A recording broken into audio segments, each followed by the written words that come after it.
Chapter 1. Roommate. Among the beauties in One Piece, which one do you prefer? Hancock or Robin? Moke looked at his roommate with a hint of disdain in his eyes. This statement was quite revealing. It was evident that this guy had an affinity for both Hancock and Robin. What was most important was that he knew precisely why this guy favored them. Wasn't it simply due to their ample curves? He even had the audacity to claim, if anyone is to be hungry, it can't be the children. Bah! He was merely coveting their physical forms while stubbornly refusing to admit it.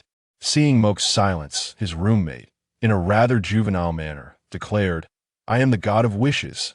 As long as you tell me which character you prefer, I can transport you to the world of One Piece and grant you unparalleled power. You could have the pleasure of embracing both." Moke, this ridiculous roommate, truly astounded him. Moreover, knowing this guy, if he didn't respond, the nagging would never cease. After a moment of contemplation, he finally replied, "Personally, I prefer Belmare, Nami, and Nokigao. Daskai and Kuina aren't bad either. And then there's Violet and Rebecca. Of course, Perona is quite charming as well." His roommate appeared utterly bewildered, for in his mind, among the names Moke mentioned, only Nami held any significant popularity. The others were often forgotten. It was as if Violet, Rebecca, Belmare, and Nokigao had an almost negligible presence. Only Perona's peculiar abilities, which nearly led to the Straw Hat Crew's demise, were memorable due to their comedic effect. Confused, he asked why those. Cough, cough. One had to admit, this juvenile roommate had yet to mature. So, leaning closer, Moke began imparting his first lesson on life. As Moke spoke, his roommate's eyes grew increasingly bright, and his expression transformed into one of astonishment, as if a door to a new world had been opened. His heart was in turmoil for a long while. Eventually, he exclaimed to Moke, "Wow, it's really you. You know how to play this game." At that moment, his admiration for Moke surged like an unending torrent. It was akin to the relentless flooding of the Yellow River, out of control. Then, with a flourish of his hand, he dramatically declared, "I am the god of wishes. Since you have answered sincerely, let us fulfill my promise of transportation." In the next instant, his roommate found himself frozen in place. Moke had vanished. Indeed, he had simply disappeared. Just moments ago, he was right before his eyes, and now he had vanished into thin air, as if he had never existed there at all. Oh, what the? His roommate was utterly flabbergasted. He began to question his own sanity, muttering to himself, "Could it be that after a month of solitary gaming, I've exhausted my mind, and am hallucinating?" How else could he explain the sudden disappearance of a living person right before him? His handsome face turned pale with fear. In the world of One Piece, on a small island in the East Sea, a tall man stood in a corner, smoking a cigarette. He could hardly believe that his absurd roommate had waved his hand and transported him into the world of One Piece. Could this fellow truly be the god of wishes? Could a deity possess such childishness? One had to admit, this was even harder to believe than arriving in the world of One Piece itself. Most importantly, could this fool not be a bit more reliable? Transporting him to the world of One Piece was one thing. But what about the promised unparalleled power? If nothing else, a golden finger would suffice. Some sort of space, a system, a store. Anything to enhance his training speed 100-fold. Where was any of that? With nothing at all, how could an ordinary person like him survive in this world where the strong dominate? Time flew by, and before he knew it, he had been in the world of One Piece for a month. He had progressed from confusion to fervor, and finally to acceptance of the harsh reality. His heart had grown cold. Weakness is a sin. Crocodile, the weak have no right to speak of justice. Crocodile's so-called ideals can only be expressed by those possessing strength of reality. What have I taken from you? Wealth? Fame? Trust? Life? Reign? What do you want me to return? I have taken far too much. This is a classic quote from Crocodile. No, in this world, it could be deemed a profound truth. Clad in his current form, no amount of physical training would make him significantly stronger than an ordinary person. At best, he might improve from being able to take on a few to being able to face 10. If he wished to show off in this utterly mundane place, he could shout that he could take on 30, which would be feasible. But what good would that do? Once he ventured out to sea, he would be nothing more than an ant easily crushed. Of course, there was another route to strength, the devil fruit. However, acquiring a devil fruit was not so simple. And with his current capabilities, unless that juvenile roommate suddenly developed a conscience and tossed one his way, he might as well forget it. Setting sail meant certain death. Simply put, he was too weak. Thus, reason triumphed over passion, and he resigned himself to his fate. He might as well become a salted fish. Speaking of which, a salted fish system would also be welcome. Moke cursed at the heavens. Moke, moke. At that moment, a rough voice rang out from not far behind him. He turned to see the village chief of the small island hurrying towards him. Moke looked perplexed. It was this chief who had taken him in after he arrived on the island. Moreover, the chief was quite open-minded as long as he completed the assigned tasks. He generally allowed Moke the freedom to go wherever he wished, unless something truly important arose. Is there something wrong, Chief? Moke felt a deep sense of gratitude and respect for the chief who had offered him shelter. Thus, he immediately rose to his feet. The chief noticed Moke's gesture and gazed at him with a hint of guilt in his eyes. He sighed deeply and said, "Sigh, come with me." Moke nodded and followed, his heart filled with curiosity. He couldn't help but ask, "Chief, what exactly is going on?" The chief fell silent for a moment. Then a look of conflict crossed his face. After a long pause, he finally spoke. "Pirates have arrived." Moke froze in place. Having been in this world for a month, he had gained a certain understanding. The arrival of pirates generally meant three things: robbery, extortion, or conscription. The first scenario involved passing pirates who acted without restraint, engaging in all sorts of pillaging and slaughter. That could be dismissed outright. If that were the case, there would surely be a commotion. Even in his somewhat remote location, he would still hear the ruckus. As for the latter two scenarios, they involved pirates who had established a territory. Within that territory, they demanded tribute from all villages and towns, as well as conscripting able-bodied individuals to serve as cannon fodder for the pirate crew. What he was likely facing now was... Moke instinctively wanted to turn and leave. "Moke!" The chief, sensing his intent, immediately called out to him, his heart racing. Moke halted at the sound, turning to face the chief. He could see the turmoil etched on his face, the complexities in his gaze. He understood the chief's dilemma at that moment. If he went, the village would lose one less person to serve as cannon fodder for the pirates.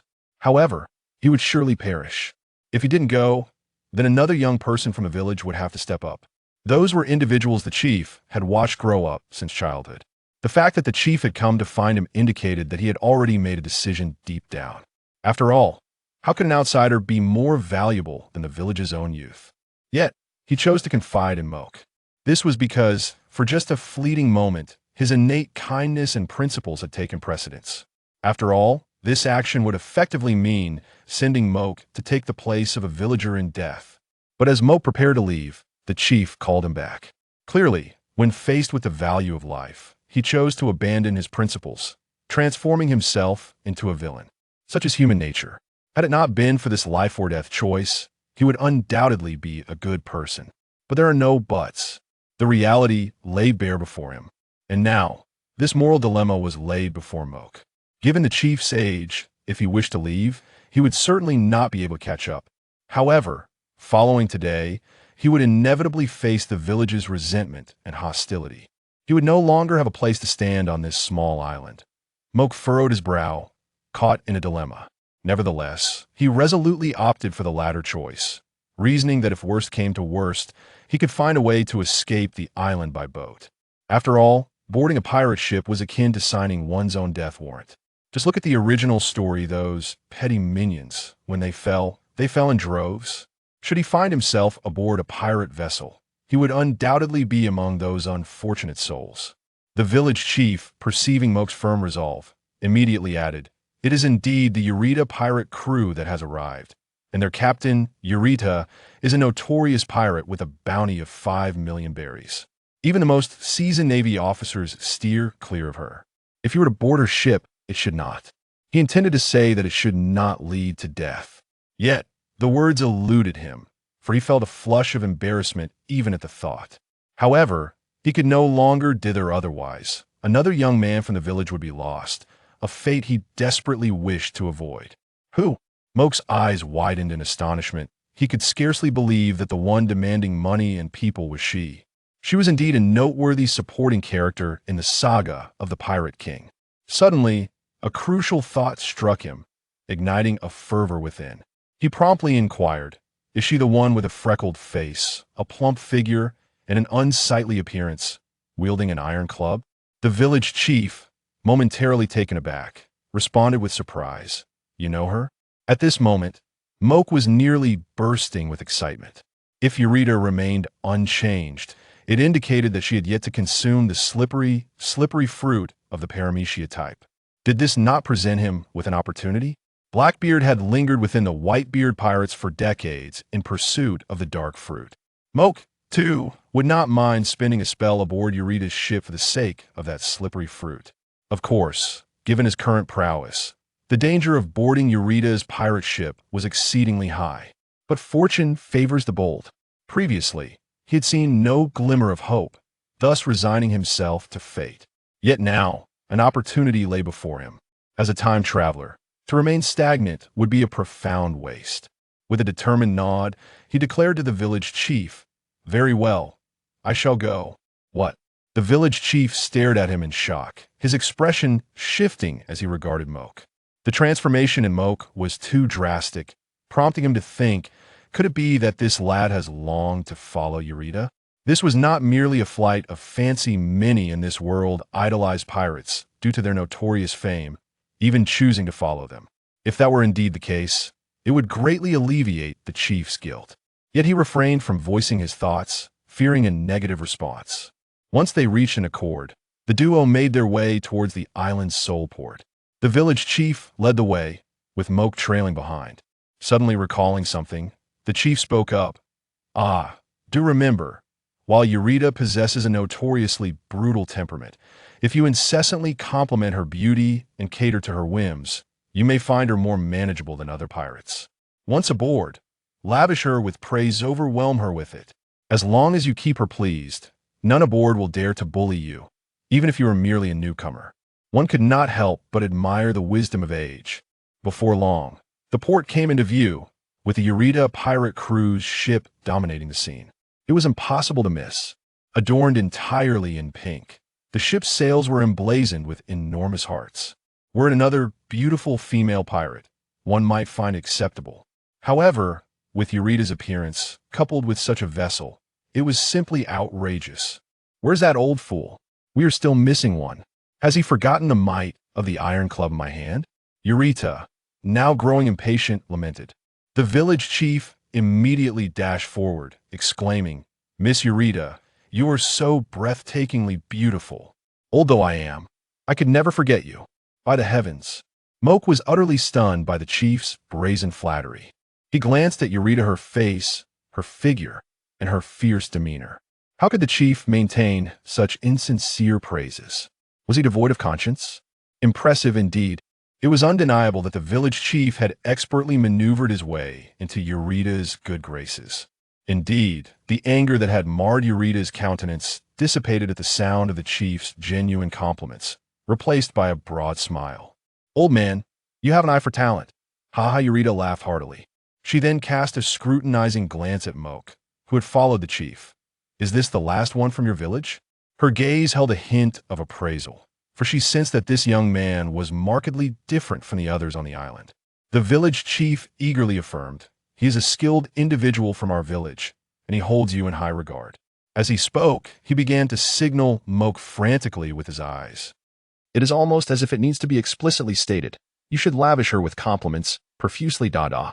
This. Moke's lips involuntarily twitched, yet he forced a professional smile onto his face, and with a pang of conscience, he extolled, "In my eyes, you shine as brilliantly as the stars in the night sky, and like the gentle moonlight, you embody a tenderness that flows like water.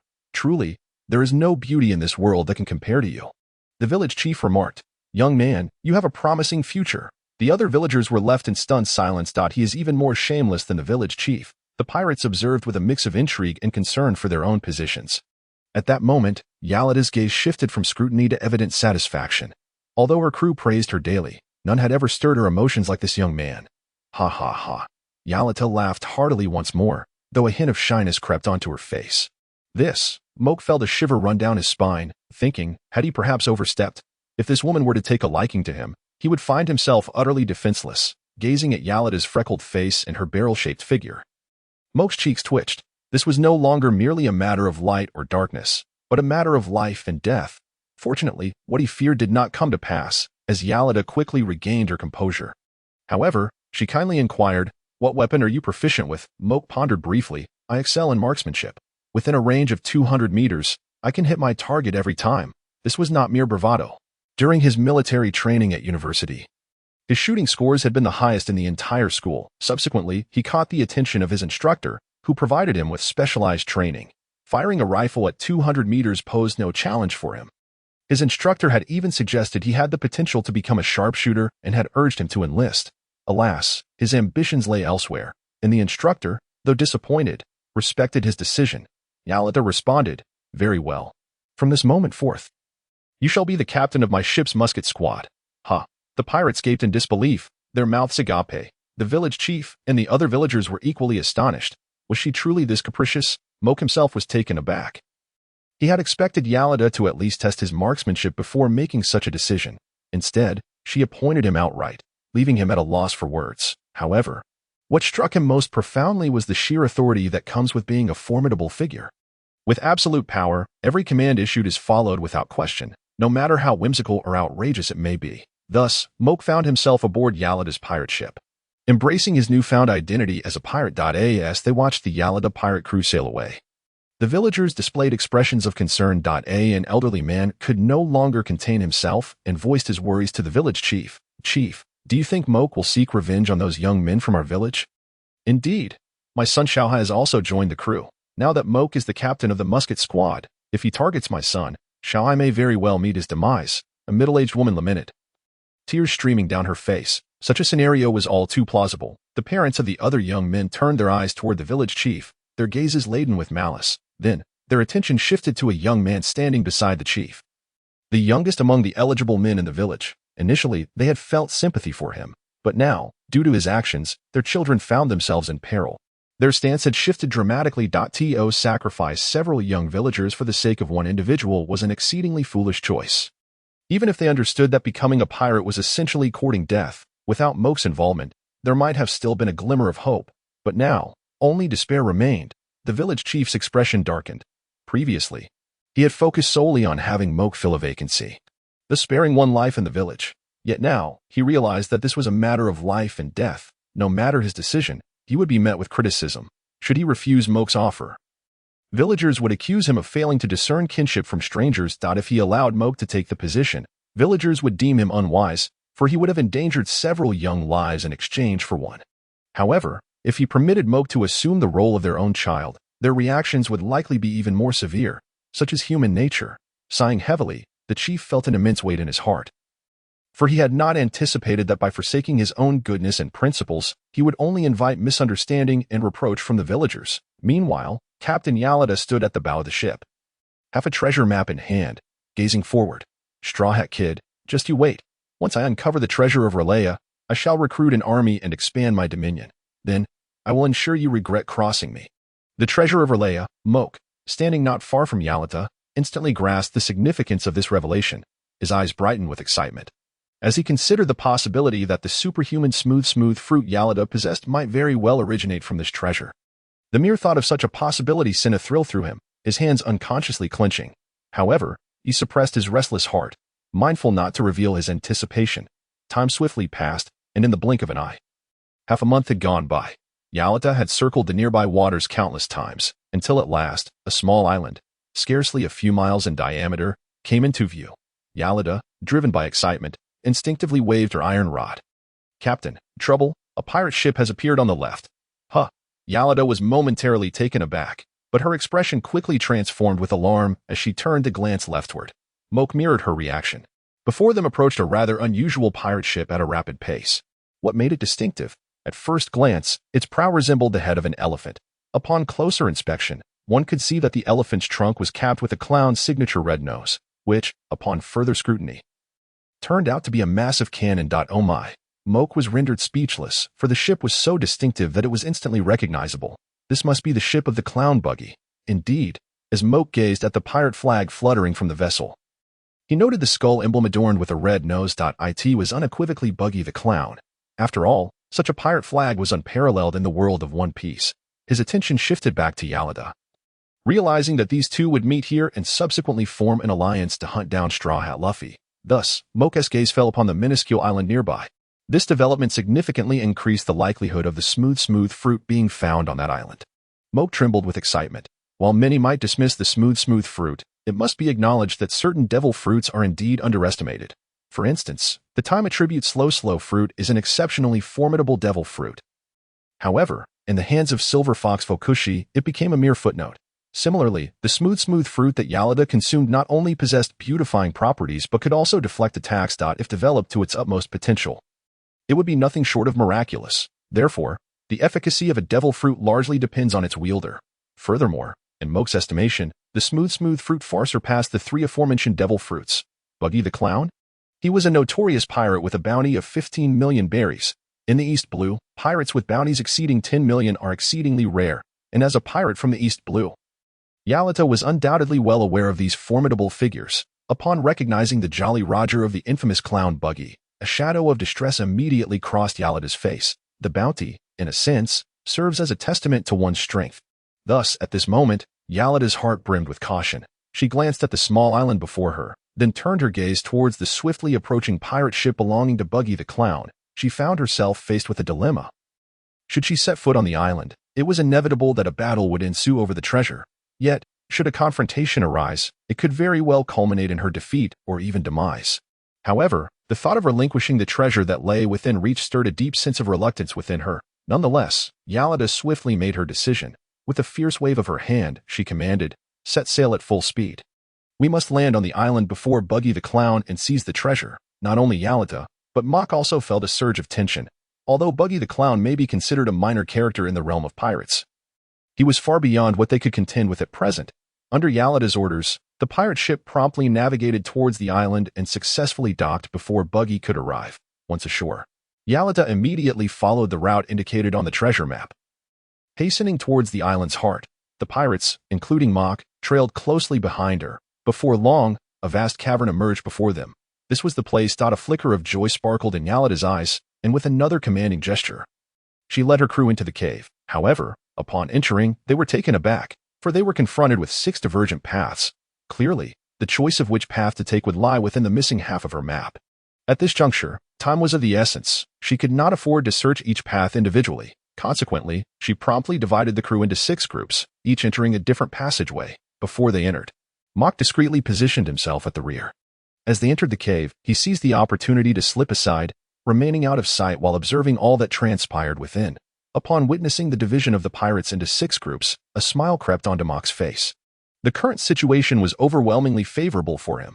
All he had to do was wait until the one who discovered the Paramecia-type devil fruit was not Yarlita, and his chances of success would soar. Time trickled by until he spotted Buggy and his crew finally setting foot on the island. Then, commotion erupted within the cave. "Captain, we found a trove of treasures inside," exclaimed a pirate rushing out from the 3rd passage.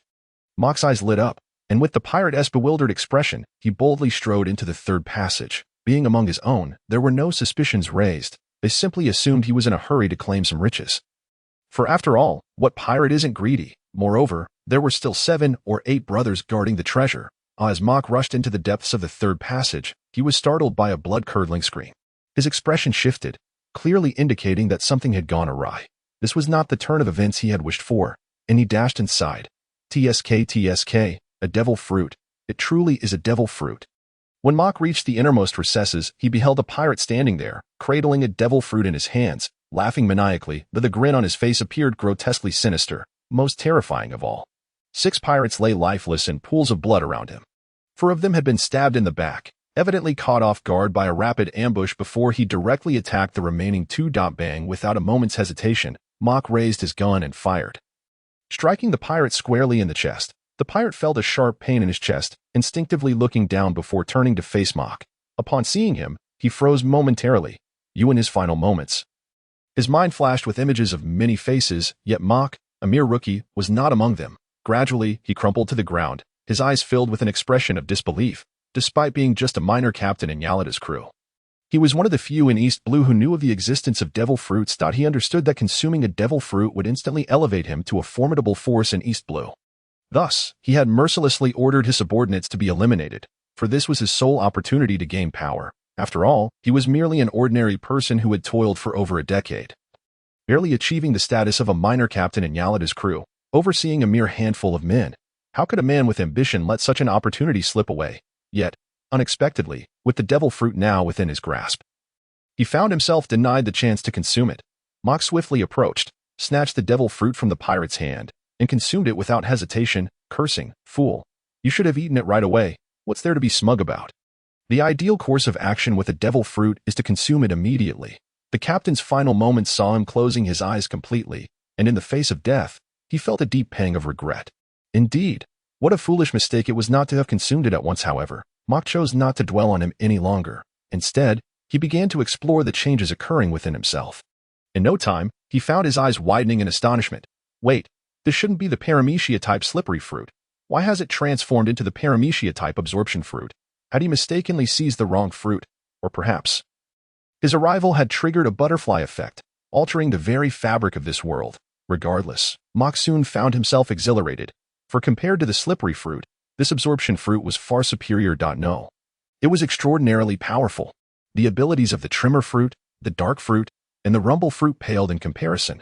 This fruit possessed the capacity to absorb all materials it came into contact with, allowing its user to assimilate into the same substance.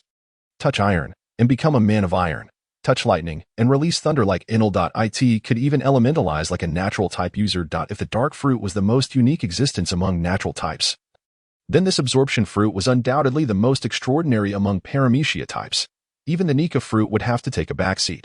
Tap tap tap. At that moment, the sound of hurried footsteps echoed. Mok's expression shifted slightly, for the newcomers were likely Yarlita and her subordinates. After all, one of their own had just gone to report, and the gunshot he had fired would surely alert Yarlita, prompting her to hasten her arrival. As Mok placed his hand on the ground, his body rapidly transformed, taking on the earthy hue of the terrain. Indeed, at this moment, Mok's form had melded into the very soil itself.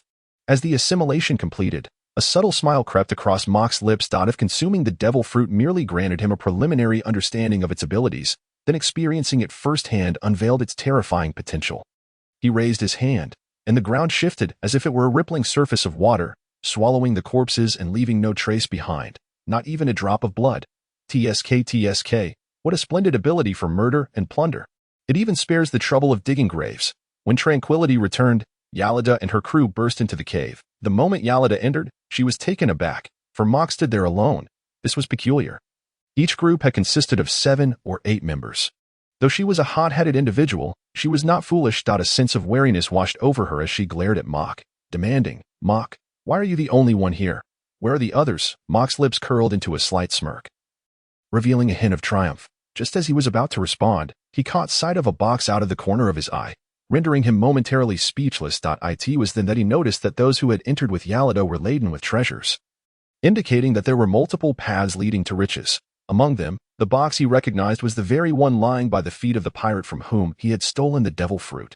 It was highly probable that it had been intended to contain the Paramecia-type Absorption Fruit. If that were the case, what treasures might be concealed within this box? Perhaps the Paramecia-type Slippery Fruit?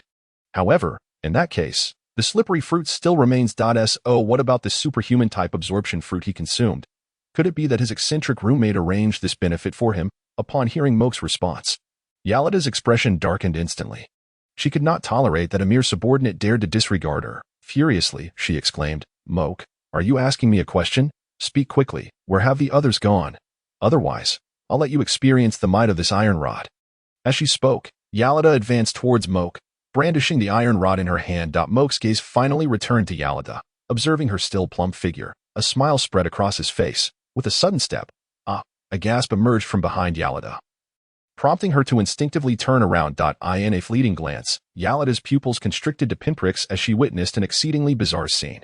Beneath the feet of the little subordinate clutching the treasure box, 2 hands emerged from the ground. One hand struck fiercely against the subordinate's chin, knocking him to the ground, while the other seized the treasure box from his grasp. Finally, both hands retreated underground. vanishing along with the box before everyone else's eyes. Hiss. A collective intake of breath echoed among the little subordinates. Instinctively, they took several steps back, as if distancing themselves from Moke would provide them with a semblance of security. A devil fruit user. At that moment, Yarlita was overwhelmed with shock. Why was the clown Buggy worth a bounty of over 10 million? Why could he dominate a region? Even the Navy of the East Blue dared not provoke him lightly. Was it not simply because he was a devil fruit user? When she looked at Moke again, her expression had transformed entirely. The previous disdain had morphed into gravity and vigilance. However, her composure quickly faltered. Almost immediately, she noticed a hand emerging from the ground at Moke's feet, holding the treasure box that had just been snatched away. The hand presented the box before Moke, who took it and opened it. Indeed, inside lay a devil fruit. Yarlita's pupils trembled. She had never imagined she could be so close to becoming powerful. Damn. Regret washed over her. Simultaneously, she shot a furious glare at a nearby subordinate. It was all this fool's fault. Had she not mentioned that there were treasures here, she would have thoroughly examined the spoils from over there and would never have missed this devil fruit. Consequently, she completely lost her rationality. Roaring, "Bastard, that's mine!" She then lunged at Moke, raising the iron rod high, poised to smash him into a pulp.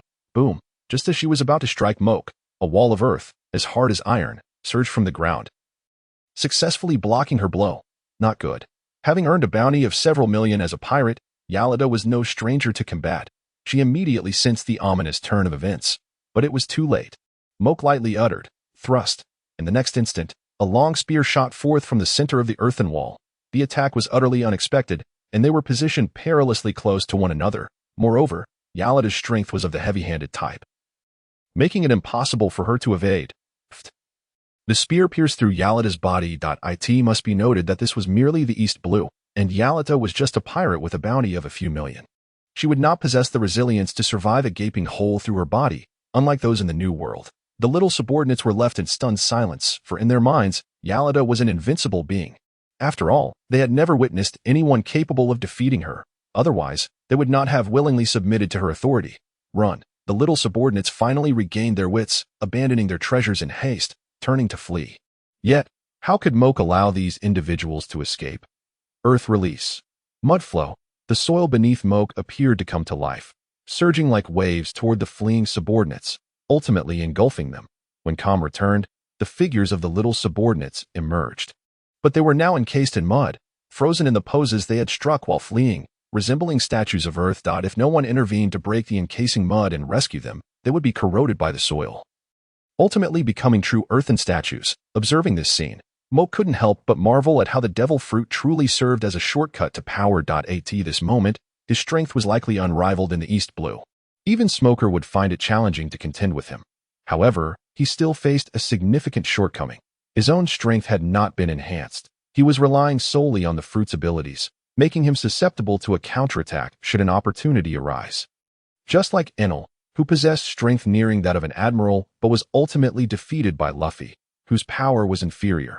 Although Enel's immunity to lightning was a crucial factor, another significant reason was his over-reliance on the devil fruit, leading to a lack of physical training, which rendered him too frail to withstand Luffy's onslaught. Therefore, he needed to compensate for this deficiency. To do so, he must find suitable materials to absorb, converting them into a permanent ability. Indeed, the powers of the fruit can be categorized into realms: domination, manipulation, and awakening. Upon consumption, the abilities of the devil fruit manifest as one's innate talent, allowing for free control over the powers, while techniques merely represent an application of that ability by the user. Just as Sabo, after consuming the Paramecia, could wield its power with ease, through continuous development of the fruit's capabilities, a deeper understanding and application of its powers can elevate one to the realm of manipulation, where the same technique's potency becomes incomparable. It can be said that any ability user reaching this realm would have a place even in the Grand Line. Lastly, the awakening of a devil fruit signifies that the ability and the user have become one. The user can fully unleash the true might of the devil fruit. Awakening is the pinnacle state for any ability user. Those who attain this level can become renowned figures even in the New World. However, the number of users who reach this level is exceedingly rare. Currently, Moke was merely at the initial stage of domination. The absorption fruit at this stage can absorb an entire object or substance, transforming it into a permanent ability, akin to forming a lasting passive skill. For instance, his current Earth ability has immediately turned him into a natural Earth Fruit user. However, this was not Moke's desire. For even as a natural type user, he could only reign supreme in the East Blue in the first half of the Grand Line. Once he ventured into the New World, encountering anyone with Haki would spell his doom. Thus, Moke's original ambition remained unchanged. He still wished to unlock the potential of his own body. Only then could he enhance his strength through training and continuous combat, in addition to relying on fruit abilities. His gaze inadvertently fell upon the swords on the ground. To be honest, swords were an excellent choice. Absorbing one would transform him into an Iron Man, fundamentally altering his physique and providing room for enhancement. However, he was somewhat dismissive of ordinary swords. They needed to be of a renowned caliber, for only then, upon absorption, would his physical strength reach the level of a famous sword. With that thought, Moke immediately recalled the town of Roguetown, where more than one famous sword resided. The Snowwalk of Sora, the Sand Ikatetsu, and Daisuke Shiyu were all excellent options. Therefore, his next target was Roguetown. Moke was a resolute individual. Once he had a goal, he would not hesitate. Thus, he grasped 2 boxes containing devil fruits, one holding the superhuman Slippery Fruit and the other filled with small, valuable items he had gathered from this place. After all, regardless of the world, money is indispensable. He then stepped outside. However, upon reaching the surface, he discovered that the fellow Buggy was already waiting at the exit with his subordinates. The moment they laid eyes on Moke, their expressions instantly turned malicious. Moke, in turn, gazed at the clown Buggy, momentarily lost in thought. After all, this individual was the son of fate. Even having consumed the superhuman-type luck fruit, Bakara, his fortune paled in comparison. With a combat prowess that could be described as negligible, he managed to become one of the 7 warlords and even a 4 emperor. One must ask, do you respect that? In his presence, Luffy would have to take a backseat. After all, Luffy had fought his way through countless life and death situations. Were it not for the protagonist's halo, he might have perished numerous times. Yet this fellow was simply the king of serendipity. He had effortlessly risen to the status of a 4 emperor by merely picking up opportunities along the way. Kid, hand over what you have in your possession. Otherwise, I shall make your life a living hell. At this moment, Buggy's face was filled with greed. If it were anyone else, Moke would have dealt with them swiftly. However, as for this guy, let it be. The world would certainly lose a great deal of amusement without him. Moreover, this fellow possessed considerable insight. As long as one demonstrated sufficient strength, he would vanish on his own accord. Thus, Moke paid Buggy no heed. Instead, he extended his hand toward the sun, now blazing high in the sky. The intense sunlight poured down, and Moke could distinctly feel the warmth of the rays. In the next moment, Moke's hand began to radiate light. A smile he could not suppress curled at the corners of his mouth. Indeed, it is possible he then turned his gaze toward Buggy and chuckled with a hint of mischief. You are Buggy the Clown. Correct. As a notorious pirate of the East Sea, you must possess the eternal pointer of Loguetown, a devil fruit user. Buggy had once sailed with the pirate King Roger, and though his strength was lacking, his experience was undoubtedly superior to the unseasoned pirates of the East Sea. Thus, he immediately recognized the significance of Moke's words. His expression changed abruptly, and his pupils involuntarily contracted. However, Buggy only bowed to the strong. In the face of others, he exhibited an arrogant demeanor. He then fixed his cold gaze on Moke and retorted, I do possess the eternal pointer of Loguetown, but who are you to demand it from me? Moke was not angered by this. Instead, he spoke with a hint of wicked amusement. Have you ever been kicked by light? Buggy was taken aback for a moment, his face filled with confusion. Finally, he scoffed. Who do you think you are? His words were cut short as he saw light gathering around Moke's right leg, which soon emanated a brilliant glow. He had witnessed Kazuru in action before and was genuinely intimidated. However, he quickly regained his composure and roared, Kid, whatever trick you're playing, you will perish at my hands today. He knew that in this world, it was impossible for the same devil fruit to appear twice. With Kazara still alive and well, how could this guy possibly possess his abilities? Just then, a figure riding a unicycle and wielding a longsword approached. Captain Buggy, why should you dirty your hands with such a fellow? Moke cast a glance and immediately recognized him as Buggy's capable subordinate, Kabeji. Upon hearing this, Buggy glanced at Moke's glowing leg and thought, let him test the waters first. That might not be a bad idea. Although the opponent could not possibly possess Kizaru's Pika Pika no Mi, he was still a devil fruit user. He nodded and instructed, no need to hold back. Kabeji nodded in response and unleashed his strongest move, Amazing Policewoman Trio, the Soup and Smoke Hot Springs murder case. He whirled to create smoke and leaped into the air, aiming to cleave Moke in two. Moke stood there, utterly unmoved. as if the attack were not directed at him. Among the pirates of the East Sea, Kabeji was considered formidable. Despite the absence of a bounty on him, his strength surpassed that of Alvida before she had consumed a devil fruit. After all, he had exchanged blows with Zoro. Alvida had been directly knocked out by Luffy. Thus, one should not underestimate him. His speed was quite impressive. In the blink of an eye, he was before Moke, his longsword piercing directly through Moke's heart. TSK, Kabeji laughed triumphantly. Yet Buggy's eyes nearly bulged out of their sockets as he exclaimed, "Kabeji, retreat now." Kabeji looked utterly bewildered. He had already dispatched the foe, so why was the captain so anxious for him to withdraw? Just then, he heard Moke's voice. "It seems you are truly eager to experience the sensation of being kicked by light." Kabeji's pupils constricted to the size of pinpricks, his face a mask of disbelief. He knew that his previous strike had pierced through the opponent's heart. How could he possibly still be alive?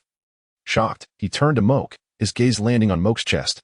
His expression shifted drastically, from disbelief to sheer horror, as he realized that not a single drop of blood had flowed from the wound he had inflicted. Fear quickly overtook his shock. Boom! In the next instant, Moke's legs swept out, striking Kabeji in the abdomen with tremendous force, sending him flying. You. At this moment, Buggy could only point at Moke, utterly stunned into silence. The abilities Moke exhibited were strikingly similar to Kizaru's, shattering his long-held beliefs about devil fruits. Finally, he murmured, "Could it be that Kizaru is dead?" After considering all possibilities, this was the only conclusion he could draw. Even though it seemed highly improbable, after all, with Kizaru's speed, if he wished to escape, no one could stop him. At that moment, Moke transformed into a beam of light, swiftly reaching Buggy's side. By the time Buggy reacted, Moke had already returned to his human form, causing Buggy to split into pieces, scattering in various directions. Hiss! Buggy involuntarily inhaled sharply, a wave of excruciating pain surging through him. Compelling him to halt. He turned to see Moke standing atop his foot, wearing a playful grin. "This gentleman, how foolish of me." One must admit, Buggy the Clown was remarkably decisive. "Moke, do you still want the treasure in my possession?" It was all a misunderstanding, merely a misunderstanding. Buggy wore a face of servility and humility, promptly presenting the eternal pointer with both hands. "This is the eternal pointer of Loguetown. You are quite perceptive." Moke accepted the eternal pointer of Loguetown and, after confirming its direction, transformed into a beam of light headed towards Loguetown. Ha! Buggy let out a deep sigh of relief, immediately rushing toward Kabeji. However, when he reached Kabeji's side, he found him lying motionless on the ground, clearly having lost his life. His pupils trembled. At that moment, he finally understood that he had truly escaped a calamity. Days later, a beam of light descended upon Loguetown. It was Moke, whose goal was crystal clear. He inquired about the location of the weapon shop and headed straight there. To his surprise, he saw a bespectacled woman entering the shop just ahead of him. Moke paused for a moment, inwardly exclaiming, "Isn't that Tashigi?" She had once been considered Zoro's official partner after Kuina. Moreover, encountering her in a weapon shop was reminiscent of her storyline with Zoro. It was truly unexpected that he would find himself in such a scenario. Nevertheless, he was not the type to be so easily distracted by a woman.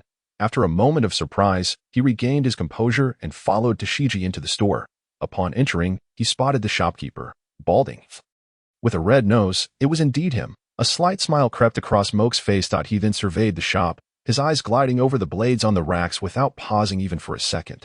At last, his gaze settled upon a barrel of blades, where the least valuable knives were discarded. If memory served him right, the legendary Sandai Kitetsu lay among them, priced rather modestly at a mere 50,000 berries.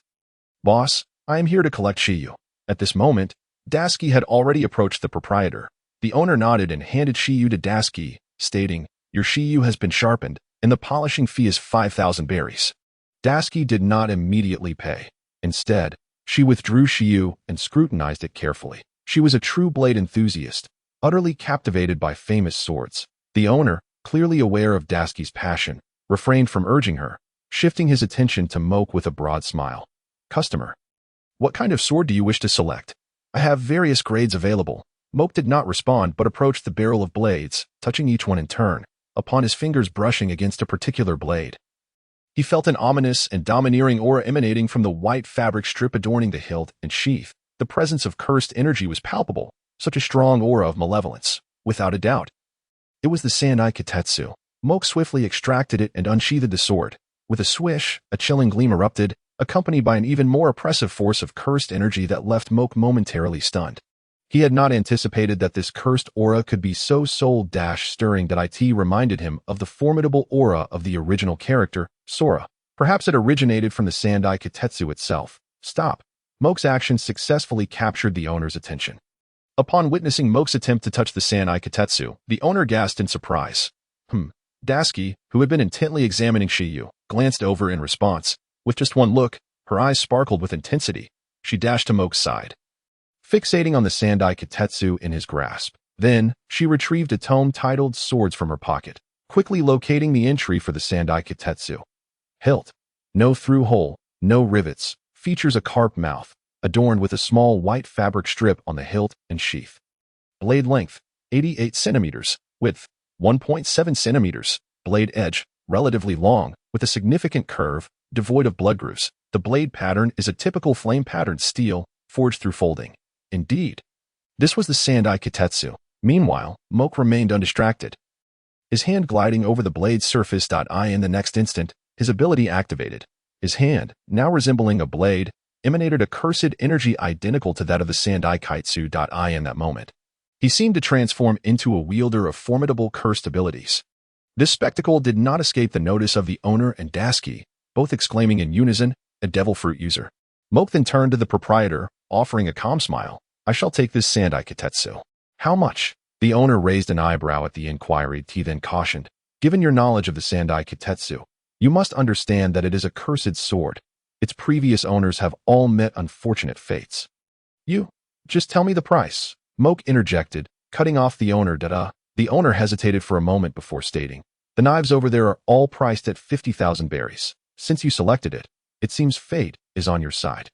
Thus, simply 50,000 berries will suffice." "What?" Dasky exclaimed in disbelief, her expression one of utter astonishment.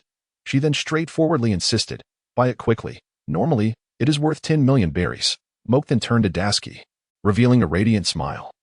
"Thank you." He then directed his attention back to the owner. "I'll take this sword. However, I know you have another renowned blade, named Yuckai's. Please bring it out for me to examine." "What?" Dasky exclaimed once more, her gaze now piercing through to the owner. "Come on." The owner, taken aback, had never anticipated that the visitor would even know of Yuckai's, realizing that they had come well prepared. However, he quickly regained his composure, rubbing his hands together with a sly grin. "While I'm not sure how you learned that Yuckai's is here, since you do know it, I presume you understand its value?" Moke wasted no time.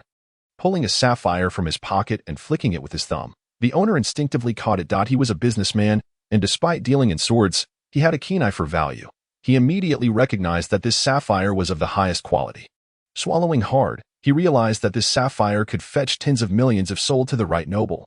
Meanwhile, Yuckai's was worth merely 10 million. Of course, a famous sword is a luxury for any swordsman, often having a price with no market. Even the highest price would pale in comparison to this top-tier sapphire. Even adding the Sandai Kitetsu would yield a significant profit. Taking a deep breath, the owner looked at Moke with a newfound respect. "Are you proposing to exchange the sapphire for Yuckai's and the Sandai Kitetsu?" Moke nodded. "Yuckai's is valued at around 10 million. Even if a swordsman particularly desires it and has the means, it would max out at 20 to 30 million. The Sandai Kitetsu is similar. It is more than sufficient." Both the owner and Dasky's eyes sparkled at his words. To accurately state the market price of the swords indicated that Moke was indeed a connoisseur of blades. This generated a sense of goodwill between them. The owner scrutinized Moke for a few moments before exclaiming, "Please wait a moment." He then turned and entered a room behind the counter, returning shortly with Yuckai's cradled in his hands, handing it to Moke. "From this moment on, it is yours." Moke gazed at Yuckai's, feeling a surge of delight at a sword. Almost every man harbors a fondness for them. After all, who has not dreamed of being a heroic swordsman in their youth? With his objectives fulfilled, Moke had no intention of lingering. His sights were set on the Grand Line, the New World, for that was where his true stage awaited. He secured both swords at his waist and exited the weapon shop. "Could you please wait a moment?" Dasky called out as Moke started to leave, hastily following him. She had yet to examine the two swords thoroughly. Naturally, it would be even better if she could handle them. Unfortunately, Moke ignored her, quickening his pace. Nevertheless, Dasky did not relent and matched his speed. Moke glanced back with a slight frown that he had to admit. This woman was somewhat bothersome. Moreover, his sole focus was on enhancing his strength. Women were a concern for later, once he had gained sufficient power. Besides, after acquiring strength, what kind of women could he not have? Crash. At that moment, someone came hurtling around a corner, colliding forcefully with Moke. Ah! The individual let out a pained cry. Cursing, are you made of iron? So hard. You've broken my bones. Moke's expression twitched slightly. After assimilating with the Sandai Kitetsu, his body could indeed be described as ironclad. However, as he surveyed the figure sprawled on the ground, he couldn't help but feel a jolt. This individual was quite the notable character from the original narrative. It was impossible to overlook his distinctive features, the grass-green mohawk, the eye tattoo beneath his right eye, the nose ring, the fierce visage, the black wing tattoo across his chest, and the short blade at his waist. This was none other than Bartolomeo, Luffy's superfan. Ah, right. This character hailed from Loguetown. Wait, something seems amiss. That's right. At this point, Bartolomeo had not yet consumed the barrier fruit, had he? If everything followed the original storyline, would he not have the chance to seize the barrier fruit as well? Indeed, within the world of One Piece, these two devil fruits were the easiest to intercept. However, this was contingent upon returning to the original plot. Yet, in the original narrative, Bartolomeo only set sail after witnessing Luffy being executed by Buggy and Alvida, which ignited his desire to embark on an adventure. It was at that time that he began to regard Luffy as an idol. Now, he is merely a small-time thug from Loguetown. However, the crux of the matter lies in the fact that Yarlita was eliminated by him. Buggy has also been severely intimidated by him, and with the loss of Yarlita as an ally, will he create chaos in Loguetown as in the original story? Will he? If not, will Bartolomeo still set sail? Let us pause for a moment. Why must it be Buggy and Yarlita? He could do it too. After all, he only needs to subdue Luffy at Roger's execution platform. Yet, for the sake of a barrier fruit, facing off against Luffy doesn't seem unfeasible? Mock's eyes sparkled. This was indeed the barrier fruit. With it, he could cultivate a powerful subordinate. At that moment, Bartolomeo had already stood up, glaring fiercely at Mock. Kid? Today you will. Here comes Bartolomeo again. Dashiki had already caught up, her gaze towards Bartolomeo filled with hostility. As a member of the Navy in Loguetown, how could she be unaware of a punk like Bartolomeo? After all, these fellows are also a source of instability in Loguetown, often requiring a bit of guidance. Private Dashiki. Bartolomeo's face stiffened, and he stepped back. At this point, he was not yet the supernova of the future. He was merely a small-time thug, and the Navy was his nemesis. Gulp? Bartolomeo could not help but swallow, and then decisively turned to flee. As he ran, he shouted, "It's all a misunderstanding." Dashiki rolled her eyes at this, and then turned to Mock with a concerned expression. Are you all right? Mock watched Bartolomeo's retreating figure, then shifted his gaze to Dashiki. His eyes swept over the Shiyu she held, finally resting on the Sandai Kitetsu and Yukai's at his waist. A glimmer flickered in his eyes as a thought formed in his mind. There was still some time before Luffy's arrival. He couldn't just wait idly in Loguetown. He needed to find something to occupy himself with. For instance, swordsmanship. After all, he couldn't rely solely on his devil fruit ability without any other combat skills. The original story had proven that comprehensive improvement was essential to leave no vulnerabilities. Swordsmanship was a splendid choice. Although Dashiki's strength was average, teaching him some basic sword techniques should pose no problem. But how could he persuade Dashiki to agree to teach him swordsmanship? Mock couldn't help but smile, retrieving the Yukai's from his waist and presenting it to Dashiki. What's this? Dashiki was momentarily taken aback by Mock's gesture. Though it may seem presumptuous, I wish to request your guidance in swordsmanship. This Yukai's is offered as compensation. Dashiki, already bewildered, became even more confused.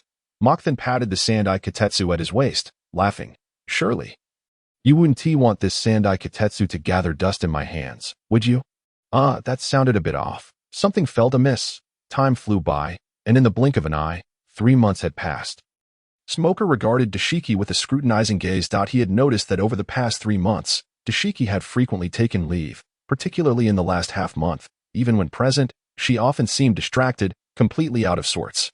Dashiki, what's wrong? Smoker couldn't help but ask. Normally, as long as it didn't interfere with official duties, he wouldn't concern himself with his subordinates' personal matters, but now it had begun to affect them. Dashiki shook her head in response. Nothing, Colonel Smoker. Nothing? Smoker's eyelids twitched. He wasn't blind. How could he fail to notice? So he pressed further. What on earth has happened to make you so preoccupied? However, as soon as he spoke, He recalled the recent rumors circulating within the base, suggesting that Dashiki had been dating a man. Could it be true? Had she fallen in love? Dashiki, however, did not answer his question. Colonel Smoker, do you believe that women are inherently inferior to men in the art of swordsmanship? Smoker found himself momentarily at a loss, clearly taken aback. Nevertheless, he discerned something and offered a comforting reply. Women may lack in physical strength compared to men. But that is merely one aspect, in the realm of swordsmanship. Strength is only one element among many. Therefore, you need not feel disheartened if you compensate for your shortcomings in strength with effort in other areas. Your name will surely be among the sword masters in the future. Is that so? Upon hearing this, Dashiki's eyes initially sparkled, only to soon dim again. She murmured, but how do I explain that, guy? It has only been 3 short months. What? Smoker didn't catch that. His expression one of confusion. At that moment, Dashiki turned and walked away, her eyes filled with a hint of disappointment. Smoker thought to himself, surely she hasn't really fallen in love. Regardless, Dashiki now resembled a woman grieving a lost love. Yet, a heartbroken woman was inquiring about swordsmanship, as a man who had been single for decades, relying solely on his own efforts. Smoker felt utterly overwhelmed. He stood up, resolved to uncover what was troubling Dashiki. He did not wish to see his promising subordinate languish in despair. Thus, he followed her. In a small grove at the edge of Roguetown. Mach stood there, polishing the Sandai Kitetsu. Yukai's leaned against a nearby tree. He had made an agreement with Dashiki.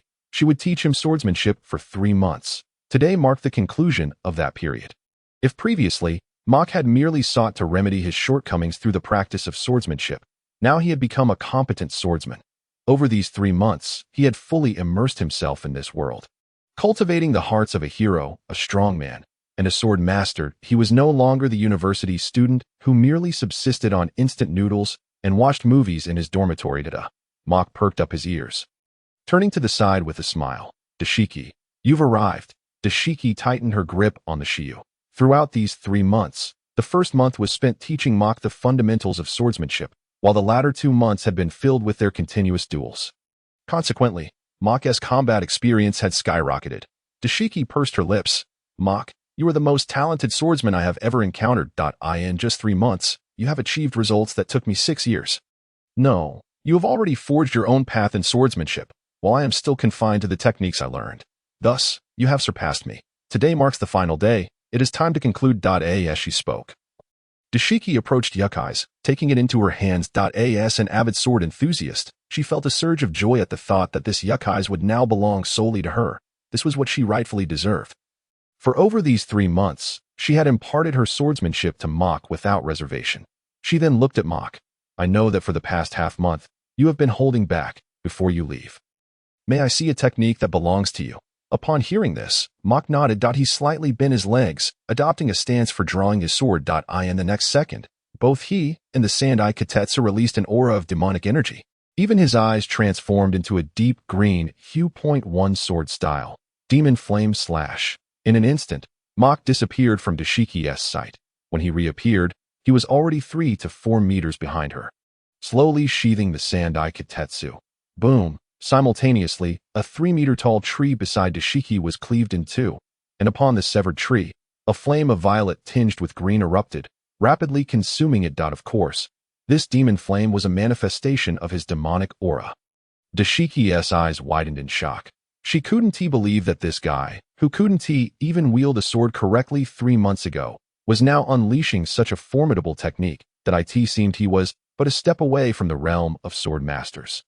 Not only Dashiki, but even Mach himself sometimes felt bewildered.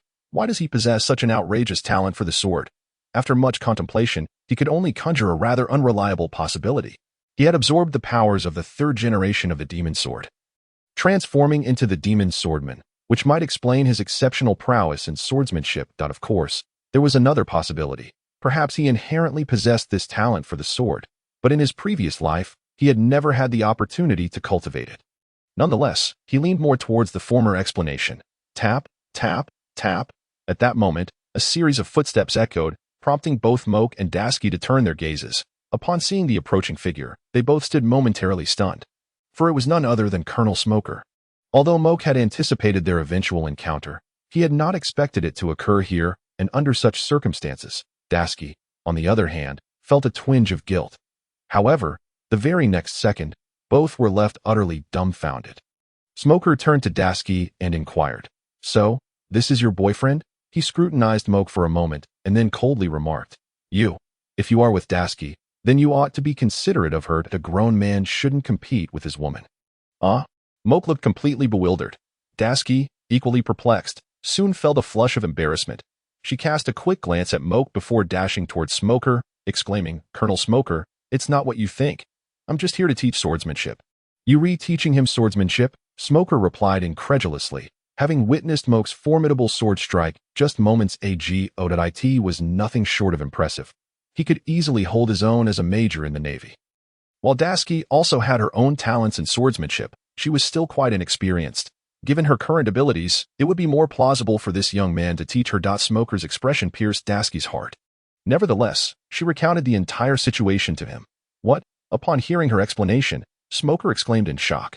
When he looked at Moke again, his gaze had shifted, now filled with disbelief. "So, this guy is a devil fruit user? And he has progressed from having no sword skills to this level in just 3 months?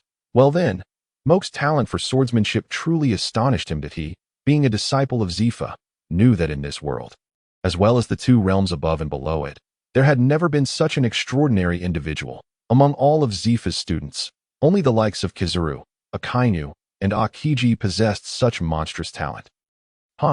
Smoker inhaled deeply from his cigarette before exhaling slowly. The swirling smoke helped him regain his composure. At that moment, he regarded Moke as if he were a rare treasure. "Would you be interested in joining the Navy?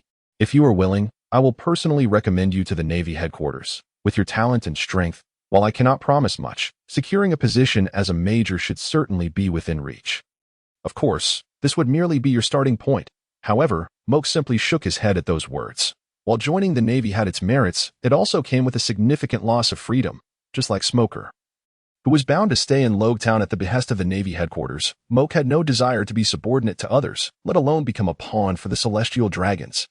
Hence, without hesitation, he replied, "Thank you for your consideration, but my aspirations lie elsewhere." Upon hearing this, Smoker's expression shifted slightly, and his gaze toward Moke became sharper.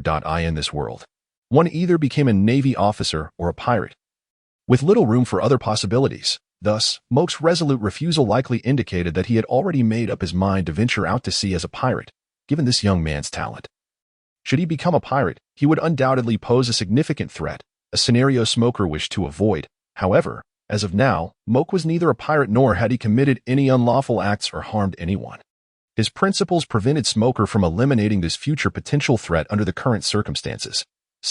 Ultimately, Smoker let out a resigned breath, silently hoping that this young man would not stray onto the wrong path. Especially for Dasky's sake. Just then, a Navy soldier rushed towards them. Smoker furrowed his brows, questioning, "What has happened?" "The Straw Hat crew has been spotted, the Straw Hat pirates." Smoker was initially surprised, but his expression quickly sharpened. In his view, such individuals must not be allowed to leave the East Blue. Otherwise, as they grew stronger, they would undoubtedly become a source of great trouble for the Navy. Just a month ago, Luffy had defeated Arlong and received a bounty of 30 million, making him the highest bounty pirate in the East Blue, a remarkable first bounty. Consequently, he had become a focal point of interest for the Navy in Loguetown. Swish! At this revelation, both Dasky and Moke turned their attention towards him. Dasky was aware that the Straw Hat crew had an exceptional swordsman among them, while Moke felt a surge of excitement. Internally murmuring, finally, Luffy, Roronoa Zoro, Nami, Usopp, today is bound to be a thrilling day. He could hardly contain his anticipation. Smoker turned to Dasky and commanded, "Dasky, let us go." "Yes, Colonel Smoker." Dasky quickly followed him, but as she passed by Moke, her gaze lingered on him, filled with complex emotions. Moke, seemingly oblivious, simply watched her depart. He then raised his hand towards the sun, soaking in the warmth of its rays. Immediately, the light element was absorbed, and Moke transformed once more into his light form. Having absorbed the 3rd generation of the Demon Sword, this ability had become permanent, allowing him to absorb other substances to further transform his body. However, when not utilizing his powers, he would revert to the state of the Demon Swordman. Swish! Moke became a beam of light, darting directly towards the heart of Loguetown. What was that? Moke had not intentionally avoided notice, and both Smoker and Dasky were acutely aware of the light beam's presence. Their eyes narrowing in unison, filled with confusion. Smoker, in particular, perceived the beam as akin to a fellow user of a Logia-type ability. Before long, Moke arrived at the town, once again entering the familiar weapon shop. He knew that Zoro would undoubtedly visit this establishment. Sure enough, as he stepped inside, he found Zoro already there, though the third generation of the demon's sword and the snow walk had been snatched up by him, leaving no notable swords available. Consequently, Zoro ended up purchasing 2 swords priced at 50,000 belly each. Of course, another reason for this was his lack of funds. Otherwise, he would not have settled for the shop's least impressive blades. Upon seeing Moke enter, the weapon shop owner's eyes lit up. "Distinguished guest, what can I assist you with today?" The owner regarded Moke as if he were a gleaming gold nugget. Moke chuckled lightly. "I am not here to purchase swords this time." He then pointed towards Zoro. "I have come on his behalf." "Huh." Zoro's expression turned to one of surprise, and he scrutinized Moke closely. After some contemplation, he could not recall where he had seen this individual before. However, his gaze soon fell upon the third generation of the demon sword at Moke's waist. His pupils constricted slightly. Although he did not recognize the sword, his instincts as a swordsman told him that it was a remarkable blade. Simultaneously, he sensed a familiar aura emanating from Moke, one that belonged exclusively to swordsmen. A slight smile crept across his lips, for he had already deduced the visitor's intentions. His hand instinctively moved towards the Wadakamanji. With a hint of excitement, he declared, "If you wish to battle, then let us do so." The boss momentarily paused, his gaze flitting between Zoro and Moke, before quickly regaining his composure. "Behind my shop, there is a small training ground for swordsmanship. Perhaps we could." The sentence remained unfinished, yet the implication was abundantly clear. Both Moke and Zoro nodded in unison, exclaiming, "Excellent." Their agreement was remarkably harmonious. Following the boss, they entered through a door behind the counter, traversing a small storeroom before arriving at a training ground measuring no less than 50 square meters. Moke and Zoro exchanged a satisfied glance, acknowledging that this space was more than adequate for their duel. The two positioned themselves in the center of the training area, standing approximately 4 to 5 meters apart, each adopting a stance ready to draw their swords. Zoro's gaze fell once more upon the Sandai Kitetsu, acutely aware of its exceptional quality, while he feared that the 2 ordinary blades in his possession might not withstand the clash. Thus, he resolved to employ the one-sword style. His posture shifted as he gripped the hilt of the Wadakamanji with his right hand. In the next moment, both warriors drew their swords in unison and charged towards each other, their blades meeting with a resounding clash of Sandai Kitetsu and Wadakamanji. The immense force of their strike sent both fighters staggering back several steps, revealing that neither had the upper hand. Moke and Zoro's eyes lit up simultaneously. Moke was filled with excitement. As he had attained an accurate assessment of his swordsmanship, he was elated to realize that his skills now stood on par with the swordsmanship geniuses of this world. Furthermore, with the enhancement of his devil fruit abilities and 3 months of rigorous training, he felt confident that he could match Zoro in terms of strength. At that moment, his mindset transcended to new heights, his aura sharpening as he resembled a drawn sword, poised for battle. Zoro, too, sensed Moke's transformation. Yet, rather than retreating, his fighting spirit intensified. For this individual before him was the most formidable swordsman he had encountered in the East Blue, excluding, of course, the one with the eagle eyes. The sound of clashing metal resonated as they continued to strike, the Sandai Kitetsu and Wadakamanji colliding repeatedly. Their figures darted back and forth across the training ground. "Marvelous, marvelous," exclaimed the boss, who was observing the fierce exchange with palpable excitement. He harbored dreams of becoming a swordsman himself, though he lamented his lack of talent. Yet, witnessing such a breathtaking duel was enough to leave him feeling fulfilled in his lifetime. After yet another fierce clash, both combatants retreated a few steps. This time, however, they did not charge once more. Instead, they locked eyes, intent on discerning each other's weaknesses while gathering strength for a more powerful attack. One-sword style, flying dragon flame. Zoro propelled himself into the air, positioning the Wadakamanji behind him, conjuring a dragon-shaped sword technique that enveloped him before charging towards Moke. Upon witnessing this technique, Moke's pupils slightly contracted. It was undeniable. Zoro's every move exuded a domineering and captivating presence. Truly, he was one of the most popular figures in the world of One Piece. This attack was not only visually striking, its power was equally formidable. Should it strike an adversary, the wound would ignite with searing blue flames, incinerating the target completely. One-sword style. Shura slash. Moke's excitement surged as he inhaled deeply, his body bending slightly. With a reverse grip on the Sandai Kitetsu, he extended it behind him. An aura of malice surged forth, coalescing into a figure resembling a demon wielding a long blade. just as Roronoazaro's dragon-shaped sword technique was about to connect. Moke decisively swung his Sandai Kitetsu. The demon-like figure unleashed its blades simultaneously. Boom! Their attacks collided once more with tremendous force, generating a powerful shockwave that radiated outward from their center. The gust whipped the fabric of their garments, creating a raucous sound. The boss felt as if he were caught in the midst of a fierce typhoon, struggling to maintain his footing against the onslaught. Yet, he remained fixated on the duel, fearful of missing even the slightest detail. Clang! In the next instant, Roronoazaro broke through Moke's demon, and the Wadakamanji struck Moke's form. At this moment, Roronoazaro had tempered his strength, fully aware that they were engaged in a friendly competition, not a life-or-death battle. Nevertheless, had the strike landed fully, it would undoubtedly have caused Moke injury. This was the belief held by both Roronoazaro and the weapon shop owner. To their astonishment, however, when the Wadakamanji made contact with Moke, it produced the sound of metal clashing. How is this possible? The boss gasped in disbelief, quickly recalling that this individual was not merely a swordsman, but also a wielder of a devil fruit ability.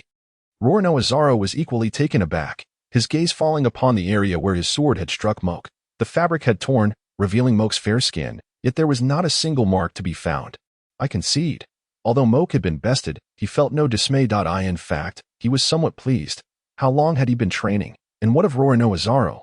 This battle had revealed that he possessed the swordsmanship capable of contending with Zoro. He was confident that upon their next encounter, his skills would have surpassed those of Roronoazaro. Moke sheathed the Sandai Kitetsu and turned to Roronoazaro with a smile, saying, I imagine you will also venture into the Grand Line. I look forward to our next meeting, where we can engage in another contest. Certainly. Roronoazaro replied without hesitation. Moke was the only swordsman in the East Blue who could match him in strength, and he welcomed such a rival. Moreover, he did not believe that Moke's swordsmanship was significantly inferior to his own. Rather, it was clear that Moke simply lacked combat experience. Most importantly, in an actual fight, it was possible that he might be the one to lose, for Moke's body was as resilient as iron. The fact that his most powerful attack had failed to inflict any harm was utterly astonishing. Could it be that, like Luffy, he too was a wielder of a devil fruit? Moke departed, for he had other matters to attend to. His duel with Roronoazaro had merely been a means to gauge the level of his swordsmanship. Now, he swiftly made his way towards the execution platform, for regardless of how the plot or characters may change due to his actions, one certainty remained: Luffy would undoubtedly head to the execution platform. This was his opportunity. If he could subdue Luffy at the execution platform, then the story might revert to its original course. Indeed, upon arriving at the execution platform, he spotted Bartolomeo and his childhood friend Desire, already present in the square. Especially Bartolomeo, with his distinctive appearance and attire, was impossible to miss. Soon, his gaze fell upon the execution platform, where a figure wearing a straw hat was striving to ascend. Just as I thought. Moke's smile was irrepressible. He placed his hand on the ground, activating his ability. Instantly, Moke's form began to change, entering the natural type mud state, as facing Luffy, who bore the protagonist's extraordinary aura, necessitated a complete transformation. With a light exhale, Moke intoned, Mudstone Bind. In the next moment, the earth beneath the execution platform seemed to come alive, surging forth to envelop the entire area beneath the platform, rapidly rising as if intent on consuming it whole. Whoa! Luffy finally noticed the unusual activity below, his eyes widening in alarm. After all, he was not yet the seasoned fighter he would become 2 years hence. His experience with devil fruit users was limited to the utterly inept clown, Buggy. However, Luffy was nothing if not determined, and he would not give up on achieving his goals until he succeeded. He would not cease his relentless advance, quickening his pace as he ascended towards the highest point of the execution platform. Yet, under the control of Mach, the earth rose at an even swifter rate. Just as Luffy reached the pinnacle of the platform, the soil surged upward, engulfing both him and the execution structure. Luffy was left with only his head protruding, his eyes now filled with panic. For he realized that no matter how he struggled, he could not break free. It was as if he had become ensnared in a quagmire. Simultaneously, the earth beneath Mach surged like waves, elevating him to the same level as Luffy. You are a pirate, aren't you? You must have long been prepared for death. As he spoke, Mach slowly drew the Sandai Kitetsu from his hand, assuming a stance to execute him. Who are you? Luffy cried out in a frenzy, struggling with all his might, even though he knew it was futile, for such was the instinct for survival. However, when Mach's blade descended, Luffy unexpectedly calmed, offering a smile towards the impending doom below. It was this very smile that left all present in shock. Mach smiled too, for this was precisely the effect he desired. Rumble. At that moment, A thunderclap echoed from above, followed by a streak of lightning that fortuitously struck Mach. Nevertheless, everything unfolded according to Mach's expectations. Beneath this bolt of thunder, Mach was blasted apart, scattering into countless specks of mud that splattered in all directions. Yet, in an instant, these myriad droplets rapidly reassembled. Mach restored himself to his original state. Now firmly on the ground, the corners of his mouth curled upward as he mused internally, "Dragon, you old rascal, I knew you would resort to this da-da." In one corner of the square, Daz Bounty wore a look of astonishment. Smoker's eyes widened as he turned to Daz Bounty. "Didn't you say he possessed abilities akin to the Chop Fruit? What nonsense. That was clearly elementalization. He is evidently a Logia-type user." Most likely the Mud Fruit. In that moment, Smoker's perception of Mach shifted dramatically. A swordsmanship prodigy, coupled with a Logia user, such a figure, if he were to join the Navy, would undoubtedly achieve greatness in the future. Perhaps he would even become one of the future admirals. His gaze then fell upon Luffy, his expression turning icy. The most pressing matter now is for Daz Bounty to keep up with this fellow. Just as he uttered these words, he transformed into a cloud of smoke, racing towards Luffy with astonishing speed. At that moment, Luffy had already freed himself and spotted Navy personnel approaching. Most crucially, Nami and Usopp were also arriving, pulling Luffy away in haste. TSK. Mach observed Smoker and Daz Bounty chasing after Luffy, noting Bartolomeo's admiring gaze directed at him. Unable to suppress the excitement bubbling within him, he couldn't help but chuckle. He never anticipated that he was not merely an exceptional swordsman but also a Logia-type user, the Mud Fruit. Unbeknownst to him, the owner of the weapon shop had approached Mach, wearing a broad smile. His gaze towards Mach laced with flattery and ingratiation. Mach turned to the owner, curiosity piqued, as he questioned, "Is there something you need?" The owner hesitated momentarily before resolutely stating, "Well, my wife has a sister named Ada, a culinary enthusiast who left for the Grand Line in pursuit of better cooking ingredients. If, by chance, you travel to the Grand Line and happen to pass Chef Island, could you kindly inquire about her whereabouts for me? The last news we received indicated she was there." Upon finishing, the owner bowed deeply to Mach. Mach was taken aback, for in the original narrative, the owner had never mentioned this to Roronoa Zoro. It appeared that this world had undergone some changes. Intrigued by the shift, he nodded. "Rest assured, I will visit Chef Island. I will also inquire about Ada for you." The owner was momentarily stunned, for he had merely asked Mach to help if he happened to pass Chef Island. He understood that he did not possess the influence to have Mach specifically journey there for his sister.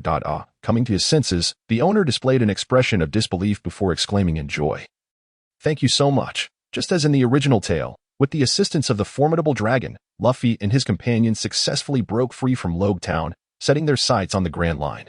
They swiftly navigated upstream, scaling Reverse Mountain, thus taking their first step into the Grand Line. At this juncture, Mach's attention had shifted entirely to Bartolomeo. He was eager to discover the origins of his Paramecia-type barrier fruit.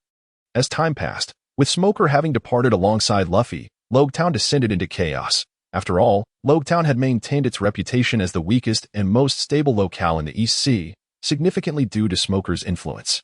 Now, without Smoker's deterrent, both pirates and scoundrels like Bartolomeo ran rampant, especially Bartolomeo, who was inherently lawless. With Smoker gone, no one could restrain him any longer. Boss has received news. The one coming to Loguetown is Colonel Wild Dog from Base 12 of the East Blue Navy. Who? Bartolomeo was taken aback. The three great scourges of the East Blue Navy were Colonel Monka, Colonel Rat, and this Wild Dog Colonel. Unlike Smoker, who was oblivious, the local populace was well aware of their reputation. However, to be fair, while these three were indeed the scourges of the East Blue, their strength was rather lacking, one weaker than the last. Bartolomeo grinned. "Perfect. I'm about to set sail, so I'll use their heads to make a name for myself. At the same time, it will rid Loguetown of a menace. After all, he was a native of Loguetown and did not wish for the Wild Dog Colonel to ultimately seize power there. Otherwise, the entire town might descend into chaos." Observing Bartolomeo from the shadows, Mach raised an eyebrow. What kind of place was Loguetown? It was the throat of the East Blue. The Navy headquarters would never allow a weakling to occupy such a position. Even if one lacked character, they must possess strength. Regardless of whether they were inferior to Smoker, they would at least need sufficient power to deter the pirates of the East Blue. Otherwise, all of Smoker's efforts over the years would have been in vain. Bartolomeo had some strength, but it was only effective against ordinary people. Against anyone capable of succeeding Smoker, he would find only death. Damn. At that moment, Mach was filled with doubt. Could there be another twist to this tale?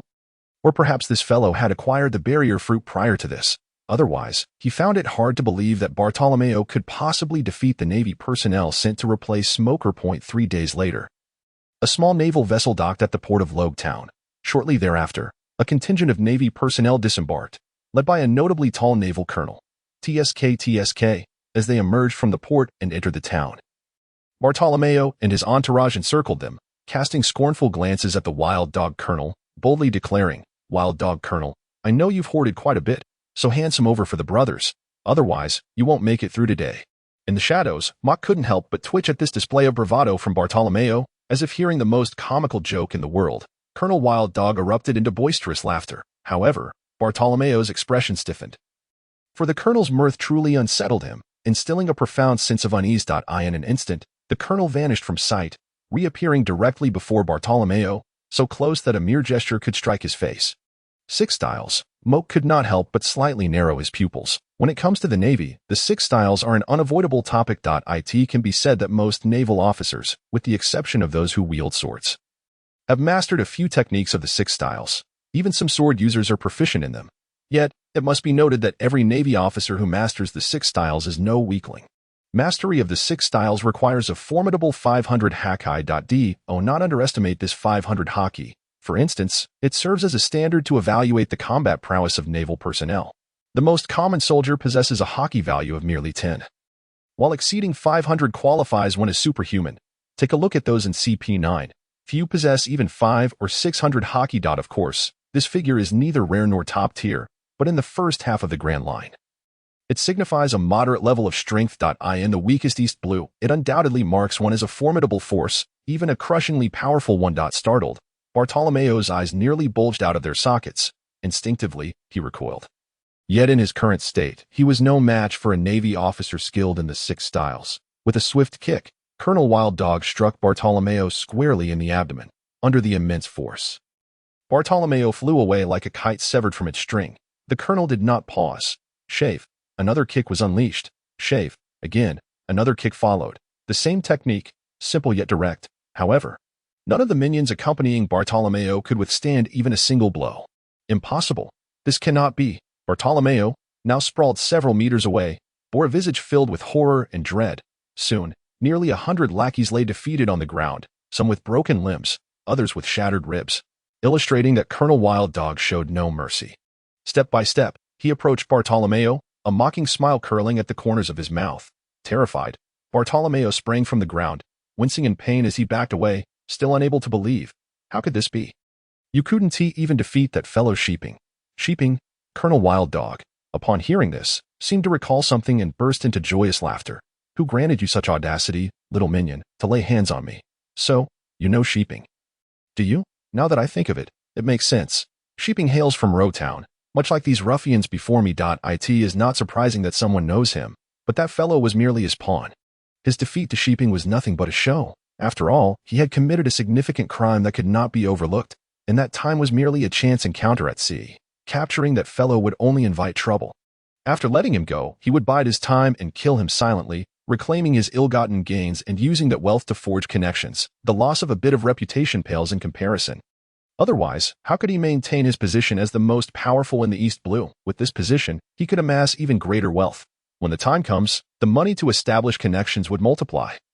And naturally, his ascent would accelerate. What a splendid deal. Yet, unexpectedly, this trash has created the illusion that he is weak.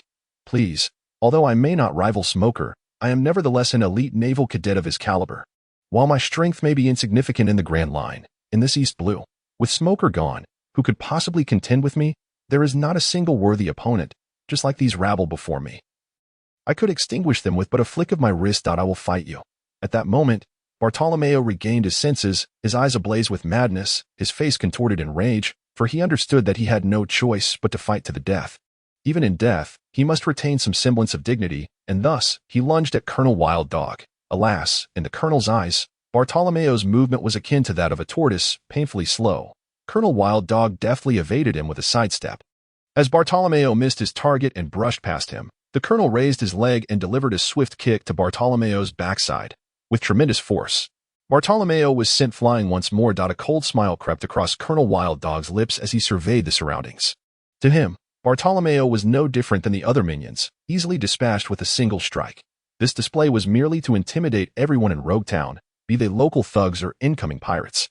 They needed to comprehend that even in Smoker's absence, Colonel Wild Dog remained, and this was not a place for them to act recklessly. However, he failed to notice that Bartolomeo was sent flying in the direction of his subordinates. Those subordinates, merely ordinary naval personnel, were caught off guard as Bartolomeo collided into them, causing chaos. At that moment, a box held by one of them fell, and a fruit resembling an apple rolled to Bartolomeo's side.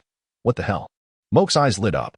Colonel Wild Dog's expression changed. He had not anticipated such an error. That was the devil fruit he had unexpectedly acquired, intended for forging connections. Bartolomeo was momentarily stunned before seizing the devil fruit without a second thought. Shoving it into his mouth, "You dare to shave." In an instant, Colonel Wild Dog vanished from sight. Yet, no matter how swift he was, a certain distance remained. Perhaps in the original narrative, he was merely a step too late, allowing Bartolomeo to consume the devil fruit. With that fruit, Bartolomeo turned the tide. If not defeating Colonel Wild Dog, at the very least, he could escape safely. However, no one could surpass Moke, who had been prepared all along. He had absorbed sunlight early on and transformed into a beam of light, reaching Bartolomeo just before he could consume the devil fruit and snatching it from his grasp. "Who are you?" Colonel Wild Dog halted abruptly, his gaze toward Moke filled with apprehension, for he recognized at a glance that Moke possessed a Logia-type power, akin to Admiral Kazara's Pika Pika no Mi, compelling him to regard the situation with utmost seriousness. "Who I am is of little importance. What matters is that this devil fruit is now mine." "Thank you," Moke said, shaking the fruit in his hand. Bartolomeo, having thought himself fortunate, he now found the situation turned against him. Colonel Wild Dog. He was infuriated, grinding his teeth in frustration, for this was the key to his future connections. Had it not been for his wariness of Moke's abilities, he would have struck already. However, now that the adversary recognized the fruit's significance, it was clear that neither side could retreat without conflict. Shave. Colonel Wild Dog was a man of decisive action. Having made his resolution, he ceased all further dialogue. Once more, he disappeared from sight. When he reappeared, he was already before Moke. Finger gone. He thrust his index finger toward Moke's forehead like a spear. Clang. Moke chose not to evade. Instead, he relied on his abilities, preparing to counterattack. At the very moment when Colonel Wild Dog's finger struck Moke's brow, Moke's third-generation sword, Ghost Che, was unsheathed, slicing through the air with a glimmer of cold light. However, just as he aimed to cleave Colonel Wild Dog, the Colonel executed another shave, entering a state of high-speed movement. Thus, he evaded Moke's strike, reappearing a full 10 meters away. At that moment, the look in his eyes shifted to one of astonishment and confusion as he remarked, "You truly are a natural abilities user. Yet, Vice Admiral Kazara is still alive and well. How did you come to possess the Pika Pika no Mi?" He had never heard of any natural-type devil fruit similar to the Pika Pika no Mi. Initially, he believed Moke merely wielded a superhuman-type devil fruit akin to the Pika Pika, at most possessing similar mobility and attack methods. However, after their recent encounter, he had confirmed that this individual before him was indeed a natural-type user. For otherwise, he could not manifest elementalization. Moke grinned. "That is no concern of yours. By the way, have you ever been kicked by light?" As soon as he finished speaking, light elements converged around Moke's right leg, causing it to radiate brilliantly. "This is bad."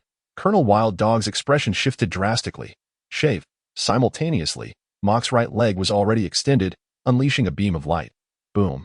Having dodged in time, Colonel Wild Dog witnessed the beam pierce through the very spot where he had stood moments before, striking a naval vessel at the port. Its immense power ripped through the ship's hull, resulting in a thunderous explosion that split it in two, sending it rapidly sinking. Hiss. Colonel Wild Dog involuntarily gasped, realizing that if he had been hit, he would either be dead or gravely injured. The thought sent shivers down his spine. Nonetheless, being a product of Zephyr's training, despite his questionable character, his strength remained formidable, and his courage was unwavering. The pressure Moke exerted did not intimidate him. Rather, it ignited his fighting spirit. Fixing his gaze on Moke, he declared, "Since being assigned to the East Blue as the deputy commander, it's been far too long since I've had a proper fight." As he spoke, Moke underwent a transformation, his entire body sprouting gray fur, his hands morphing into claws. It became abundantly clear why this man was referred to as Colonel Wild Dog. He was a user of the animal-type devil fruit, the Wild Dog fruit. Shave. In the next instant, Colonel Wild Dog vanished once more. Damn, it must be said, using the shave technique oneself is exhilarating. But facing an opponent who employs it is exceedingly vexing. Moke could only remain on high alert.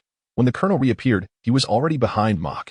Finger gone, clang. This time, Mach opted against elementalization, even as Colonel Wild Dog activated his abilities, an unsettling feeling gnawed at him. Therefore, he swiftly countered, slashing backward with his third-generation Ghost Che, striking Colonel Wild Dog's finger with precision. To Mach's surprise, an overwhelming force emanated from the colonel's finger, causing his hand to tremble. It must be said. The animal-type devil fruits are truly well-suited for those adept in martial arts. The sheer enhancement in strength was formidable. Yet, what shocked Mach even more was the sight of the colonel's finger enveloped in hockey. Good grief, this is the East Blue. Hockey wrapping around his fingers. How outrageous. Mach mentally berated himself while feeling a wave of relief. Most importantly, he reminded himself not to underestimate anyone in the future and not to overly rely on elementalization.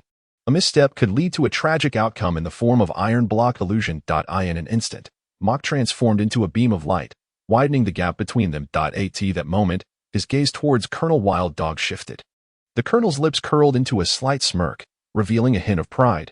This was his final trump card. He had recently awakened his hockey, although it was merely in its nascent stage, sufficient to barely encase his fists. It was enough for him to feel confident about advancing to Rear Admiral. At this moment, Mach felt a surge of fighting spirit radiate, and the next second, light elements converged around Mach, transforming him into a figure akin to a miniature sun. The intense brightness rendered all present unable or unwilling to gaze directly at him, for a mere glance scorched their eyes, causing unbearable pain.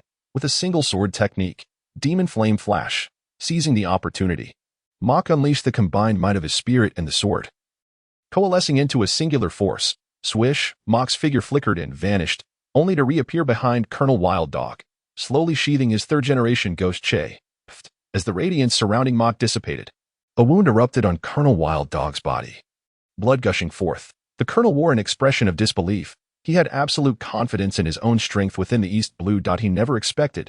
Bastard, Colonel Wild Dog muttered under his breath. It must be said. Mach's technique was indeed infuriating.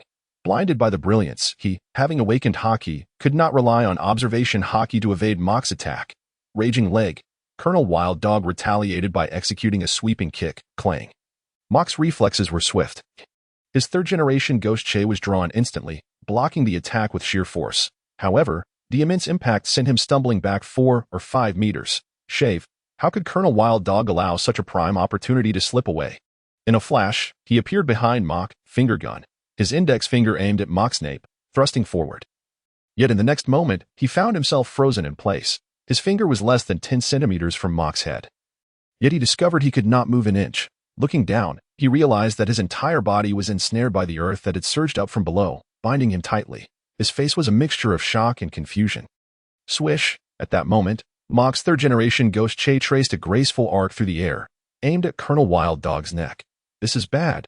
The colonel's expression changed dramatically. At this point, he had lost all ability to act and could do nothing but watch as the sword approached ever closer. Iron block. With no other choice, he was forced to adopt a passive defense.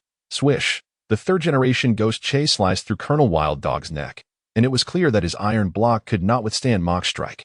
A wound gradually appeared, followed by a torrent of blood. No, this is impossible. Colonel Wild Dog's face was one of disbelief. The man before him was clearly a natural-type devil fruit user akin to the Pika Pika Nomi. How could he manipulate Earth as well? However, he soon noticed that the skin of this individual, unbeknownst to him, had lost its luster, appearing dull and even yellowed. But it was too late. At this moment, Mach's lips curled into a smile, revealing his satisfaction. Just after he had taken the brunt of Colonel Wild Dog's raging leg and been forced back several meters, he had instinctively touched the ground, transforming from light to mud abilities. Furthermore, it was confirmed. Iron block truly is the strongest illusion. This man had been completely defenseless against Mach's fully unleashed sword strike, resulting in a fatal blow, one that could not be survived. Crack. Meanwhile, in a shadowy corner, an individual was capturing photographs of Mach, expertly seeking the perfect angle to immortalize the moment he sheathed the sword, exuding an air of disdain for the world. Simultaneously, Mach searched for Bartolomeo's figure but found that he had long since vanished.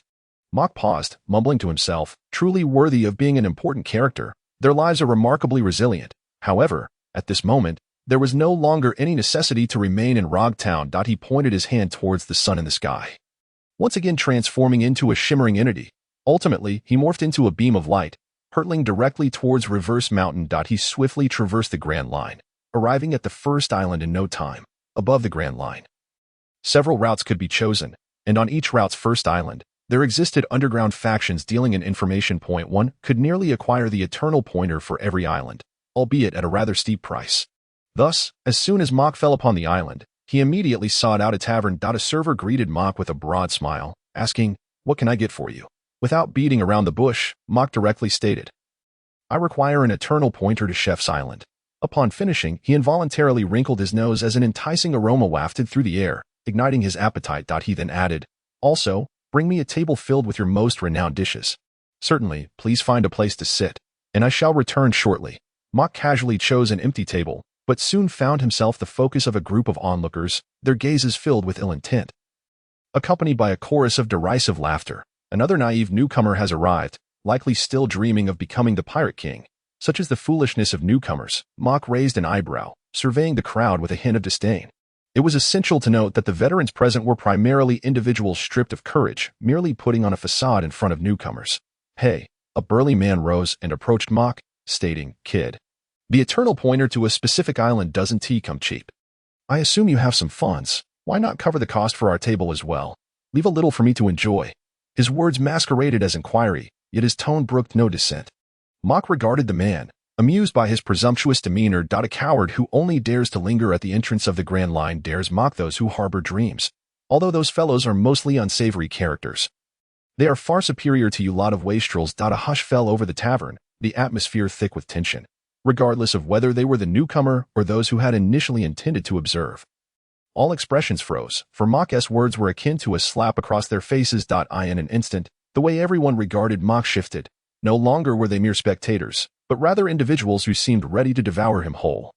Especially the burly man, whose eyes widened with fury.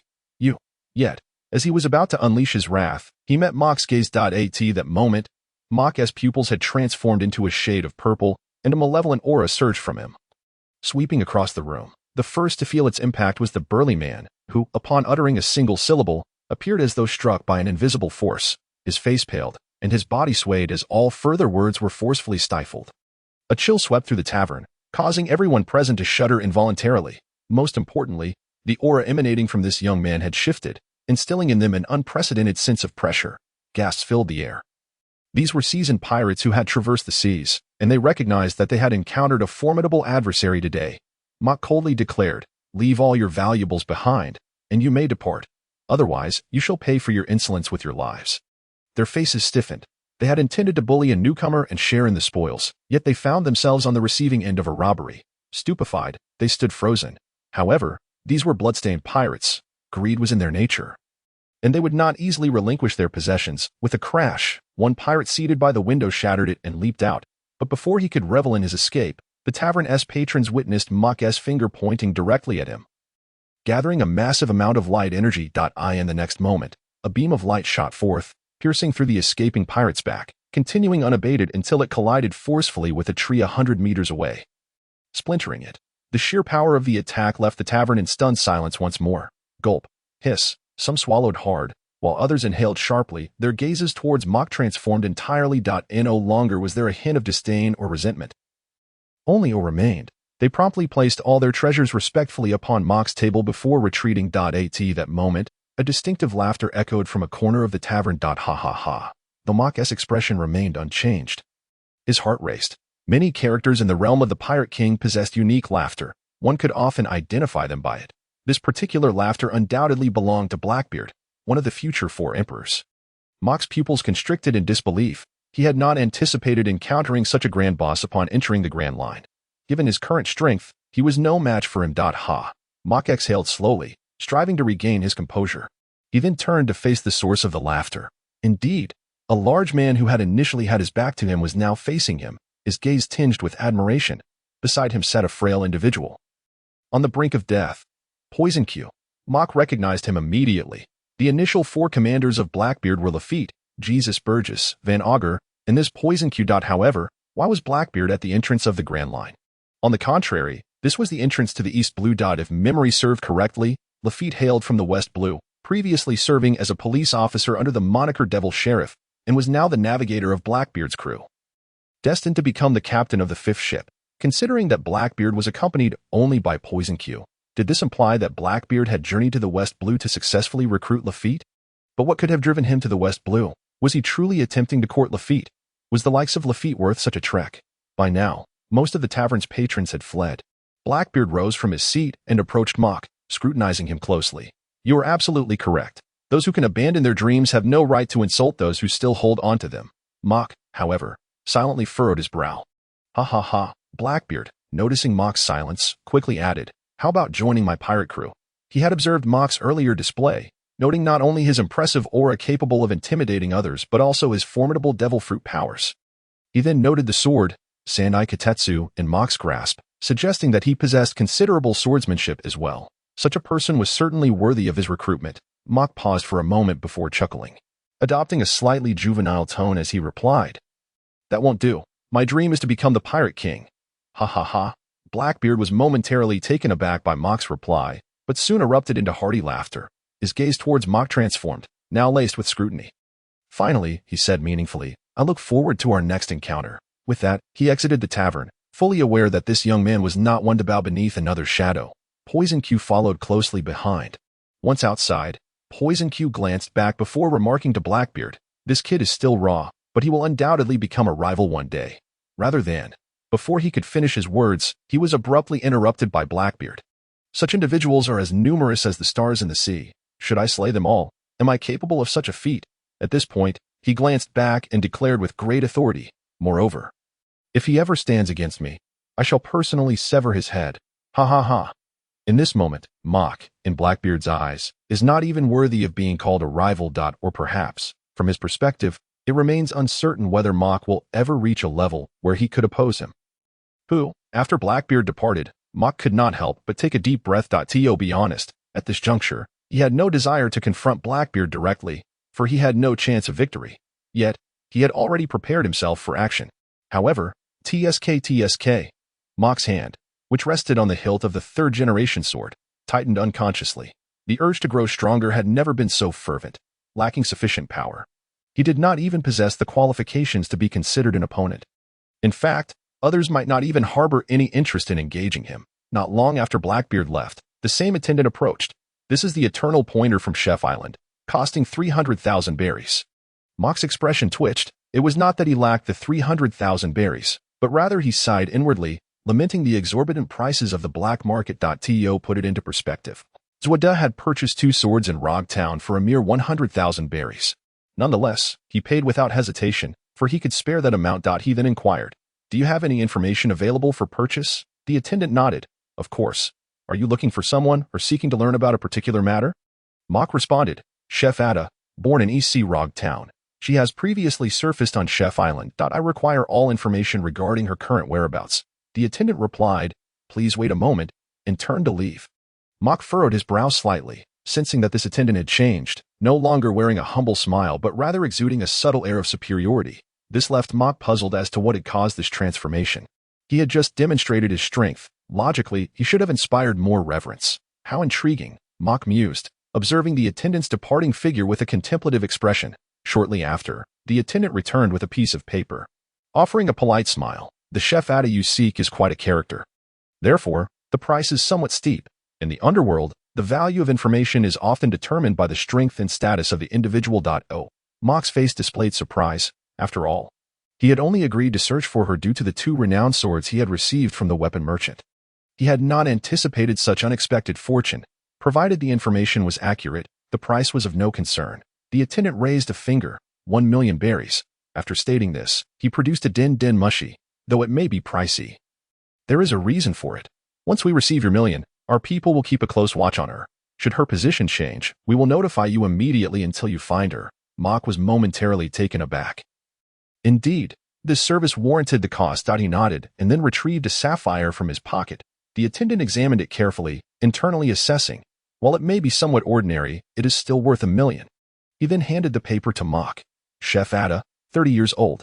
Chef Ada, 30 years old, was once the captain of the culinary god pirates, a dual-wielding swordsman with exceptional culinary skills and formidable strength. With a bounty of 130 million. She had won first place in the culinary competition on Chef Island. However, on that very day, She was betrayed, her crew suffered heavy casualties, and she was the sole survivor. Consequently, her temperament became exceedingly volatile, prone to violence at the slightest provocation. She remains on Chef Island, convinced that those who conspired against her are still there. This was the content of the paper. And Mock's eyes widened in astonishment. He had never imagined that Chef Ada would have a bounty exceeding 100 million. This was enough to match the price of a supernova. Furthermore, this bounty had remained unchanged over the years, as she had continually sought the identity of her assailant. How fascinating, Mock immediately added. What about the information regarding the person who conspired against her? If available, I would like to purchase that as well. The attendant paused momentarily, then narrowed his eyes. Considering this is your first collaboration with us and you show potential to become a valued client, I will make an exception to warn you. Anyone who purchases this information will also have their own information revealed to that individual. Are you certain? Mock hesitated briefly, then narrowed his eyes in contemplation. The implications of the attendant's words were far from trivial. First, he was not the first person to seek information about the assassin in the underground world. Second, the assassin had significant backing, and since Ada was still on Chef Island, it indicated that those who sought information had either been dealt with or had retreated upon learning the assassin's identity. Nevertheless, he nodded. Thank you, but please provide the information. I am quite curious. The attendant replied, all right, but the price is a bit high. After all, everyone knows that this information could potentially lead to the recruitment of a pirate with a bounty exceeding 100 million. As he spoke, he flashed Mock a knowing smile, as if to suggest that Mock harbored the same intention. Upon hearing this, Mock could not help but chuckle. Oh, then I am quite interested to know how much she is valued in your underground world. The attendant replied, 10 million berries. Mock's eyes brightened. A higher price indicated greater strength. Thus, upon hearing this figure, he felt a sense of joy. He then produced a string of jewelry. This should suffice to cover 10 million berries. The attendant replied, please wait a moment. His smile now bore a touch more sincerity. Given the potential sale of information worth over 10 million, his commission would undoubtedly be substantial. Soon, the attendant returned with the information once again in hand. In the New World, under the command of Don Quixote Doflamingo, a member of the Don Quixote family, Gladius. A Paramecia-type user of the Bomb Fruit, with a bounty of 31 million, but possessing strength exceeding 100 million. Utilizing the abilities of the Bomb Fruit, he ambushed Ada, annihilating all members of the culinary god pirates except for Ada, and successfully seized the devil fruit from her possession. Mock's expression shifted to one of shock. He had never expected that the perpetrator would be Gladius from the Don Quixote family. In a wonder, his backing was none other than Doflamingo and the entire Don Quixote family. But what kind of devil fruit could possibly entice Gladius to take action? Furthermore, Gladius chose to ambush rather than confront her directly, and even then, he failed to eliminate Ada entirely, indicating her formidable strength. This suggested that Gladius was inferior to her, yet not significant enough for Doflamingo to intervene personally. Thus resulting in the current situation, Mock immediately felt that the money spent was worthwhile and that recruiting Chef Ada as his first companion would be an excellent choice. Suddenly, an idea struck him. And he added, by the way, could you also provide me with a route map to Chef Island? The attendant chuckled lightly, then retrieved a map from his pocket and handed it over. Consider this route map a personal gift from me. Mock's eyes gleamed. Thank you very much. He then added, shall we proceed to the main topic now? The attendant raised an eyebrow, then chuckled. You are quite perceptive to have noticed that. Who? The attendant took a deep breath and straightened his attire. Now, on behalf of Baroque Works, I formally invite you to join us. Given your strength, once you enter Baroque Works, you will immediately become a high-ranking agent. Wow, just moments ago, it was Doflamingo's Don Quixote family, and now it was Crocodile's Baroque Works. Truly impressive. Indeed, within the underground intelligence network. In the New World, one cannot overlook the influence of the Don Quixote family, while the early stages of the Grand Line are dominated by the Baroque Works led by Crocodile. However, it is clear that he harbors no intention of being subordinate to Crocodile. Just as he was about to voice his thoughts, the waiter interjected, suggesting that he should not hastily decline the offer without first considering the terms presented. Firstly, there was the matter of information sharing. They would provide you with all the intelligence you require, free of charge. Furthermore, should any threats arise against you, or if anyone attempts to purchase information about you, you would be promptly notified, and assistance would be dispatched if necessary. Secondly, upon joining, as long as you complete the tasks assigned by Baroque Works, you would have the freedom to act independently at other times. Moreover, substantial rewards would be granted for successful task completion. Thirdly, you could choose the nature of your collaboration. Intelligence would be prioritized for you, and you would be warned of any adversaries. However, a fee would be required. along with the completion of certain tasks. Should you opt for this arrangement, you would have the discretion to select which tasks to undertake. It would not be mandatory to complete every assignment. Merely 2 or 3 from the assigned ones over the course of a year. One must admit that the third collaborative option was indeed quite enticing. Nevertheless, it seemed unnecessary. Issues that can be resolved with money do not constitute genuine problems. Intelligence could simply be purchased with berries. After all, no matter how appealing the proposition sounded, agreeing to it would mean submitting to Crocodile's Baroque works. Thus, Moke resolutely declined the offer, leaving the waiter with no choice but to depart with a sense of disappointment. Subsequently, Moke turned his attention to the map leading to Cook's Island, and was soon startled by the names of 2 islands, Whiskey Peak and Aska Island. It was undeniable that this route bore some resemblance to the one taken by Luffy. The former served as a stronghold for bounty hunters, where Princess Vivi and Luffy would likely venture. The latter was the island housing the Holy Sword. Particularly the latter held great allure for Moke. For the Holy Sword was known to be both enigmatic and powerful, capable of healing wounds autonomously, enhancing the strength of oneself and allies, and even controlling the hearts of others, achieving a union of man and sword. If he could absorb its power, his own strength would undoubtedly ascend to new heights. However, he felt compelled to visit Whiskey Peak as well, not merely to encounter Princess Vivi or reunite with Luffy's crew, but because there was a renowned blade, Hanajo, which, if memory served him correctly, was in the possession of an agent from Baroque Works. In the original narrative, it was ultimately claimed by Daz Bones, since he intended to win over Ada. It was only fitting to present a substantial token of goodwill alongside the information regarding the perpetrator, and what could be more suitable as a gift for a swordsman than a famed blade? After indulging in a hearty meal at the tavern, Moke rested for the night. The following morning, he transformed once more into a beam of light, setting his course towards Reverse Mountain. The Navy headquarters. Fleet Admiral Sengoku was taken aback, rising from his seat with an exclamation of disbelief. What?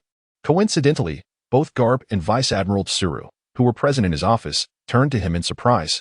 Garp, in particular, momentarily forgot the donut he was about to eat, as it was rare to witness Sengoku so flustered. Tsuru furrowed her brow, sensing an ominous premonition that something significant must have transpired. She promptly inquired, "What is it?"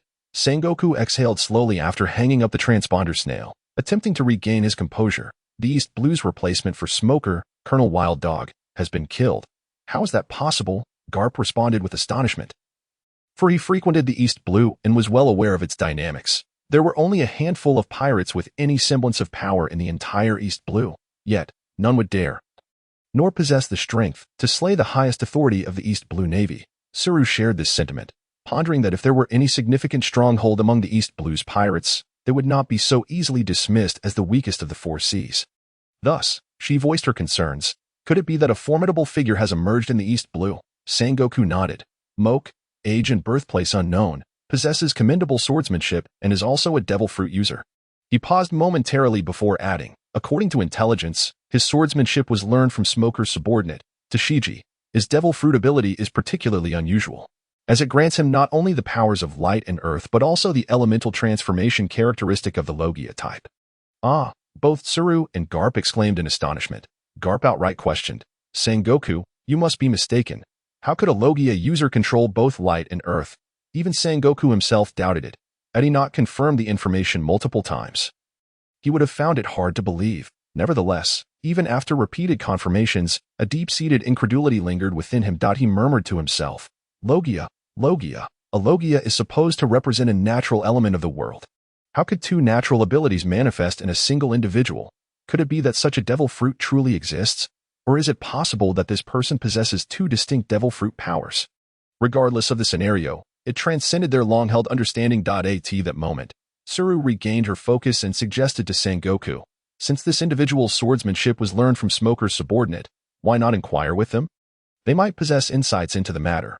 Hearing this, Sengoku's eyes lit up. Simultaneously, Smoker, who was fervently pursuing the Straw Hat crew, found himself lost in thought while gazing at the sea. Before long, a soldier approached him, presenting a transponder snail with utmost reverence. Colonel Smoker, it is a call from Fleet Admiral Sengoku. At the mention of Sengoku's name, Smoker's pupils contracted, and Tashiji beside him also turned, her face etched with concern. It was well known that Smoker preferred to act first and report later. Otherwise, the Navy headquarters would never have granted him the authority to pursue the Straw Hat crew. Clearly, trouble was brewing. Otherwise, Sengoku would not have personally reached out. Yet, Retreat was no longer an option. Steeling himself, Smoker took the transponder snail. Fleet Admiral Sengoku, this is Smoker. Sengoku inquired directly. Are you familiar with this individual named Moke? Ah, both Smoker and Tashigi were momentarily taken aback, as they had anticipated a reprimand. Confusion washed over them as they wondered why Sengoku would ask about Moke. Once they regained their senses, despite their lingering doubts, they promptly replied, we have some understanding of him. He is a friend of my subordinate, Tashigi. He possesses an extraordinary talent for swordsmanship and a rather unique devil fruit ability. Sengoku urged, elaborate. Smoker looked at Tashigi, who quickly picked up the narrative.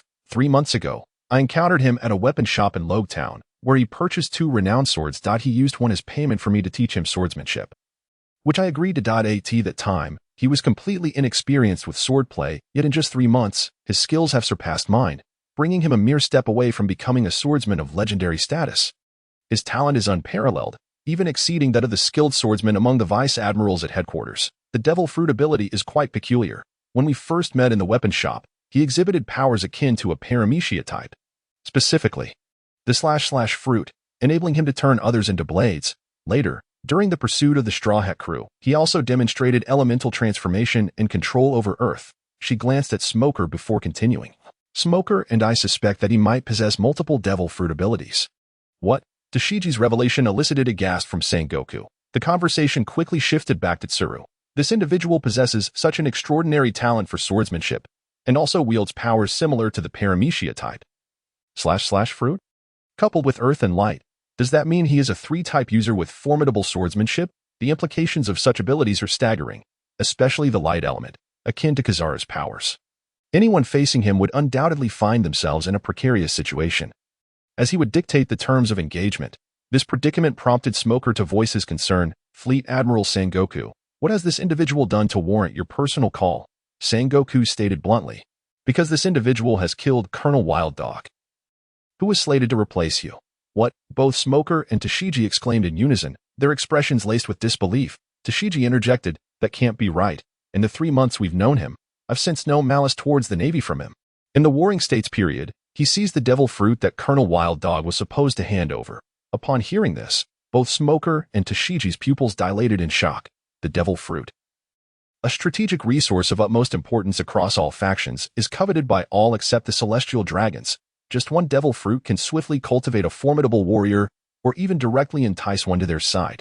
Thus, the implications of this statement are rather substantial. Tashigi clenched her snow sword tightly, her face a mask of fury. I absolutely cannot allow such a notorious individual to possess a famed blade.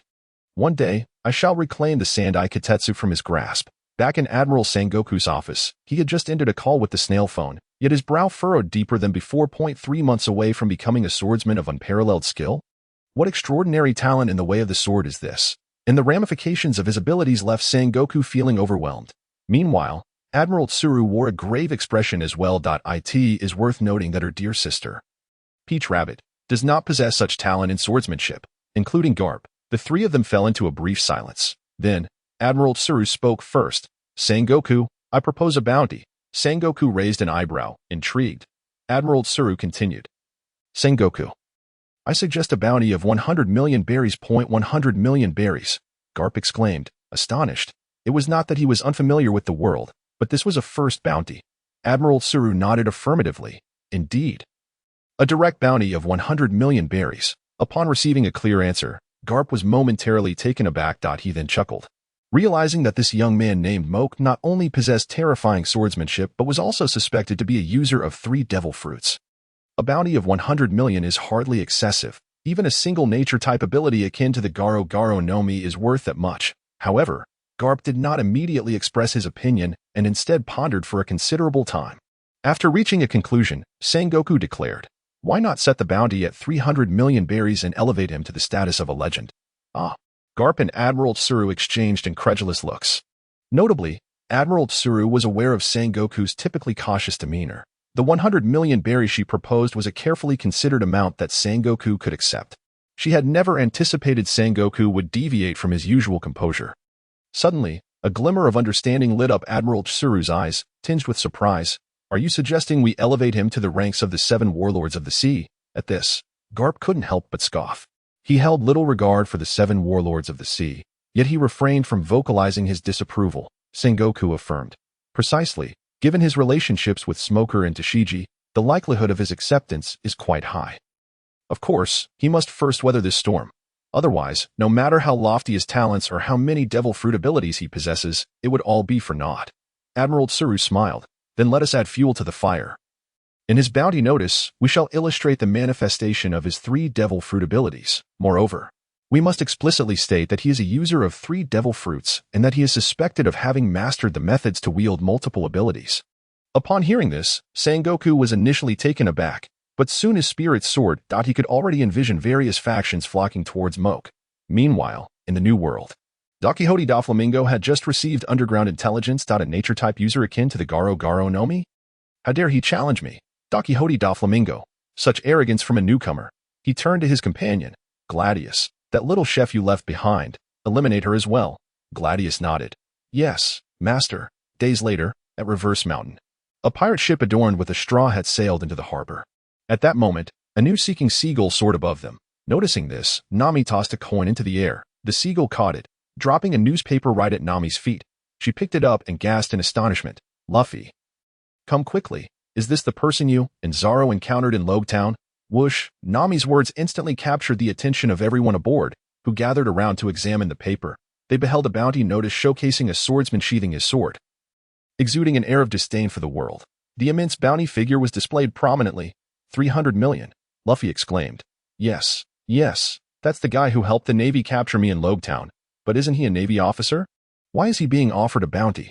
Zoro nodded in agreement. Indeed, he is the one I dueled with. I never expected him to have such a high bounty. A swordsmanship genius, a user of 3 devil fruits. His gaze fell upon a line beneath the bounty notice, and as he read it, his eyes widened in shock. He realized with astonishment. Indeed, he had not shown his full strength at that time. Meanwhile, a blue-haired girl approached with curiosity. Simultaneously, a beam of light descended upon their deck, transforming into a figure, none other than Moke himself. He surveyed everyone present.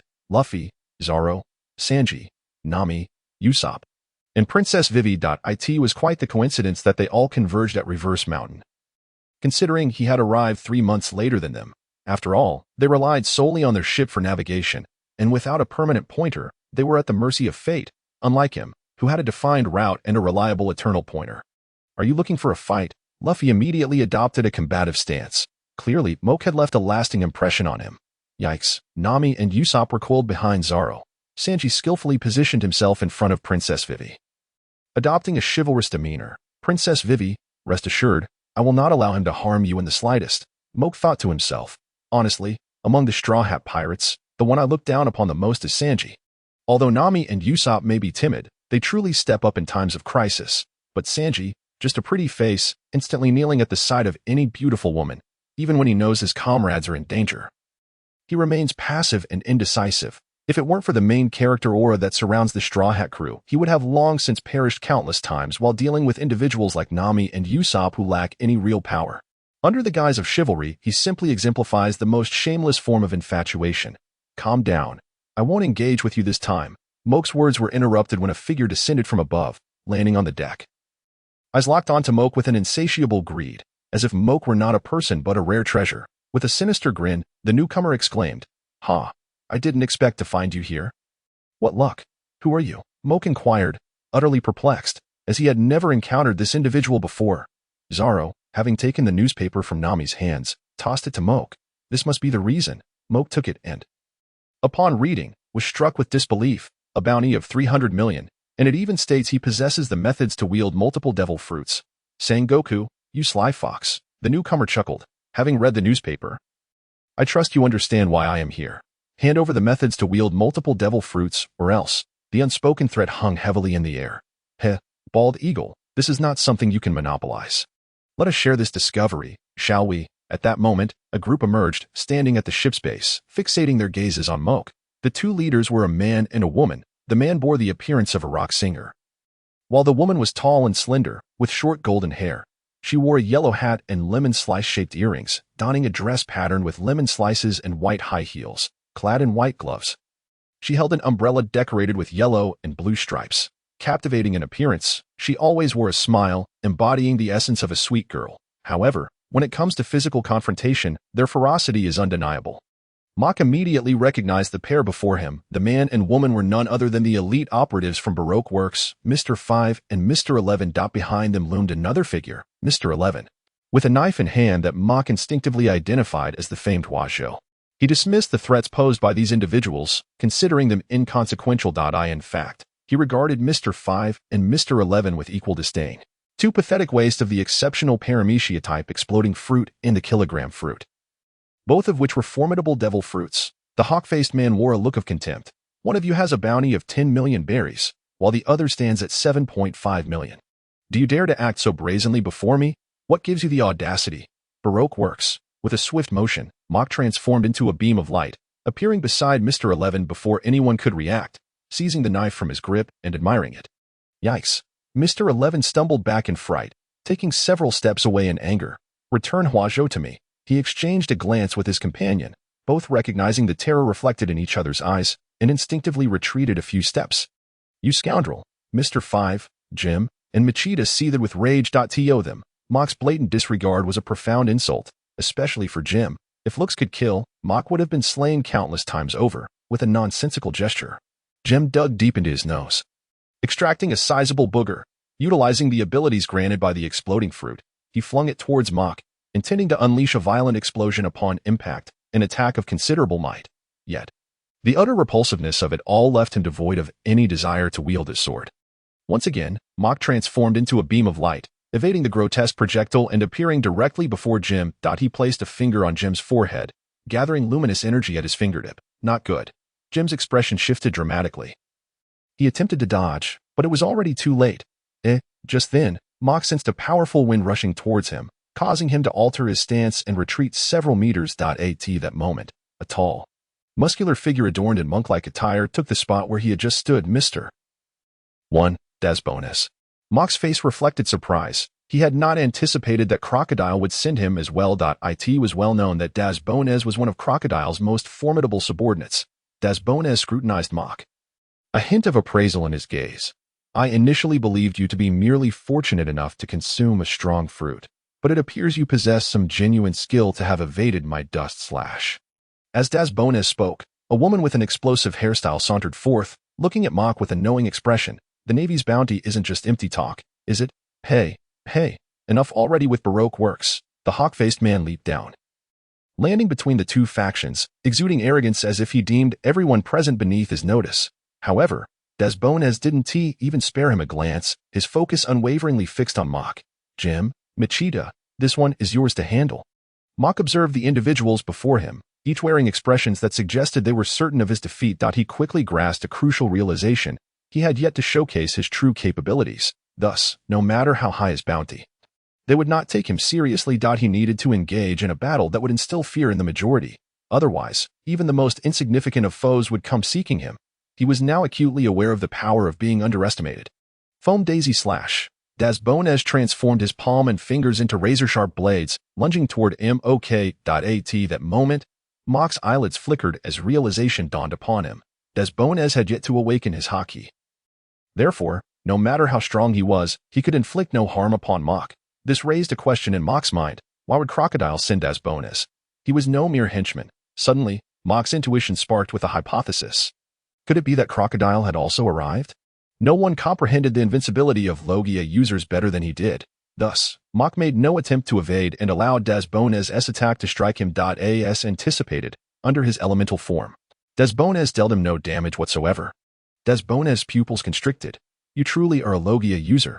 Hey, do you all simply disregard my presence? The hawk-faced man unfurled a pair of wings behind him, revealing himself as a rare Zoan-type user with flight capabilities. Clearly, he intended to join the fray, unwilling to allow his prey to be claimed by another. But at that moment, he caught sight of a figure in his peripheral vision, causing him to freeze in shock. He turned to see the newcomer, and a look of terror crossed his face. With a powerful flap of his wings, he ascended into the sky, choosing to flee without a second thought. Yet, a silhouette rapidly pursued him, a metallic hook plunging forcefully into the hawk's abdomen. Where do you think you're going? Just moments ago, you were so brazenly dismissive of Baroque Works. With a splatter of blood, the hawk cried out in despair. So it turns out the force behind Baroque Works is you. The newcomer was none other than Crocodile, one of the 7 warlords of the sea. Crocodile smirked, revealing his teeth. You know too much, so perish, without a moment's hesitation. He obliterated the hawk. Crocodile's entrance was undeniably imposing and flamboyant. Desbones exchanged glances with Jim and Machida, then leaped onto the Straw Hat Pirates ship to confront them. Clearly, they intended to leave no survivors. The Straw Hat crew, well aware of the threat posed by their adversaries, steeled themselves for a confrontation. Meanwhile, Mock fixated intently on Crocodile. I truly did not expect you to arrive, Crocodile replied. A Logia user akin to the Glint Fruit is worth my personal attention. Mock felt a mix of astonishment and unease. If his memory served him right, Desbones was the only one he had personally invited to Baroque works. Yet, the situation had escalated drastically. Nevertheless, he refused to back down. Pointing at the hawk. So, if I decline to join Baroque works, will I meet the same fate as that individual? Crocodile's lips curled slightly. This is precisely why I enjoy conversing with intelligent individuals. There is no need for excessive banter. So, what is your choice? Upon hearing this, Mock transformed into a beam of light, departing the scene. He was not fleeing but rather concealing Huasho along with 2 devil fruits and a trove of jewels. After all, he was about to face Crocodile. Carrying those treasures would hinder his ability to fight at full strength. He swiftly returned to his previous position, standing defiantly before Crocodile. What? Observing Mock's return, Crocodile contemplated the direction he had just come from. He remarked with significance. It seems you possess something of great value within your package, perhaps the devil fruit you seized from Marine Captain Wild Dog in East Blue? Crocodile was indeed a meticulous thinker, deducing the truth almost instantly. Crescent Sand Dune. With that proclamation, he launched an attack, his arm transforming into a crescent-shaped blade of sand aimed directly at Mock. Mock's pupils constricted slightly. Crocodile's Crescent Sand Dune was an exceptionally terrifying technique. Once struck by the blade of sand, one would be drained of every drop of moisture, ultimately collapsing in weakness and transforming into a desiccated mummy. Yet, the protagonist, Luffy, miraculously remains unscathed despite being completely siphoned of his vitality. Were it anyone else, the loss of moisture would undoubtedly spell certain death, with no possibility of resurrection. Water is the essence of life. Not merely a sea lich. No soul can exist without it. However, this particular move proved ineffective against him. Naturally, as long as it is not the Sea Prism Stone or the Haki, all attacks fail to inflict harm upon him. Indeed, the sand blade cleaved Mock into 2 halves. Yet, what of it? He instantly restored himself to his former state. Crocodile brushed past Mock, a sinister smirk creeping upon his lips. This time, however, the smile bore a hint of malevolence. With his right hand, the golden hook struck towards Mock's rear shoulder. Clang! At that moment, Mock, previously motionless and allowing the attack to land, swiftly drew his 3rd-generation katana and deflected the blow with a swift motion. The two retreated a few steps, yet their expressions diverged. Mock's gaze was fixed intently on Crocodile's golden hook, which was now enveloped in Hakai. By the heavens, Mock gasped in astonishment. Yet he felt it was only to be expected. Who was Crocodile? He was the audacious individual who dared to confront Whitebeard, and, ultimately, allied with Hawkeye to establish the Cross Guild. How could he possibly lack the Haki? If he truly did, it would be utterly absurd. Crocodile's gaze towards Mock grew more appreciative. He had previously used the sand blade to incapacitate Mock, leading him to believe that, like Desbones, he was unable to inflict effective damage upon a Logia user. To his surprise, the young man countered on the second attack, indicating that everything was within his expectations, while Crocodile himself appeared somewhat embarrassed. It seems you are aware of the existence of Haki. Thus, you should also comprehend that, at this moment, only I can inflict harm upon you. While you are utterly powerless against me. So, will you still persist in your stubbornness? With that, his aura shifted dramatically, infused with a hint of murderous intent. He warned, let me remind you, my patience is rather limited. Opportunities will not linger. Your next misstep may very well be your last. Haha. Mock could not help but burst into laughter. If it were any other Logia user, that would indeed be the case. But you, Crocodile, are not necessarily in that position, for he had not awakened his Haki.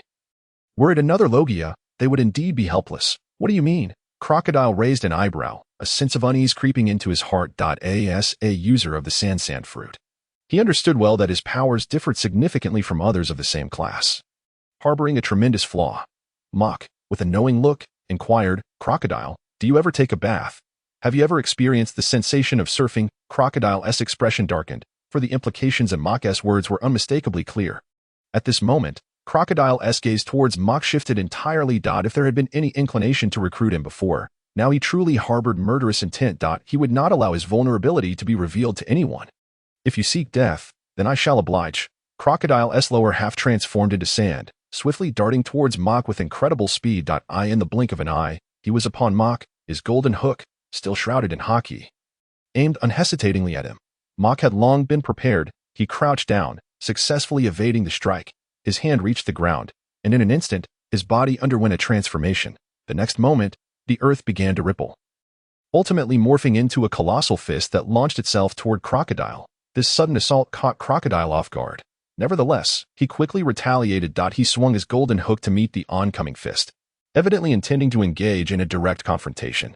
However, he was wholly unprepared for the outcome. When his golden hook collided with the emerging fist from the ground, it seemed to plunge into a quagmire, becoming ensnared. His arm was quickly engulfed by the muddy fist. Oh no! Crocodile's complexion shifted drastically as he abruptly halted his attack and decisively elementalized. Meanwhile, Mach could hardly contain his excitement. This was merely the beginning. The real spectacle lay ahead. Indeed, Crocodile's expression transformed once more, his eyes betraying a hint of terror. He realized that his arm, trapped within the muddy fist, could not elementalize. In disbelief, he exclaimed, "How is this possible?" Even more terrifying was the fact that the enormous muddy fist seemed to transform into an insatiable black hole, relentlessly devouring everything in its vicinity. Desert Sword. At this moment, Crocodile dared not underestimate Mach any longer. He transformed his arm into a blade of sand and charged towards the point where the muddy fist connected with the ground. Clearly, he aimed to sever the entire fist, thereby liberating himself from Mach's grasp.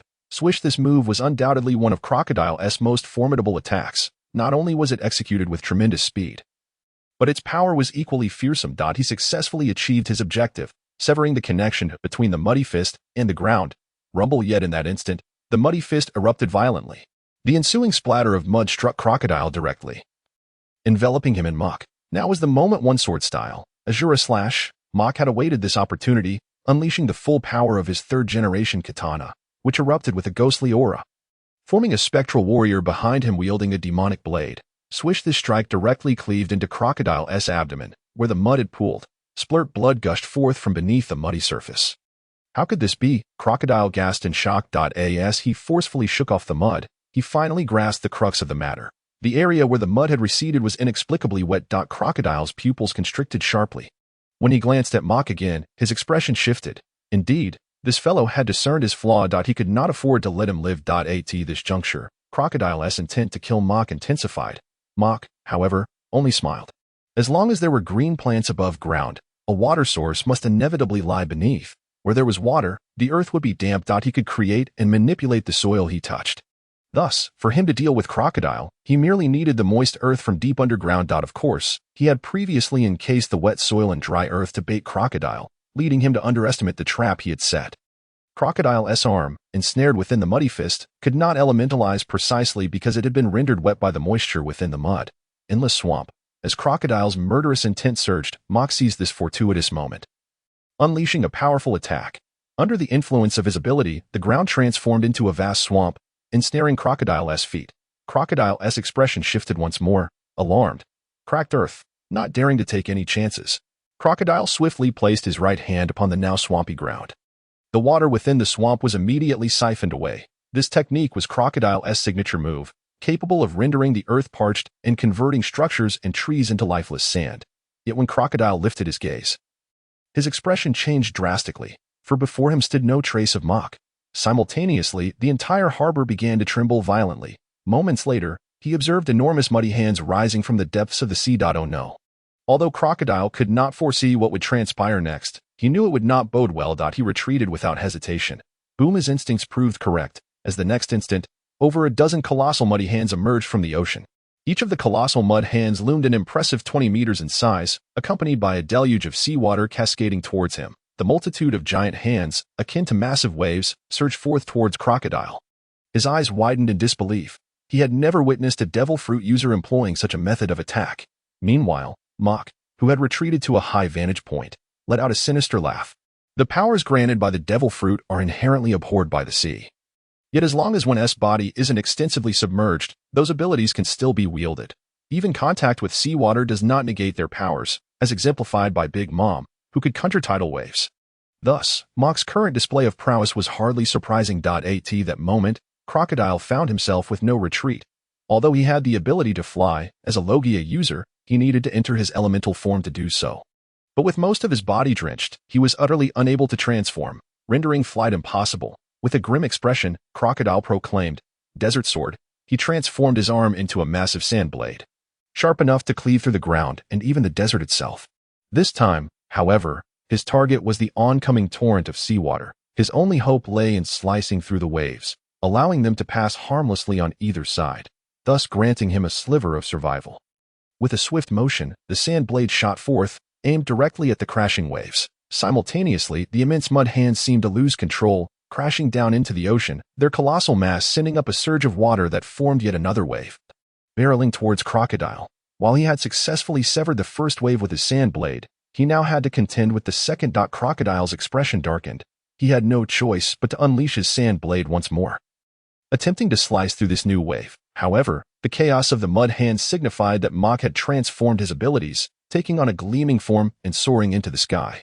Pointing a finger at Crocodile, who was fully occupied with the incoming wave, he unleashed a laser beam.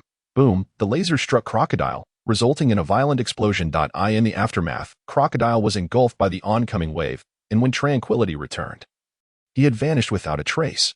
Mach descended from the sky, standing in silence for a prolonged moment, murmuring, "Is Crocodile truly dead?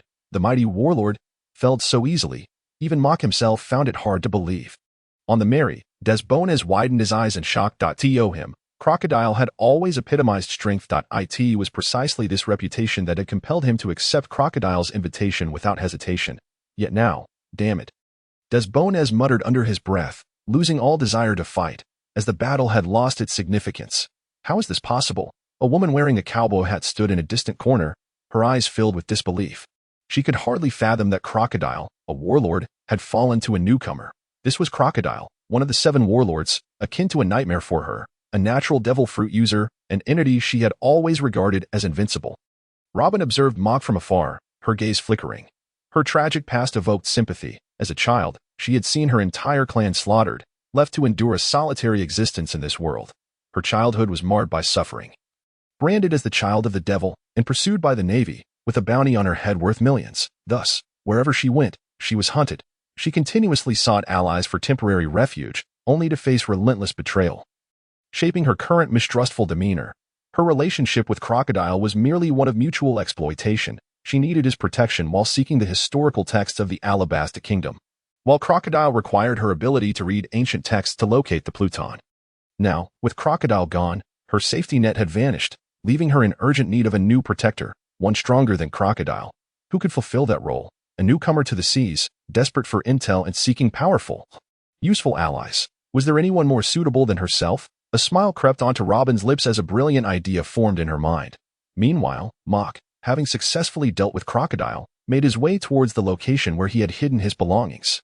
Upon arrival, he found a beautiful woman seated nearby, watching him with a playful expression, as if she had been waiting for his arrival. Mach's pupils constricted in recognition. This was none other than Robin. Adored by all sea fans, she possessed a sun-kissed complexion, long black hair, and wore a white cowboy hat, complemented by a matching white trench coat. Beneath it, she sported a purple crop top, partially unfastened, revealing her alluring figure, paired with a short purple skirt that accentuated her long, slender legs. Although she was not as enchanting as she would become in a few years, she was undeniably captivating in her own right. However, how did she know he had hidden his possessions there? It seemed she had been observing the events on the island from the shadows. Mach's mind raced with speculation. What was Nicole Robin's purpose in coming here? As Robin realized Mach had discerned her identity, her expression shifted slightly, but she quickly regained her composure, a charming smile gracing her lips. I have come to propose a partnership. A partnership. Mach was taken aback. He had expected her to board his ship directly, akin to how it occurred in the original story with Luffy. I possess the entire intelligence network of the Baroque works under Crocodile, including its agents, except for Desbones and the others who have appeared today, of course. They already know that M.0 is Crocodile. However, I am confident I can persuade them to continue working for Baroque works. Mach's eyes lit up with excitement. He had not anticipated such a turn of events. This was a stark contrast to her joining the Straw Hat Pirates in the original narrative, although Crocodile's most capable subordinates were few.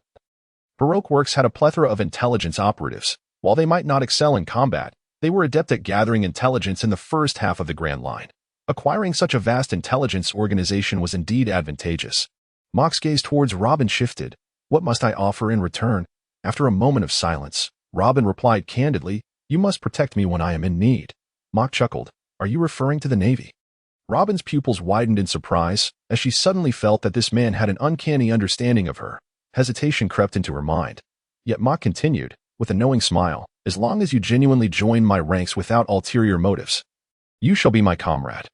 Even if an admiral were to arrive, I would ensure your safety without fail. To Robin's entire being trembled, her eyes wide with astonishment as she regarded Mokat that moment. She fully comprehended the implications of his words. Before her stood a person who was acutely aware of her past, yet despite this knowledge, was willing to accept her. This left her feeling somewhat in the past. She had encountered similar situations where individuals would profess their loyalty, only to betray her the moment she turned her back. However, gazing into the earnest face of Emoku instilled an inexplicable sense of reassurance within her. At that moment, Emoku had reached the place where he concealed his belongings, holding them in his hands while casting a light-hearted smile at Robin. If Crocodile can protect you, do you think I am any less capable? Even if we consider the worst-case scenario, the intelligence network that Crocodile painstakingly built is worth my protection of you. As Robin absorbed Moku's words, she found herself feeling increasingly at ease. Emoku then scrutinized Robin, and after a brief silence, proposed, how about this? You send these 3 groups to Aska Island to seize the Holy Sword there. Upon success, deliver it to the Chef's Island. And you, help me locate Van Oka and Giza's Bages. One is a sniper, and the other is a boxing champion. Robin's expression stiffened as realization dawned upon her. This was a test, not only for her but also for the Baroque works. She nodded, and then broke into a smile. From this moment forth, you are Mr. Zero of Baroque works. Your words shall serve as the highest command of Baroque works. Moku then shifted his tone. Can you truly persuade Das Bonus? To be candid, he held Das Bonus in high regard. The potential that this individual possessed, should it awaken, could be terrifying. Robin nodded. Of course. Emoku nodded with satisfaction. Excellent. I look forward to our meeting at the Chef's Island.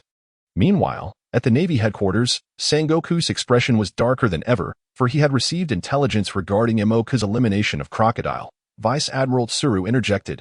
Now that he has defeated Crocodile, he has proven his strength to the world.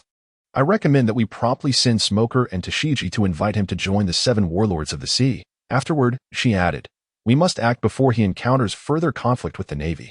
Upon arriving at Chef's Island, Emoku's eyes widened in astonishment. Now he understood why this place was called Chef's Island. It was truly teeming with chefs, intellectual and alluring women, and those with a hint of mischief. All abounded, various types of Lolas, some adorable, others world-weary, along with a range of charming mature women and innocent young girls. Even someone like him, who had witnessed an information explosion, was left utterly speechless. Gulyalu. Emoku swallowed hard. This was undoubtedly a land not of daughters but of a paradise for men. Such a place was a sanctuary for every man's desire. Yet, the first man who dared to linger would hardly survive. Do not ask why. The allure was simply overwhelming. The allure of a curvaceous figure was undeniably captivating. The thought of her twisting and turning on him would be nothing short of divine. At that moment, he finally comprehended the indulgences of King Zhou. Lavish feasts and boundless pleasures were not merely fanciful whims. Hoo-hoo. Emoku took a few deep breaths, striving to calm himself. Simultaneously, he repeatedly reminded himself, women only serve to hinder the swiftness of drawing one's sword. One must remain composed. He then inquired of a chef, do you happen to know Ada? Ada. The chef paused, taken aback, before scrutinizing Emoku with a hint of wariness. What business do you have with Ada? Emoku replied, I hail from Roguetown in the East Blue, sent by her brother-in-law. I came to see her since she has not been in contact for many years. The chef's expression darkened slightly. Ada was one of the 3 guardians of Chef's Island, having sacrificed much for the island and its chefs.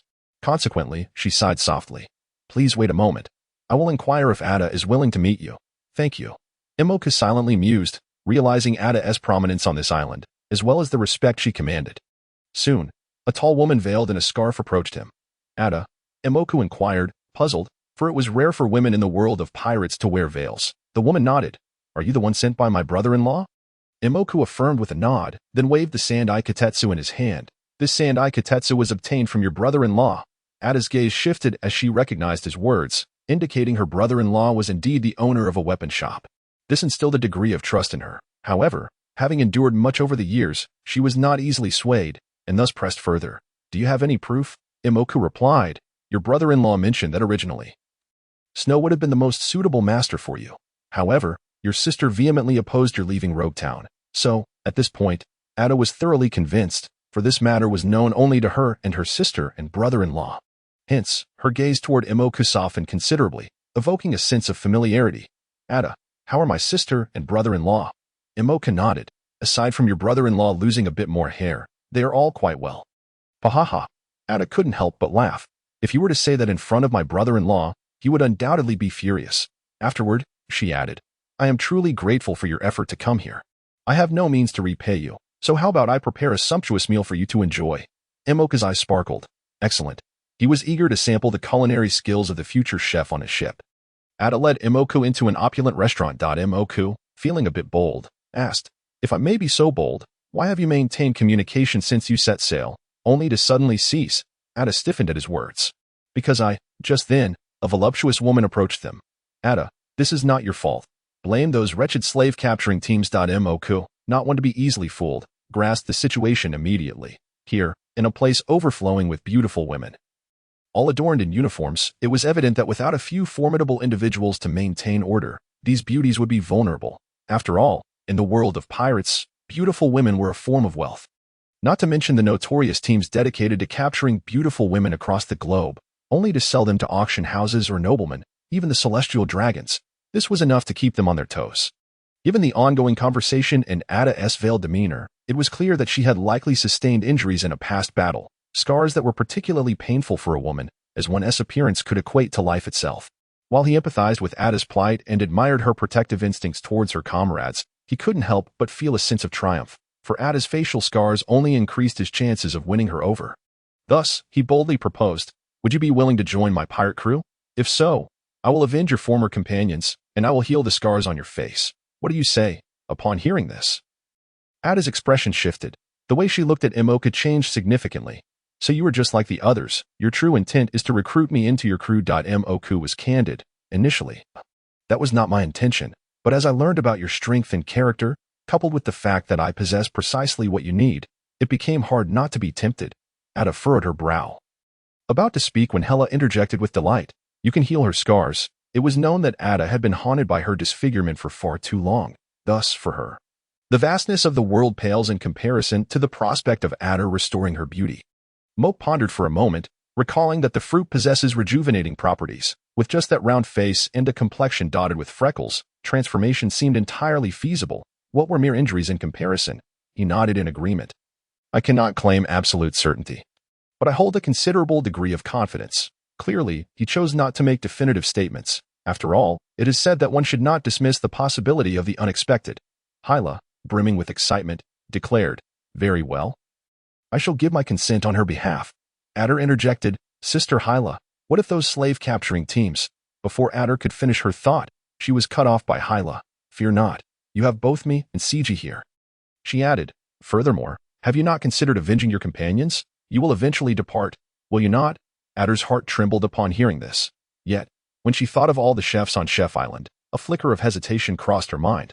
But, Moke shrugged, I still have some time here. I shall take care of those slave-capturing teams for you. You, both Ada and Hyla directed skeptical gazes at Moke. After all, he was the only known user of multiple devil fruits, which granted him a unique standing to make such claims. At that moment, a tall woman from the Longhand tribe stepped forward. However, her gaze toward Moke was tinged with a hint of reverence. A user of multiple devil fruits? Is it not a fact that one can only consume one devil fruit? Ada and Hyla exchanged puzzled looks, even doubting their own hearing. Had it not been for the arrival of their elder sister, Cece's, they would have protested vehemently. The newcomer continued, Moreover, not long ago, he defeated the Warlord crocodile. I suspect your new bounty will soon spread across the globe. What? Ada and Hyla exclaimed in unison, their expressions transformed entirely as they regarded Moke anew. If Moke truly possessed such strength, then those slave-capturing teams were hardly a threat. Cece's rolled her eyes before turning to Moke. Most of the individuals who come here harbor ulterior motives. Hence, I took the liberty of investigating the underground intelligence network. To my surprise, I uncovered a significant revelation. She continued, As long as you can indeed heal Ada's wounds, I shall support her joining your pirate crew. Ada, Cece's added, Ada, to speak frankly, I have already learned the identity of the one who harmed your companions from the underground forces. Ada's eyes widened in shock as she stared at Cece's. Cece's, with a hint of remorse, explained, I should not have kept this from you. However, I chose silence previously because that individual is far beyond your means to confront.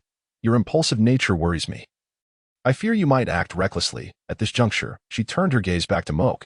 But now, you possess the means to contend with that individual. Moke narrowed his eyes, acknowledging that maintaining control over an entire island of chefs was no small feat. He had anticipated this moment. One of the warlords, Don Quixote Doflamingo, was indeed Adder's adversary, as it had been Doflamingo's subordinate, Gladius, who had ambushed her chef pirate crew. Adder's expression shifted dramatically. Indeed, this foe was beyond her capabilities to confront alone. The gravity of Adder's expression did not escape Moke's notice, prompting him to reassure her. I can be quite frank. Even if Adder does not join my pirate crew, I will eventually cross paths with Doflamingo. Therefore, you need not doubt my intentions regarding Adder. He then retrieved a box from his satchel and presented it to Adder. This is a token of my sincerity. Cece's, Adder, and Hyla exchanged glances. And Adder accepted the box, opening it to reveal its contents. She was momentarily taken aback, then exclaimed, a devil fruit. Moke explained, this is the superhuman-type fruit. Consuming it will render your skin exquisitely smooth, even allowing you to deflect attacks. Most importantly, it is one of the rare fruits capable of inducing a complete transformation. To put it plainly, even the most unattractive individual would emerge as a paragon of beauty or handsomeness upon consumption. Such a devil fruit exists. Cece's, Adder, and Hyla's eyes widened in disbelief. Trembling with anticipation, Adder held the devil fruit in her hands, casting a glance at Moke, and ultimately made her decision. She brought the devil fruit to her lips and took a bite. Almost immediately, a miraculous event unfolded. With this profound sincerity, Moke successfully welcomed Chef Adder into his ranks. Time swiftly passed, and half a month went by in the blink of an eye. Robin had arrived at Chef Island and discreetly sought out Moke. Mr. One presented the holy sword to Moke. Moke regarded Mr. One and then Robin with curiosity. I wonder how you managed to persuade him. Robin blinked and flashed a charming smile. That's a secret. Moke chuckled lightly but did not press further. Instead, he accepted the holy sword and reached for its blade. Be cautious. The faces of the others changed. These three had previously suffered at the hands of the holy sword. Had it not been for the power of the gem suppressing it, they would not have been able to bring it out. Ha ha ha. Moke burst into laughter. It seems you have had your share of trouble with it. But to me, it is merely a supplement. As he spoke, he made contact with the holy sword before everyone's eyes. Boom. An eerie power emanating from the holy sword seemed to respond to some stimulus, instantly surging towards Moke's body. Yet, in the next moment, Moke absorbed this power, attempting to assimilate it into his own mysterious energy. However, the ghostly energy belonging to the Sandai Katetsu within him began to resist. It seemed unwilling to be replaced, putting up a fierce defense. For a moment, neither force could gain the upper hand. Witnessing this spectacle, Moke wore an astonished expression. He did not rush to intervene but instead watched as the two titans clashed. Ultimately, he discerned a tendency for their energies to merge. His eyes lit up, and he immediately activated his devil fruit ability. Under the influence of his devil fruit powers, the two energies truly began to intertwine. It possessed the dominance of ghostly energy while incorporating the eeriness of the holy sword. Simultaneously, Moke sensed that his control over his abilities had reached a new realm. The eerie energy from the holy sword, along with the ghostly energy from the Sandai Katetsu, was absorbed into his body. This time, it was not merely a matter of absorbing a fraction and transforming his body into a similar substance. Rather, it was a complete assimilation, rendering it entirely his own. Ultimately, the holy sword fully entered Moke's body, manifesting as a tattoo of a sword on his forearm. The ghostly energy from the Sandai Katetsu dissipated, transforming into an ordinary dagger. Yet, these two forces continued to refine Moke's physique. He even felt his body enhancing at an accelerated pace. Most significantly, at the instant the holy sword entered him, he sensed a powerful and domineering force accompanying it. Although faint, it was undeniably present. While this force entered his body alongside the holy sword, it continuously resisted. What is this? Moke pondered in astonishment, then employed his evolved ability to frantically absorb it. Finally, a fragment was successfully drawn in. This fragment surged into his mind. Boom. A terrifying power erupted from Moke, radiating outward in a sweeping wave. Robin was the first to feel its impact, her face paling. She staggered, nearly collapsing. Conqueror's Haki. Indeed, the domineering power from the holy sword was the Conqueror's Haki. Only those possessing Conqueror's Haki could wield the holy sword. Otherwise, they would merely be controlled by it, reduced to its puppet. Moke, with his more potent devil fruit abilities, was the exception. Otherwise, he would have been subjected to its control. The fragment of Conqueror's Haki on the holy sword was a remnant of a previous king who had wielded it in battle. becoming tainted by his prowess. It was akin to the Black Blade. The difference being that the Black Blade was entwined with armament haki, while the Holy Sword was enveloped in Conqueror's haki. Certainly, the Fruit's ability to absorb the Conqueror's haki from the Holy Sword is indeed attributed to the fact that this strand of haki is unclaimed. However, the most crucial aspect is that once the Holy Sword is integrated into one's being, the mastery of the swordsmanship escalates dramatically, much like the character Sokka from the original work, who, after integrating the Holy Sword, advanced 2 realms and entered the 3rd stage of swordsman, the Flying Slash, enabling him to unleash sword energy externally. Regarding the classification of swordsmanship stages, the first stage is that of a novice swordsman.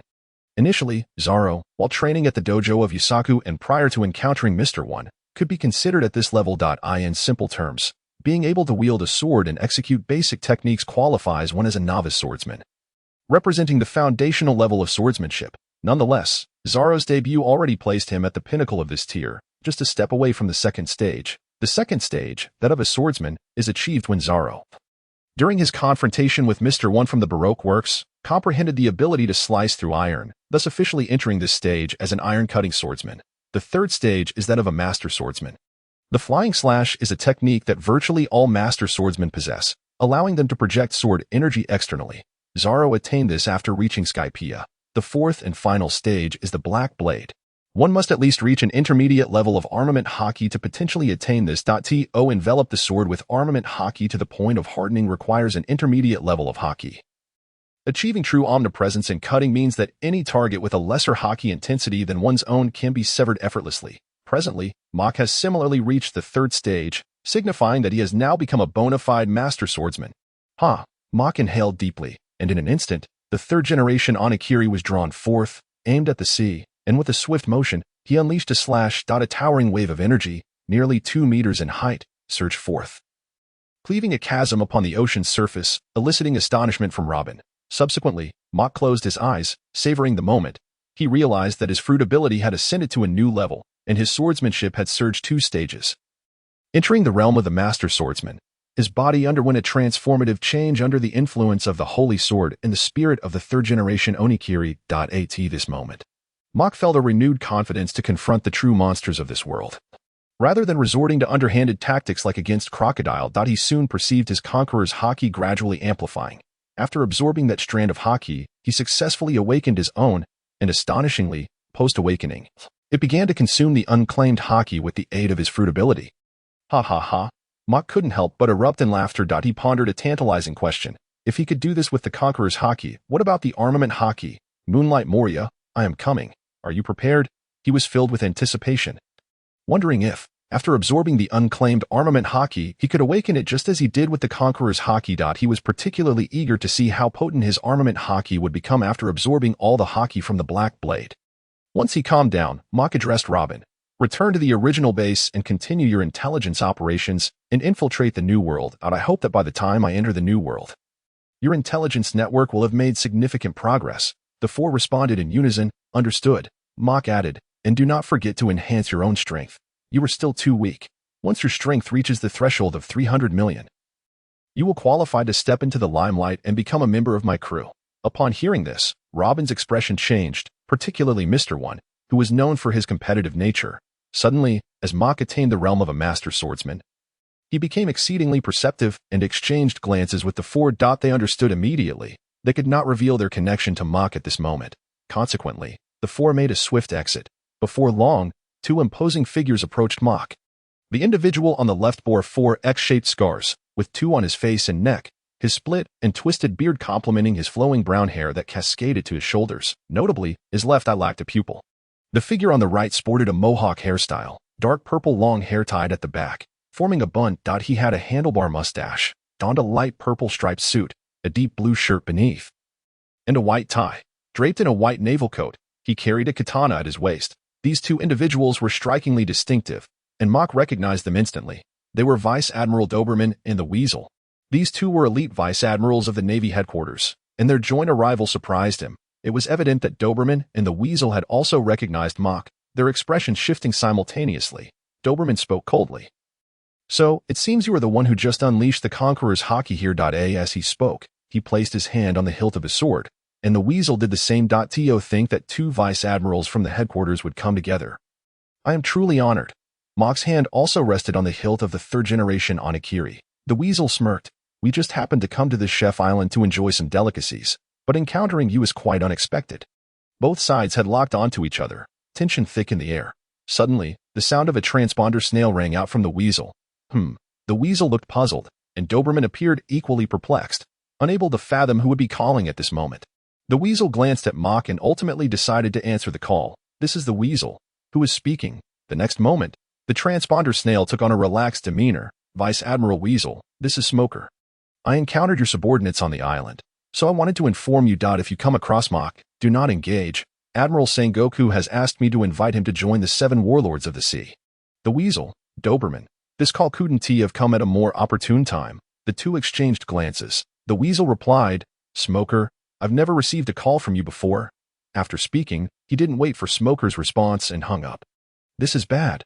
Smoker's expression darkened as he turned to the nearby Marines and asked, Did you see which direction the weasel went? The Marine instinctively pointed in a direction.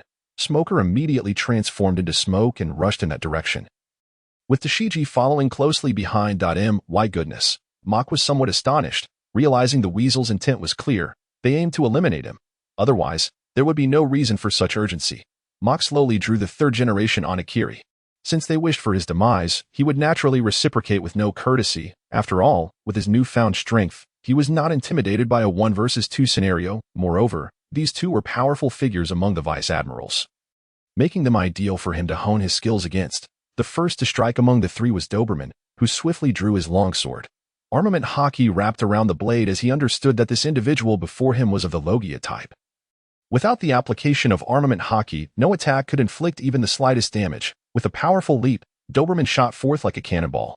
His speed was astonishing, reaching Mock's front in the blink of an eye. He swung his longsword down towards Mock with the intent to cleave him in two. Mock, undeterred, met the attack with his own third-generation Onigiri. Clang!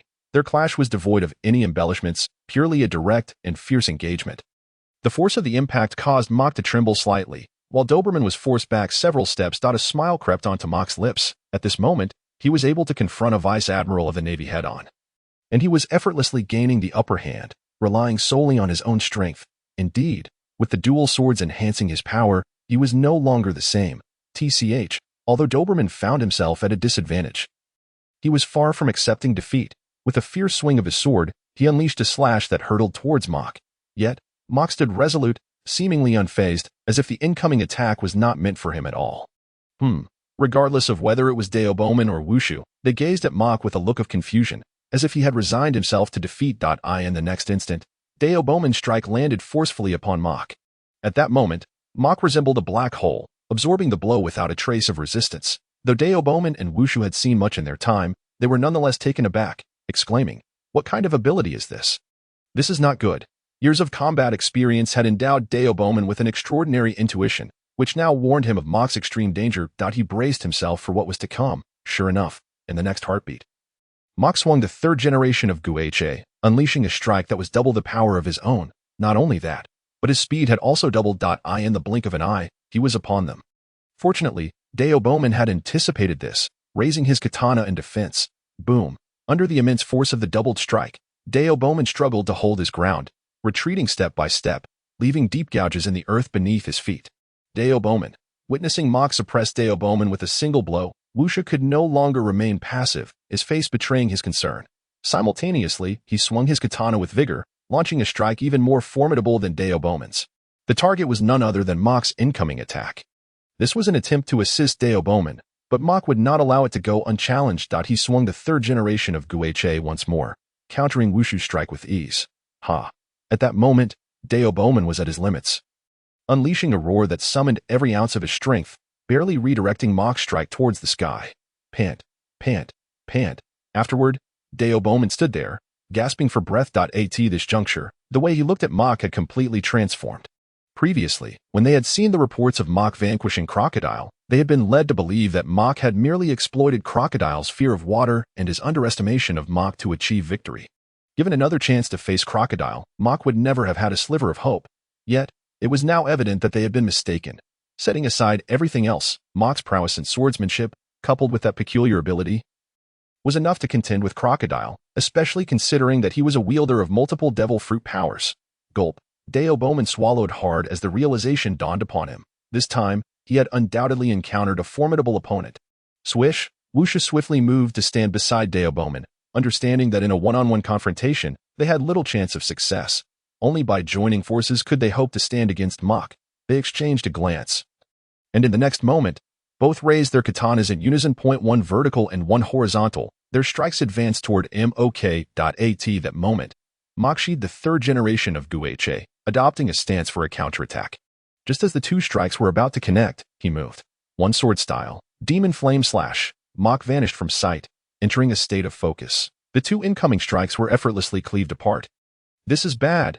Deo Bowman and Wuxia's expressions changed dramatically, their pupils dilating in shock.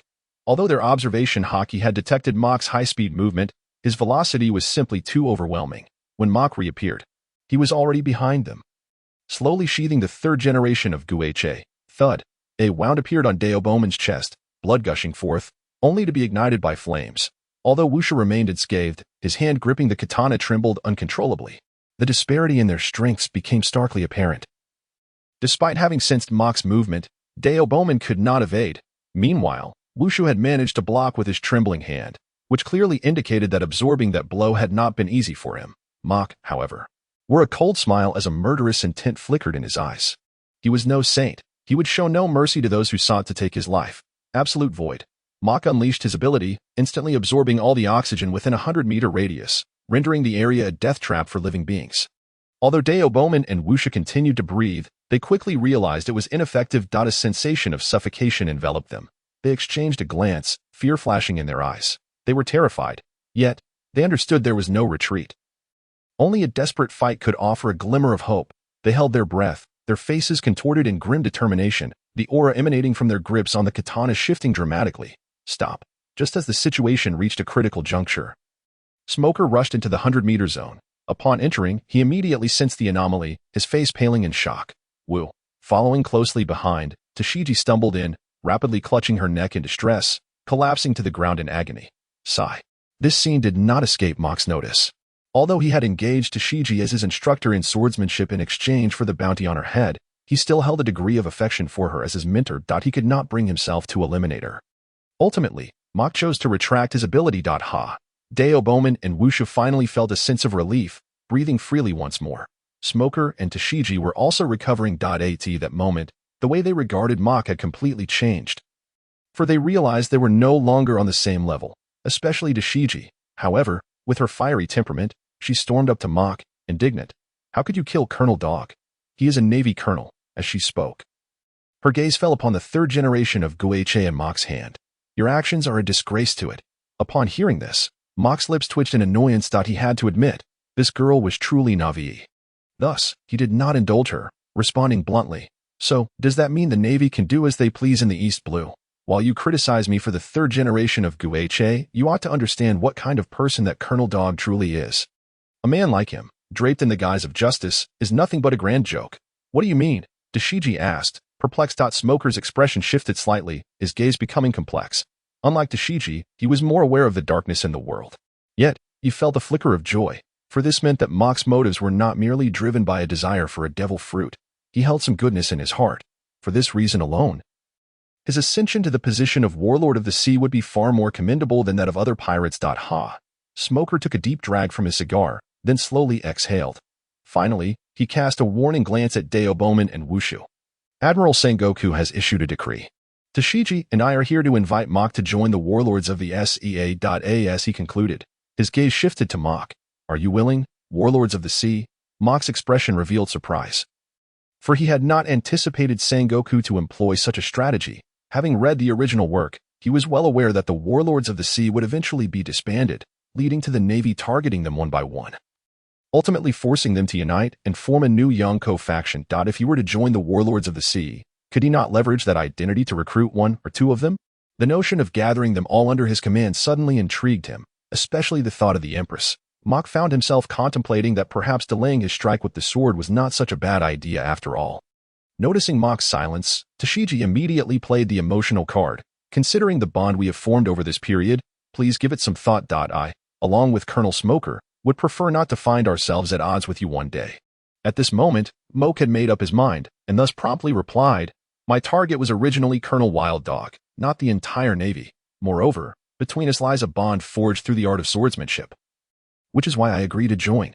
Wonderful, exclaimed Smoker and Tashiji, unable to contain their joy. Daberman, Weasel, the two suddenly felt that the recent skirmish had been somewhat pointless, their injuries seemingly in vain. They exchanged glances, the atmosphere turning somewhat awkward. Shall we take our leave? However, Moke cast a glance at the blades held by Daberman and Weasel, sensing that these weapons were far from ordinary. They were undoubtedly not inferior to his own Sandai Kitetsu, especially the one in Weasel's possession. Alas, what a pity. Had Smoker arrived a little later, those two swords might have become part of his collection. Smoker then produced a transponder snail from his pocket and presented it to Moke. This is a direct line to Admiral Sengoku. Every warlord of the sea has one. Upon receiving the transponder snail, Moke understood that he had officially become a member of the Warlords of the sea.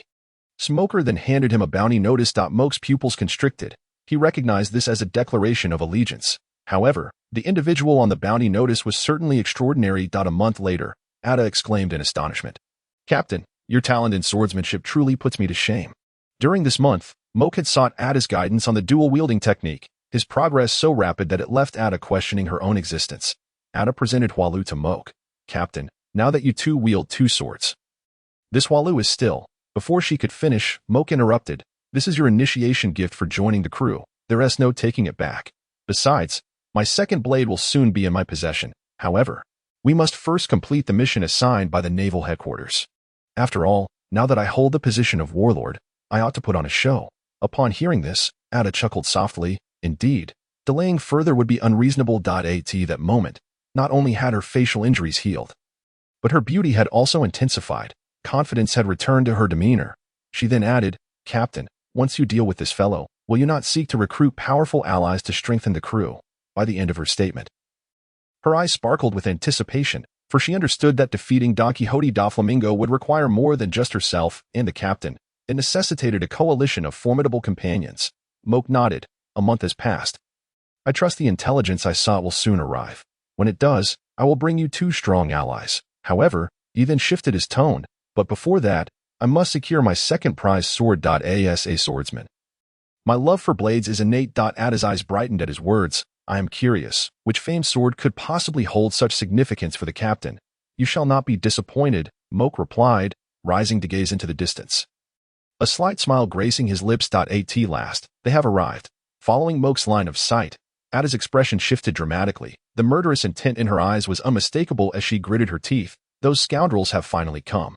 Moke chuckled softly. Did you not procure information from the underground forces? You knew they were coming, which is precisely why we waited here. So, remain calm. Their fate is already sealed. A small vessel docked at the harbor. Led by three remarkably similar individuals, the trio were the leaders of this slave-capturing team. Ada's expression grew exceedingly grave as she warned, Captain, these are 3 of the 10 officers of the Sea Hunter group. They are siblings, the eldest sister Yasi, a Paramecia-type user of the cold fruit, the second brother Yal, a Zoan-type user of the snow fruit, and the youngest brother Age, a swordsman whose strength rivals my former self. Moke narrowed his eyes slightly, acknowledging their formidable reputation as the largest slave-capturing group catering to nobles and celestial dragons. Indeed, they were the Sea Hunter group, the most notorious of the 3 slave-capturing factions within the Pirate King's world. They preyed on all that was beautiful, handsome men, alluring women, rare races, and even the captains of pirate crews. There was nothing they could not capture, nothing they could not procure. As one of the 3 largest slave-capturing groups in the pirate world, the Sea Hunter Group's might was no exaggeration. The youngest brother Age alone, with strength comparable to Ada's previous prowess, indicated that he possessed a power exceeding 100 million. Furthermore, the eldest sister Yasi and the second brother Yal, one a Paramecia-type user and the other a Zoan-type user, were equally formidable. Their strength surpassed that of many of the future supernovas among the pirate crews, and these 3 were merely a subset of the Sea Hunter Group's top 10 officers, illustrating the sheer power of the organization and hinting at the overall might of the entire slave trade industry. With a swift motion, Yasi, Yal, and Age leaped from their pirate ship, landing before Moke and Ada. Their gazes initially fixated on Ada, unable to divert their attention. Ada possessed not only beauty, but an alluring figure that combined both sensuality and the imposing aura of a swordsman, embodying a unique charm. Now enhanced by the powers of the Paramecia-type Slippery Fruit, Her beauty had ascended to new heights, rivaling even that of the Empress Hancock within the pirate world. Such beauty left even the siblings Yasi, Yal, and Age, seasoned hunters of many stunning women, momentarily spellbound. Yasi's eyes sparkled with delight as she exclaimed, "I never expected such exquisite treasure to be found on Chef Island." She then turned to her younger brother Age. "Finally, we can secure you a devil fruit this time. Your strength will undoubtedly surpass that of our siblings." Yal burst into laughter. Ha ha ha. The three of them knew that Age had the greatest potential among them. It was precisely because of Age that they had managed to capture slaves that pleased the celestial dragons, earning them a devil fruit and elevating their status to that of formidable power. Now, it was time for Age to receive his due reward. Once he gained strength, he might very well become the fourth largest slave-capturing faction. At that moment, ambition glimmered in Yal's eyes. Among the trio, only Age retained his composure, as Ada exuded a sense of familiarity.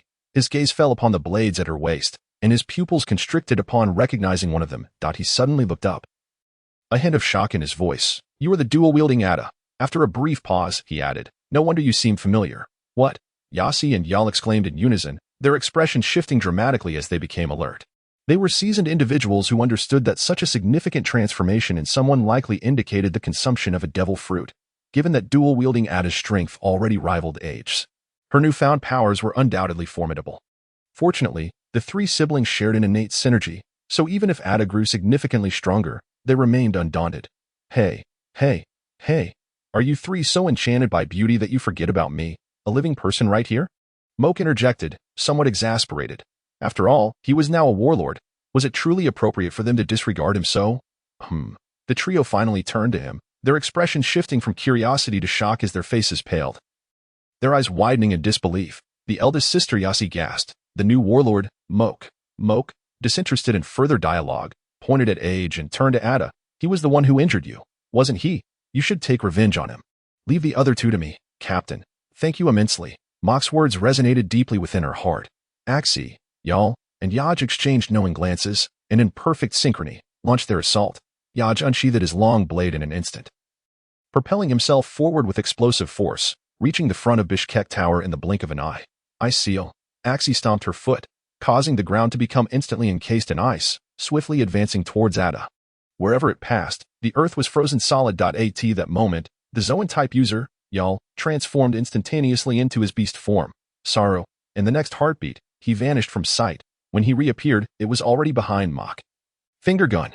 His index finger, like a gun, aimed directly at Mock's nape. One cannot help but admire the seamless synergy among these three. Yal, the most resilient Zoan-type user, distracted Mock while the other two executed a powerful offensive and a strategic control.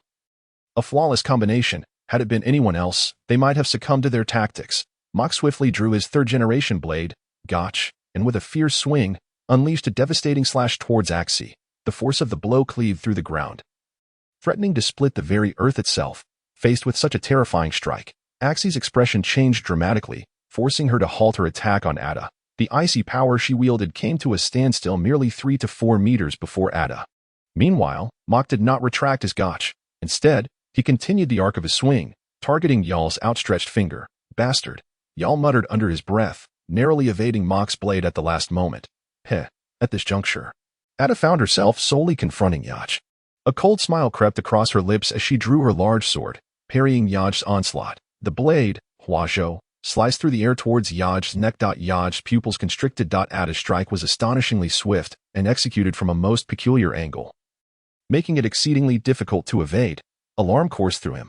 This individual had evidently improved her swordsmanship. The corners of Ada's mouth lifted slightly. For the past month, she had been instructing the captain in dual-wielding techniques. During that time, the captain had frequently sparred with her, rapidly honing his combat experience. Thus, in this month, not only had the captain improved, but so had she. After all, the captain was an excellent sparring partner for her. Yet, Yaj was no ordinary adversary. At the critical moment, he leaned back. Swish, the Huazhou glimmered with a cold light, leaving a wound across Yaj's neck. Though it was not fatal, it nonetheless instilled considerable fear within him. In the face of such a dire predicament, Yaj's entire being erupted with power, forcing Ada back, though he himself staggered several steps, creating distance between them. This scene did not escape the notice of Axie and Yal, who gasped in alarm. Yaj, perhaps they should be more concerned about their own fates. Mock swung his gotch once more, unleashing a terrifying slash aimed squarely at Yal. Iron block. the attack came too swiftly for Yarl to evade, leaving him with no choice but to adopt a defensive stance. Moreover, he anticipated the trajectory of Mach's strike, enveloping himself in Haki. Ice Dragon, Axie, unwilling to allow Mach to continue his assault, launched a powerful counterattack. Mach's strike struck Yarl first, a smirk of derision gracing his lips. The Navy's Rokushiki had manifested in a member of the slave-capturing unit. Yet, for ordinary Navy personnel to learn it, the conditions were exceedingly harsh. In other words, risking one's life hardly seemed as advantageous as capturing a beautiful woman. What a bitter irony. After all, they specialized in capturing slaves for nobles and celestial dragons. Pleasing a celestial dragon could easily grant one access to the Navy's Rokushiki. However, Mach seemed unaware that Iron Block was the first illusion of pirates. Swish, Mach's strike shattered Yarl's defenses, leaving a grievous wound that penetrated to the bone across his chest. Blood gushed forth. In tandem. Axie's Ice Dragon was now less than a meter from Mach, yet Mach appeared oblivious, as if he could not evade, allowing the Ice Dragon to slam mercilessly into him. Good. Axie's Spirit Sword. She had immense confidence in her abilities. Anyone struck by her Ice Dragon would inevitably become a frozen statue. It is worth noting that her powers were on par with those of Admiral Akiji. The distinction lay in one being able to elementalize and the other not. Nothing more. TSK. However, at that moment, a smile crept across Mach's lips, setting off alarm bells in her mind. In the next heartbeat, a bizarre scene unfolded before her eyes. The colossal Ice Dragon, measuring 7 or 8 meters, seemed to collide with an entryway to another dimension when it struck Mach, vanishing instantly. Or perhaps Mach's body functioned as a portal, swallowing the entire Ice Dragon whole. To her utter horror, Mach's form began to undergo rapid transformation. Morphing into an ice sculpture, she could swear on anything that this was not a result of her Ice Dragon's freezing. In the following instant, a dragon twice the size of the previous one burst forth from Mach's back. Yet its target was not Axie, but rather the gravely injured Yarl. Had it not been for the timing, it would have appeared as if Axie's Ice Dragon had passed through Mach and doubled in size. Hurtling towards Yarl, not good. Axie's complexion paled, a sense of despair washing over her as she realized she could do nothing to intervene. Yarl, overwhelmed by sheer terror, could only watch helplessly as the enormous Ice Dragon loomed larger before his eyes. Boom! The Ice Dragon collided violently with Yarl, the tremendous force sending him flying. The dragon did not dissipate. Instead, it propelled Yarl forward, leaving a path of frozen destruction in its wake. Trees and other obstacles were instantaneously encased in ice and shattered to pieces. Finally, it crashed into a small hill 200 meters away, coming to a halt. However, the impact had driven Yarl deep into the earth. At this moment, he lay limp, blood streaming from his eyes, mouth, and ears. Through the gaping wound, one could even glimpse his internal organs, now encased in ice. Clearly, he was beyond saving. Yarl, Axie cried out in despair, an overwhelming surge of hatred clouding her reason, with a sweeping motion of her hands. She declared, "Ice, annihilation." Countless icicles materialized out of thin air, hovering above her head before cascading like raindrops towards Mach. Everything in their path, be it earth or trees, would be encased in ice. In no time, the area within 100 meters of Mach was engulfed in frost, transforming into a realm of ice. Yet amidst this frozen world, one figure stood calm and collected. Mach regarded Axie as if she were a fool. "Are you truly so naive? That Ice Dragon barely grazed me. Do you think these icicles can harm me?" No sooner had he spoken than he raised his hand, summoning a multitude of icicles above his head. Axie was left in stunned silence. Then, the rain of icicles descended upon her. Ice Shield. Axie, resolute, conjured an immense ice shield to protect herself. The sound of countless icicles striking the colossal barrier echoed, appearing utterly insignificant against its might. How could they possibly breach it? At that moment, an eerie force, infused with the essence of a holy sword, surged from Mach, coalescing into a figure of Azura standing behind him. One sword style. Azura slash. Mach and Azura swung their blades in unison, unleashing a strike that was stronger, fiercer, and sharper than before, cleaving through everything in its path, leaving a gaping chasm in the ground. The ice shield of Yashi was severed in two, and in the aftermath, a lethal strike landed upon her. Pucci. A tremendous wound cleaved through Yashi's entire form, blood gushed forth, staining the surroundings crimson. In the midst of battling with Ada, Yuji witnessed this scene and let out a desperate roar. Ada could not help but sneer. "Do you possess emotions as well?" How laughable. As she uttered these words, mockery danced upon her features. She continued, "It is well. It is through emotions that you can truly grasp the agony of losing a loved one, and comprehend the profound suffering of those whose kin have been taken from them." With her words, Ada unleashed her most formidable attack, dual sword style, Dragon Fang. Ada thrust her dual blades forward, launching herself into a fierce assault. Simultaneously, a dragon shape slash materialized, with her two blades embodying the fangs of this dragon strike. This was the very reason for the technique's name, Dragon Fang. Upon witnessing this move, Ji's complexion shifted dramatically, instinctively urging him to evade. However, the trajectory of the dragon shape slash altered in response to his movements. Realizing he had no choice but to endure the blow, he gritted his teeth and positioned his katana defensively, lowering his body slightly. Clang! In the next instant, Ada's dual blades violently collided with Ji's katana. The force of the impact sent Ji reeling backward, leaving deep gouges in the ground beneath his feet. Alas, he ultimately could not withstand the onslaught. In the final moment, his hands faltered, causing his weapon to shift slightly, thereby allowing Ada to breach his defense. Her dual blades plunged mercilessly into Ji's chest, piercing through him. Poochie. A spurt of blood erupted from Ji's mouth as he revealed a grimace of defiance. The Sea Hunter Corps will not let you escape. You, Ada, uninterested in his dying threats, withdrew her blades with a swift motion. Blood sprayed forth as Ji collapsed to the ground. A smile graced Ada's lips, for the crisis of Chef Girl Island had been decisively averted. Her heart felt lighter, enabling her to depart without reservations. She approached Ji, retrieving the weapon from his grasp and admiring it with keen interest. The longsword known as CHZ Mahiro was one of the 50 finest blades, and she had long coveted it. Glancing at the exquisite blade in her hand, she realized that both of her swords were now renowned weapons, for a master of the dual sword style. This was an achievement worthy of pride. As for the Sea Hunter Corps, she held no concern. After all, her captain was one of the 7 warlords of the sea, and her strength had only grown. Who had reason to fear whom? At that moment, Moke had boarded the ship of the 3 siblings. It was a small vessel akin to the Sunny Mary, perfectly suited for Moke's crew, which consisted of merely 2 members. Most importantly, upon closer inspection, he discovered that the ship was constructed from high-quality timber. His satisfaction grew with each passing moment. Before crafting his own pirate ship, this vessel would serve as an excellent interim solution. Moke couldn't help but chuckle. These 3 sisters must have specially provided us with a ship. Just then, Ada approached, carrying a bundle. The din-din mushi within it was incessantly ringing. Moke's smile broadened. It seems Sengoku can hardly wait. Upon connecting, Sengoku's voice immediately resonated through the din-din mushi. Moke, it has been a month. Are you still at Chef Girl Island? Your time is running short. If you fail to achieve the target I assigned you within half a month, our agreement will be rendered void. At that time, the message remained unspoken, but Moke understood its implications. This was his letter of marque following his induction into the ranks of the 7 warlords of the sea.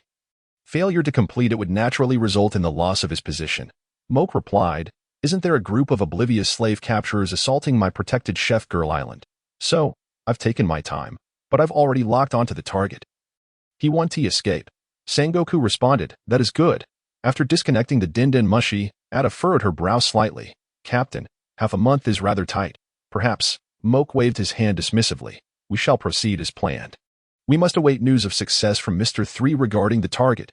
Otherwise, we cannot make a move. Mr. 3? Ada inquired, astonished. Moke was forthright. He is a member of my intelligence organization. You will meet him eventually. You will undoubtedly have dealings with each other. Ada's interest peaked. She had never expected Moke to possess an intelligence network. However, the greater Moke's influence, the better for her. Joy surged within her. Yet, she was slightly curious as to why Mr. 3 was chosen for this task. Wasn't he an intelligence operative? The location of their target had already been communicated to them by the Navy. Under normal circumstances, there would be no necessity. A smirk played at the corners of Moke's mouth. The target Sengoku had assigned him was akin to a wolf in sheep-esque clothing, a truly treacherous design. However, for him, it was as if a formidable ally had been delivered to his doorstep. When he learned that Sengoku's target was this individual, he had woken from dreams laughing several times. 10 days later, Moke arrived in the Mystic Triangle Sea, with his target being the fearsome thriller bark, captained by Gecko Moria.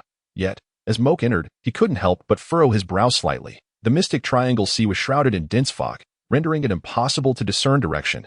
Moke sighed in exasperation. What a bother.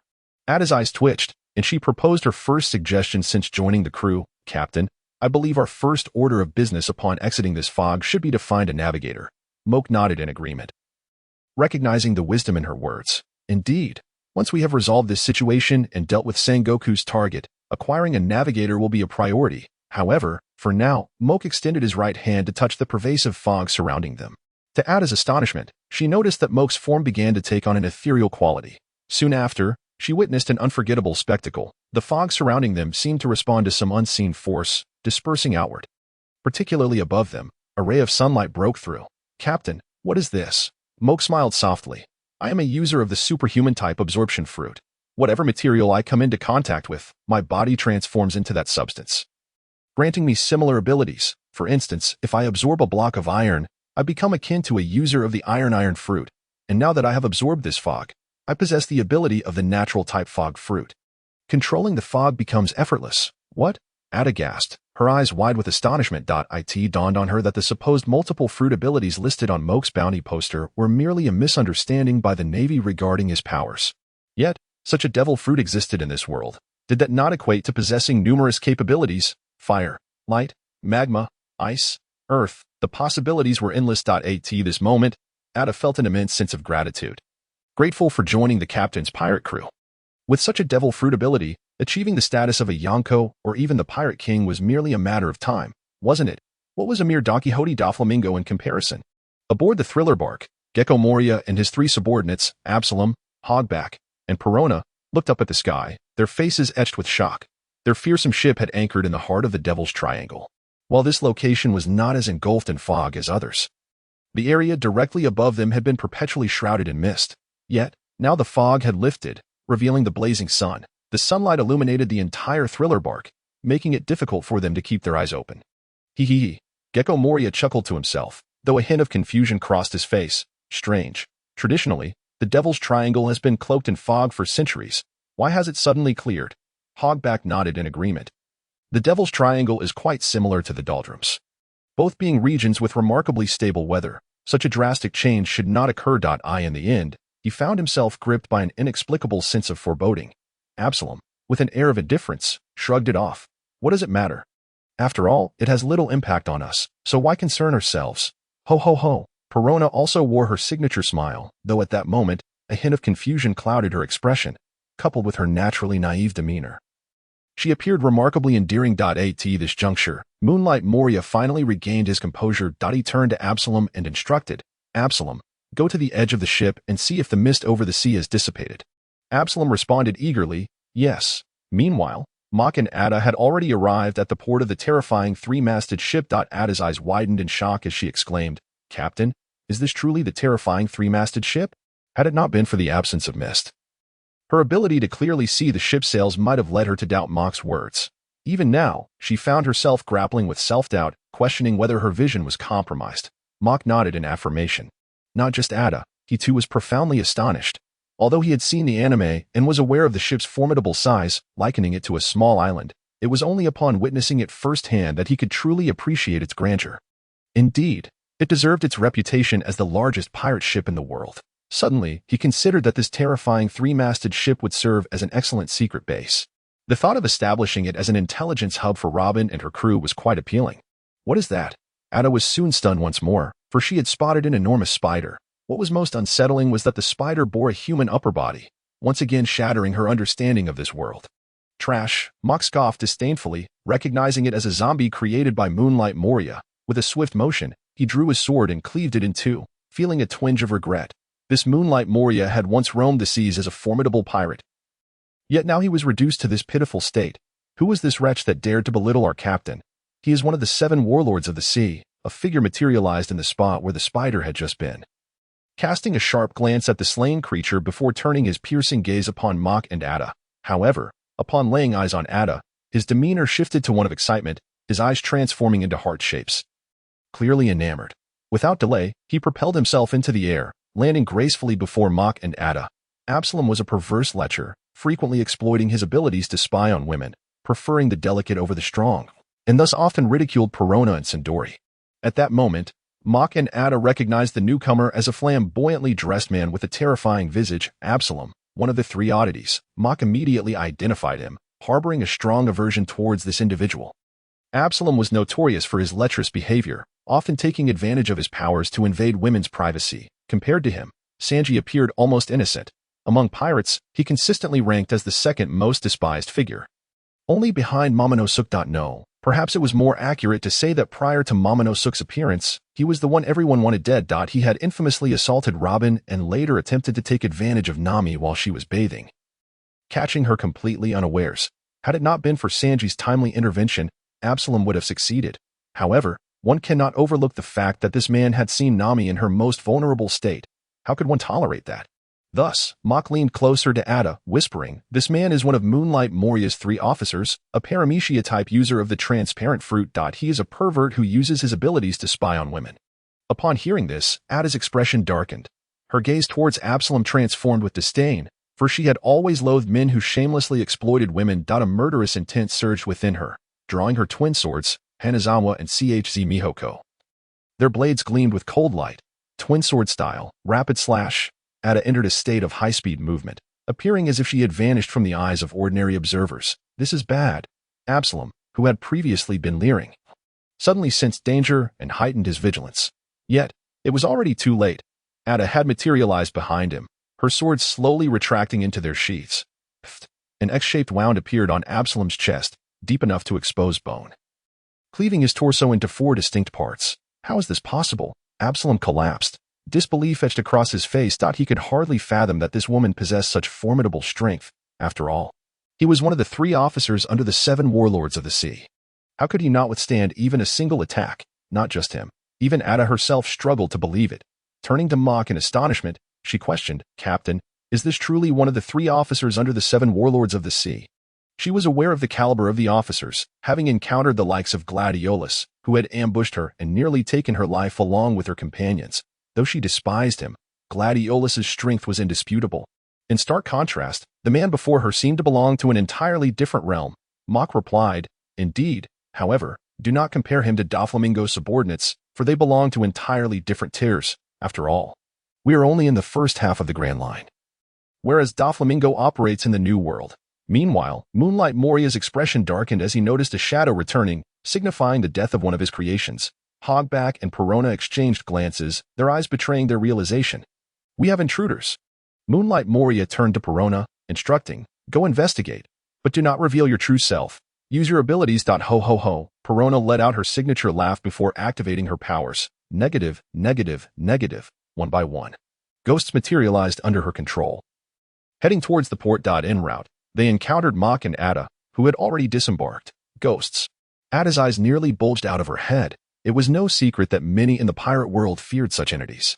Brook's ability to manifest his soul had frightened numerous individuals. Thus, Ada's reaction was entirely reasonable. Mach quickly cautioned, "Moonlight Moria subordinates are known as the 3 oddities. The first oddity is the recently slain Absalom, while the other 2 are Hogback and Perona. The ghosts you see are created by Perona, a Paramecia-type user of the ghost fruit. Such a devil fruit exists." Ada's eyes widened in disbelief. Just then, a distinctive laugh echoed from behind them, growing closer with alarming speed. Oh no. Mach's eyes gleamed with recognition as he thought, "How could I have forgotten about this fellow?" He chuckled and turned to Ada, saying, "Soon, you will witness an even more extraordinary fruit user." Huh. Ada looked puzzled, but she quickly realized whom Mach referred to. As a running skeleton entered her line of sight, she found herself utterly dumbfounded. Well, she had to concede that the ghosts were rather tame in comparison. "Mach, this is Brook, a character who has died once. Dead once." At first, Ada was taken aback, her expression tinged with confusion. Yet, gazing upon Brook's skeletal frame, she murmured, "Well, I suppose it makes sense. He hasn't truly perished." Mach, however, caught on immediately and couldn't help but chuckle. "This fellow is a Paramecia type, an owner of the Yomi Yomi Nomi after being slain. He can resurrect once. I see." Although she had somewhat anticipated this, Ada was still astonished. Truly, such negativity, negativity, negativity. Meanwhile, as the specters drew nearer, Mach reminded her, "Ada, you should focus on this side for now." Ada turned to look once more at the approaching phantoms, a flicker of disdain flashing in her eyes. Despite the shock of the devil fruit, it was merely a momentary surprise. Even Absalom, a fellow subordinate of the Moonlight Moria, had failed to withstand a single blow from her.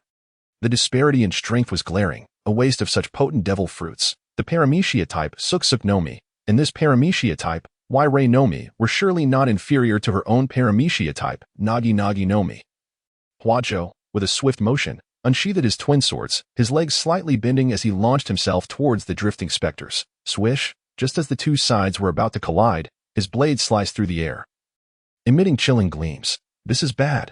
Ada's complexion paled as she realized that her strikes had not only failed to obliterate the phantoms, but had barely grazed them, as if they were insubstantial.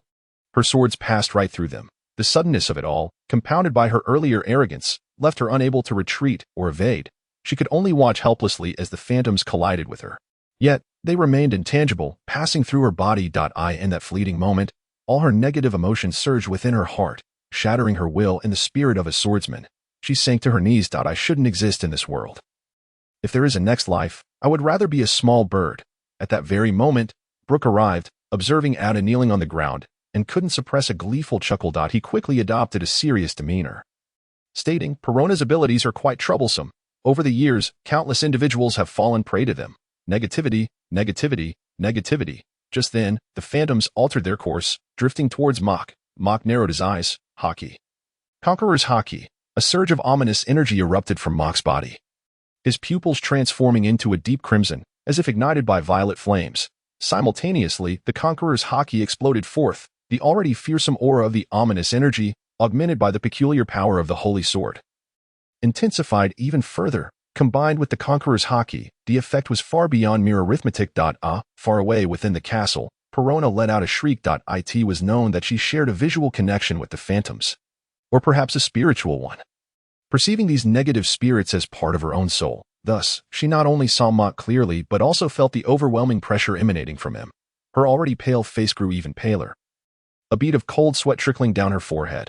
Huff, huff. She inhaled deeply several times, barely managing to regain her composure. Conqueror's Haki, Brooke exclaimed in surprise. As an old relic, he recognized it instantly, his eyes regarding Mach with newfound respect.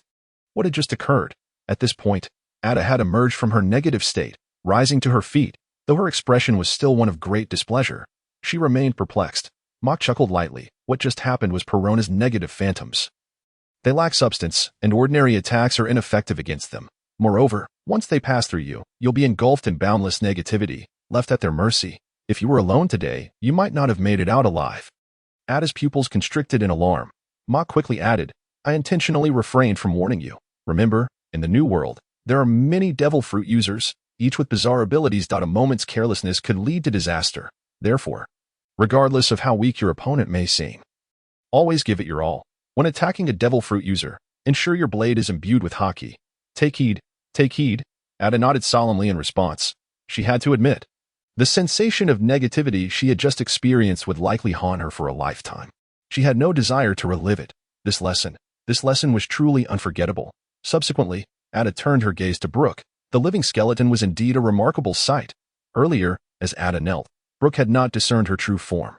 Now that she was standing, he was utterly captivated. He had never encountered such a breathtakingly beautiful woman. Regaining his composure, he blushed and shyly leaned closer to Ada, asking, May I see your undergarments, Ada? For a moment, she was rendered speechless, but soon, a blaze of fury ignited in her eyes.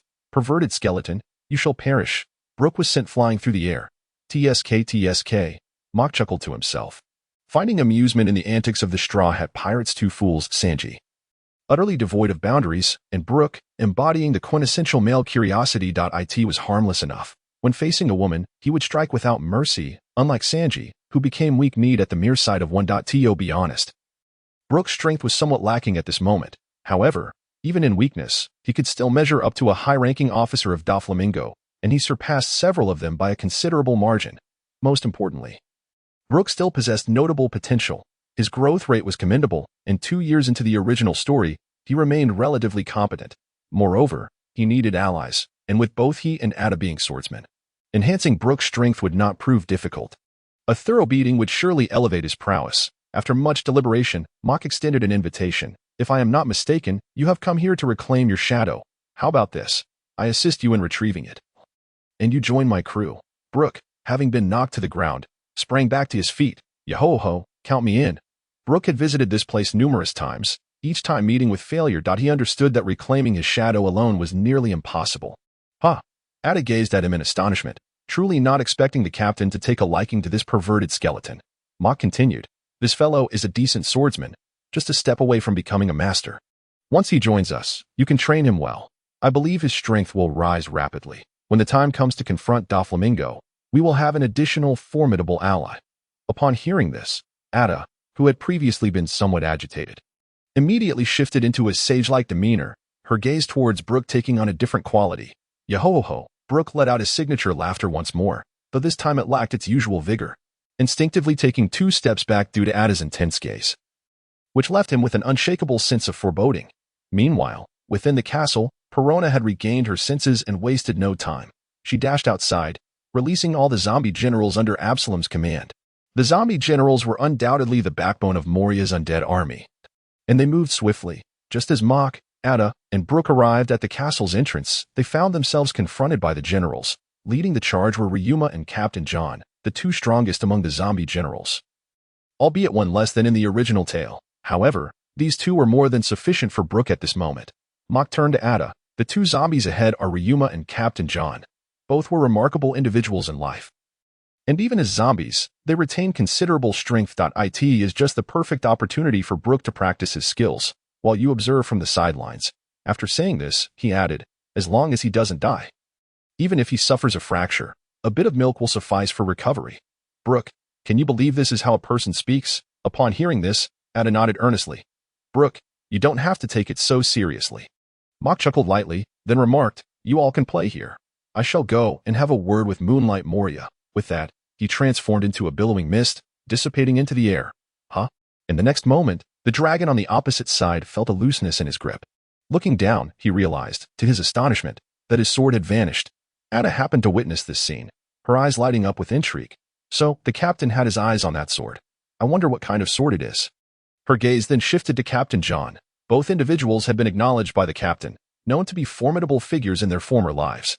Indeed, these 2 wielded blades, thus, the sword in the dragon's hand must be impressive. And the one in John's grasp should not be lacking either. Consequently, her interest in the twin blades in John's possession was piqued. Although she could hardly wield such numbers herself, they would certainly serve as splendid collectibles. After all, who doesn't have a hobby? It seemed that Moonlight Moria sensed something amiss as he emerged from the center of the castle, colliding directly with Mock, who had just entered. Both paused in surprise, neither expecting to encounter the other so suddenly. Recovering from the shock, Mock shook his head at Moonlight Moria, reflecting on how Moria had once been a significant figure. 23 years prior, at the age of 27. He had dared to challenge Kaido but was defeated, losing all his companions, which plunged him into a deep existential crisis. Following this, he became disheartened, doubting his own strength and relying on external means, causing his abilities to regress. The former bravado had completely faded, leaving only a corpulent figure. Moonlight Moria, on the other hand, narrowed his eyes slightly. As a member of the 7 Warlords of the Sea, he was among the first to learn of new members joining the Shichibukai. Thus, he immediately recognized Mock. He chuckled sinisterly, his eyes narrowing, and then demanded, what have you done to Absalom? Absalom had yet to return with any response. With Mock now standing before him, unease crept into his heart. In response, Mock casually remarked, killed him. Moonlight Moria's pupils dilated in shock, and he roared, you little brat, are you seeking death? It must be said. Moonlight Moria was truly enraged. Shadowbox. In an instant, Moonlight Moria transformed his shadow into fluttering bats, surrounding Mock with them.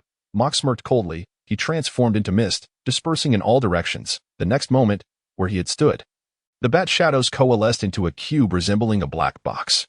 Had he reacted even a moment slower, he would have been trapped within. It must be acknowledged that Moonlight Moria possessed some skill, and his Paramecia-type Shadow Fruit was indeed formidable. However, the dissipating mist reformed into a human shape at Moonlight Moria's left.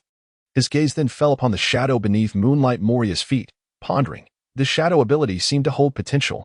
Perhaps an opportunity to experiment with it would arise. Fluttering bats, Moonlight Moria once again split his shadow, creating a multitude of bat-like shadows that flew toward Mock. Mock looked utterly perplexed. Was it truly necessary to recycle such a similar technique? It seemed rather beneath him. It proved entirely ineffective against him. As he transformed into mist once more, successfully evading all attacks, the mist then gathered again into a humanoid form at Moonlight Moria's left. Spear of Shadows. As if he had anticipated this, Moonlight Moria instantly launched an attack. He transformed his shadow into a spear, thrusting it toward Mock. In the original text, this move possessed considerable force, capable of piercing even the colossal offspring of ores. It was indeed one of Moonlight Moria's strongest attacks. However, Mock was not facing a small ores from the Whitebeard pirates. Instantly, Mock's autumn water was drawn, and he firmly blocked the attack with a handblade. Witnessing this, Moonlight Moria's pupils constricted. He realized Mach would not be so easily defeated. Yet he had not anticipated that his mightiest strike would be so effortlessly repelled. One could not help but acknowledge that Mach's strength far exceeded his expectations. Swish, Mach was no mere target. He swiftly drew his other renowned blade, the Sandai Katetsu, its cold gleam flashing. A horizontal slash erupted forth, aimed directly at Moonlight Moria. Mach was determined to land this blow. To be frank, the former Moonlight Moria would have evaded such an attack without issue. Yet the present Moonlight Moria, burdened by his own weight, found it difficult to even move, let alone avoid it. Just as Mach had anticipated, Moonlight Moria's expression shifted drastically upon seeing the incoming slash. Shadow Warrior. At the moment Mach's strike was about to land, Moonlight Moria's position transformed into shadow. When Mach's slash struck the shadow, it felt as though he had sliced through an intangible, non-existent entity. Passing right through, the strike collided with the castle wall not far away, carving a deep gash into it. Mach's pupils narrowed slightly in realization. He recalled Moonlight Moria's ability, which allowed him to exchange positions with his shadow, even transferring parts of his own body. In that instant, Moonlight Moria had swapped his abdomen with his shadow. This technique was indeed effective for dodging attacks. All right, I may have underestimated you a bit. Mach grew serious. With this thought, a vast amount of mist emanated from Mach, quickly enveloping the entire hall in thick fog, severely impairing Moonlight Moria's visibility. Moonlight Moria's expression turned grave. Mach's maneuver had effectively neutralized his vision. This situation was decidedly unfavorable for him. TSK. Yet amidst the dense fog, Mach's eerie laughter echoed. Moonlight Moria perked his ears, then bellowed, "Spear of Shadows." He once again transformed his shadow into a spear, thrusting toward the source of the voice. Swish! At that moment, a slash erupted from the other side, cleaving through layers of mist and striking Moonlight Moria's corpulent form with a resounding impact. Moonlight Moria cried out in pain. Swish, swish, swish. In the midst of the fog, Mach continuously shifted positions, and with each movement, he unleashed a slash from different angles and directions toward Moonlight Moria. Moonlight Moria's cries of pain filled the air. And in a fit of rage, he shouted, "You brat, come out and face me like a man." TSK, Moonlight Moria, how about my fog concealment technique? Quite impressive, isn't it? Mach chuckled with satisfaction. Having learned this technique from Zabuza Momochi and Naruto, this fellow had a penchant for utilizing it, but it must be said, when it came to tormenting others, this technique was exhilarating. However, even against just Moonlight Moria, Mach was unafraid to abandon this advantageous position for a face-to-face confrontation. With a swift motion of his blade, the mist dispersed entirely. Autumn water-sheathed, he brandished Sandai Katetsu, declaring, "One sword style, Demon Flash." In an instant, Moke surged into high-speed motion, charging towards Moonlight Moria.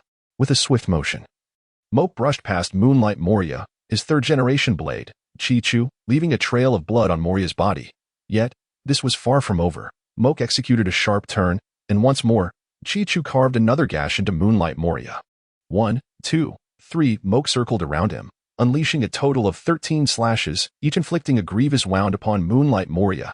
When Moke concluded his ghostly flash and reappeared, Moonlight Moria was already battered and bleeding profusely. His entire form drenched in crimson. He could no longer bear the pain, collapsing to one knee, a visage of terror etched upon his face. Save for 23 years prior, when he faced Kaido, he had never felt so helpless. Moonlight Moria understood that there was no retreat left for him. He had but two choices, to fight for his life or to accept his fate and await death. Surrender was not an option, nor was waiting for death. Thus, he resolved to fight. Unleash, activate the ultimate move, Shadow Gathering. This was Moonlight Moria's most formidable technique, utilizing the powers of his devil fruit to absorb all the shadows he controlled into his own body. In the original story, during the climactic battle, he absorbed the shadows of 1,000 individuals, causing himself to grow ever larger and augmenting his strength to terrifying levels. However, this demanded immense mental fortitude. Failure to maintain such control could result in losing consciousness or going berserk. To be frank, Moonlight Moria's technique was undeniably potent, were his mental resilience and willpower not lacking. He could have potentially stood a chance against Kaido. In the original narrative, he lost control after absorbing the shadows of 1,000 souls. It was only after Luffy's Gear 2nd unleashed a barrage of rubber cannon blasts upon Moria's body, forcing him to expel half of the absorbed shadows, that he regained his senses. If this fellow had not forsaken the cultivation of his own strength and had instead honed his mental fortitude, perhaps this technique could indeed have allowed him to contend with Kaido.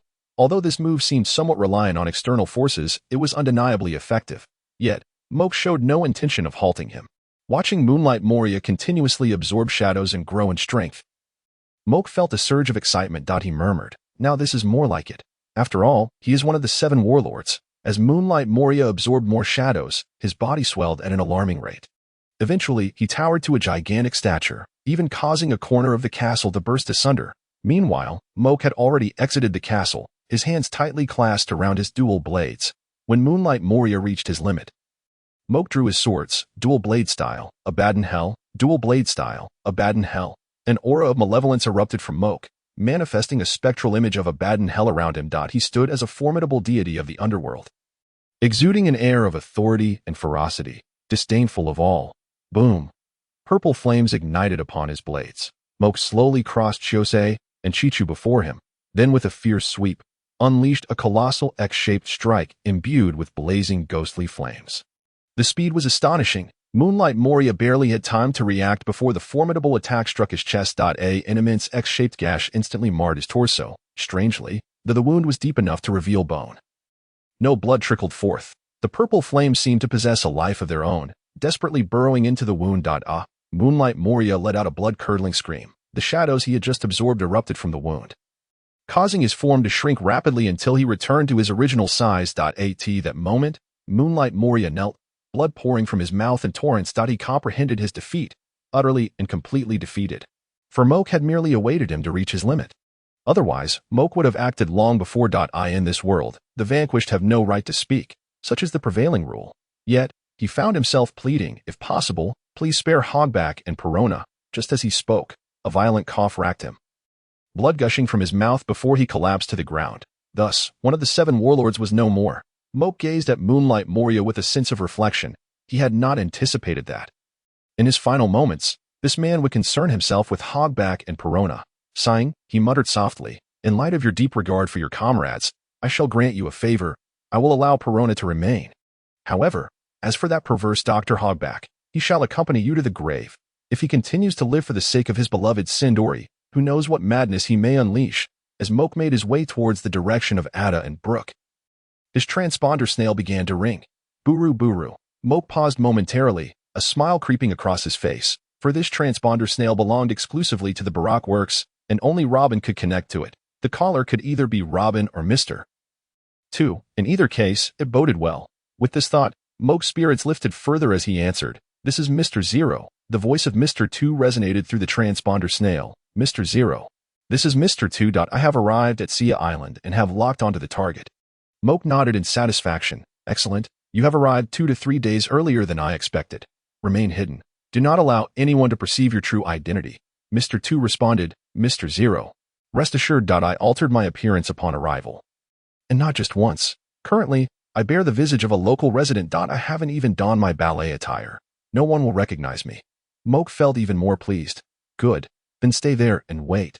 I shall conclude matters here and will reach Sia Island within 3 or 4 days. It must be said that Mr. 2's ability was truly optimal for intelligence gathering. On the ship, just as Moke hung up the transponder snail, Ada and Brooke approached, escorting Perona. At that moment, Perona caught sight of Moonlight Moria's lifeless body in the distance, her pupils narrowing to pinpricks, trembling as if shaken by an earthquake. For in her heart, Moonlight Moria was an invincible entity. To her shock, he now lay as a cold corpse. Moke displayed an expression of surprise. "You finished so quickly?"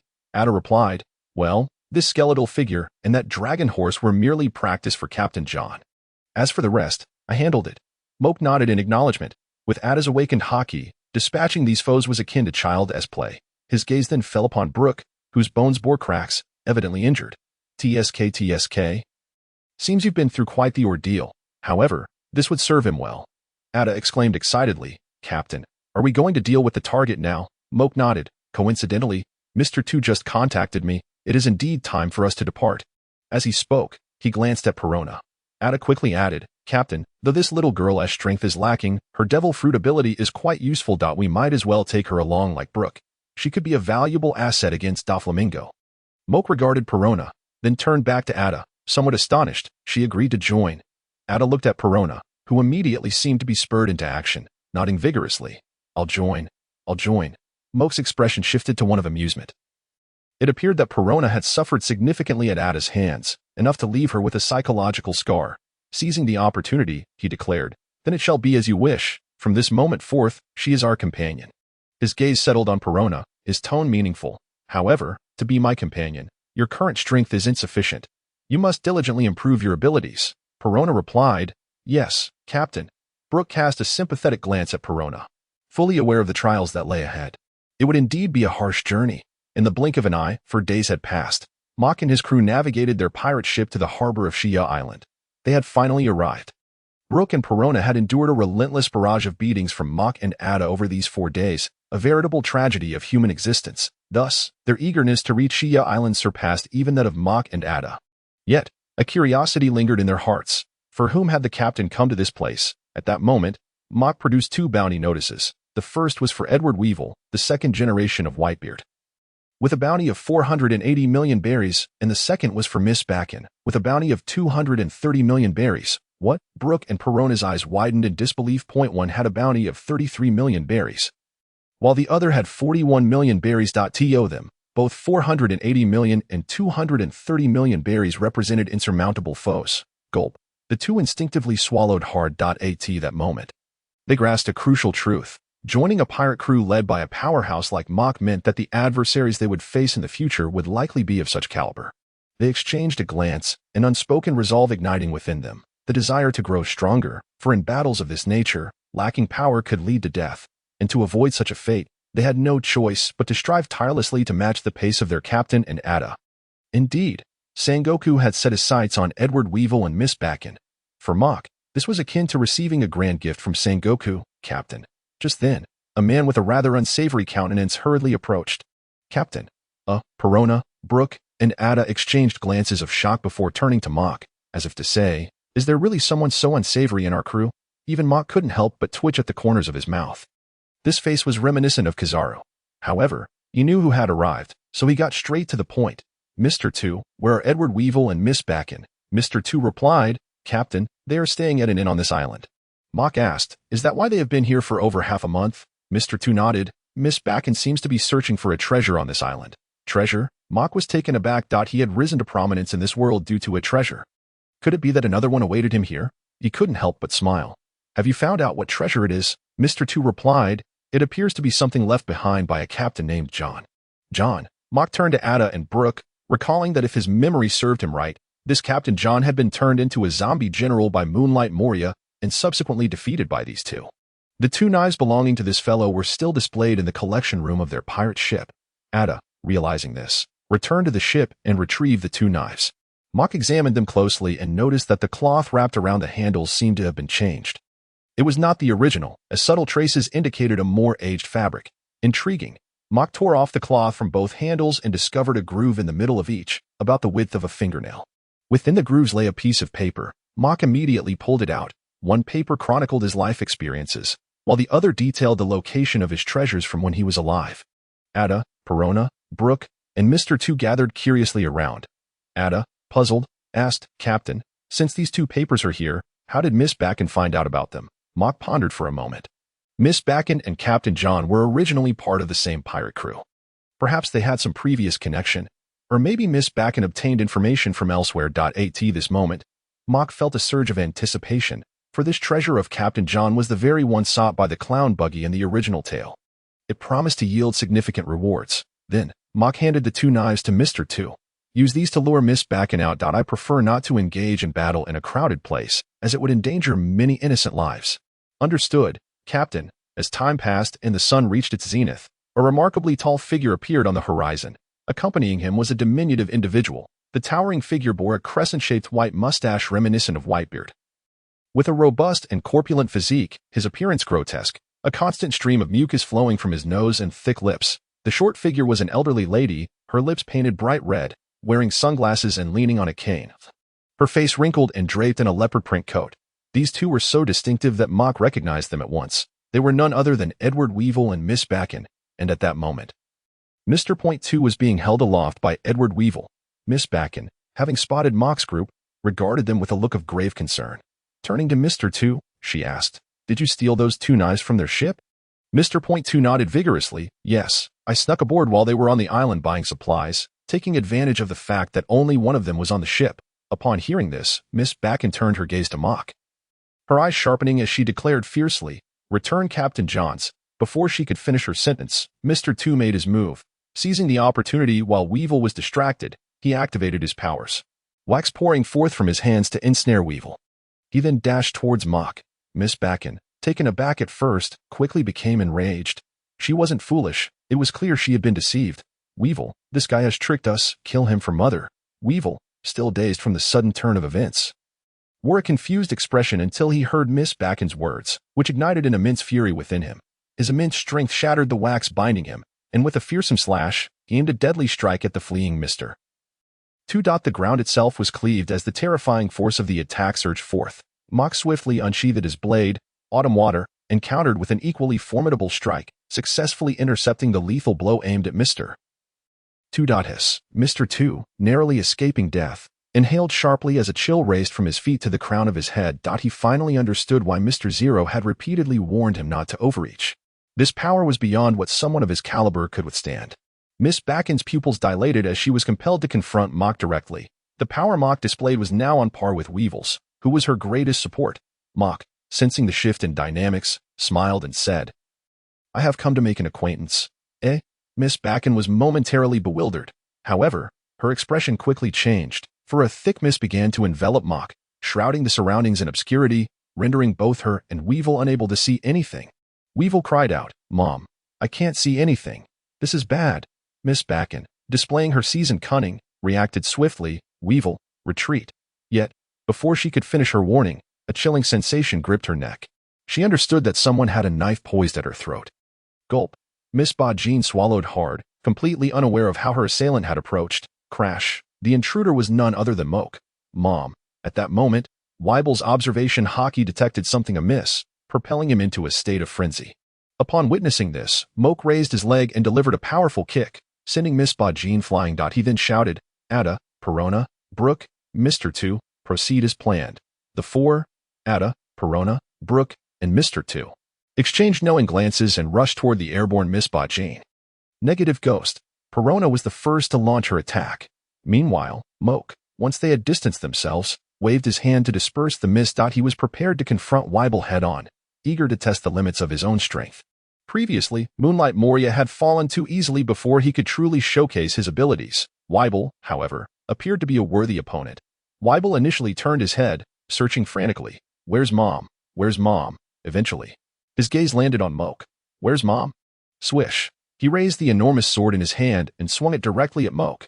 Moke narrowed his eyes, sheathed his Autumn Water, and secured it at his waist. He then transformed into the //fruit state, eager to ascertain his current physical prowess, crossing his arms above his head. Clang! Weibel's massive sword struck down upon his arms with tremendous force. Moke instantly felt the terrifying power of Weibel, his legs bending under the strain. The ground beneath him shattered. Unable to withstand such formidable force, Kazara had once remarked while pursuing Weibel that his combat strength rivaled that of Whitebeard in his youth. However, Weibel had subsequently been subdued by Green Bull. Thus, Moke had always believed that while Weibel was indeed powerful, he certainly did not possess the same level of strength as Whitebeard in his prime. It was an exaggeration, a blatant exaggeration. Otherwise, how could he have been bested by Green Bull? It was known that Green Bull, despite being an admiral, had been frightened off by Shanks with merely his conqueror's haki, a rather humiliating defeat. Now, after experiencing Weibel's terrifying strength firsthand, Moke began to comprehend that Kazara's remarks about Weibel's combat prowess perhaps referred to Whitebeard's capabilities before he consumed the Tremor Fruit. When he fought solely with his extraordinary physical strength, clang, as Weibel's sword continued to press down, Moke's arms were forced down as well. The blade struck against Moke's shoulder, yet it failed to inflict any harm. It should be noted that in his //fruit state, he wielded a blade of legendary caliber. To breach his defenses, one would need the strength to sever a legendary sword with a single stroke. Weibel was strong, but he had yet to reach that level. The naive Weibel, witnessing this scene, exhibited a flicker of confusion in his eyes. This only fueled his rage further as he sheathed his sword and raised his massive blade once again, preparing to strike at Moke. However, this time, his sword was enveloped in Busashoka haki. Moke's pupils dilated slightly at this sight. Armament haki. Moke was not about to underestimate the situation. He instantly enveloped his entire body in Busashoka haki. At that moment, he appeared to have transformed into a black blade, his aura radiating a different intensity. He had initially sought out Moonlight Moria to obtain Autumn Water, and he had sought Autumn Water to harness Busashoka Haki. How could he possibly neglect to absorb its power? Thus, he had successfully awakened his Busashoka Haki. Moreover, to transform Autumn Water into a black blade required an immense quantity of Busashoka Haki, all of which had conveniently fallen into Moke's hands. Setting aside technique, in terms of sheer quantity of Busashoka Haki, few in the entire world of One Piece could compare to him. Only Mihawk, who had transformed his legendary sword into a black blade, and Garp, who had traversed the world with his iron fists, could potentially surpass him in this regard. Clang! Weibel's sword descended once more, its power still formidable. However, with his top-tier Busashoka Haki, Moke successfully defended against it. Indeed, Moke was vastly superior to Weibel in terms of Busashoka Haki, which significantly bridged the gap in their strength. Heave! Moke let out a mighty shout, his entire body erupting with power as he forcefully pushed Weibel's sword aside. As a result, Weibel staggered back 4 or 5 steps before regaining his footing. It must be said that while Weibel may have seemed simple-minded, he was anything but dull in battle. Once steady, he unleashed another strike. Moke, undeterred, chose to draw Autumn Water in response. Clang! The metallic clash of blades resounded once more as the terrifying force of their swords collided, generating gales that swept around them, causing their garments to billow wildly. In this exchange, neither party gained the upper hand. Ha ha ha. Weibel became exhilarated, his fighting spirit surging. He also came to realize just how crucial Busashoka Haki was in combat. Capable of turning the tide of battle, now, he was eager to learn the techniques of Busashoku and Conqueror's Haki, convinced that mastering these two forms of Haki would elevate his strength to new heights. One sword style, Rising Dragon Slash. In a world filled with towering figures, Weibel, standing at only 1.85 meters, found himself at a disadvantage. Thus, he had specially developed this technique. With a surge of ominous energy, he unleashed a dragon-shaped slash that soared skyward. Under the might of this strike, Weibel's sword was forcefully repelled, lifting high above his head. At that moment, Weibel's chest was left wide open. Swish! Moke leaped into the air, wielding both swords simultaneously, and struck fiercely at Weibel's chest. Crash! With overwhelming power, Weibel was sent flying, crashing down over 10 meters away. However, Moke had used the back of his blade this time. During the war's announcement, he had already considered Weibel as his capable subordinate. How could he truly harm him? Roar! Infuriated by being knocked back, Weibel swiftly rolled to his feet and charged at Moke, his massive sword raised high, preparing to unleash a powerful strike. Stop! At that moment, a diminutive old woman approached, sternly intervening. Weibel's sword came to an abrupt halt as he looked at the newcomer in bewilderment, soon followed by uncontainable joy. Mom? Moke turned to look as well, recognizing the visitor as Miss Bajin. Miss Bajin cast a meaningful glance at Moke before addressing Weibel. Weibel, that was a misunderstanding. This is your older brother, Moke. From now on, you must listen to your older brother just as you listen to me, understood? Older brother? Weibel turned to Moke, his expression one of pure confusion. Moke's face twitched slightly.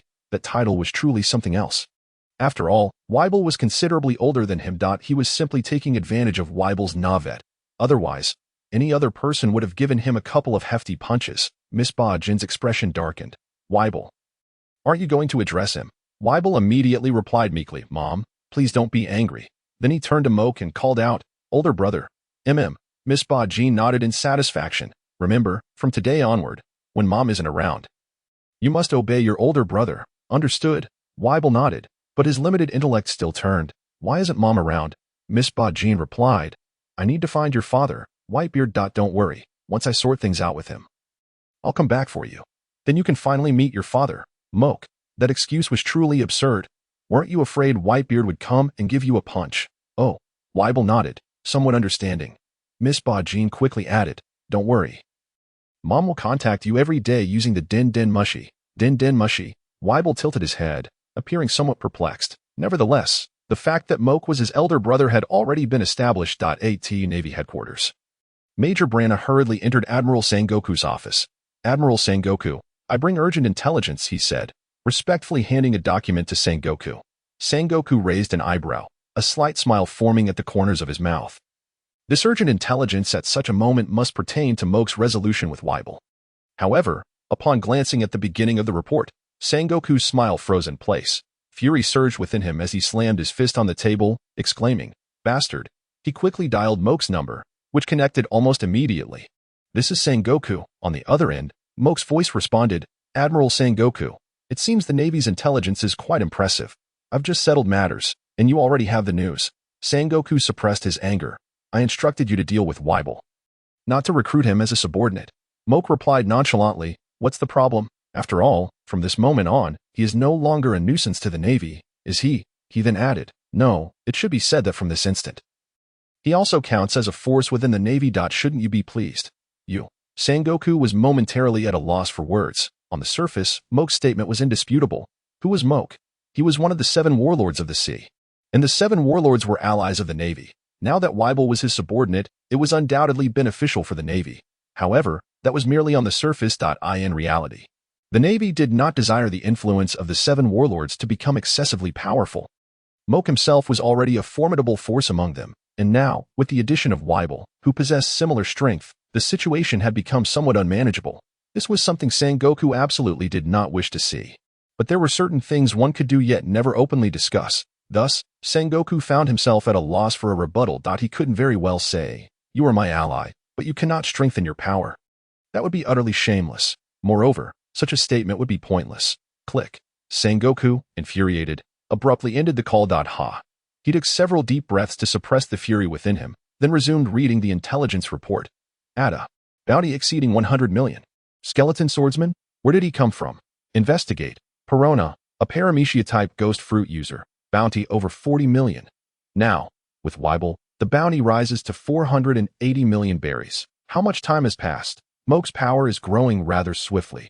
Wait a moment. Perona, isn't she a crew member of Moonlight Moria? Under normal circumstances, there aren't many pirates whose bounties he would remember. However, each of the 7 warlords has been meticulously selected. Thus he is quite familiar with their strengths and their crew members. This Perona is indeed a member of Moonlight Moria's crew. His complexion changed slightly. Although Moonlight Moria's strength had diminished, he still remained formidable. Moreover, he too was a 7 warlord.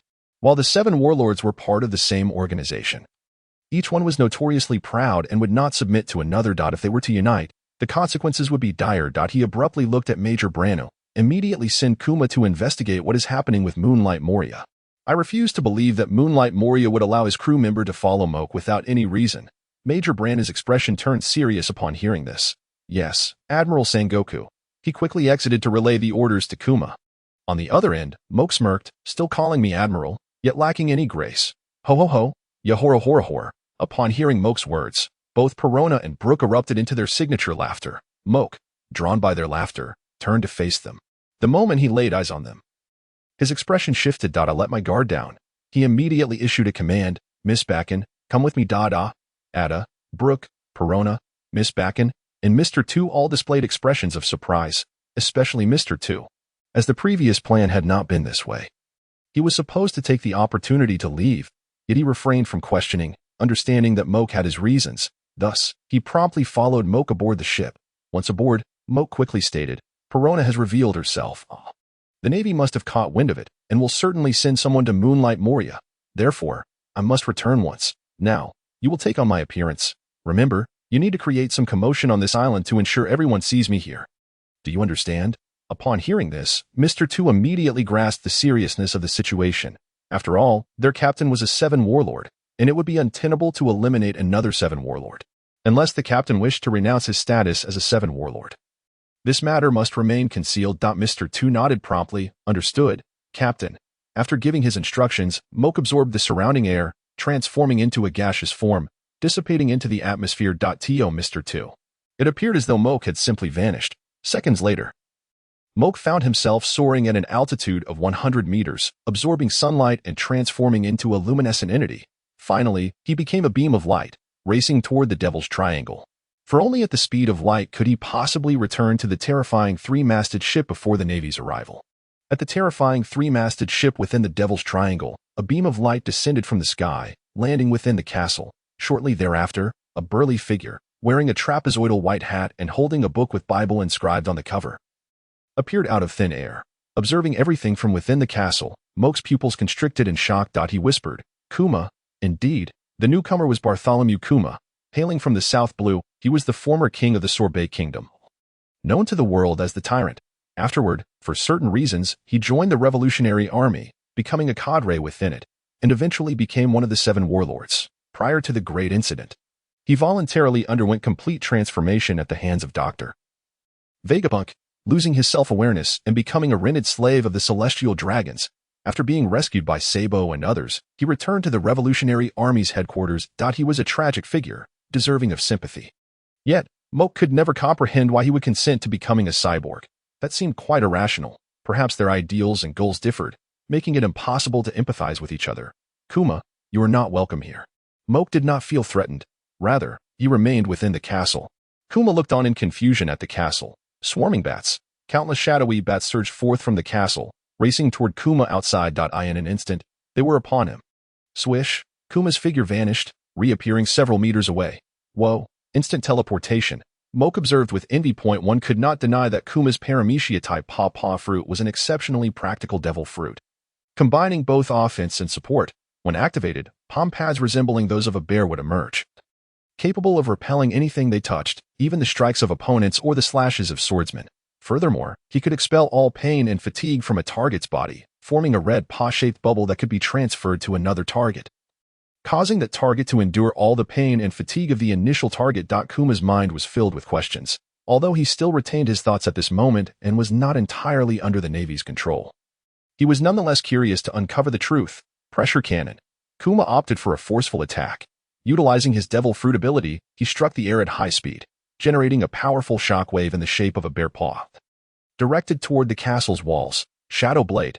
In the castle, Moke transformed the shadow beneath his feet into a lethal strike composed of shadows, launching it forward to meet the formidable pressure cannon of the bear.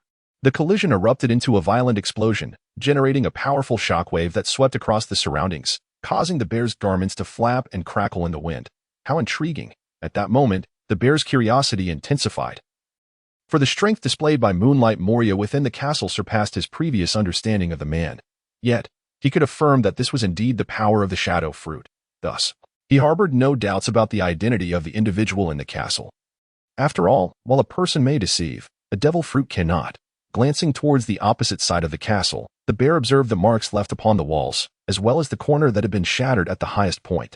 It was evident that a fierce battle had transpired not long ago. His gaze then caught sight of two corpses lying quietly not far away. If he was not mistaken, there were likely two of the three subordinates known as the Three Oddities under Moonlight Moria.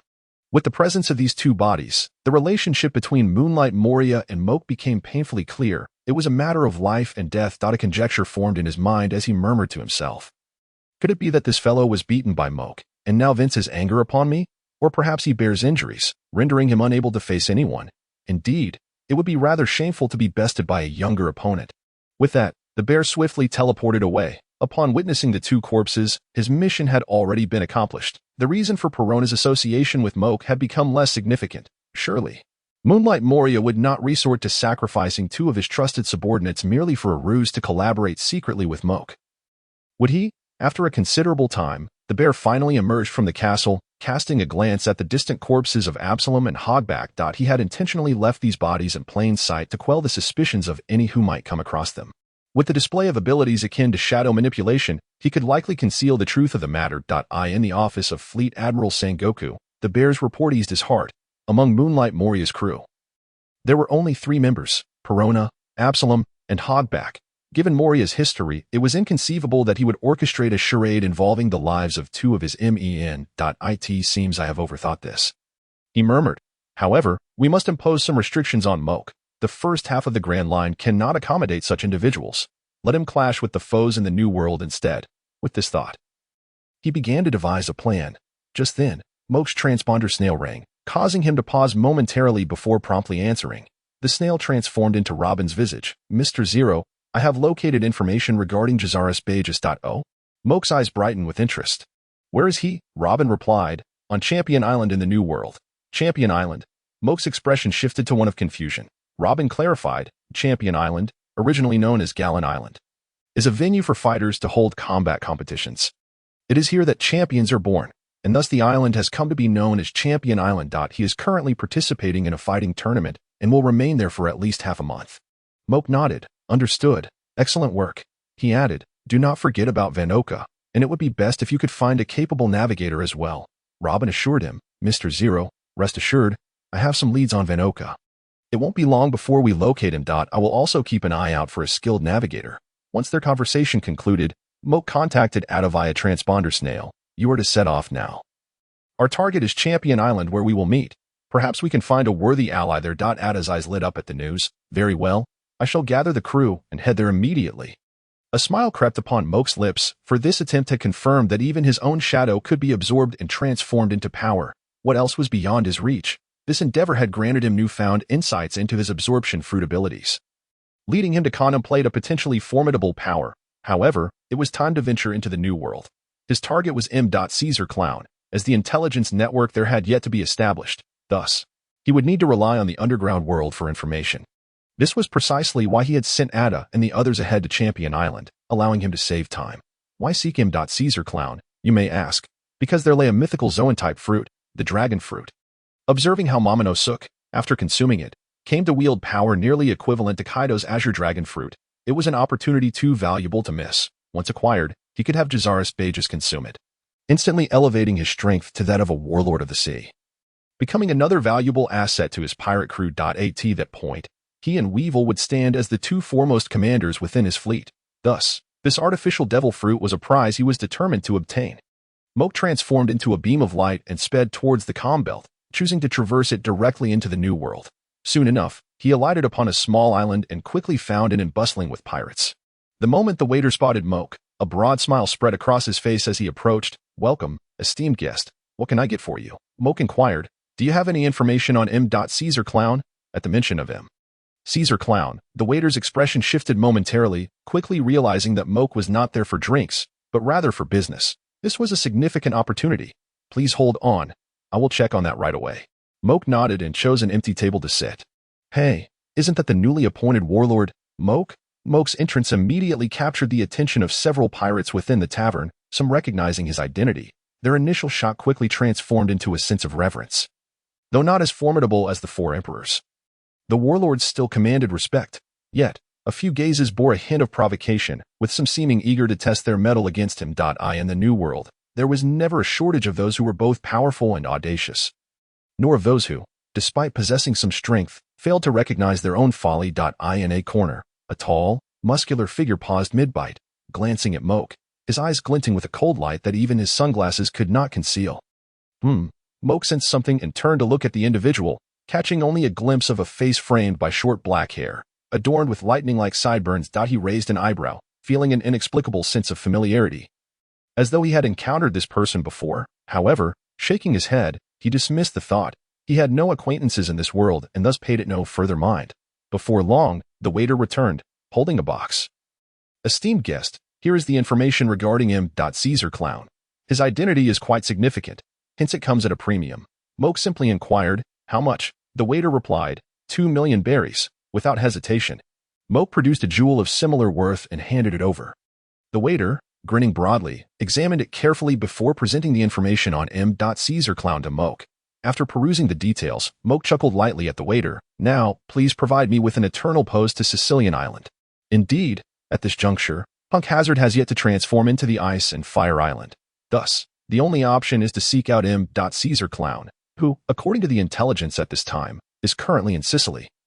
Rather than Punk Hazard, the waiter then produced a box from within his garments and presented it before Moke. This is the eternal pointer you requested, priced at 100,000 berries. Upon seeing this, Moke could not help but smile and nodded in satisfaction. Your service is truly commendable. He handed over 100,000 berries and rewarded the waiter with an additional 10,000 berries. The waiter's smile immediately transformed into one of genuine gratitude. Is there anything else you would like to eat? Esteemed guest, Moke replied, 3 dishes each of meat and vegetables. The waiter responded, then allow me to serve you some of our restaurant's most renowned dishes. After finishing his meal, Moke exited the tavern and made his way out of town. Upon reaching approximately 7 or 8 miles outside the town, Moke halted and turned to gaze back. A slight smirk graced his lips, revealing a cold smile. You have followed me all this way. So come out. TSK. Ha ha ha. 2 figures emerged from a relatively concealed location to the right, laughing boisterously. Upon seeing them, Moke's lips twitched involuntarily. One of the individuals was tall and thin, resembling a mere stick, while the other was short and stout, akin to a ball. However, the glances they cast upon Moke bore a shade of gravity, as the reputation of the 7 warlords still held a degree of intimidation. The tall one spoke. We are the brother pirate crew, Loki and Martin, with bounties of 230 million berries and 210 million berries, respectively. Moke inquired, and so, Loki and Martin exchanged glances, and then broke into sinister laughter, thus. We brothers wish to make use of your head. Hee. Moke chuckled. Neither of them had bounties exceeding 300 million. He could hardly fathom who had instilled such audacity in them. Martin commented, Brother, I sense this fellow is mocking us. Loki replied, Then let him know the prowess of our brotherhood. With that, both underwent a transformation. Loki sprouted a coat of gray fur, morphing into a hybrid beast form, while Martin grew tusks from his mouth. What a surprise. Both are Zoan-type devil fruit users. Loki is a user of the Inu Inu no Mi model, Greyhound, and Martin possesses the Inu Inu no Mi model, Wild Boar. Immediately, Loki dashed towards Moke with the swiftness of lightning, while Martin, embodying brute strength, followed closely behind, causing the ground to tremble with each step he took. Do not underestimate him. Despite his slower pace compared to Loki, he was still a nimble heavyweight. Intriguing. Moke felt a surge of interest. With a swift motion, he drew his sword, Autumn Water, and unleashed a slashing attack towards the advancing Loki. Loki deftly dodged the strike with agility. However, Martin, revealing his true form as a colossal wild boar, charged directly at Moke. Boom! The impact of the collision was palpable, as he absorbed the blow but was sent staggering backward for over 10 meters before regaining his footing. Ultimately, he thrust his head upward, deflecting Moke's slash into the air, where it exploded, scattering clouds in its wake. Meanwhile, Loki had already reached Moke's left side, launching a powerful kick aimed at Moke's abdomen. Moke easily parried it with Autumn Water. Yet, Loki's combat reflexes were quick. Leveraging the rebound, he executed a 360-degree spin and delivered a fierce kick towards the back of Moke's head. Swish! He was fast, but Moke was faster, with a swift motion. He countered with a slash aimed directly at Loki's leg. Not good. Loki's pupils dilated, realizing he could not evade in time. Armament hockey. No matter how reckless he was, he dared not withstand a blade with his flesh alone. After all, he was not Kaido, the strongest creature. Armament hockey enveloped his leg just in time. Crash! Even so, when the blade made contact, he felt an overwhelming force. The impact sent him spiraling through the air, crashing into the ground and creating a human-shaped crater, illustrating the sheer power behind Moke's strike. Loki's leg trembled, yet he quickly pressed his palms against the ground and sprang back to his feet. His gaze toward Moke transformed, devoid of arrogance, replaced instead by apprehension. He then glanced at his brother, believing that only Martin, in terms of sheer strength, could rival this formidable opponent. At that moment, Martin also looked at Loki, and the two exchanged a tacit nod of understanding before they both sprang into action.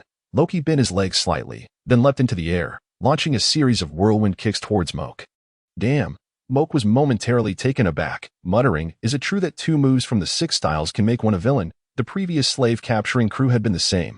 Roar! Simultaneously, Martin, transformed into a massive wild boar, opened his mouth, gathering immense power within. Ultimately, an energy ball shot forth towards Moke. Hee. Moke could not help but sneer. You truly believe I am an easy target? Today, I shall let you experience the sharpness of the blade in my hand. A sinister aura surged around Moke as he prepared for battle. Swish! He first charged at the energy ball, unleashing a powerful slash that cleaved it in two, maintaining its momentum as it continued toward Martin. Following this, he wielded Autumn Water, weaving a sword net before him, successfully blocking all of Loki's whirlwind kicks. Roar! Martin roared once more, fearlessly charging towards Moke's strike, attempting to withstand it just as he had previously.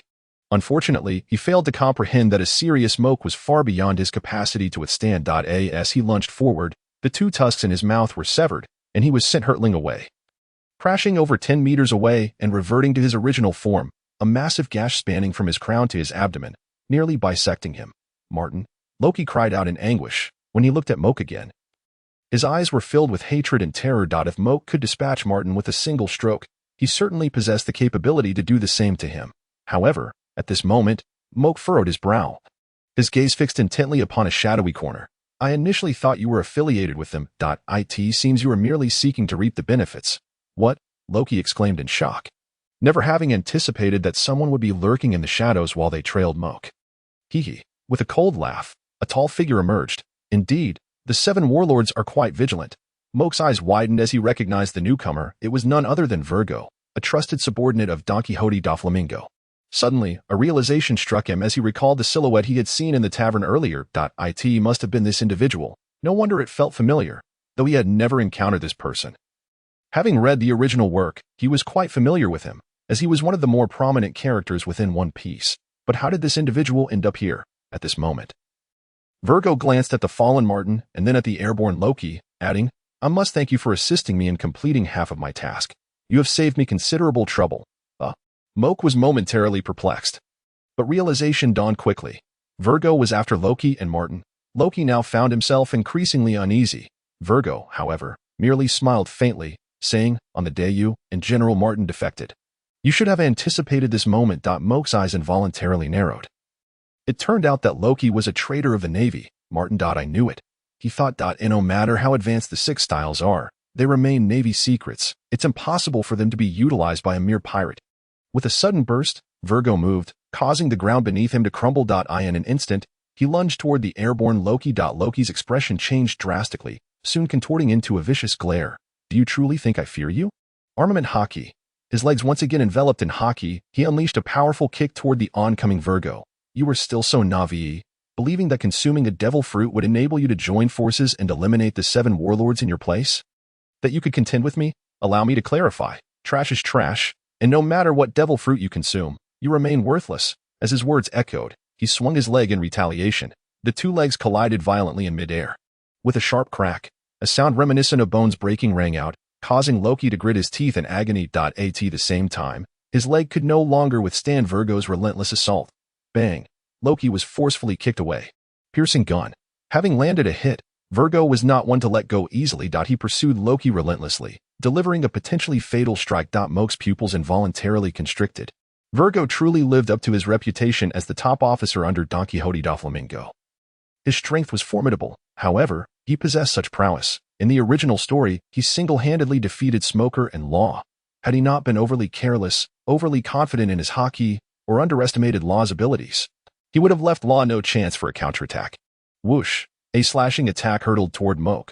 With a swift motion, he deflected the attack with his knife, the Gale Blade. Subsequently, he regarded Virgo with an expression of disbelief. You are a Navy Rear Admiral. And I am one of the 7 warlords of the sea. If I recall correctly, we are supposed to be allies, are we not? What is the meaning of your attack on me? The audacity of the ambush was truly infuriating. Virgo raised an eyebrow and chuckled lightly. Indeed, associating with Na'vi individuals can lead one to become Na'vi as well. You thought to seize the opportunity to eliminate this fool and catch me off guard. Moke, still puzzled, asked, Is there a grudge between us that I am unaware of? Suddenly, he recalled something, his expression shifting slightly, his eyes narrowing as he uttered a name, M. Caesar Clown. Of course. This individual was one of Doflamingo's subordinates. And M. Caesar Clown was one of Doflamingo's most critical assets. Virgo was well aware of this. Within the tavern, it was likely that this person had overheard him seeking information regarding M. Caesar Clown from the underworld. Thus, he had set his sights on him. Virgo's expression abruptly darkened, his eyes now filled with murderous intent as he gazed at Moke. As a pirate who had successfully acted as a spy within the Navy for so many years. Rising to the rank of Rear Admiral, his intellect was undoubtedly sharp. Therefore, the moment Moke mentioned M. Caesar Clown, he instantly understood that Moke was privy to certain information. At the very least, Moke had linked him to M.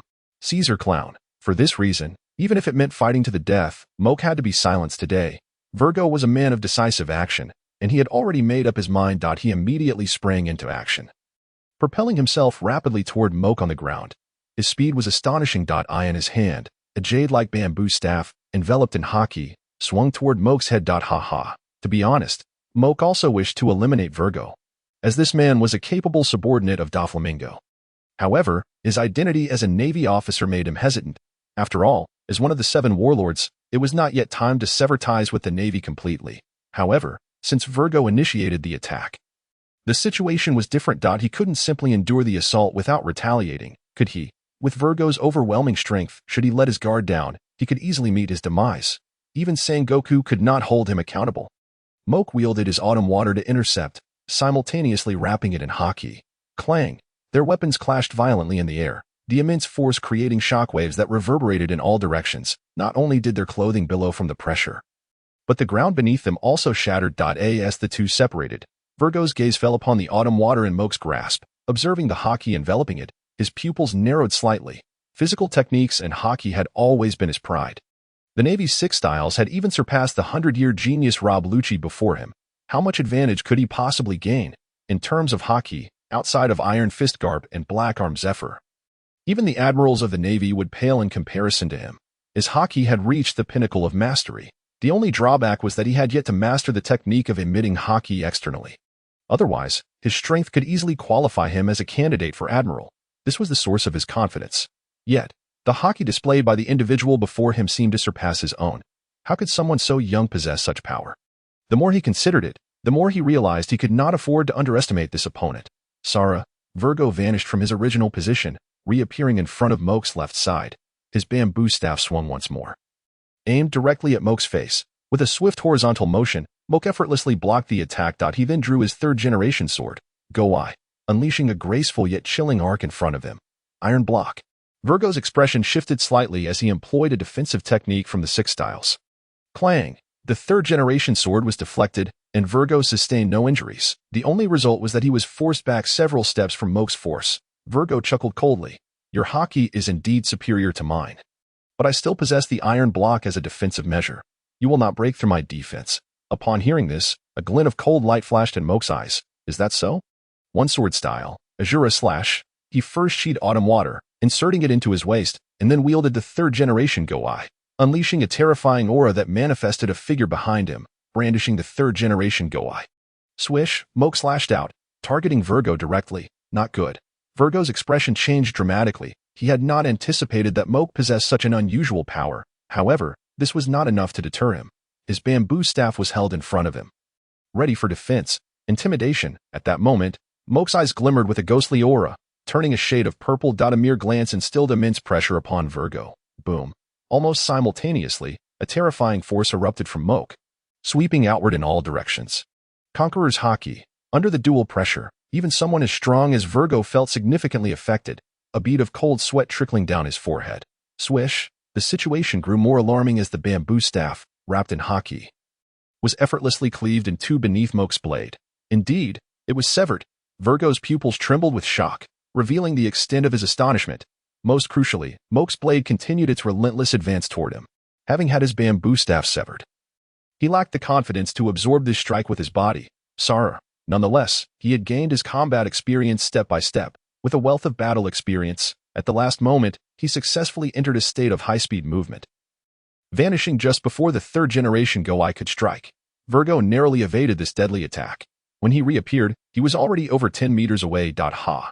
Virgo exhaled deeply. However, soon after, his expression shifted to one of grave concern. He realized that Moke had also vanished from his original position. This is bad. In the next instant, his observation hockey detected Moke's location, and he abruptly lifted his gaze. Indeed, he spotted Moke. Yet, instead of feeling any joy, a knot of anxiety tightened in his chest. One sword style, Demon Dragon Annihilation, a tremendous slash, towering at 6 or 7 meters and engulfed in blazing demonic flames, surged forth. Most crucially, this attack was as swift as lightning. Almost instantaneously, it reached Virgo, leaving him no chance to evade. Virgo's pupils constricted to pinpricks. At this moment, he had no other option. Armament, iron block, boom. Under this strike, Virgo managed to endure for merely a fleeting moment before he was consumed by the demon dragon. When tranquility returned, a gaping crater with a diameter of 20 meters marred the ground, and Virgo lay at its center.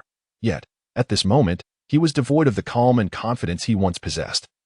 Instead, he was a picture of disarray and misery. His garments lay in tatters, and a massive wound marred his chest, with demonic flames searing at it. Blood continuously oozed from the corners of his mouth. Hee. Virgo couldn't help but let out a laugh, though it appeared rather sinister. It seems the naive extends beyond just those two brothers. His gaze then fell upon Moke. It appears that not only the young master, but even the Navy headquarters has gravely misjudged your strength. Your current prowess is already approaching that of the strongest warlord, Myhawk. Moke positioned his sword, the 3rd generation of the Demon Slayer, against Virgo's throat. Virgo seemed resigned, closing his eyes, for he had lost all power to resist this impending strike. Moke, however, furrowed his brow slightly. To be honest, many fans lamented Virgo's fate. Such a character exiting the stage so early was truly regrettable. After all, his unique black and purple armament hockey, which enveloped his entire being, and his prowess in single-handedly overpowering Smoker and Law were strikingly impressive. To kill him off like this would indeed be a pity. Mock's resolve solidified, and he felt the emblem of the holy sword on his chest begin to radiate a powerful light. This light ultimately surged through the third generation of the Demon Slayer into Virgo's body. It is known that the uncanny power of the holy sword possesses the ability to manipulate the heart. Virgo instantly felt as though struck by a hammer, his body beginning to thrash about. At that moment, Mock's hand rested on his head. Memory absorption. Virgo was engaged in a fierce struggle against the bizarre power of the holy sword. Unable to withstand the fruit's force any longer, his will was utterly shattered. Virgo's anguished cries echoed. Simultaneously, Mock's face turned pale, beads of cold sweat forming on his forehead. As an overwhelming tide of Virgo's memories flooded into his mind. Damn it, I was careless. It seems this technique shouldn't be used recklessly. No, it would be best not to use it again.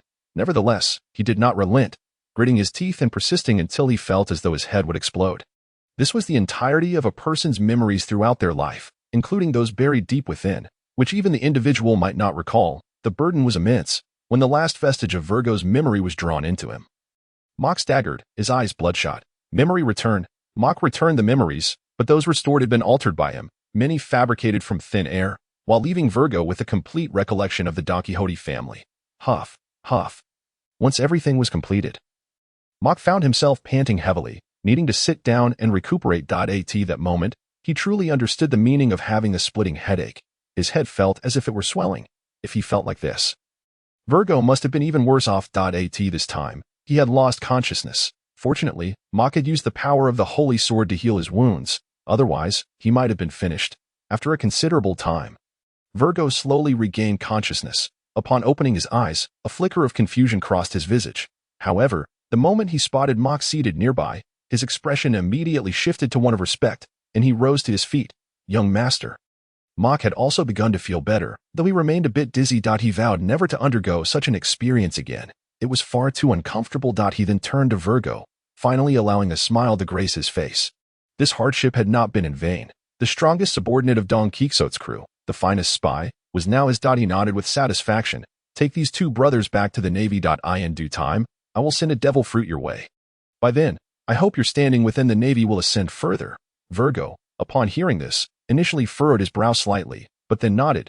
Yes, young master. Mock, I understand you may be reluctant to consume a devil fruit, but the one I shall provide you is particularly suited for a martial artist.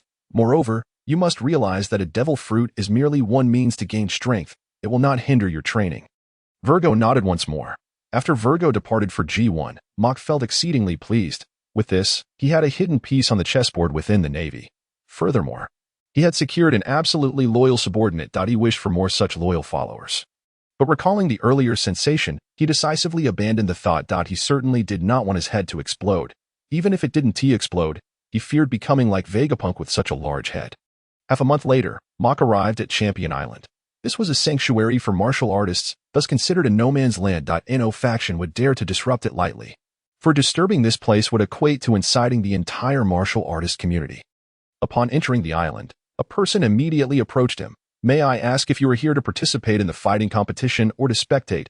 Mock paused momentarily upon hearing this. It should be noted that while absorbing Virgo's memories, he also acquired the training methods contained within, including the 6 styles and the mastery of armament hockey. The reason he took half a month to arrive was to integrate these training methods into his own strength.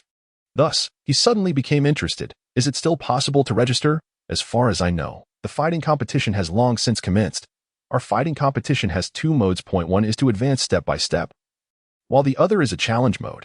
The former is no longer an option. However, if you are confident in your abilities, you may opt for the latter. Before Mock could respond, someone nearby erupted into laughter. Ollie. This gentleman has a pair of swords at his waist. He clearly appears to be a swordsman. How could you propose he participate in a fighting competition? Are you trying to make everyone laugh to death? The young man named Ollie, who stood before Mock, felt his face flush red. He was a newcomer at the port reception, and it was his first day attempting to solicit guests, and his nervousness. He made such a colossal blunder. It's over. He would likely become the laughingstock of the industry for a whole year. Mock, however, grew even more intrigued. Come, elaborate on this second challenge. What exactly does it entail? Ollie was taken aback, then thought to himself, consider it practice. Moreover, the individual before him, even if not a martial arts master, was someone he could not provoke. Thus, he promptly began to explain. On Champion Island, There are usually 3 or 4 champions residing. You may choose to challenge them, and if you defeat them, you may then challenge the current champion. Ollie then timidly inquired, "Are you truly considering challenging the champions from previous years?" "Let me clarify. Only martial artists and fighters are accepted for challenges here." Mach chuckled upon hearing this. Who among us isn't familiar with a few martial arts techniques? Where do I sign up? Ollie and the surrounding individuals turned to look at him in unison. They had been here for so many years and had never encountered a swordsman wishing to participate in a fighting competition. This was indeed amusing. Every individual harbors a penchant for gossip, their gazes fixated on Mach, eyes glimmering with intrigue. Ollie, too, had come to a realization. This individual before him was earnest in his intentions. Without hesitation, he said, "Please, follow me. I shall escort you at once." Under Ollie's guidance, Mach swiftly arrived at the very heart of Champion Island, where a grand clock towered majestically. Ollie explained, "All you need to do is strike the champion bell, and the champions on the island will hear it. Upon hearing it, they shall appear. However, let me remind you once more, once this bell tolls, there is no turning back. More importantly, you must challenge them using physical combat. Should you disrupt the rules of Champion Island, you will face the wrath of all the fighters here." How intriguing. Mach approached without hesitation. Hey, look at what that swordsman is about to do. Soon, onlookers were astonished by Mach's actions. Is he really going to strike the champion bell? What a disturbance. A swordsman challenging the fighting champion. That's tantamount to courting death. Others chimed in. It's been ages since anyone has dared to ring the champion bell. Regardless of whether he is a swordsman or a fighter, at least it will be entertaining to watch. Indeed, anyone bold enough to strike the champion bell must at least be a master swordsman. Mach paid no heed to the murmurs around him, stepping forward and delivering a swift kick. Boom. The deep toll of the bell resonated throughout the entire combat city. All eyes were immediately drawn to the center of the town, where the champion bell stood. Someone is challenging the champion. Excitement flickered in their eyes, and many hastily made their way towards the center, for anyone who rings the champion bell will engage in a battle in the arena adjacent to it. Boom. From above, a figure descended with tremendous force, creating a massive crater upon impact. The newcomer, a towering giant nearly 4 meters tall, stood before Mach, clad merely in a fighting vest, his muscles rippling with raw power.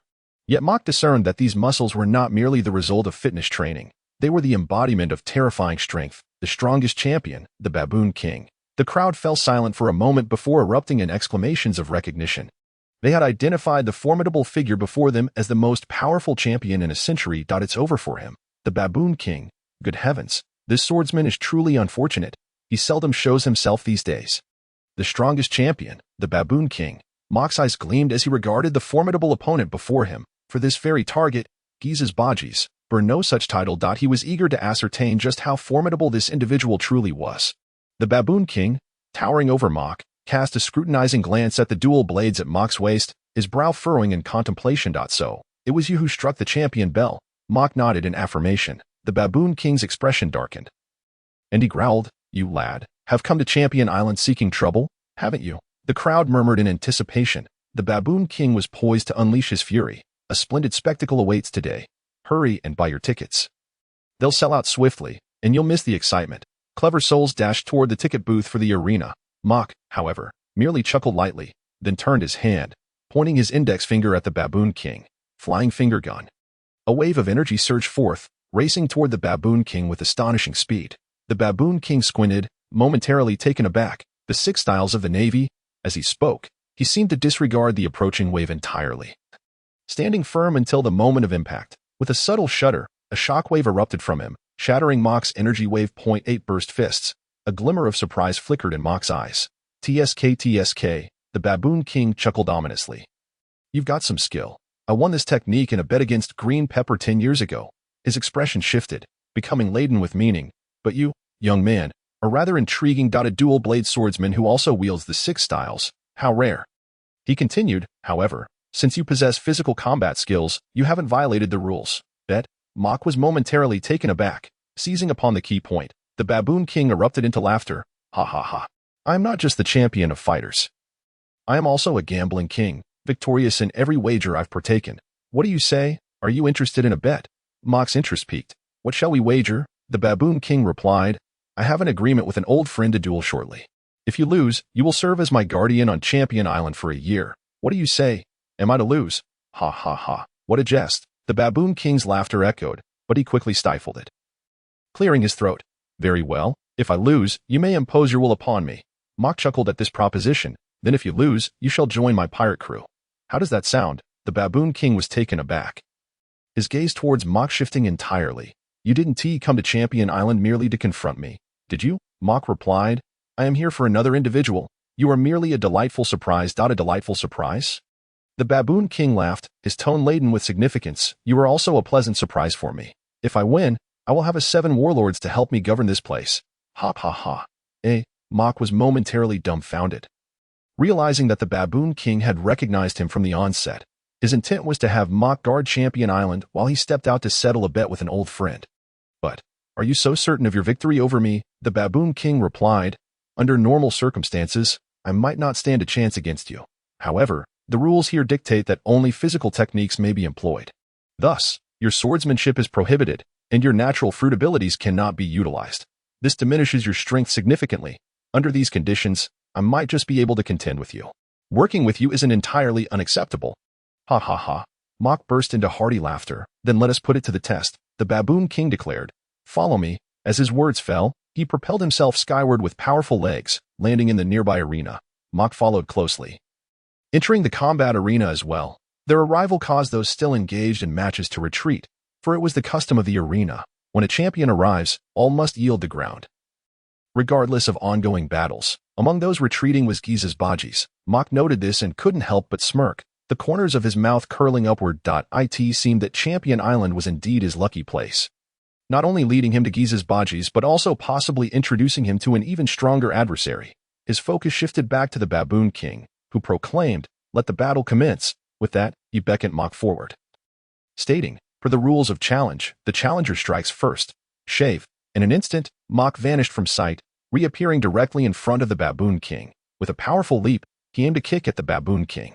The Baboon King stood unfazed, effortlessly raising his arm to block the strike. He then grinned at Mok. "If this is the extent of your physical prowess, I fear you may be staying here to guard the island." As his words concluded, he unleashed his power, sending Mok hurtling backward. Following this, he launched a punch toward Mok. 8 burst fists. Boom. A tremendous shockwave erupted from his fist, hurtling towards Mok, who had just been sent flying. "You underestimate me." Mok crossed his arms over his chest, effortlessly deflecting the incoming attack. In the next moment, he swung his right leg, unleashing a formidable gale kick that surged through the air towards the Baboon King. The Baboon King's expression shifted slightly, acknowledging the impressive force of the kick that compelled him to take it seriously. He gazed at Mok and remarked solemnly, "I underestimated you." Following this, he launched a punch. Now imbued with armament hockey. Boom. Mok's gale kick was abruptly shattered, demonstrating the sheer power of the punch. Simultaneously, Mok executed several rapid steps in midair, propelling himself towards the Baboon King on the ground with terrifying speed. Spear strike. Dragon claw. Mok positioned his hand to mimic a dragon's claw, his hand also enveloped in armament hockey. "You wish to clash with me head-on?" The Baboon King chuckled, then retaliated with another punch to meet Mok's dragon claw. Boom. The claw and the punch collided ferociously, generating powerful shockwaves that swept outward like the force of a typhoon. The audience had to lower themselves to remain seated amidst the tempestuous winds. Claw after claw, punch after punch, the two continued to exchange blows, yet neither could gain the upper hand. Ultimately, they both retreated, standing a few meters apart, staring each other down. The Baboon King's gaze towards Mok had transformed entirely. He conceded, "Your martial arts are quite formidable, showcasing the prowess of a champion fighter." However, he cracked his neck, the sound of bones shifting echoing in the air. "That was merely a warm-up. The real battle begins now." With that proclamation, his body underwent a transformation, sprouting lush fur until he assumed a hybrid beastly form. With a hint of pride, he declared, "I am a Zoan-type user of the Baboon Fruit, so prepare not to be too astonished." Mok thought, what is there to be surprised about regarding a Zoan-type Baboon Fruit user? Isn't it forbidden to utilize Devil Fruit abilities in combat? The Baboon King seemed to read Mok's thoughts.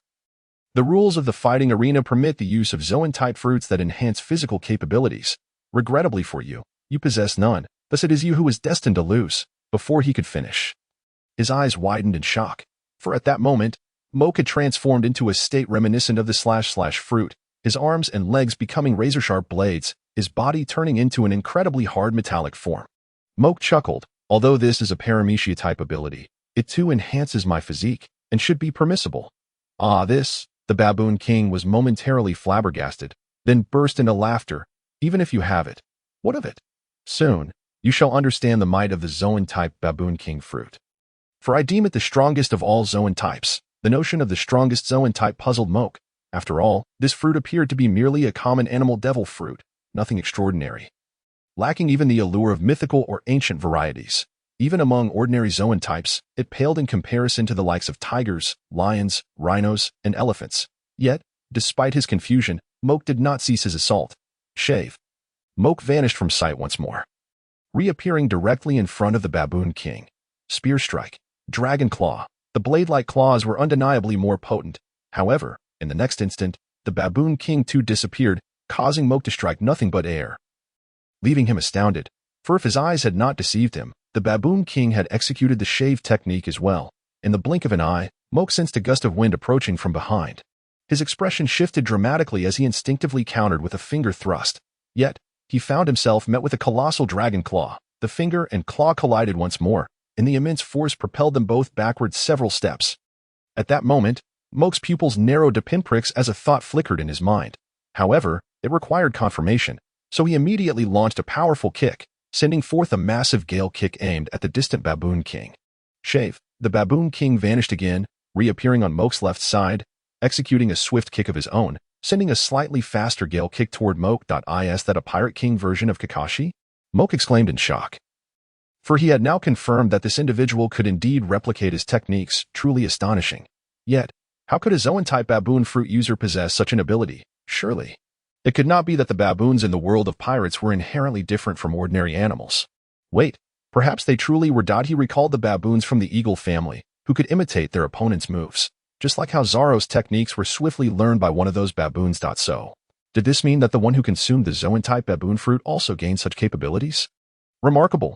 Perhaps the title of the strongest Zoan could be justified. The Baboon King grinned triumphantly. I need only glance at your techniques to master them. Whatever you can do, I can do too. How do you expect to defeat me? With those words, the Baboon King bent his legs slightly and charged at Moke, executing the Fishman karate technique, 7,000 tile spinning kick. As he approached, he twirled in midair, delivering a kick aimed at Moke. Shave. Moke adjusted his speed to evade the strike, reappearing at the Baboon King's left side. In an instant, a dark aura enveloped him as he unleashed Gale Kick, Demon Flame Slash. A unique strike combining demonic flames with the Gale Kick surged forth, reaching the Baboon King in the blink of an eye. Armament Hockey. The Baboon King retaliated with a punch, utilizing the Fishman karate technique, Tangrass Tile Straight Punch, generating a 360-degree shockwave that formed a comprehensive defense. Boom! The shockwave and the slash collided fiercely, yet the shockwave was obliterated as easily as paper. The Baboon King's expression turned to one of astonishment, but he quickly reacted, dodging the blow with a shave and countering with another Gale Kick aimed at Moke. Without hesitation, Moke unleashed another Gale Kick, Demon Flame Slash. The two Gale Kicks clashed, yet Moke's attack remained steadfast, while the Baboon King's was cleaved in two, the Demon Flame Slash continuing its relentless advance toward the Baboon King. How could this be possible? He cried in disbelief. Moke smirked slightly. You may have the ability to see through and even mimic others' techniques, but you've forgotten that one's own strength is fundamental, regardless of how many techniques you learn. If your inherent power is lacking, it cannot alter your shortcomings. One could not deny that this devil fruit ability was indeed impressive, allowing its user to save considerable time and effort in mastering various techniques. It could amalgamate numerous styles to adapt to different scenarios, enabling one to dominate against equally matched opponents and even to triumph over those slightly stronger. However, when confronted with absolute power, all else becomes insignificant. Shave. At this juncture, Moke ceased to hold back, giving his all. Entering a state of high-speed movement, he rushed towards the Baboon King. Spear Strike. Dragon Claw. This time, his armament Hockey erupted, enveloping his hands, while the dark aura coiled around them. The combination of these two formidable forces elevated Moke's attack to its zenith. The Baboon King's expression shifted dramatically.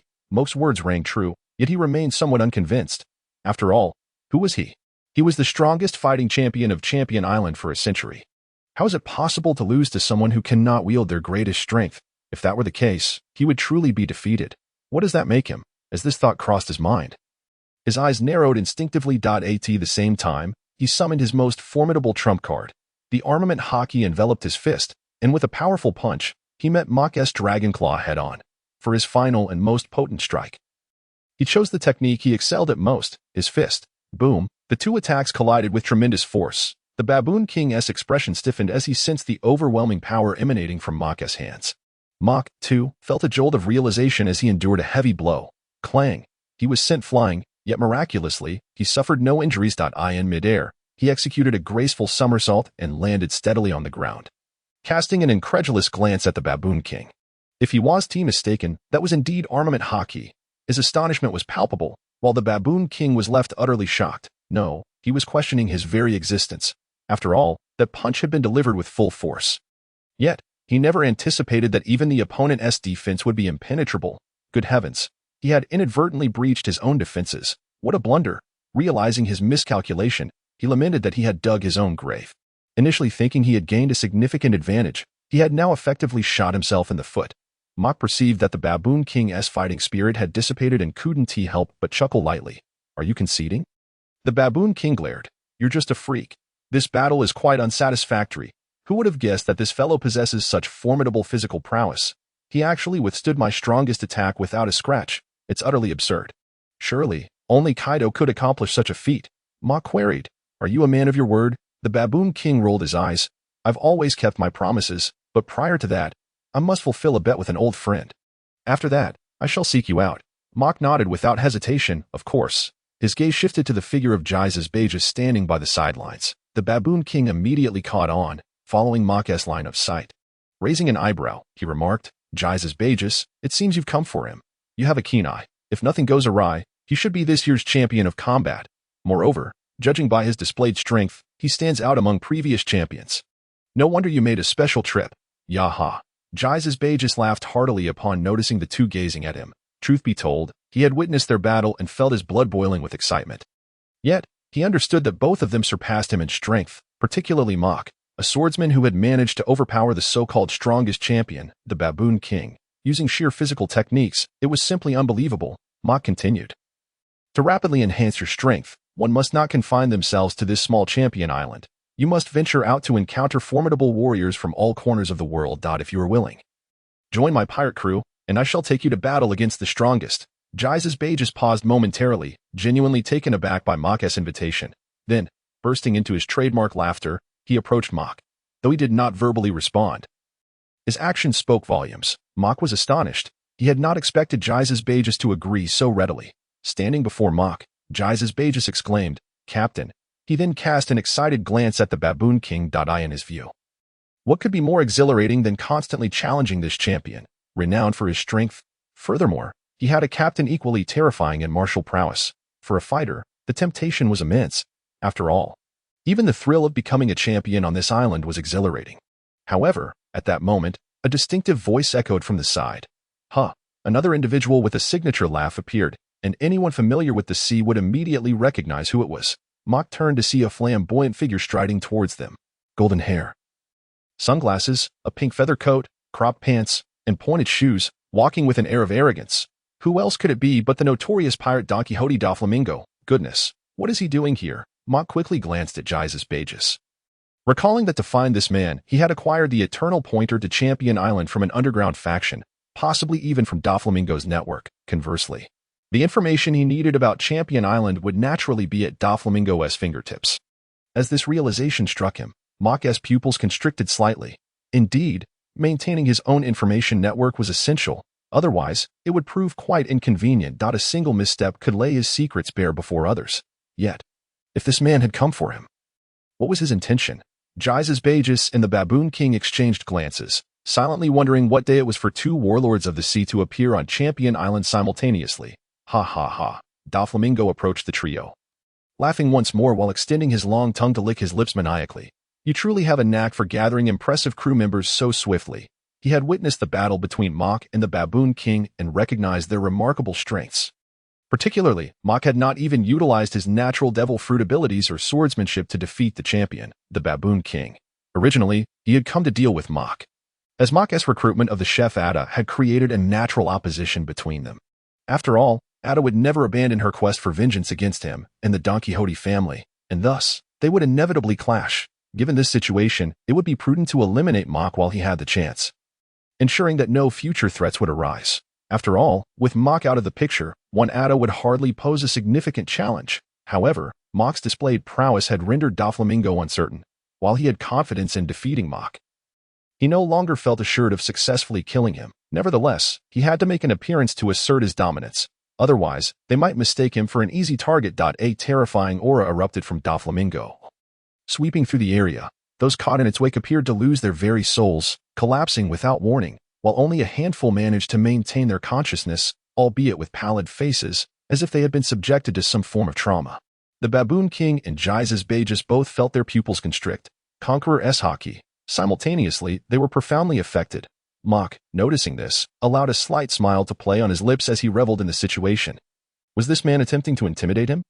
If so, what did he have to fear? The Conqueror Shaki surged forth from Mach in response. Crack, crack. The two Conqueror Shaki clashed violently, creating a terrifying shockwave that engulfed the arena. Even the sturdy walls of the combat arena began to fissure under the pressure. Meanwhile, a substance resembling black lightning flickered and collided between the two. Doflamingo's expression tightened. He had not anticipated that Mach possessed Conqueror Shaki as well. Yet, he extended his tongue to lick his lips once more.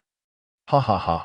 At this moment, he discerned that Mach's Conqueror Shaki had likely only recently awakened, significantly weaker than his own. Thus, he became even more frenzied. His eyes, shrouded in darkness, glimmered with a red hue. Suddenly, his Conqueror Shaki erupted forcefully, overwhelming Mach's own. Ultimately, only a ring of Mach's haki remained under his control. It was evident that in this clash of wills, Mach found himself at a disadvantage.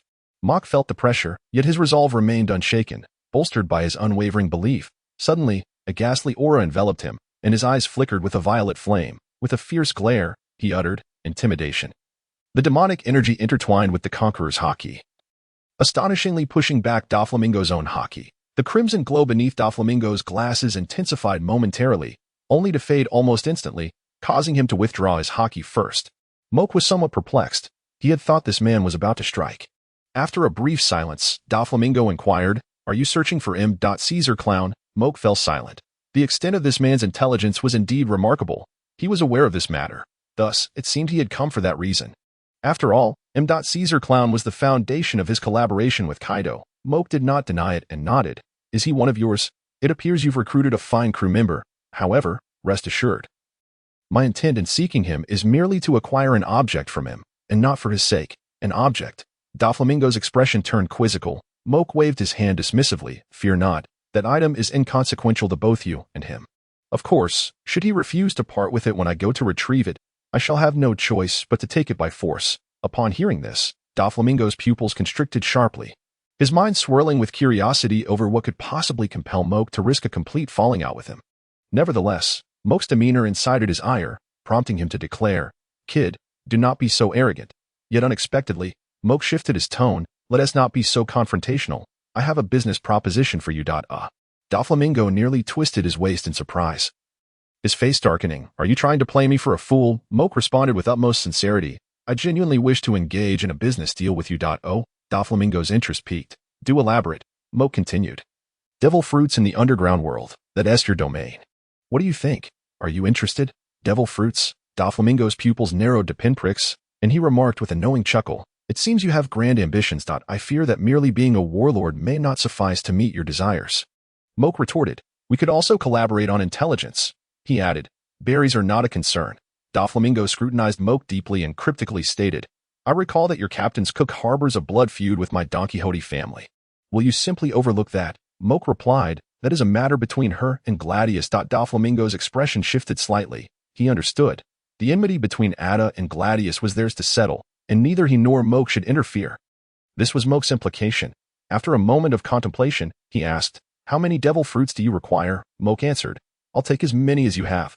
Doflamingo chuckled, "Hee hee. Do you possess enough berries for that?" Mach confidently replied, "If I so desire, I could even purchase your entire Dressrosa kingdom." This was no idle boast. While he lacked a significant amount of berries, there were 2 places abundant with gold. Wait, speaking of gold, how could he forget that fellow in the sky? That individual, in terms of attack, was undoubtedly on the level of an admiral. What he lacked were defenses and haki. If he could improve upon those 2 aspects, there would be few capable of defeating him. TSK. Mach chuckled. Meanwhile, on the Sky Island, Enel inexplicably shuddered, revealing a look of confusion. Ever since he consumed the natural type rumble fruit, he had never felt such a chill. Upon hearing Mach's words, Doflamingo initially froze, then displayed a look of astonishment. To by his Dressrosa kingdom, such audacity. Did he even comprehend how many berries his kingdom earned in a single day? He. Are today's youth truly this brazen? At that moment, Moke altered his tone. I'm serious. Ordinary Zoan and Paramecia types are 200 million each. If they're special, like ancient, mythical, or Logia types, we can negotiate a different price. Afterward, he added, if you have any reservations, you can choose the transaction location. Upon hearing this, Doflamingo's expression turned grave. Kid, are you serious? Moke affirmed, of course. Doflamingo fell silent for a while before pulling out a din mushy and tossing it to Moke. Once you prepare the devil fruits, I will notify you. After casting a deep glance at Moke, he added, I hope you are not jesting. Otherwise, I will make you regret your existence in this world. With that, he turned and departed.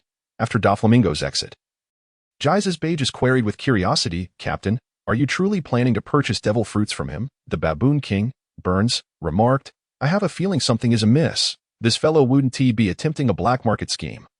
Would he? Moke chuckled at their concerns. Who knows? But I wouldn't he mind pulling off a black market scheme myself. The Baboon King and Gises exchanged glances, realizing they had worried for nothing.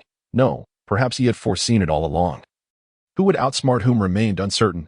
Burns swiftly grasped the situation and was about to speak when Moke seemingly read his thoughts. Even if he is dishonest, in the face of absolute power, he can only suffer defeat. Meanwhile, beside Doflamingo stood Gladius. Is the young master really going to sell devil fruits to them? He chuckled with his signature laughter.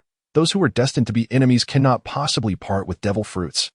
At the moment of transaction, he can profit and then eliminate them. 2 birds with 1 stone. Gladius paused, momentarily stunned, then hesitantly voiced, Young master. It seems implausible for our Don Quixote family to annihilate Moke's group solely on our own. Though he was reluctant to admit it, he could not deny the formidable strength of Moke's crew. They were indeed quite remarkable. Upon hearing this, Doflamingo's expression faltered but quickly transformed into a grin. He.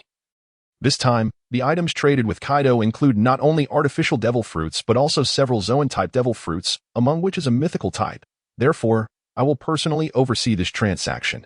With this, Gladius's spirits soared. Fantastic. This was splendid.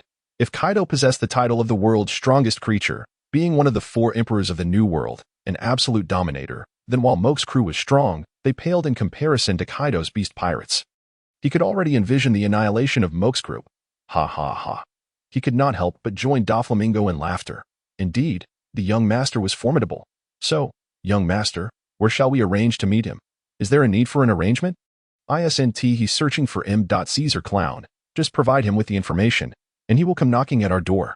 Gladius instantly understood. They intended to lead Moke to believe that the location of the transaction with Kaido was where Caesar Clown could be found. At that moment, they would not even need to say anything. If the transaction were interrupted, with Kaido's explosive temper, he could obliterate Moke and his crew in the blink of an eye. Brew. The din mushy in Moke's possession rang. Mr. Zero, this is Miss All Sunday. I have arrived at the Devil's Triangle with my team. Everything is proceeding as you instructed. Moke nodded in satisfaction. In addition to changing the headquarters of the intelligence organization, you must recruit some capable personnel to enter the working society. Only then can your intelligence organization expand into the new world. Robin responded, understood. She then recalled something and quickly added, it seems Caesar Clown has noticed something amiss. He has gone missing. Of course, it is also possible that someone is covering his tracks. Moke replied, I am already aware. It should be Doflamingo, who knows someone is investigating him. Caesar Clown's whereabouts. Hence, he took action. Robin expressed her astonishment. Doflamingo, if memory serves, isn't he also a warlord? This. Moke became famous for having slain one of the 7 warlords. Crocodile. Prior to that, he had faced Moonlight Moria, and now he is up against Don Quixote Doflamingo. If he were to eliminate Doflamingo as well, he would have effectively taken down half of the 7 warlords. A veritable assassin of the 7 warlords. Just the thought of it caused Robin's lips to twitch involuntarily. As soon as she hung up on the snail phone, it rang again. Captain, this is Ada. We have arrived at Champion Island. Have you reached? Moke chuckled. Indeed. He then glanced at the Baboon King, Burns, and Gises Bages, adding, moreover, I have found 2 rather exceptional companions. Point 2. Ada exclaimed in surprise. Who else besides Gises Bages? Gises Bages, equally astonished, remarked, Captain, you truly came for me. Moke patted his shoulder. That merely signifies your reputation precedes you. Ha ha ha. He then addressed Ada. We are at the fighting arena on the island. You all should come over. After saying this, Mock seemed to recall something and swiftly turned to the Baboon King. Burns.by the way, where is the gambling venue you mentioned? Is it far from here? The Golden City, Burns replied. What? Mock expressed his astonishment.is that the Golden City, home to the largest entertainment complex in the world. Burns nodded. Yes, I arranged to meet there with blind man Ishiel.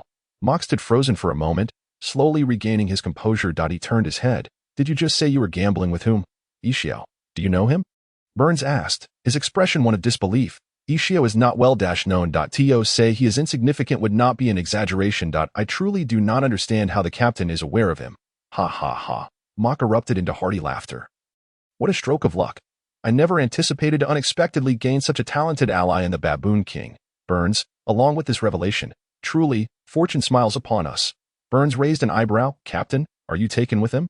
Does he possess remarkable strength? Mock looked at Burns incredulously. You are his gambling partner, yet you are unaware of his capabilities. Burns, feeling slightly awkward, rubbed his nose. This fellow is simply cursed with misfortune, so when gambling, all one needs to do is bid against him. It saves effort and ensures victory. Who wouldn't appreciate such a gambling companion? Mock found himself at a loss for words, but soon chuckled again. In that case, let us go meet him. After all, who bears a grudge against Barry? Ha ha ha.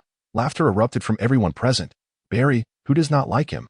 It was evident that Burns was intent on going to the Golden City with the aim of winning big. However, Burns's brow furrowed once more. Indeed, he sought a significant victory. Yet, if everyone were to participate, Mock, Gizes Bages, Weibel, Brooke, Perona, Ada, and himself would total 7. If each were to win big, it would surely attract the attention of the Golden City's owner. Gil Zoro. That individual is not to be trifled with. Thus, he displayed a hesitant expression. Captain, the owner of the Golden City, Gil Zoro, is a major figure in the underground world. We still need to deal with Doflamingo. If we also cross paths with him, it may not end well. Upon hearing this, Mock's eyes narrowed, yet they gleamed with determination. Gil Zoro, who in the world of pirates is unknown, known as the Golden Emperor. He is indeed a legend in his own right. He established the world's largest entertainment city, Grand Zoro, and became an independent kingdom recognized by the world government. A commercial genius, he controls numerous industries worldwide. His wealth amounts to 20% of the entire world, operating in both the light and dark realms. In the underground world, he is the Golden King, wielding money to command the shadows, with influence spanning across the globe.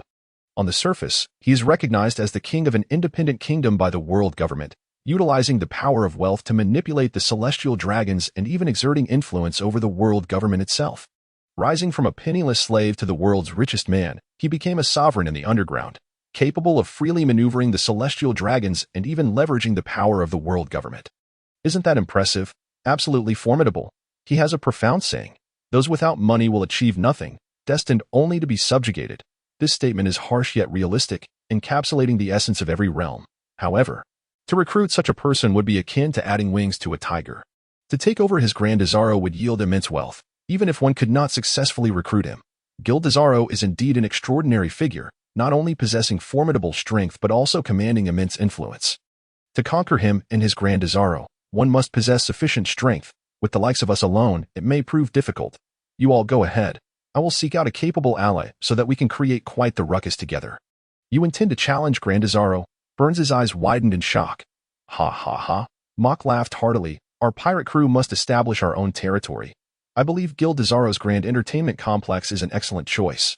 Yet, he understood that occupying such a place would undoubtedly provoke the world government and the celestial dragons.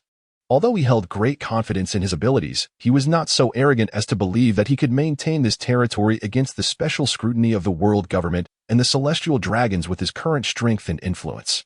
The challenge lies not in seizing it but in maintaining control. I must recruit 2 more powerful allies. Mock suddenly recalled something and turned to Burns. By the way, do you have any rubber or ceramics? Huh? Meanwhile, in the town of Magic Valley, Blackbeard, Poison Q, and Lafitte had just landed and were making their way to the town. Blackbeard was in high spirits, having found a rather remarkable crewmate in the West Sea.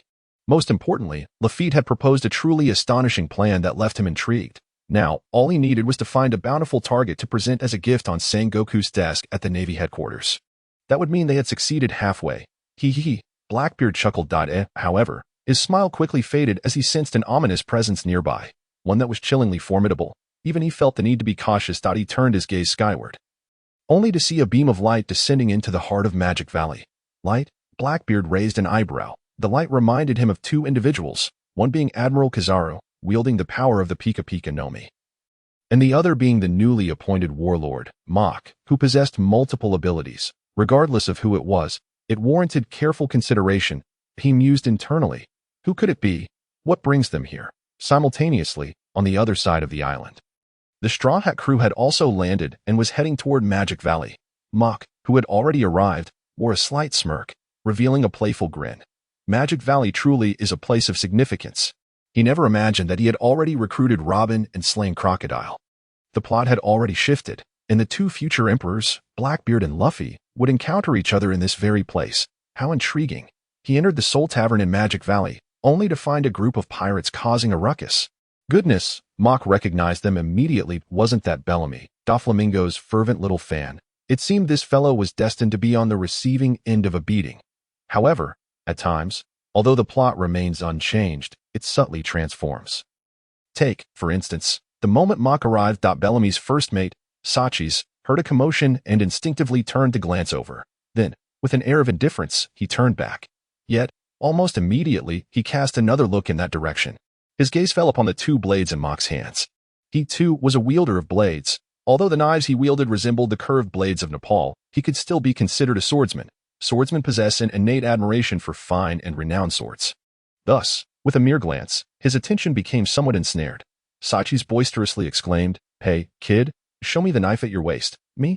Mach replied incredulously, wondering why this fellow, who should be preoccupied with the impending trouble from Luffy, was fixating on him. Sachis nodded affirmatively. "Yes, hand over your knife." With a swift motion, Bellamy and his subordinates, Rebus, Muriai, and Eddie, turned their gazes toward them, their eyes laced with mockery. Having discerned Sachis' newfound interest in Mach's knife, Mach couldn't help but chuckle. "You want my knife? Feel free to come and take it. Let us see if you possess the ability." Sachis, incensed by the response, arrogantly retorted, "Do you know my captain has a bounty of 55 million berries?" At that moment, someone in the tavern recognized Mach, exclaiming in astonishment, He is the new warlord of the sea, Mach, with a bounty of 300 million. What?" Sachis froze in place. Gulp. Realizing the gravity of the situation, he swallowed hard and took several steps back. As though only by distancing himself from Mach could he regain a semblance of composure. Bellamy's expression also shifted. His gaze towards Mach altered entirely. The figure he idolized, Don Quixote Doflamingo, was also a warlord of the sea. This meant that the individual before him was on par with the man he revered. Hiss. He inhaled deeply, glancing at Sachis, who was now paralyzed with fear, as his mind raced to devise a plan to save his first mate. But in the next instant, a flash of cold light erupted. Sachis found himself with a gaping wound across his chest, nearly cleaving him in two. Blood sprayed forth as he slowly collapsed. Bellamy, witnessing Sachis' demise, felt a surge of rage within him. Yet, what met his gaze was Mach's domineering, contemptuous demeanor. Gulp. Bellamy swallowed again, beads of cold sweat forming on his brow. Mach, however, looked on with disdain, remarking, "Those who bully the weak and fear the strong will forever be confined to this insignificant town of Magic Valley."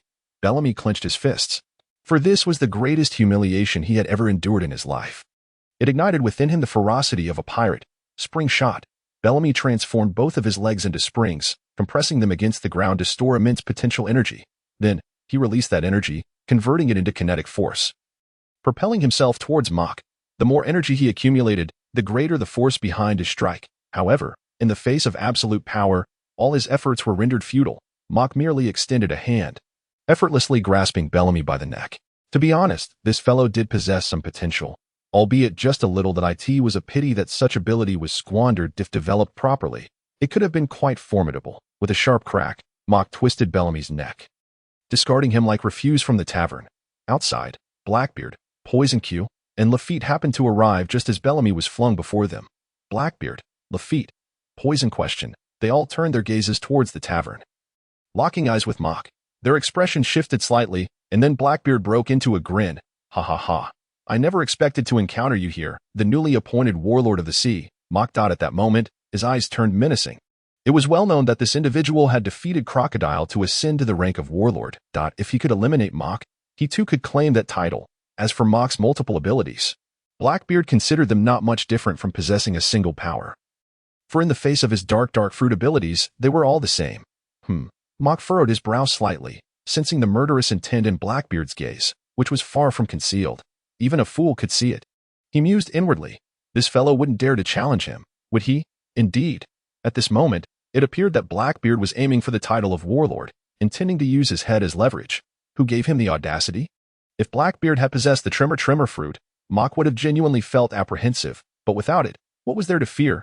His hands rested upon the hilts of his swords, Sandai Katetsu and Akushui. However, to his surprise, it was Lafitte who made the first move. With a swift draw of his cutlass, he unleashed a slash aimed directly at Mok within the tavern. Mok did not even glance up. With a flick of his wrist, Sandai Katetsu was drawn in an instant, cutting through the air with a gleam. Lafitte's strike was effortlessly severed as if it were mere paper. Blackbeard's pupils constricted at the sight. Lafitte was someone he had personally recruited, so he was well aware of Lafitte's strength. A swordsman, one whose prowess rivaled that of the commanders under Whitebeard. Of course, he could not compare to the strongest among them, like Marco or Ace. Yet, even so, such strength was enough to earn notoriety in the New World. But he had not anticipated that Lafitte's strike would be so easily thwarted by Mok. Now, Blackbeard's gaze towards Mok shifted. Imbued with a mix of arrogance and caution, Lafitte retreated. This opponent was not someone he could handle at present. Stepping forward, Blackbeard fixed his gaze on Mok, Warlord of the Sea, Mok. Mok's lips curled into a slight smirk as he exited the tavern. Standing before Blackbeard, and remarked playfully, Marshal D. Teach, formerly the 2nd Division member of the Whitebeard Pirates, who killed the 4th Division Captain, Sachi, to seize the dark fruit, now being pursued by the Whitebeard Pirates. You still dare to provoke me? At this juncture, he turned his attention to Lafitte. Join me. Following him offers no future. My crew is in need of a navigator. Lafitte. Poison question. Blackbeard, whose expression had already been sour, now appeared utterly incredulous.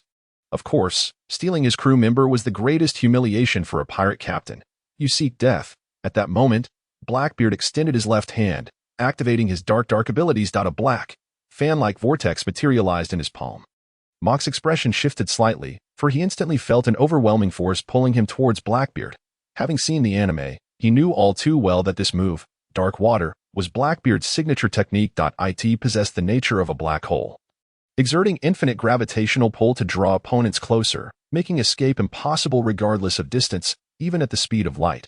Additionally, upon contact with the user, the opponent's devil fruit abilities would be nullified, and it could absorb fruit-based attacks, albeit only small-scale ones. This technique was undoubtedly a nemesis for abilities users. Yet, he was not a mere fruit-dependent fighter like Ace, Armament Haki. In an instant, the armor of Haki enveloped his entire body, effectively neutralizing the allure of the dark fruit. Blackbeard's eyes nearly bulged out. Even in this new world, even within the ranks of the Whitebeard Pirates, he had yet to encounter anyone capable of being entirely enveloped in Armament Haki. He was momentarily taken aback. This particular technique had effectively diminished the potency of his dark fruit by half. Swish. At that moment, Mok sprang into action, his 3rd-generation blade, the Ghost Slash, being drawn in an instant. One sword style, Demon Flash, Mok entered a state of rapid movement, and when he reappeared, he found himself behind Blackbeard. Thud. A new wound appeared on Blackbeard's chest, blood gushing forth. A slight smile tugged at the corners of Mok's mouth. As Whitebeard had said, Blackbeard was indeed overly arrogant, allowing such a lapse in his defenses during their first encounter. Blackbeard's pupils constricted sharply, yet he laughed heartily as if he were not the one wounded. He swiftly turned, exerting force through his legs, propelling himself towards Mok's rear in an explosive burst. It must be said, Blackbeard was indeed formidable. Even without the dark fruit, his strength was not to be underestimated. He was truly deserving of the scars he had left on red-haired Shanks. However, Mok deftly countered, slashing with his 3rd-generation blade. His response was swift, precise, and stable, effectively parrying Blackbeard's assault. Yet almost immediately, Mok was sent flying as if struck by a tremendous blow. It was only after a distance of over 10 meters that he regained his footing, performing a somersault in midair before landing back on the ground, facing Blackbeard. Armament Haki flared around him. Mok's eyes narrowed. Had his Armament Haki not been sufficiently robust, he feared he would have suffered greatly from that attack. At this moment, both combatants grew vigilant, having exchanged blows and sustained losses. Neither dared to underestimate the other any longer. The autumn water slowly emerged from its sheath, and Mok assumed an attacking stance, his eyes flickering with violet flames. Two-sword style, Dragon Tooth. A surge of demonic energy erupted, transforming into a dragon of shadows. The 3rd-generation blade and autumn water aligned, signifying the dragon tooth position. In an unstoppable charge, he surged forth, cleaving through the air with such force that it parted the atmosphere, creating fierce winds on either side. Armament hardening. Blackbeard wrapped his hands in armament hockey and, with a powerful thrust of his legs, leapt to meet Moke's shadow dragon. Their fists and blades collided with tremendous force, generating shockwaves that radiated outward in waves, wreaking havoc in their surroundings. Boom! The ground buckled beneath the sheer magnitude of their clash, crumbling and shattering under the weight of their power. The streets were obliterated, and establishments, including the tavern they had just been in, were instantly reduced to ruins. Debris from shattered buildings was hurled into the air, only to be dismantled further by the subsequent shockwaves. The pirates within the tavern were swept skyward by the force of the shockwaves, each wave inflicting grievous injuries upon them. One by one, they lost consciousness, their eyes becoming vacant. Lafitte and Poison Q had already distanced themselves, yet they too felt the repercussions of the shockwaves. Lafitte, being a swordsman, was relatively unharmed by such forces. However, Poison Q fared differently. His already pallid complexion grew even more ghastly, blood trickling from the corner of his mouth. Yet, his eyes reflected a sense of relief. Cough. Cough. Fortunate we withdrew in time, or I fear I would have been unable to withstand such waves. Lafitte nodded in agreement. Indeed, even he dared not stand too close to the two combatants. Ha ha ha ha. Stalemated, Blackbeard once again erupted into his signature laughter. I must admit, I underestimated you. Your strength is sufficient to rival the mightiest under the 4 emperors. Moke replied, the mightiest under the 4 emperors? Do you mean subordinates like Katakuri and Marco? Subordinates? Blackbeard chuckled even more heartily. He then shifted his tone. However, even so, you shall remain a lost soul beneath my command. Conqueror's Haki. A terrifying force erupted from Blackbeard, sweeping outward. Moke, being at the forefront, felt the brunt of its impact, his expression shifting subtly. In response, he unleashed his own Conqueror's Haki. Crack, crack. The two Conqueror's Haki clashed fiercely. Blackbeard's pupils narrowed to pinpricks. You two possess the aura of a king? Break! Moke shouted, channeling all his strength. His twin blades sliced through Blackbeard's armament Haki, leaving 2 deep gashes upon his fists. Fortunately, Blackbeard reacted swiftly, retracting his hands at the critical moment. Otherwise, he would have lost them entirely. Staggering back several steps, Blackbeard's gaze towards Moke shifted. Your armament Haki, I must say, it truly astonishes me. Moke merely smiled slightly. His armament Haki was inherited from the legendary swordsman Ryuma, capable of forging the autumn water into a black blade. Just contemplating this fact revealed its terrifying potential. Dark hole. Blackbeard understood that there was no longer any need for further probing. He placed one hand on the ground and unleashed a vast wave of darkness. Anything or anyone touched by this darkness would be drawn in and disappear into the void. Moke's expression changed, and with a surge of power, he leapt skyward, utilizing moonwalk to hover in midair. Blackbeard's technique, once drawn into the darkness, would be compressed and obliterated with inexorable force, akin to a miniature black hole. In the original narrative, Blackbeard had demonstrated this ability to ace, instantly turning an entire town into nothingness. Such was the terror of this technique. Thus, Moke dared not take it lightly. He extended his hand towards the sun, basking in its rays, transforming his body into elemental light. Light gathering. In an instant, Moke redirected the surrounding light, channeling it into his hand. Quickly, a radiant sphere materialized, but this was merely the beginning. The area of light aggregation expanded 10 meters, 20 meters, 30 meters, 100 meters, 200 meters, until all the light above the island was converged into Moke's grasp. Boom! Underneath the overwhelming focus of light, even the air ignited. A ring of white flames encircled the sphere. Strangely, the entire island was engulfed in darkness, as if nightfall had descended. Most curiously, the light orb was dazzlingly bright. Yet the surroundings were shrouded in utter darkness. It was indeed true what they said. Absolute light equated to absolute darkness, for in the presence of pure light, no other hue could coexist. As more and more light converged, the sphere's size ballooned rapidly. By the time all the light of the island was concentrated in his hand, the sphere had grown to a staggering 20 meters in diameter. And with the additional layer of flames, it expanded to a width of over 100 meters. In midair, it resembled a miniature sun. On the ground, Blackbeard's pupils trembled as he muttered, "This technique feels strangely familiar. I almost thought Captain Ace had arrived." At this moment, Blackbeard could no longer afford to be careless. He unleashed his strongest move, transforming the darkness he had just released into a massive sphere resembling a black hole. Ha! Both combatants shouted simultaneously.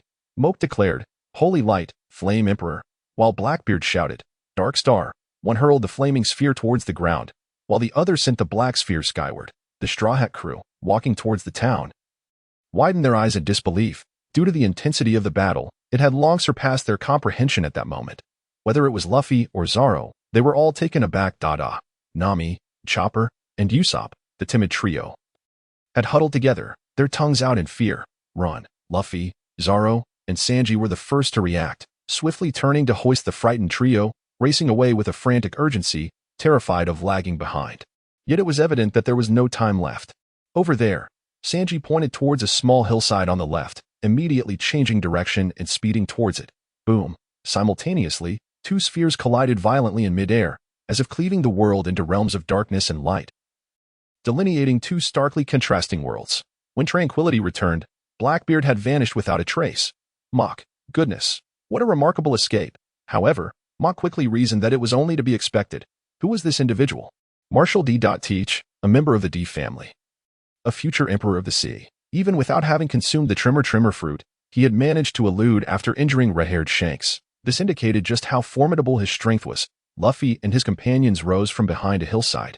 This small hill, the modest, had been over 10 meters high, yet now it had been utterly flattened, leaving merely half a meter above ground. Had they not been crouching tightly, they might have been reduced to the same fate as the hillside. Hiss! Luffy, Zoro, Sanji, Nami, Usopp, and Chopper collectively inhaled sharply, for what had once been a picturesque island had transformed into a barren wasteland. They could hardly believe their eyes, and even witnessing it firsthand, disbelief lingered. The timid trio rubbed their eyes instinctively, questioning whether they were hallucinating or merely seeing things. Gulp. Luffy swallowed hard, grappling with existential doubts. For the first time, he found himself wavering. Could he truly defeat such formidable foes and ascend to become the Pirate King? Is it even possible? He glanced at Zoro, finally grasping the emotions Zoro must have felt when confronting Mihawk, an amalgamation of admiration and despair. Whoosh! At that moment, a flash descended from the heavens, landing before Luffy and the others. Nami, Usopp, and Chopper jumped in fright, instinctively retreating behind Luffy, Zoro, and Sanji, peering out to observe. Luffy, Zoro, and Sanji, however, fixed their gazes upon the newcomer. Upon recognizing Mock, their eyes widened in disbelief, particularly Zoro, whose expression was filled with incredulity. One of the combatants from earlier was standing before them. Without waiting for Mock to respond, he muttered incredulously, "How is that possible?" Luffy mirrored this sentiment of disbelief, stepping back in trepidation. He had come to understand the terrifying nature of a Logia user. In that moment, he felt utterly powerless. Mock smiled broadly. "Luffy, Zoro, it's good to see you again." Chopper looked at Luffy and Zoro, his eyes gleaming with surprise. "So, you know him." Relief washed over him. Luffy, however, appeared tense. "Are you sent by that smoke user to capture me?" "What?" Chopper, who had just relaxed, froze in place. Nami leaned out to assert, "It shouldn't he be? He's a pirate now too." Sanji interjected, "But he is a warlord of the sea, aligned with the Marines." Zoro stepped forward earnestly. "I wish to challenge you once more. Zoro's words were utterly unexpected. "Wait, why again? Did you already duel this fellow?" Everyone's eyes widened in astonishment, for the recent battle had truly exceeded their understanding. In their eyes, though Zoro was strong, he was still far from matching someone of Mock's caliber. Mock was momentarily taken aback. He then chuckled, nodding. "Very well." Zoro's face lit up with a smile at Mock's acquiescence. He promptly drew 2 of his 3 swords. Yo-ho! Mock quickly discerned that Zoro's blades were extraordinary. Save for the sheathed Wado Ikamanji, TSK, truly befitting the second-in-command of the main cast. Even without the Sandai Kitetsu and the Shusui, he still possessed remarkable weaponry. Swish! Mock unsheathed the Sandai Kitetsu. Zoro seized the initiative, launching an attack, 2-sword style, ox puncture. Charging forward like an ox, he unleashed a flurry of thrusts, a rare aggressive maneuver from Zoro. His speed was astonishing. In the blink of an eye, he was upon Mock. And as he brushed past him, his twin swords slashed in rapid succession. Remarkably, Mock parried all 13 strikes effortlessly. He didn't even need to move his feet, underscoring the vast gulf between them. Zoro's pupils narrowed. He recalled that during their encounter in Loguetown, he had held a slight edge in swordsmanship over Mock. Yet, in no time, Mock had surpassed him, leaving him in the dust. Zoro had always held immense confidence in his swordsmanship. But now, he was simply Zoro. He quickly adjusted his mindset and assumed a new stance for attack. However, he first sheathed 2 of his swords, chanting, dividing the despondent self in two-sword style, drawing/Rashomon. This technique, executed with both blades, was a drawing strike of exceptional swiftness, capable of hitting the enemy silently and without warning. Clang! Mach raised the Sandai Katetsu before him at just the right angle to deflect Zoro's attack. Doing so with ease. Zoro's pupils constricted again. 2 attacks had made him relive the sensation of being dominated by Mihawk. Clenching the hilt of his sword tightly, he drew the Wado Ikamanji, placing it in his mouth. 36 troubles in 1 lifetime. 72 troubles in 2 lifetimes. 108 troubles in 3 lifetimes. 3 sword style. 108 troubles Phoenix. With this, 3 sword waves of blue slashes erupted forth, coalescing into a massive phoenix-like sword wave soaring towards Mach. Yo-ho! The flying slashes indicated that Zoro had reached a preliminary level of swordsmanship, yet the distinction between swordsmen remained vast. Mach remained stationary, his Sandai Katetsu effortlessly slicing through the air to meet Zoro's unique strike. In the next moment, their slashes collided violently. However, Zoro's strike was as fragile as paper, easily cleaved in 2. Mach's counterattack, however, remained relentless, surging towards Zoro. Witnessing this, Zoro's expression shifted dramatically. He crossed his blades defensively over his chest, bracing against the impending blow. The overwhelming force surged through him, a power he felt utterly unable to contend with. However, with unwavering determination, he resolutely resisted. His legs left 2 deep imprints on the ground. Ultimately, he exerted every ounce of his strength to send Mach's slash soaring into the sky. Huff, huff, huff. After a brief moment, he was utterly exhausted, gasping for breath. At this point, Mach spoke. You have taken your first steps into the realm of swordsmen. Yet, there remains a considerable gap between us. Let us postpone our contest until we meet again. Zoro's face darkened upon hearing this, but he understood that the disparity between him and Mach was indeed vast. Finally, he replied, it's a promise. Mach then turned his gaze to Luffy, a slight smile creeping upon his lips. Previously, he had been concerned about how to persuade Enel to join his pirate crew. For this fellow was notoriously proud. Convincing him to become a member of the crew would not be an easy feat. It required not only strength but also a compelling reason that would captivate him. Now, he had that reason. TSK. Mach was nearly ecstatic, almost ready to leap with joy. He then transformed into a beam of light, heading towards Long Ring Island. For as long as he reached Long Ring Island, he could ascend directly to Sky Island. After all, Sky Island was positioned almost directly above Long Ring Island. The speed of light was astonishing, and in the blink of an eye, he arrived at Long Ring Island. Subsequently, he soared upwards towards Sky Island. In the Temple of Sky Island, Enel abruptly opened his eyes. His observation haki could be said to be among the most elite in the entire pirate world. He could even envelop the entirety of Sky Island with it, keeping all who entered under his surveillance. Each individual arriving at Sky Island was similarly detected. Thus, the moment Mach entered Sky Island, he became aware of it. He lifted his gaze ahead, for his observation haki informed him that someone was rapidly approaching. The speed was astonishing, and they were flying in the air. This left him greatly astonished. And he murmured to himself, a powerful being from the blue sea. Swish! Just as this thought crossed his mind, a figure landed right before him. Enel's pupils involuntarily contracted, for this speed was on par with his own. Most importantly, the first sight he beheld was a beam of light. It was only when this light descended before him that it transformed into a human figure. This. Enel was utterly shocked, for this ability bore an uncanny resemblance to his own. The only distinction was that he wielded lightning, while this individual before him commanded light. But was this not the power of a god? How could this person possess such abilities? Could it be that he was a god from the blue sea? It must be said that Enel's strength was indeed formidable, yet his understanding was severely limited. Sky Island was akin to a cage that confined him, restricting his perception solely to its bounds. It was a perfect description to liken him to a frog at the bottom of a well. He could not help but inquire, who are you? How do you possess the power of a god? The power of a god? Mach was taken aback, then quickly comprehended what Enel was referring to. He chuckled. You mean your ability to control lightning, as well as the power of light I just demonstrated? Enel narrowed his eyes suspiciously. You know I can control lightning. Mach did not answer this question but continued. This is not the power of a god, but rather the ability derived from a devil fruit. A devil fruit? Enel's expression was one of confusion.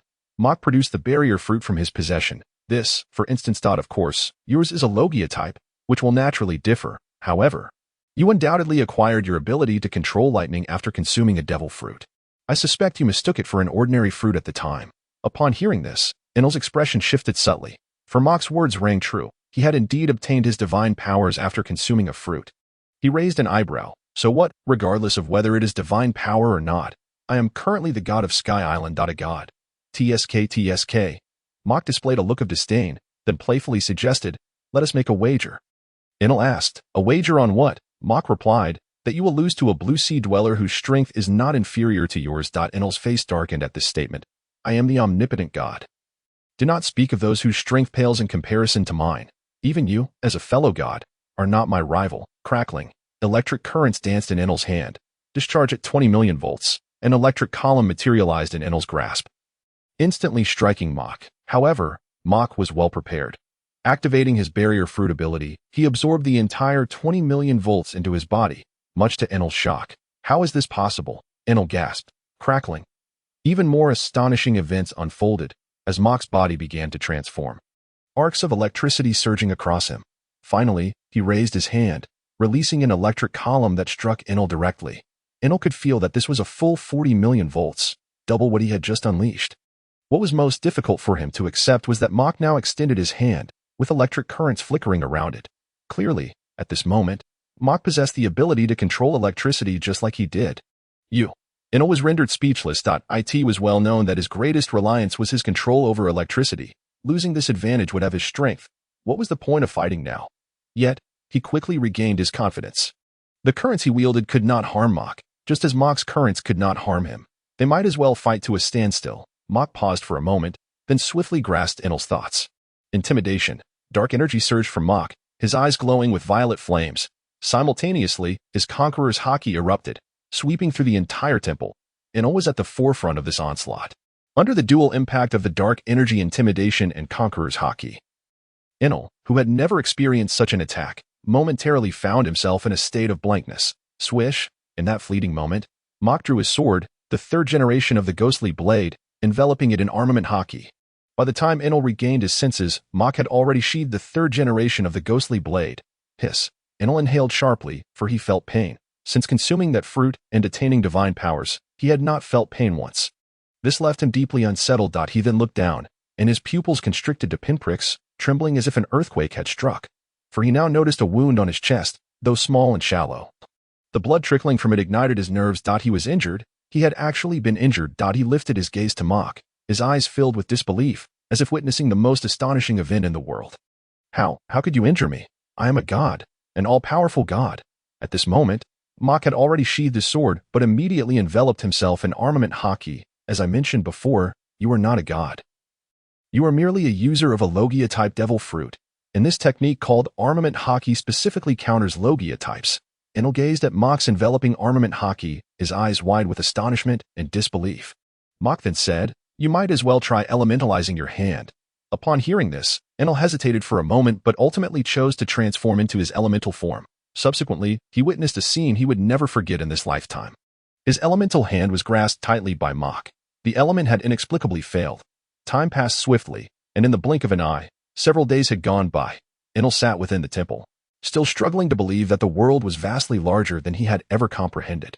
Sky Island was merely one of its peculiar islands. Above the blue sea, there existed others like him: magma, light, ice, mud, wind. Good. These he could accept, as one was right in front of him. He had no choice but to believe. Yet this fellow claimed that in a few days, a person from the blue sea would arrive to deliver a thorough beating to him. The crux of the matter is that the other party is, astonishingly, far inferior in strength to him. This is utterly absurd. He is curious to see what sort of individual this is. Someone has indeed arrived. Enel's observation haki detected the newcomer, yet he could hardly believe it.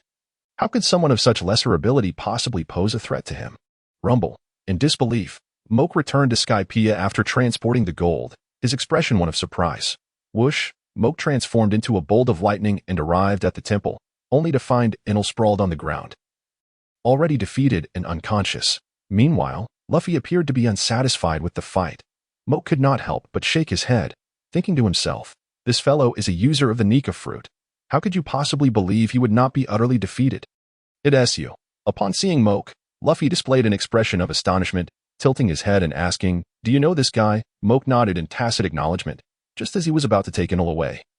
Luffy suddenly darted in front of Mok. You can't take him away. Mok looked at Luffy, puzzled. What do you mean? Do you intend to kill him? Luffy replied, he must agree to leave Skypiea, otherwise, I will have to beat him again. He waved his hand for emphasis. Mok was taken aback, suddenly comprehending why Enel had left Skypiea for the moon in the original narrative. Furthermore, he understood why Luffy's crew felt secure in departing from Skypiea. If Enel did not consent to leave, they would have to kill him. Otherwise, Skypiea would still fall under Enel's dominion once they left. The Enel from the original tale was likely left traumatized by Luffy's overwhelming strength. Rest assured, I will ensure he leaves Skypiea, Moke thought, but realized it was essential for Enel to verbally agree. Luffy's stubbornness was resurfacing. In disbelief, Moke observed Luffy's fervent demeanor and couldn't help but twitch. Surely, this kid hasn't gotten carried away, thinking that defeating Enel means he can spar with him. Moke raised a fist, teasingly asking, Luffy, how long has it been since you felt your grandfather's loving iron fist? Ah, Luffy responded, confused, but quickly replied, it's been a long time. He then realized, you know about my grandfather's iron fist. He recalled that only 3 individuals were aware of it, himself, Ace, and Sabo. He instinctively shrank his neck, revealing the psychological impact the iron fist had on him. Moke waved his hand dismissively. Don't concern yourself with how I know. Just understand that I will soon allow you to relive the experience of that loving iron fist. Armament hockey. Moke's fist became enveloped in hockey, and with a swift movement, he vanished from sight. When he reappeared, he stood right before Luffy. Bang! A punch landed squarely on Luffy's head. That hurts. Luffy clutched his head in pain. Bang! Clearly, Moke had no intention of letting him off easily. One punch followed another. It hurts, Luffy cried, running around while protecting his head. In the distance, Zoro, Sanji, Nami, Usopp, and Chopper exchanged glances. Nami timidly asked, should we go help him? Usopp looked horrified. Chopper stood frozen. After all, the memory of the incident in the Valley of Magic was still fresh. Going to help was tantamount to seeking death. Zoro raised an eyebrow, stating, if he were truly going all out, Luffy would have been finished already. Sanji nodded in agreement, sensing the atmosphere was akin to an elder disciplining a younger one. He need not explain. He had experienced similar lessons from Redleg Zeph throughout his childhood. Moke took Enel and departed. Luffy, still clutching his head, looked at Moke's retreating figure with a pitiful expression, muttering, why does this guy's fist feel just like my grandfather's? It hurts so much. Once he reached Long Island, Moke awaited Enel to awaken. Minutes later, a newsbird flew overhead. Moke produced a coin from his pocket and tossed it into the sky. The newsbird promptly caught it, and a newspaper descended. Upon catching it, Moke's pupils dilated in shock. Whitebeard Pirates 2nd Division Commander, Portas D. Ace, captured. Marshal D. Teach has become a warlord of the sea. Good grief. Moke was utterly astounded. The plot had been altered beyond recognition. He never anticipated that Ace would fall into Blackbeard's clutches. Marshal D. Teach had indeed become a warlord. It was remarkable. Only recently had he been defeated, and now he had ensnared Ace. Moreover, it seemed he was still intent on infiltrating and Impel Down. How intriguing, truly fascinating. Just then, his transponder snail rang. Upon answering, he heard Sengoku's voice. This is Sengoku. Moke felt a surge of intuition regarding the purpose of Sengoku's call. He chuckled. Are you planning to deal with Whitebeard? Sengoku's expression darkened. How do you know? He had said nothing. Moke glanced at the newspaper in his hand. Morgan's Bird has already published the news of Ace's capture. If I couldn't deduce what the Navy intends to do next, I would truly be a fool. Sengoku's mouth twitched in response, followed by an exasperated mutter. Bastard. Unfortunately, Morgan was outside their control. Even Sengoku, as fleet admiral, was powerless against him. Sengoku took a deep breath to regain his composure. Since you are already aware, I shall dispense with pleasantries. Come to Navy headquarters in 3 days for the Warlord meeting. All right. Moke agreed without hesitation, a smile involuntarily gracing his lips. The timing could not be more perfect. Once the news of Ace's execution is announced, it will be the perfect opportunity to seize Gold City. At that moment, the Navy headquarters and the world government would be preoccupied and unable to intervene. TSK. One must commend Blackbeard for his cunning move, diverting the impending onslaught aimed at him. At that moment, Enel slowly sat up, and upon seeing Moke, his expression darkened. In a solemn tone, he admitted, though I am loath to acknowledge it, I have indeed lost to someone far inferior in strength. He then turned to Moke with a serious demeanor, asking, if I join your pirate crew, can you truly teach me that hockey? Moke nodded. Of course. Enel continued, will you also take me to witness the strong of the Blue Sea? Moke handed over the newspaper, stating, as luck would have it, a significant event has recently unfolded. I anticipate a grand battle will soon take place. When that time comes, I will take you to witness it. Enel's eyes lit up. Losing to someone of lesser strength was a significant blow to his pride. Thus, he felt an urgent need to enhance his power and gain a proper understanding of this world. Are there many strong individuals? Moke nodded. Indeed, many. The Navy's highest combatants are present. Warlords like myself, the world's greatest swordsman, and even the man known as the strongest in the world, Whitebeard, will be there. Enel's gaze brightened further, excitement coursing through him. Finally, his eyes fell on the newspaper. Fire Fist Ace. Moke replied, he is the 2nd Division Commander of the Whitebeard Pirates, Ace. Like you, he is a Logia-type user, and his strength is likely comparable to yours. However, while you wield electricity, he commands fire.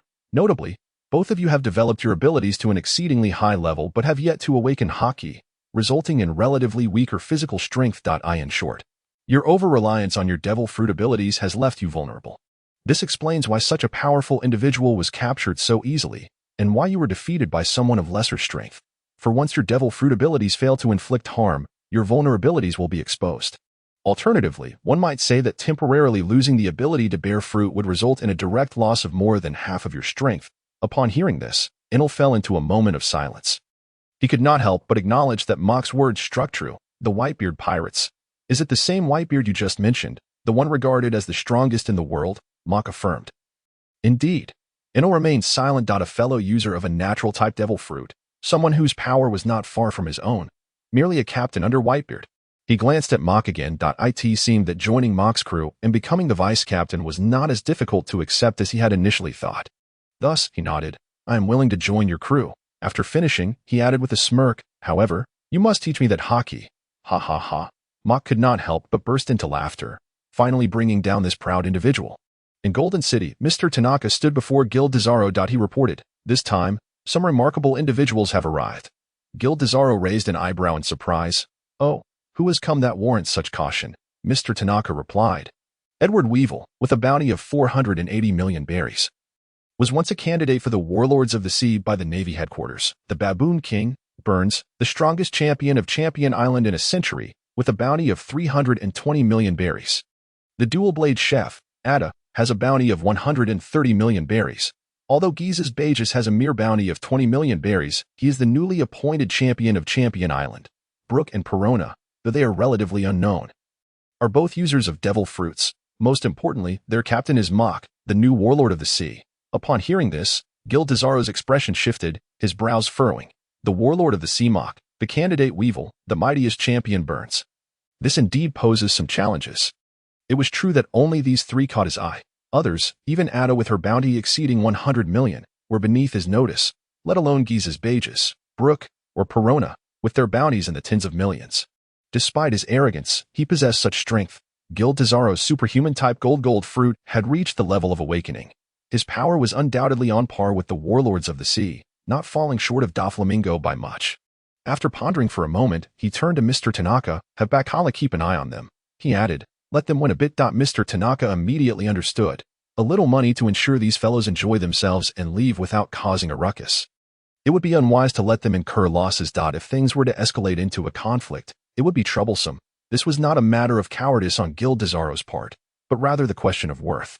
With their strength, should a fight break out in the city, the losses would be substantial. Thus, unless absolutely necessary, he would refrain from engaging in combat within the city, unless it could be resolved easily and swiftly.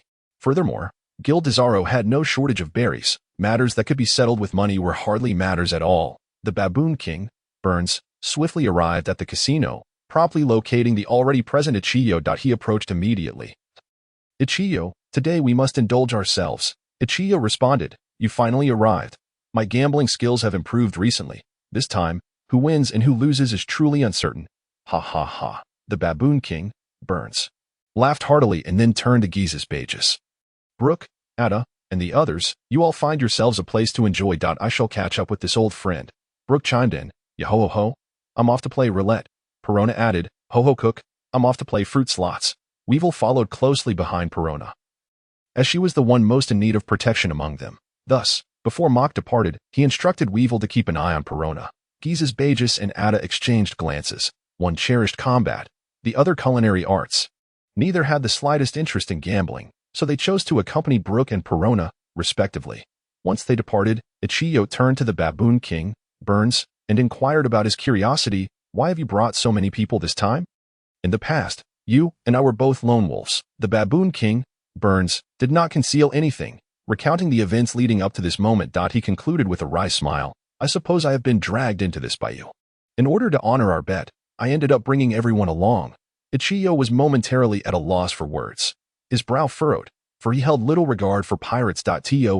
Pirates were nothing but reckless individuals, committing heinous acts of arson, murder, and plunder. Mock had already struck a deal with the Baboon King, Burns, so at that moment, Burns persuaded, "Would you consider joining our pirate crew? We could gamble every day." Ichigo raised an eyebrow.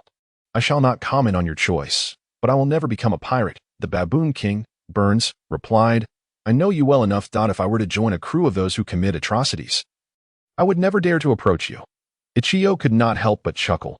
"Are you suggesting that there are good pirates?" the Baboon King, Burns, retorted. "I don't know about good, but individuals like Whitebeard and Shanks can't be considered bad. Can they?" Ichigo fell silent.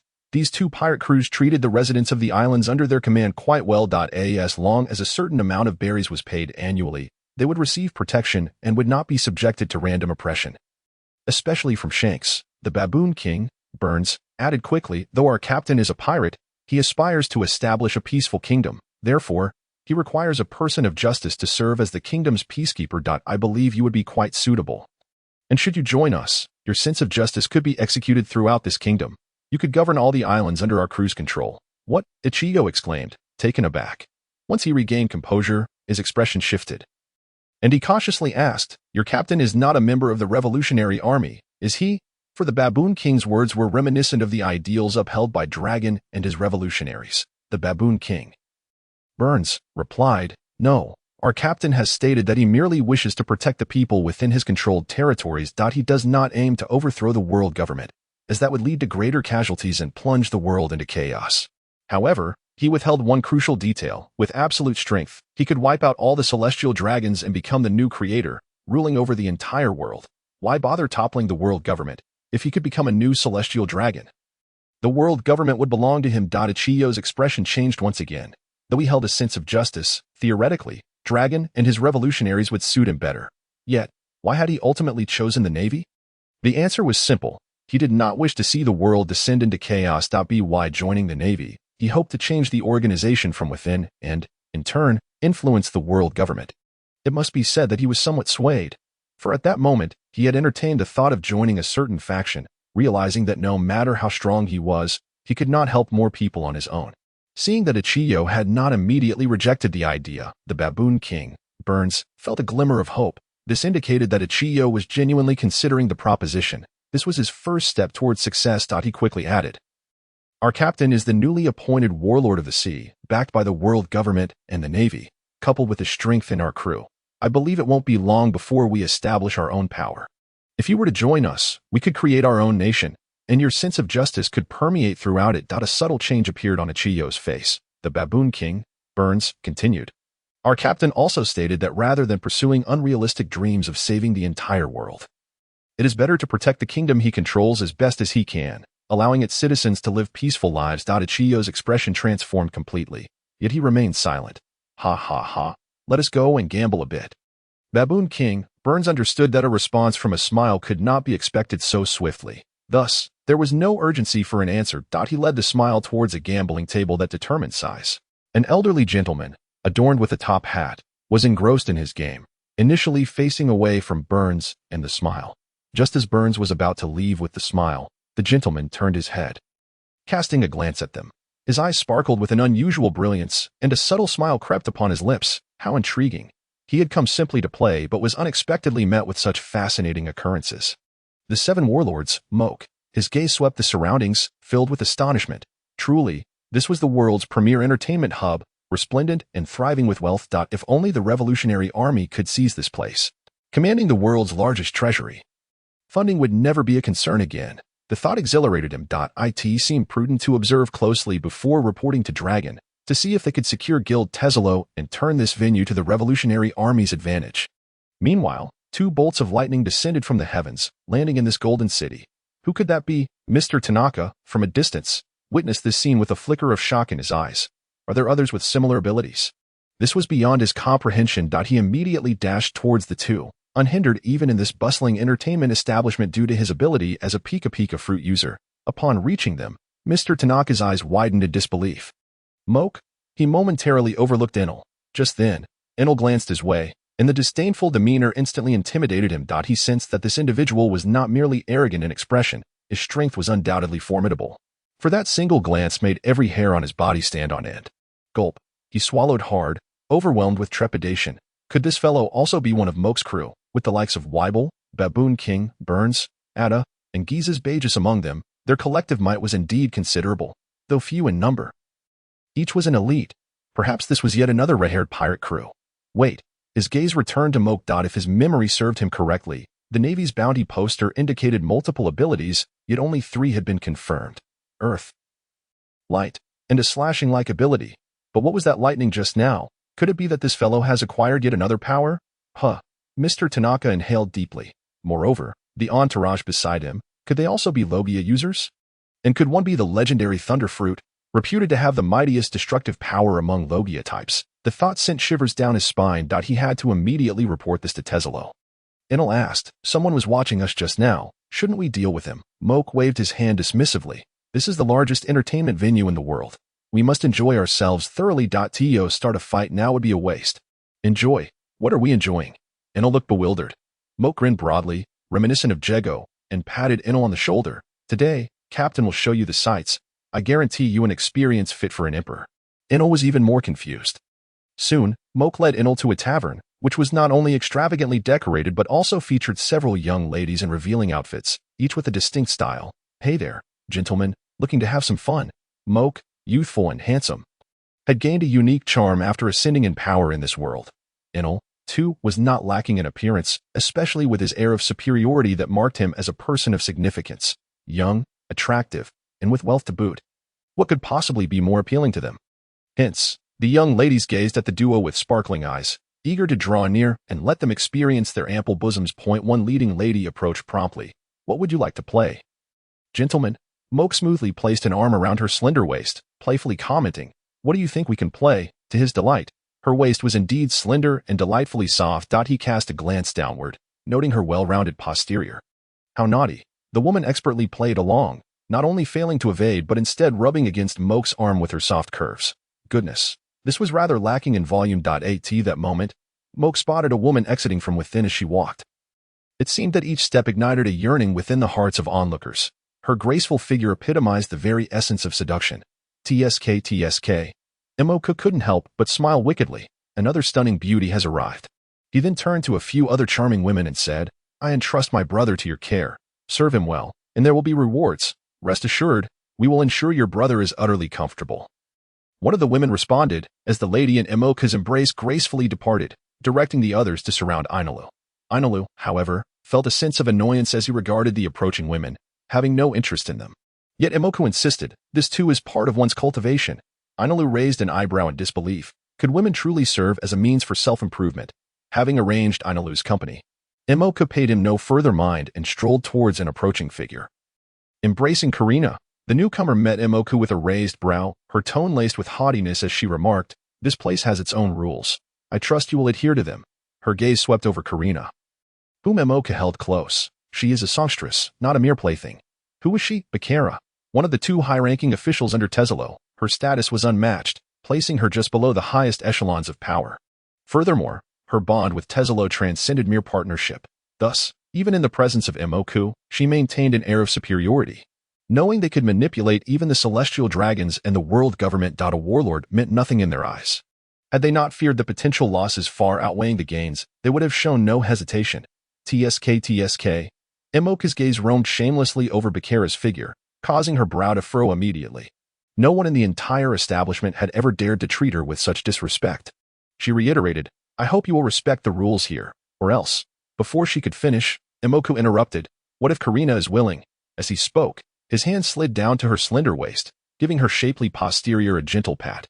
Karina froze, utterly taken aback by Moke's audacity. This was intolerable. She had to find a way to extricate him from this place. Seeking a distraction, she chimed, my lord, the night is still young. Why not indulge in some gaming at the casino before returning for some merriment with the ladies? Moke playfully squeezed her, remarking with a smirk, quite delightful. Indeed. He then turned to Bakara, saying, Teselo is a man without a future. Why not join my pirate crew? Ha ha.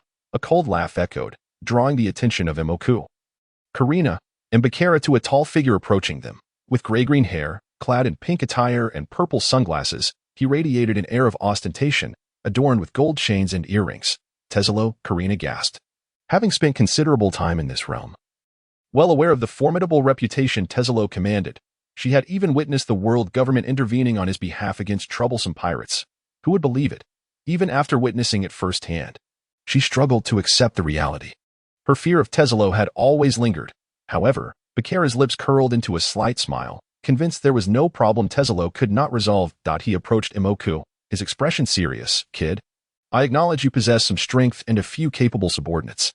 However, this is not a place for your reckless antics. He added, if you're here to enjoy yourself, I welcome you wholeheartedly. But if you intend to stir trouble, just a signal from me could strip you of your warlord status and demand respect from my crew.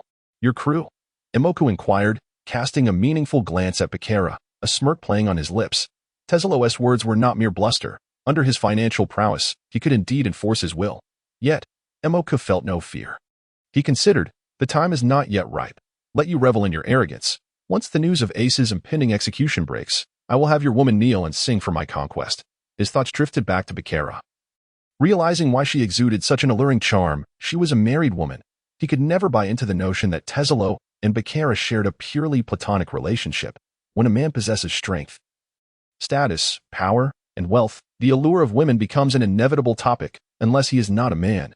Yet, he relished the chase. Every man harbors a desire for conquest, himself included. Feigning nonchalance, Imoku waved his hand dismissively. No need to be so tense. I am merely here because Baboon King Burns has made a wager with an old friend. Thus, I brought my crew to this grandest of casinos for some entertainment. He then shifted his tone. However, I am quite spontaneous and detest when others impose rules upon me.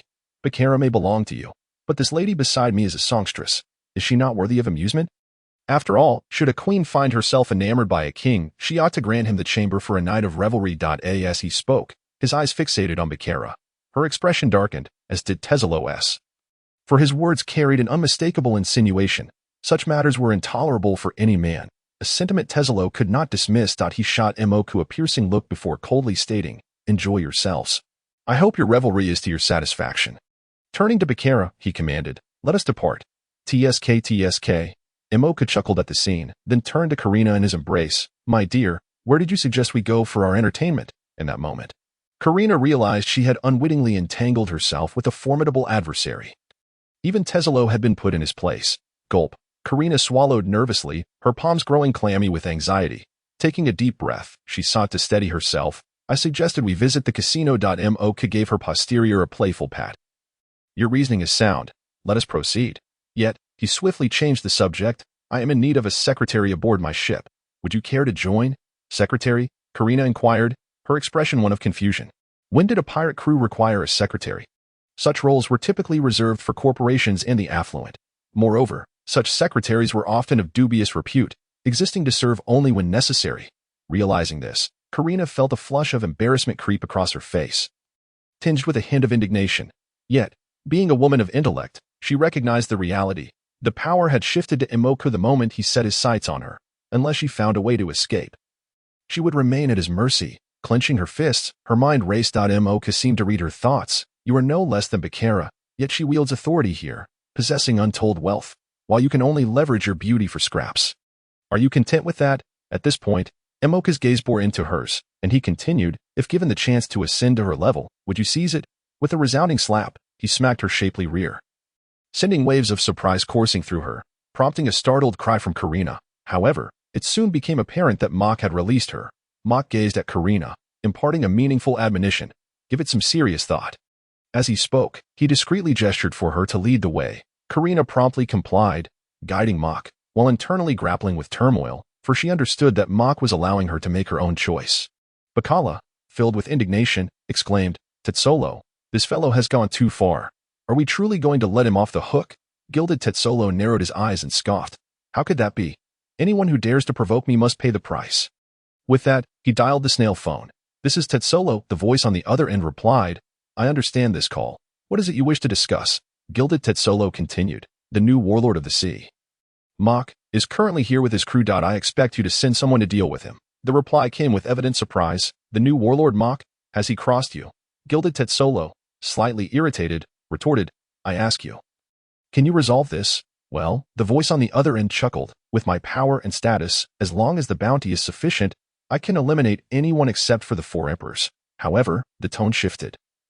Not right now. This fellow still has his uses for us. Once the situation with the Navy is settled, I will find a way to spare his life. Gilded Tetsolo's eyes narrowed slightly. He had reached his current position not merely through his devil fruit, but also thanks to his keen intuition. Something significant must be occurring with the Navy. The voice continued. That is not for you to concern yourself with. Just ensure your bounty is delivered. Rest assured, this fellow will no longer pose a problem for you. However, Gilded Tetsolo fell into deep contemplation. And after a long pause, his eyes suddenly brightened. If his memory served him right, the Whitebeard pirate's Fire Fist ace had been captured by the Navy. That must be it. Gilded Tetsolo chuckled to himself. The Navy, ace, the Warlords, all these elements combined pointed to one conclusion. The Navy headquarters intended to take action against the Whitebeard pirates. If that were the case, Mach would undoubtedly head to the Navy headquarters. This plan, then, seemed feasible. Turning to Bacala, he instructed, Bacala, use the old channels and send over 100 million berries. He then spoke to the individual on the snail phone. I want to see Mach's head after the forthcoming major event. The response came. He is a warlord of the sea, and he has a decent relationship with the Navy. So, unless you provide 1 billion berries, you might as well handle this fellow yourself. Gilded Tetsolo's expression darkened considerably at the mention of the sum. Nevertheless, he ultimately acquiesced, nodding, I will provide you with 1 billion, but I desire more than just Mach's head. The other party laughed. Rest assured, after the incident, Mach and his crew will vanish from this world. He added, considering your generous offer, I will ensure Mach departs from your vicinity post-haste to prevent any unnecessary trouble. Only then did Gilded Tetsolo nod in satisfaction. Thank you. Meanwhile, under Karina's guidance, Mach swiftly arrived at the largest casino within the entertainment complex.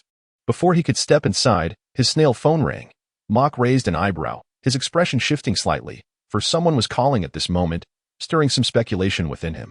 Indeed, upon answering, the voice of Sengoku resonated from the other end. Mach, weren't you supposed to be at the Navy headquarters? Why are you at Gilded Tetsolo's? Mach's pupils constricted slightly as he murmured to himself, so it was this fellow's doing. He truly has his hands in everything. His determination to remain in this place intensified. Subsequently, he replied nonchalantly, Marshal Sengoku, there's no need for such agitation. Rest assured, I will arrive at the Navy headquarters within our agreed time frame. However, I must enjoy myself here for a while longer. You needn't concern yourself with that.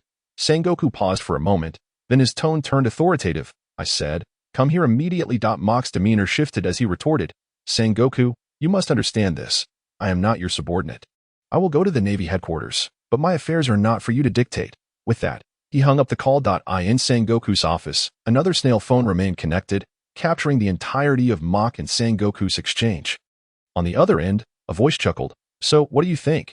I told you Mach is uncontrollable. The voice continued. He set sail and killed the highest-ranking Navy officer in the East Blue, indicating he harbors no respect for the Navy or the world government. Coupled with his talents and strength, along with the rapid development of his pirate crew, he will undoubtedly become a significant threat once he matures. Thus, we should seize this opportunity to eliminate him altogether. Sengoku furrowed his brow. He knew for certain this individual had accepted Gilded Tetsolo's money.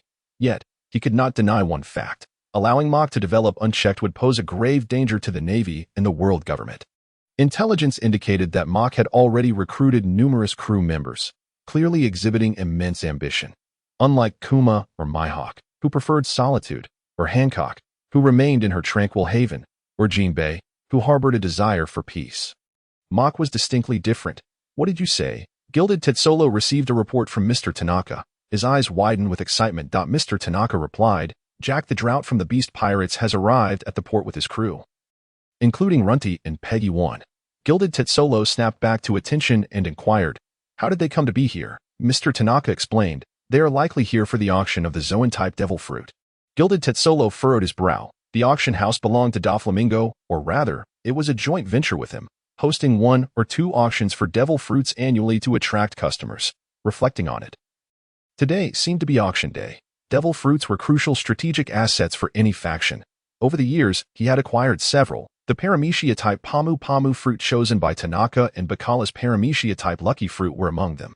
The 2 major emperors, Big Mom and Kaido, had a penchant for devil fruits. Big Mom favored Paramecia, while Kaido was drawn to Zoan. For years, the auction house's devil fruits had largely been monopolized by these 2 pirate crews. This time, a Zoan-type devil fruit was up for auction. How could the beast pirates not come? Contemplating this, Gilded Tetsolo couldn't help but smile. He had already devised a plan. He turned to Mr. Tanaka. Send my stock of Zoan-type devil fruit to the auction house and generate some buzz. Make sure Mock is informed as well. Mr. Tanaka and Bakala exchanged glances, their hearts brimming with joy, for they understood Gilded Tetsolo's intentions to use this opportunity to eliminate Mock. Mr. Tanaka replied, Understood. I will take care of it immediately. His speed was remarkable, and with his abilities, he was far swifter than the leisurely Mock and Karina. Therefore, by the time Mock and Karina arrived at the casino, they saw the auction house across the street fervently promoting its event. Today marks the annual devil fruit auction at the auction house. Lord Tetsolo is in good spirits today and has decided to present a Zoan-type devil fruit for everyone's enjoyment. Thus, those here for the devil fruit auction are fortunate, as your chances of obtaining a devil fruit have doubled. A Zoan-type devil fruit? Mock's expression was one of astonishment. Karina inquired, Are you interested? Then added, If you are keen, a mere 10 million berries will grant you entry. 10 million entry fee, Mock exclaimed in surprise. Karina nodded. How outrageous. Mock could not help but marvel at the profit-making tactics employed by Doflamingo, although undeniably nefarious. Who among those with a modicum of strength and financial means would not wish to vie for such opportunities? Especially those whose potential has been exhausted and whose abilities can no longer be enhanced, as well as those desperate to elevate their prowess in a short span of time. Such prospects are simply irresistible. However, this coincidence seems rather too fortuitous. Just moments after confronting Guild Tezolo, he has sent another devil fruit as an offering. And his grandiose proclamations make it impossible to overlook. Is it truly a mere coincidence? Mock is no fool. It is glaringly evident that Guild Tezolo's actions are designed to draw his attention to this auction. But why does he wish for Mock to acquire these two devil fruits? Only to secretly raise the stakes, compelling him to purchase them at an exorbitant price and thus reap substantial profits while simultaneously exacting revenge. Surely, that cannot be the case. Guild Tezolo, known as the Golden Emperor, commands 20% of the world's berry. Even if these fruits fetch a sky-high price, it would merely be a drop in the ocean for him. What, then, could be his motive? Mock finds himself momentarily perplexed. Nevertheless, his interest is undeniably piqued. Karina, let us join the fray. Ah, Karina exclaimed, her face a picture of astonishment. Entering the venue requires a staggering 10 million berry, meaning the two of them must part with 20 million berry. Moreover, this fee is non-refundable. If they do not purchase anything, that 10 million will not be returned. Yet, Mock dismisses her concerns, promptly paying the 20 million berry to gain entry into the auction house. Once inside, he notices a considerable number of attendees already present, each exuding an intimidating aura. Most notably, a portion of them regards him with avaricious eyes. Mock cannot help but touch his nose. He must concede that Sengoku's bounty notice has proven remarkably effective. However, he soon observes a shift in the expressions of those around him, their eyes now betraying a hint of trepidation. Turning to glance behind him, he senses the arrival of additional individuals. Initially, he had not paid much heed, as it is commonplace for people to enter an auction. Yet, the demeanor of these newcomers piques his curiosity. In a mere instant, Mock is taken aback. 3 individuals have arrived. The foremost among them is tall and robust, sporting a metallic jaw and adorned with 2 ivory-like decorations on his head and shoulders, draped in a fur coat, and wearing a belt emblazoned with the emblem of the beast pirates.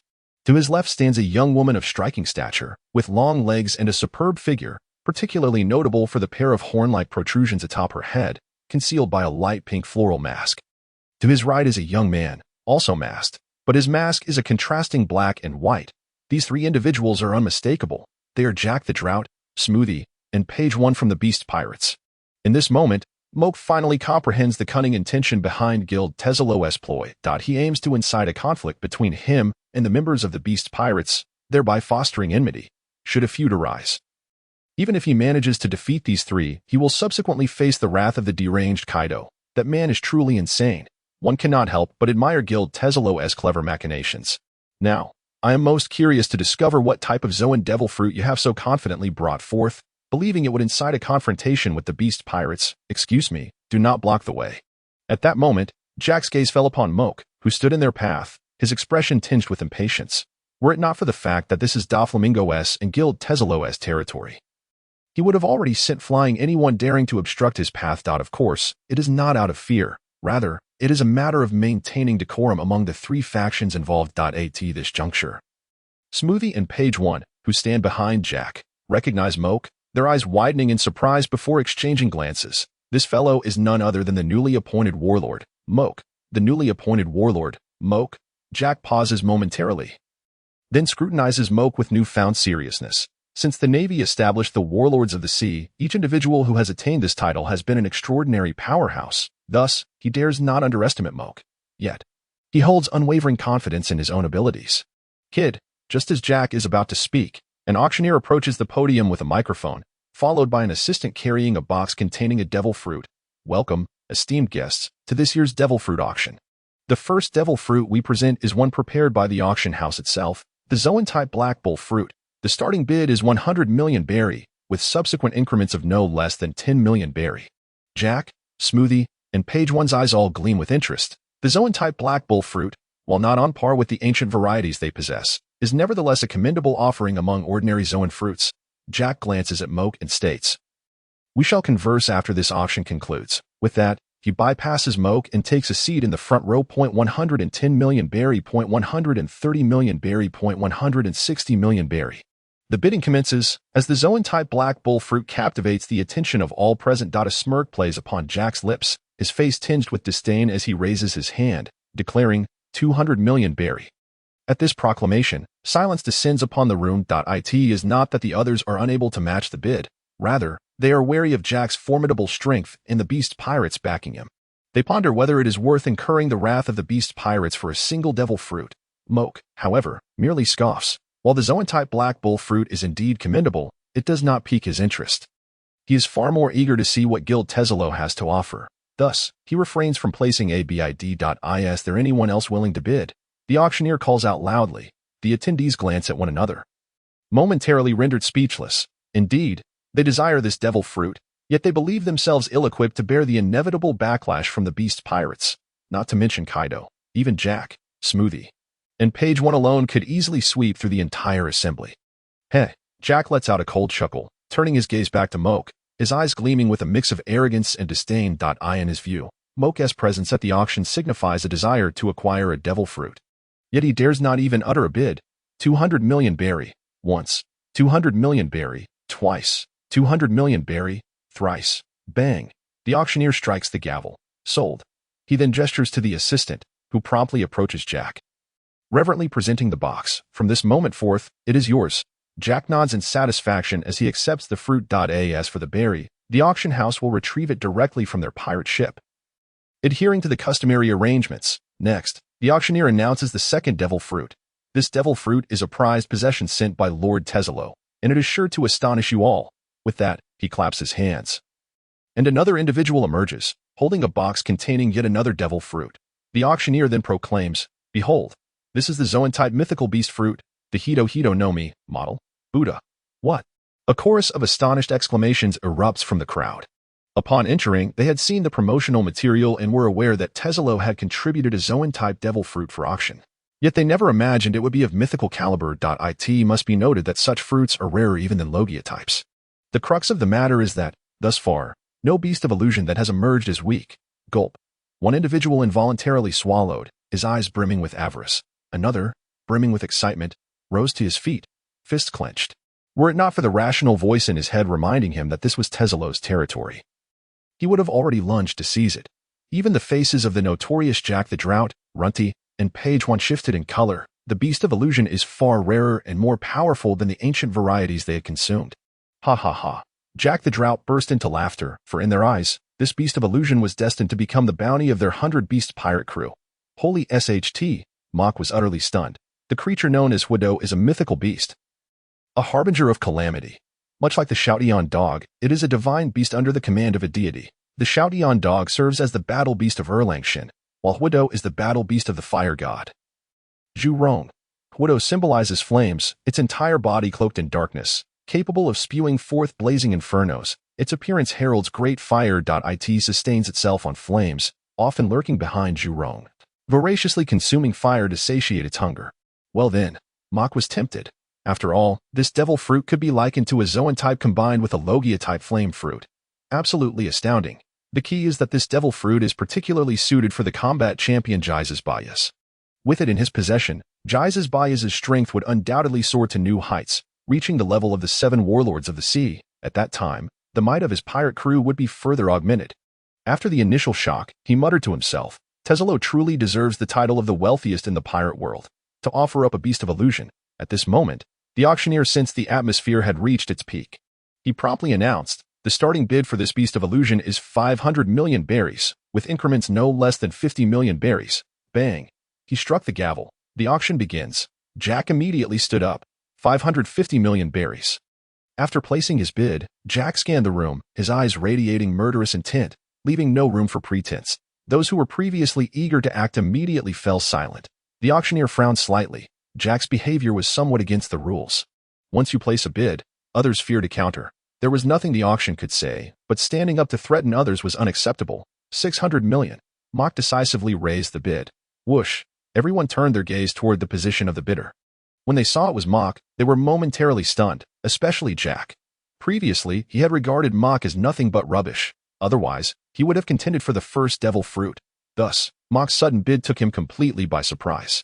His eyes narrowed, and his murderous intent was unmistakable. Page 1 also stood up, glaring at Mock with an air of arrogance. Hey, are you really going to oppose our 100-beast pirate crew? Upon hearing this, Mock's lips curled into a smirk, laced with mockery. This is an auction house. The highest bidder wins. If you lack berries, then kindly leave and stop your pointless chatter. Hey, kid, do you even know what you're talking about?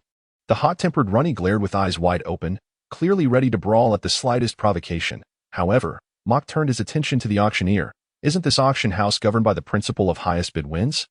If that's the case, I could save myself a sum of berries. After saying this, Mock also stood up. Karina, beside Mock, trembled in fear. What kind of figures were these before her? Looking for death. Page 1 was enraged and was about to act when Jack stopped him. Calm down. This is an auction house, and according to the rules, the highest bid wins. He then sat back down. Runty and Page 1 exchanged glances, their expressions filled with confusion as they looked at Jack. Jack replied, if someone is bidding on our behalf, we should be pleased. Runty and Page 1 paused momentarily, then couldn't help but chuckle. Indeed, even if that fellow won the bid, once outside the auction house, they could reclaim it. They would save 550 million berries. What a windfall. Mock, however, addressed the auctioneer once more. I believe no one can offer a higher bid than mine. Shouldn't this devil fruit be awarded to me? The auctioneer, taking a deep breath, declared, 600 million berries, once, 600 million berries, twice, 600 million berries, thrice, bang. The auctioneer struck down the gavel. Sold. He then added a reminder. As this is your first auction here, please ensure the berries are delivered within a day. Otherwise, the consequences will be yours to bear. Mock chuckled lightly. Rest assured, this amount is nothing to me. I can provide it immediately. Saying this, Mock removed a golden ornament from Karina. As a fruit user, he instantly became the wielder of the gold fruit, capable of manipulating gold. With a mere stretch of his hand, amidst the astonished gazes of the crowd, all the golden elements around began to converge towards him. The gold in the air, on the ground, beneath the surface, as well as all the golden items within the auction house and the jewelry on the attendees, all transformed into golden elements, gathering in Mock's hand.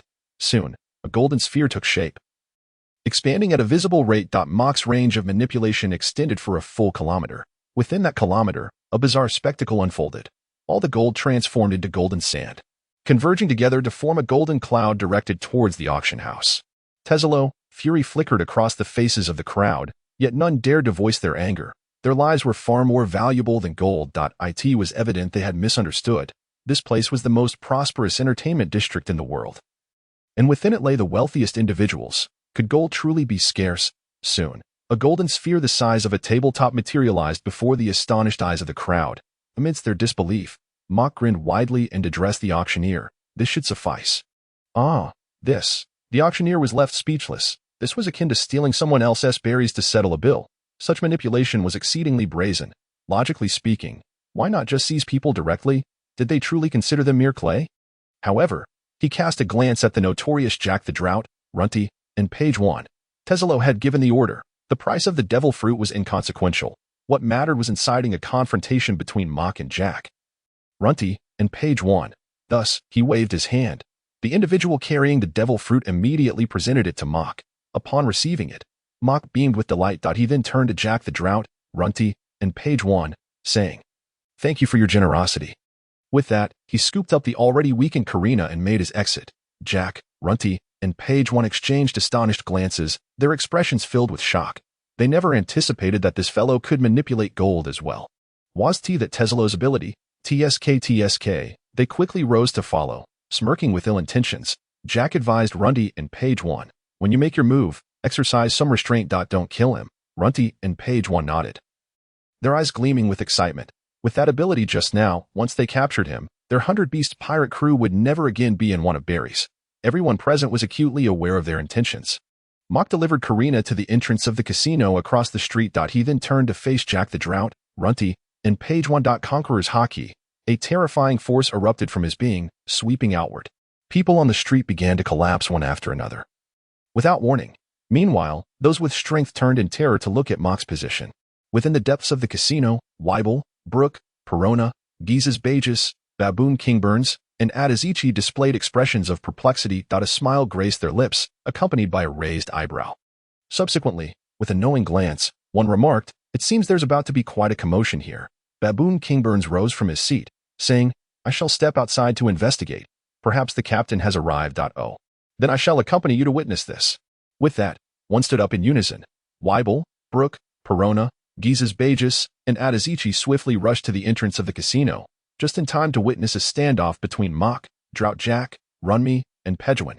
Mock tossed a devil fruit to Gizes Bages, proclaiming, "I just acquired this from the auction house. It's an animal type, mythical zoan. Nika Fruit. It enhances various abilities while also granting control over flames. It is perfectly suited for you."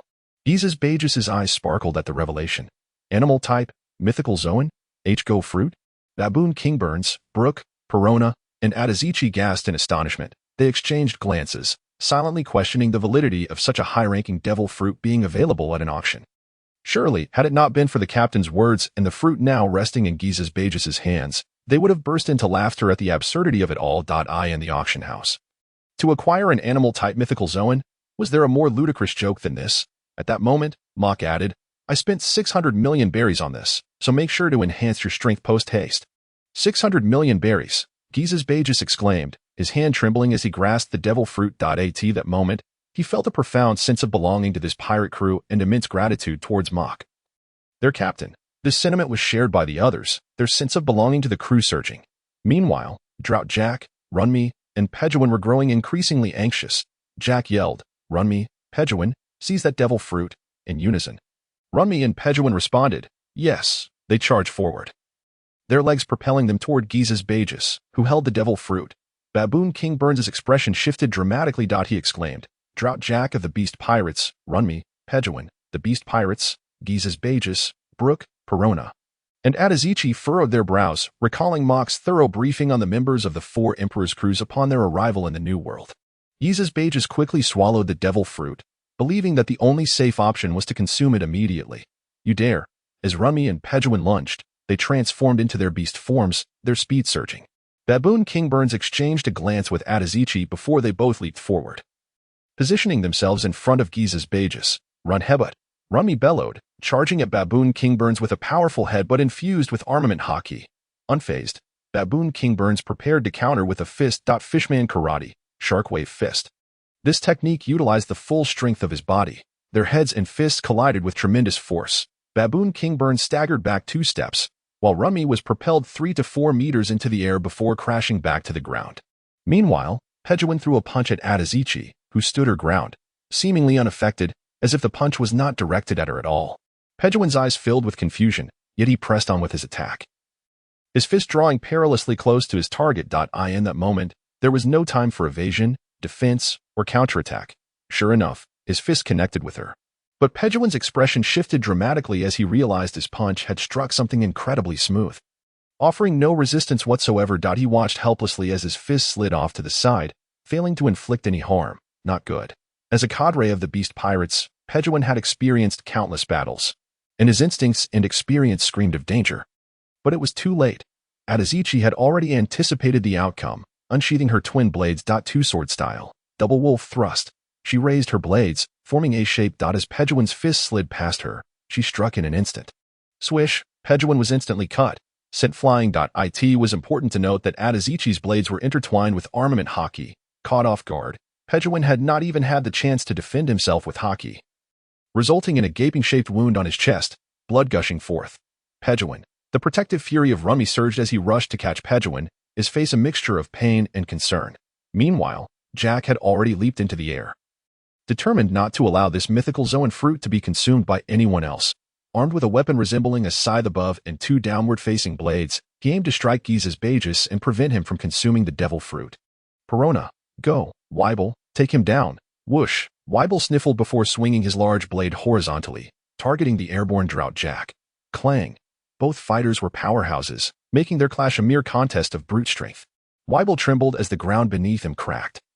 Illustrating the might of his strike, Drought Jack, in the air, was forced back to the ground. At that moment, Giza's Bagus had successfully consumed the mythical zoan fruit. Bastard. Drought Jack cursed under his breath. Rummy was furious. No one was allowed to harm her brother. Her gaze locked onto Adazichi, as if she wished to rend her to pieces. Yet Pejuan restrained her. At that moment, he had to re-evaluate the crew before him. Drought Jack did the same, casting a fierce glare at Giza's Bagus, who had just consumed the mythical zoan. He then turned his attention to Weibel, a glimmer of wariness flashing in his eyes. In that previous clash, he had realized he had been overpowered in strength. He had always triumphed through sheer force. Finally, he looked at Mok. At that moment, he could no longer dismiss Mok's presence, with a captain as powerful as Mok. How could Mok himself be any weaker? No, he would undoubtedly be even stronger. The current situation was decidedly unfavorable for Jack, Rummy, and Pejuan. After all, with only two of them against their opponents too. They had already sustained injuries, one of their own had already been hurt. Moreover, they were facing off against Mok's crew, and Mok himself had yet to make a move. Under normal circumstances, retreat would be the wisest choice. But who was he? Drought Jack. He swung his weapon once more. Charging forward, this time directly targeting Mok. Mok's face twitched, thinking to himself, truly, one cannot underestimate those who rely solely on their devil fruit abilities. In an instant, the third generation of the cursed blade, Ghost Che, was drawn from Mok's hand, striking out against the fist of Drought Jack. Clang! Their forces collided fiercely, as Drought Jack's arm, enveloped in hockey, met the blade with a resounding clash. A terrifying power surged between them, creating a formidable shockwave that swept outward, causing the air to crackle and the clothes of both men to whip violently. The weaker ordinary citizens on the street struggled to maintain their footing. A testament to the overwhelming intensity of their confrontation. Your strength pales in comparison to that of your subordinates, Mok sneered, yet Jack's expression remained one of disdain. He discerned that beneath Mok's might, he was far inferior to Weibel, and now, under the weight of Jack's punch, Mok's Ghost Che was being pushed back. However, a slight smirk played on Mok's lips. Power is merely a facet of true strength, not the entirety of it. With a crackle, a surge of electricity erupted from Mok, coiling around Ghost Che and ultimately transferring to Drought Jack. Even Jack's formidable physique faltered momentarily under the onslaught of the dreadful current, leaving him briefly paralyzed. Now, the one-sword style, Azura Slash, a torrent of malevolent energy surged from Mok, entwining with Ghost Che, merging their ominous auras into a singular force. The blade transformed, manifesting a purple edge of spectral energy. Ha! Mok bellowed, unleashing the full extent of his strength, shattering Drought Jack's defenses. Ghost Che struck with unyielding ferocity against Jack's chest. Thud! A grievous wound, deep enough to expose bone, was inflicted upon Drought Jack, blood erupting in a violent spray. Staggering back several paces, Drought Jack struggled to regain his footing. Disbelief etched across his features. He revered Kaido as his idol and had devoted extensive energy and time to cultivating a body that could withstand any assault. The results were evident. His physique could stand among the elite of the New World, and few could inflict such significant damage upon him. Yet here was Mok, who had achieved just that. As he gazed at Mok anew, Jack's expression shifted entirely, the earlier contempt replaced by profound trepidation. In the distance, Guild Zoro, Mr. Tanaka, and Baccarat observed the unfolding drama from their elevated vantage point. Upon witnessing Mok's subordinate effortlessly repel Drought Jack, Runty, and Pejuan, Zoro's countenance darkened considerably. Mr. Tanaka and Baccarat shared his solemnity. Both believed they could handle Runty and Pejuan with ease, but only Zoro stood a chance against Jack. As they assessed the precarious situation, a chill ran down their spines, grateful they had not severed ties with Mok. Otherwise, they would be in dire straits. After a lengthy silence, Guild Zoro finally spoke. I never anticipated Mok's crew possessed such formidable strength. Unless an entire Yonko crew were to unite, they are unmatched. At this moment, Zoro acknowledged the prowess of Mok's ensemble. Mr. Tanaka voiced his concern. Our previous encounter with them was far from pleasant. What if they seek retribution? Ha ha, Baccarat chuckled at his words. In this world, There is no one who cannot be swayed by berries. If they exist, it only means you lack sufficient berries. Zoro nodded in agreement. In this realm, those without berries achieve nothing, living only to be subjugated. Yet, with enough berries, one can command the world. Even the lofty celestial dragons must heed your wishes. What of a mere mock? Zoro, possessing 20% of the world's berries, pondered who could not be under his dominion. He turned to Baccarat. The defeat of Drought Jack, Runty, and Pejuan is inevitable. We must extend an olive branch to Mock. Since he has a penchant for devil fruits, let us present him with another. Understood. Baccarat did not contest the plan, recognizing that Zoro's objectives had been met, and the animosity between Mock and the Beast Pirates had been firmly established. She promptly set about preparations. Zoro then instructed Mr. Tanaka, contact the Big Mom Pirates and inform them that I desire Mock's head. The terms are theirs to propose. This will be done, Mr. Tanaka replied. With everything in motion, Zoro's lips curled into a slight smile. To the Navy headquarters in the New World, let us see how you survive. To offend me, Guild Zoro, is to invite certain death, regardless of who you are. Meanwhile, having severely wounded Drought Jack, Mock prepared to press the advantage. Yet, Jijasi Beiji stood forth, brimming with excitement.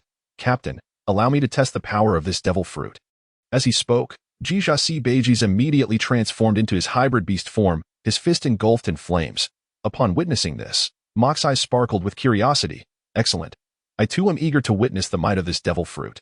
Curse you. Drought Jack see that at the sudden change in combatants, particularly one he deemed weaker, viewing it as an affront to his honor. With a slight bend of his knees, he propelled himself forward once more. Fixated on Mock. Indeed, Drought Jack was the epitome of courage. It was no surprise, for this was a man who had faced formidable foes like Tsuru, Sengoku, and even a smile. Never backing down. It became clear to Mock that Jack was the type who would fight until his last breath. Fire Fist. Jijasi Beiji hurled a flaming punch at the charging Drought Jack, the flames surging into a colossal inferno of a fist, crashing toward him. Jack's expression shifted dramatically. He was all too familiar with this technique. Under Kaido's command, he had battled the Whitebeard pirates countless times, having faced off against Fire Fist Ace. Little did he expect this mythical Zoan's power would rival that of Ace's. Shock coursed through him. Yet his reflexes were sharp. While still in motion, he wrapped his weapon in haki and raised it defensively in front of him. Boom. Drought Jack was engulfed in flames. When the chaos subsided, he stood amidst the smoke. Legs. Drought Jack spat to the side, shaking his head, and then erupted into manic laughter. Ha ha ha. His laughter resonated as he transformed into a colossal mammoth, charging toward Jijasi Beiji with a mighty swing of his trunk. Ha ha ha. Jijasi Beiji couldn't help but join in the laughter, delivering a powerful punch imbued with raging flames to meet Jack's trunk head. In terms of sheer strength, Jijasi Beiji found himself slightly outmatched, being pushed back several steps before he could steady himself. However, this was to be expected. Having just consumed the devil fruit, although his strength had seen a significant enhancement, it remained limited. Once he unlocked the full potential of this fruit, a tremendous leap in power awaited him.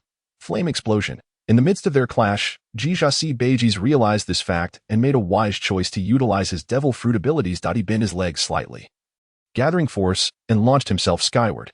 His fist crashed down toward the ground, igniting a fiery explosion that enveloped the area in a blazing inferno. Goodness, have we gotten a bit too carried away? The Baboon King burns. Brook, Perona, Ada, and a smile retreated without hesitation. They wished to avoid being caught in the crossfire, as this was a large-scale attack, indiscriminate in its destruction. Similarly, Rooney and Pai-Jivan were acutely aware of their precarious situation. Even with their combined strength, they were no match for Moke and his crew. Exchanging a glance, they reached a silent agreement to seize the opportunity to evade the oncoming chaos and escape.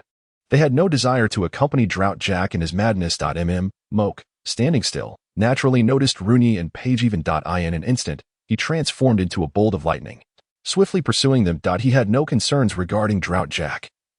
Although Jizas Beiji, who had just consumed a devil fruit, might not pose a significant threat, there were still formidable allies like Weeble, the Baboon King, Burns, Brook, Perona, and Ada. Capturing Drought Jack would be a trivial matter.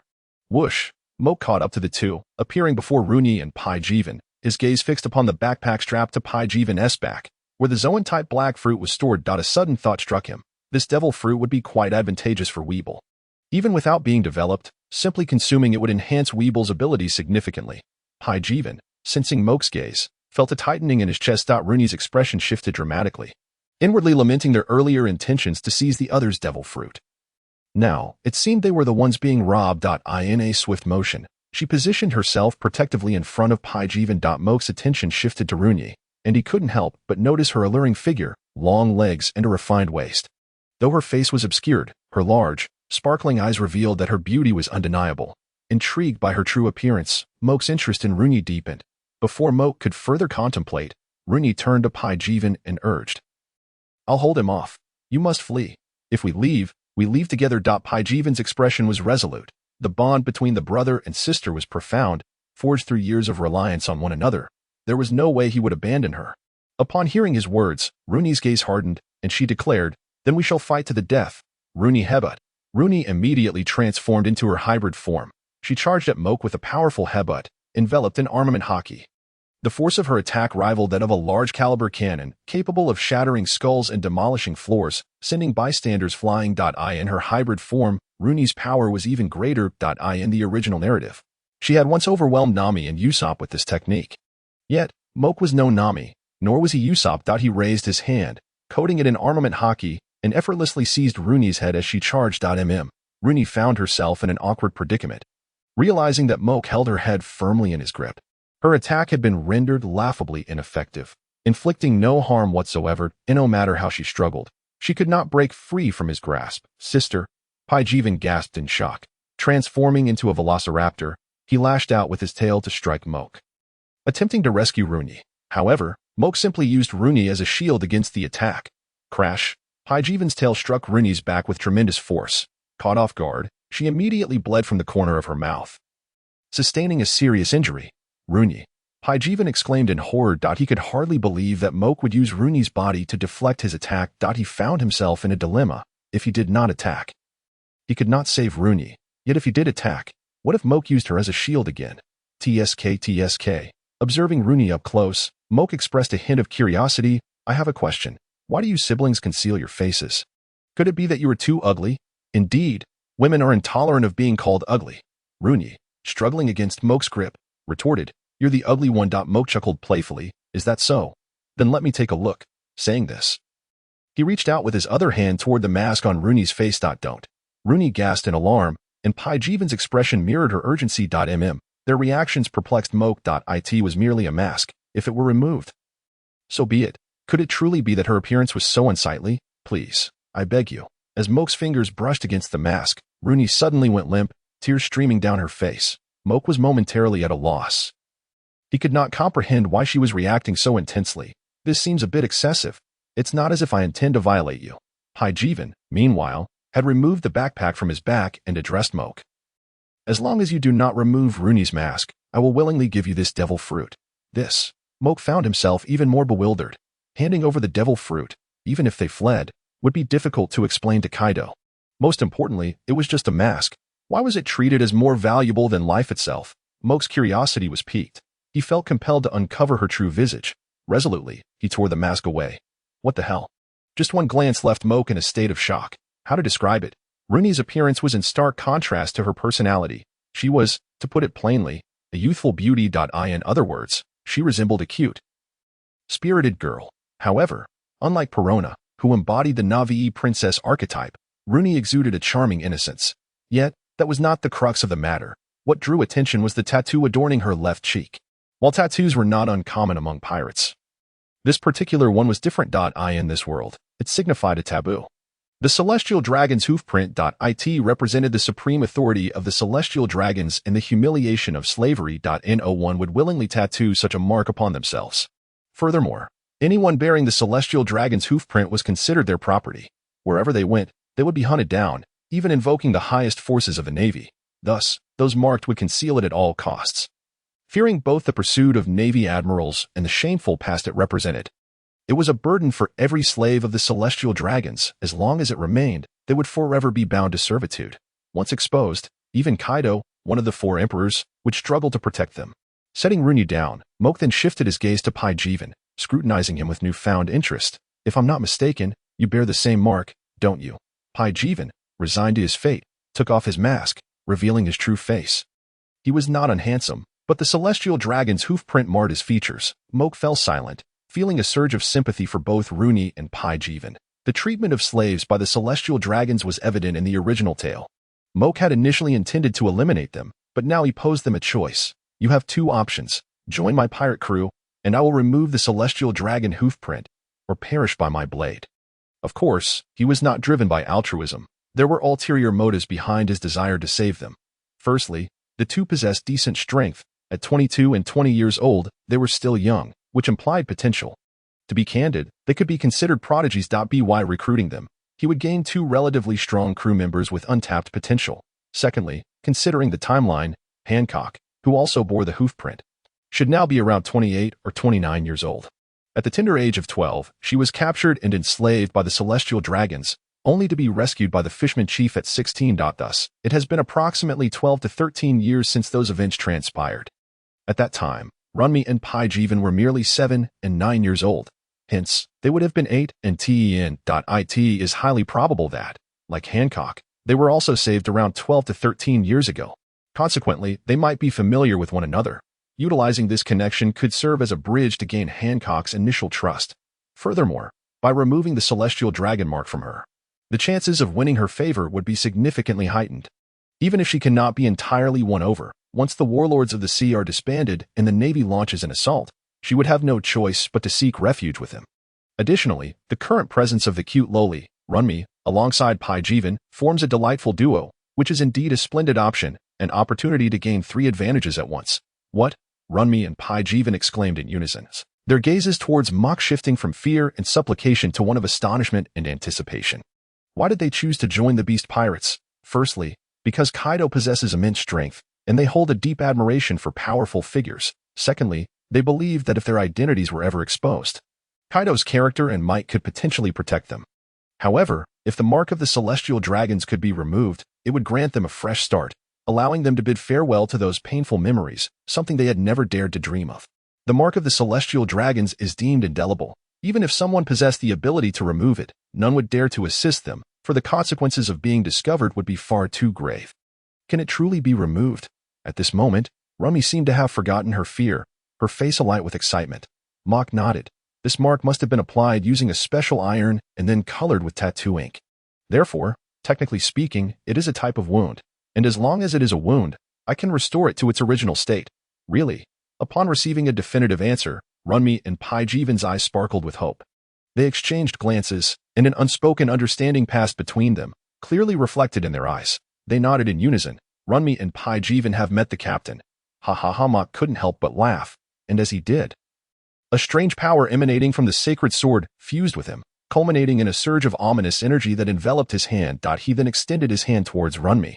Instinctively, she recoiled, still haunted by the forceful display of Mock's earlier prowess. Powerful, domineering, and terrifying. Do not move.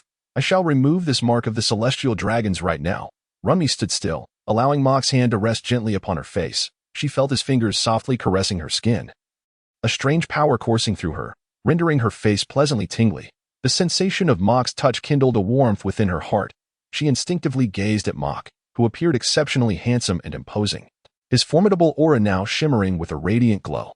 Her cheeks flushed crimson. As Mock continued his gentle ministrations, the mark of the celestial dragons on Runmi's face visibly faded at an astonishing rate. This scene did not escape Paijivan's notice, filling him with immense excitement. For Mock truly possessed the ability to remove the mark. Ultimately, he witnessed as Mock absorbed the very hue from the mark, leaving Runmi's skin as smooth and fair as any other part of her body. Paijivan could hardly contain himself and eagerly leaned in closer. Mock. Slap. Mock delivered a swift slap to Paijivan's face, leaving an imprint alongside the fading mark of the celestial dragons. Paijivan wore a look of grievance. Captain Mock rolled his eyes in exasperation. Do you expect me to treat you like your sister? Massaging your face for an eternity? Paijivan.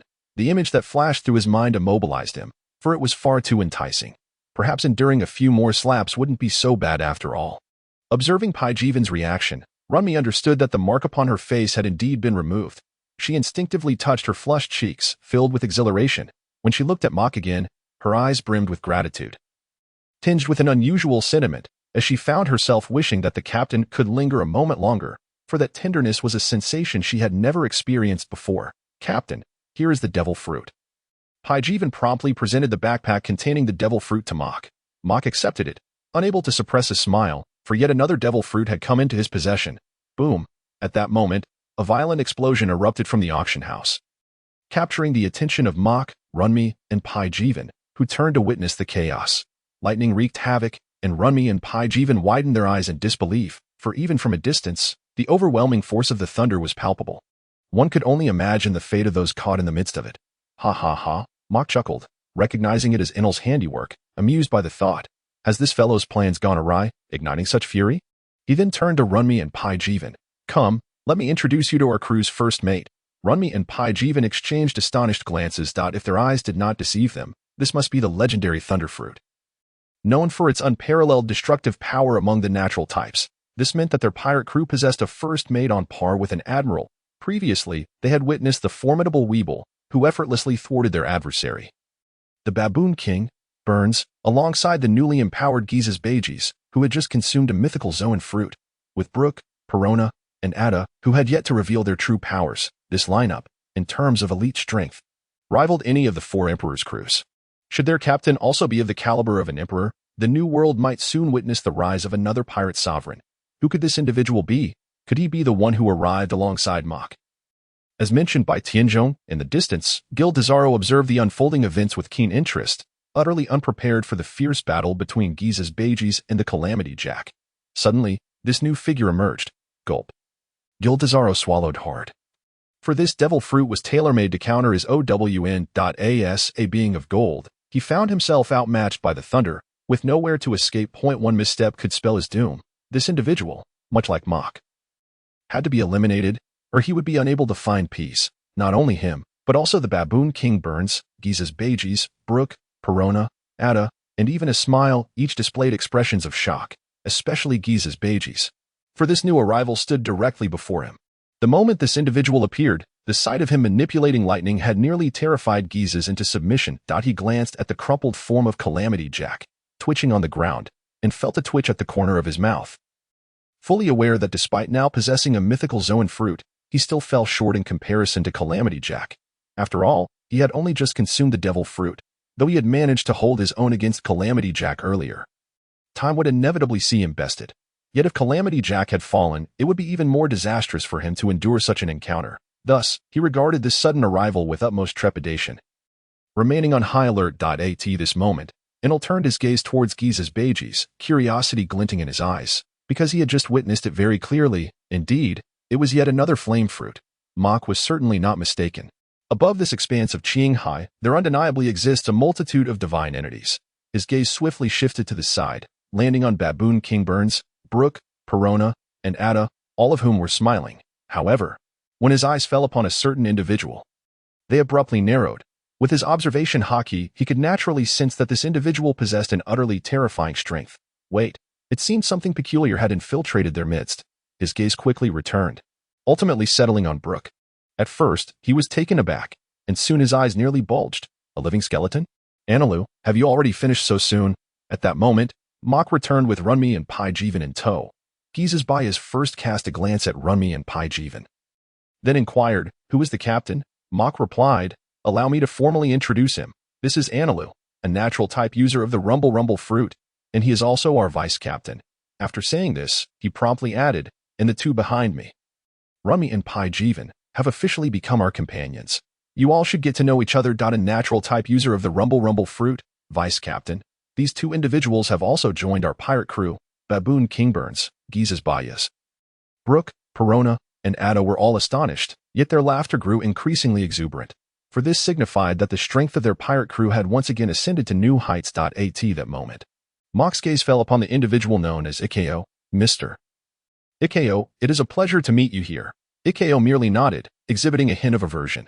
Mach raised an eyebrow slightly, realizing that Baboon King Burns had yet to resolve matters with him. Thus, he chose not to press further, leaving it at that to avoid counterproductive outcomes. Simultaneously, he exchanged a glance with Baboon King Burns, who responded with a gesture indicating his understanding and intent to continue the persuasion. At this point, Kalina had comprehensively grasped the might of Mach's pirate crew and had made a resolution in her heart. She naturally approached Mach, wrapping her arms around his, and flashed a captivating smile. "Shouldn't the captain introduce me as well?" Mach looked somewhat surprised. "Oh, you agreed?" Kalina nodded. All right. Mock repeated thrice in agreement. He then turned to the others to introduce her. This is Kalina. And from now on, she too is one of us. She is the songstress here and is quite familiar with this place. Hence, once we take control, she will oversee its operations. You all must extend your support to her. As he spoke, he wrapped his arm around Kalina's slender waist. This time, Kalina did not resist. Instead, she leaned into Mock's embrace with a natural grace. Runmi, standing behind Mock, felt somewhat uncomfortable upon witnessing this scene. While the others nodded in acknowledgement, however, Ikeo's expression turned solemn. He never anticipated that Mock had set his sights on this place. It must be noted that even the four emperors would not dare to act recklessly here. Given the intricate connections to the world government and the celestial dragons. In fact, agents of the world government were always present. He couldn't help but marvel inwardly. Truly bold, just as Ikeo contemplated. The presence of world government agents was indeed constant. At this moment, a woman donned in a white, flower-adorned hat, a pink dress, and a white shawl was concealed in a shadowy corner, observing the unfolding events. She was an elegant lady with short golden curls, blue eyes, a tall stature, and a striking appearance. Who was she? She was, Anila turned his head to look. With his observation hockey, few could elude his notice. Mock raised an eyebrow. Is someone there? He knew Anilu's proud nature. Anyone who caught his attention must possess considerable strength. Anila nodded. Two individuals, one high up ahead, and another hiding in a corner. The one at the height was obvious to Mock, for it must be Guild Tezelo. But who was the one lurking in the shadows? Bakara, Mr. Tianzhong. These two likely did not meet Anilu's standards. His curiosity piqued. He instructed, flush them out. Anilu turned, raising his hand to unleash a bolt of electricity, directing it toward that location. Boom! The powerful current compelled the person hiding in the corner to emerge. A graceful figure leaped out. Landing on the street, Sara, Mock activated his high-speed movement, instantly appearing before the individual. His fist was already swung, but upon seeing her, he momentarily froze. His fist slowed slightly, for she was a familiar face. She was a woman with short golden hair. Her silky strands gently brushing against her fair cheek, releasing a subtle fragrance. Her eyes resembled deep lakes, with blue irises sparkling enticingly, as if capable of penetrating one's soul. Tall and slender, her proportions were perfection. Each step exuding a unique air of elegance. Her features were nothing short of breathtaking, with delicately sculpted features akin to a masterpiece, her slightly upturned lips bearing an imperceptible smile that captivated all who beheld her. Her skin was smooth and delicate, akin to mutton fat jade, radiating a soft glow. Every expression and movement of hers brimmed with charm, drawing the attention of those around her. Such a stunning and graceful woman. Who could she possibly be? She was Stussy. Mock's eyes narrowed instinctively, for this woman was far from ordinary. She held numerous identities and could be considered a multifaceted spy. Firstly, Stussy was a clone, the first successful product of the MDS cloning experiment. For unknown reasons, she had infiltrated the Celestial Dragon Secret Intelligence Agency, CP0, for over 20 years. Her primary role involved surveillance, infiltration, and intelligence gathering. Subsequently, under her CP0 guise, she infiltrated the underground society, becoming one of its emperors. Known as the Queen of Pleasure Street, however, she had always been aligned with Vegapunk, betraying CP0 to protect him. When she made her entrance, the imposing presence of Lucci and Kaku was swiftly neutralized by her. A testament to her strength and cunning. At this moment, Stussy, still operating under her CP0 identity, was embedded in the underground society. This meant she was currently the Queen of Pleasure Street. If he was correct in his assumptions. The street that had recently thrilled Anilu was indeed Pleasure Street. In the underground world, she and Guild Tezelo likely maintained a collaborative relationship. Simultaneously, she was the world government's agent designated to surveil Guild Tezelo. With the commotion stirred by Anilu, Gizes Bayas, Drought Jack, Runmi, Hyjeevan, and the six of them, how could she possibly remain unaware? Yet, as Stussy observed the increasingly imminent fist, her pupils constricted. With a powerful push of her legs, she retreated 7 to 8 meters, standing firm while fixating intently on Mock and Anilu. At this moment, her heart raced, for neither of these individuals was someone she could contend with. Interesting, Mock chuckled. Stussy took a deep breath, striving to compose herself. Then, she revealed a charming smile. Don't misunderstand. I am Stussy, the Queen of Pleasure Street. I was merely drawn in by the commotion here and harbor no ill intentions. Mock regarded Stussy with a profound gaze, saying meaningfully, I hope that one day we may have the opportunity to collaborate. He truly believed this, for if they could establish a good rapport, it might very well lead to acquiring Vegapunk. Upon their emergence, a line of blazing angels trailed behind them, a thought that exudes an air of grandeur. The most pivotal aspect lies in the fact that these angels can be fashioned to one's desire. Envisioning the youthful version of a certain matronly figure evokes a sense of wonder. Truly, this is the ultimate fantasy for every recluse. It surpasses the mere inflatable and silicone counterparts of the previous generation by a significant margin. Stussy, taken aback, found herself in a state of perplexity, despite being one of the sovereigns of the underworld. Ultimately, she was merely engaged in the realm of the illicit. Something that most would disdain. It was this very point that drew her to infiltrate the underworld. Did she perhaps wish to collaborate in the establishment of an entertainment venue? If that were indeed the case, she would not object. Her entry into the underworld was fundamentally to cultivate relationships with various figures, thereby acquiring intelligence. Having witnessed Mock's caliber firsthand, she understood that cultivating a rapport with him would undoubtedly be favorable to the world government. Let us discuss this further later. With that, Stussy attempted to take her leave. Noticing that Mock showed no inclination to impede her, she felt a surge of surprise, yet also a sense of relief. Seizing the opportunity to exit swiftly, Swish, Mock, and Inel simultaneously turned their gazes towards another direction, sensing an approach towards them. Shortly thereafter, a figure materialized through the wall. Mr. Tanaka, an aide of Guild Tetsu. At that moment, he presented a box to Mock, stating, "This is a gift from Tetsu. I hope you will accept it." "Oh," Mock expressed surprise, but quickly regained composure.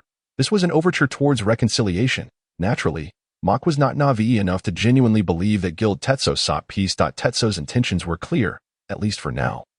He wished to avoid conflict with Mock. A smile spread across Mock's face, as it aligned with his desires, especially since the Navy headquarters had yet to declare Ace's execution. He would have to wait a little longer. His attention shifted to the box in Mr. Tanaka's hands. Mr. Tanaka promptly added, "This contains 2 Zoan-type fruits. The first is the mythical beast type you acquired. The other is the ancient-type bloodthirsty gorilla fruit. Ancient-type bloodthirsty gorilla? What the hell?" Mock suddenly felt that the Zoan-type black fruit he had previously obtained paled in comparison. Was there a fruit more fitting for Weibel than this ancient-type bloodthirsty gorilla fruit? After consuming this devil fruit, even Green Bull would likely find him a headache. One must admit, Guild Tetsu truly lives up to his reputation as the wealthiest in the pirate world. With one gesture, he presented a mythical beast fruit and an ancient fruit. Mock was convinced that Tetsu possessed more than just these 2. He surely had some Paramecia types in his collection as well. For it was improbable that he would only collect Zoan types. Mock's determination to eliminate Guild Tetsu intensified. Subsequently, Mock and Inel returned to the gathered crowd and handed the ancient-type bloodthirsty gorilla fruit to Edward Weibel. Weibel tilted his head, sniffed, and looked somewhat bewildered. Mock offered no explanation, simply stating, "This is a delicious treat. Go ahead and enjoy." Delicious? A fruit? A smile broke across Weibel's face, and he immediately stuffed it into his mouth. Soon after, he fell into a daze, struggling to comprehend the newfound abilities bestowed upon him. It was evident that this fellow's mental faculties were rather simplistic, and it would likely take him a considerable time to adapt. Thus, Mock turned to the Baboon King, Burns, and said, "This devil fruit is the ancient-type bloodthirsty gorilla. Yours is the gorilla type. It's clear they belong to the same category, so you should teach him." He added, "Be patient. It may take some time for him to learn." Baboon King Burns nodded. "Rest assured, Captain, I shall teach him well." Having spent some time with Weibel since their journey from Champion Island, he had come to understand the peculiarities of Weibel's character. Mock's gaze swept across his companions, finally settling on the fallen Jack the Drought. At this juncture, Guild Tetsu has likely communicated the news of our capture of Jack to Kaido of the Beast Pirates. Remaining here would inevitably lead us to confront the Beast Pirates. Inel and I must make a trip to the Navy headquarters, thus you all must leave this place temporarily. Alternatively, let Guild Tetsu believe you have departed. And when the battle between the Navy headquarters and Whitebeard commences, you can promptly seize this location. He added, "Bear in mind to avoid harming any innocents here." Upon hearing this, a previously silent figure, Ishao, visibly shifted in expression. Though it appeared to be but a single statement, it conveyed a wealth of information. Thus, if the world government and the Navy could achieve such a feat, perhaps this world would not be so chaotic. The Baboon King Burns, Jesus Bagus, Brooke, Perona, Ada, Runty, and Peggy all nodded in understanding of Mock's intent. Mock then turned to Inel. "Come, let me take you to the Navy headquarters. Once there, you will witness the various formidable figures of the Blue Sea." Upon hearing this, Inel chuckled, his eyes gleaming with a fighting spirit. Together, the 2 transformed into streaks of lightning, departing rapidly amidst the gazes of their companions. They chose to traverse the windless zone, as it would significantly shorten their journey.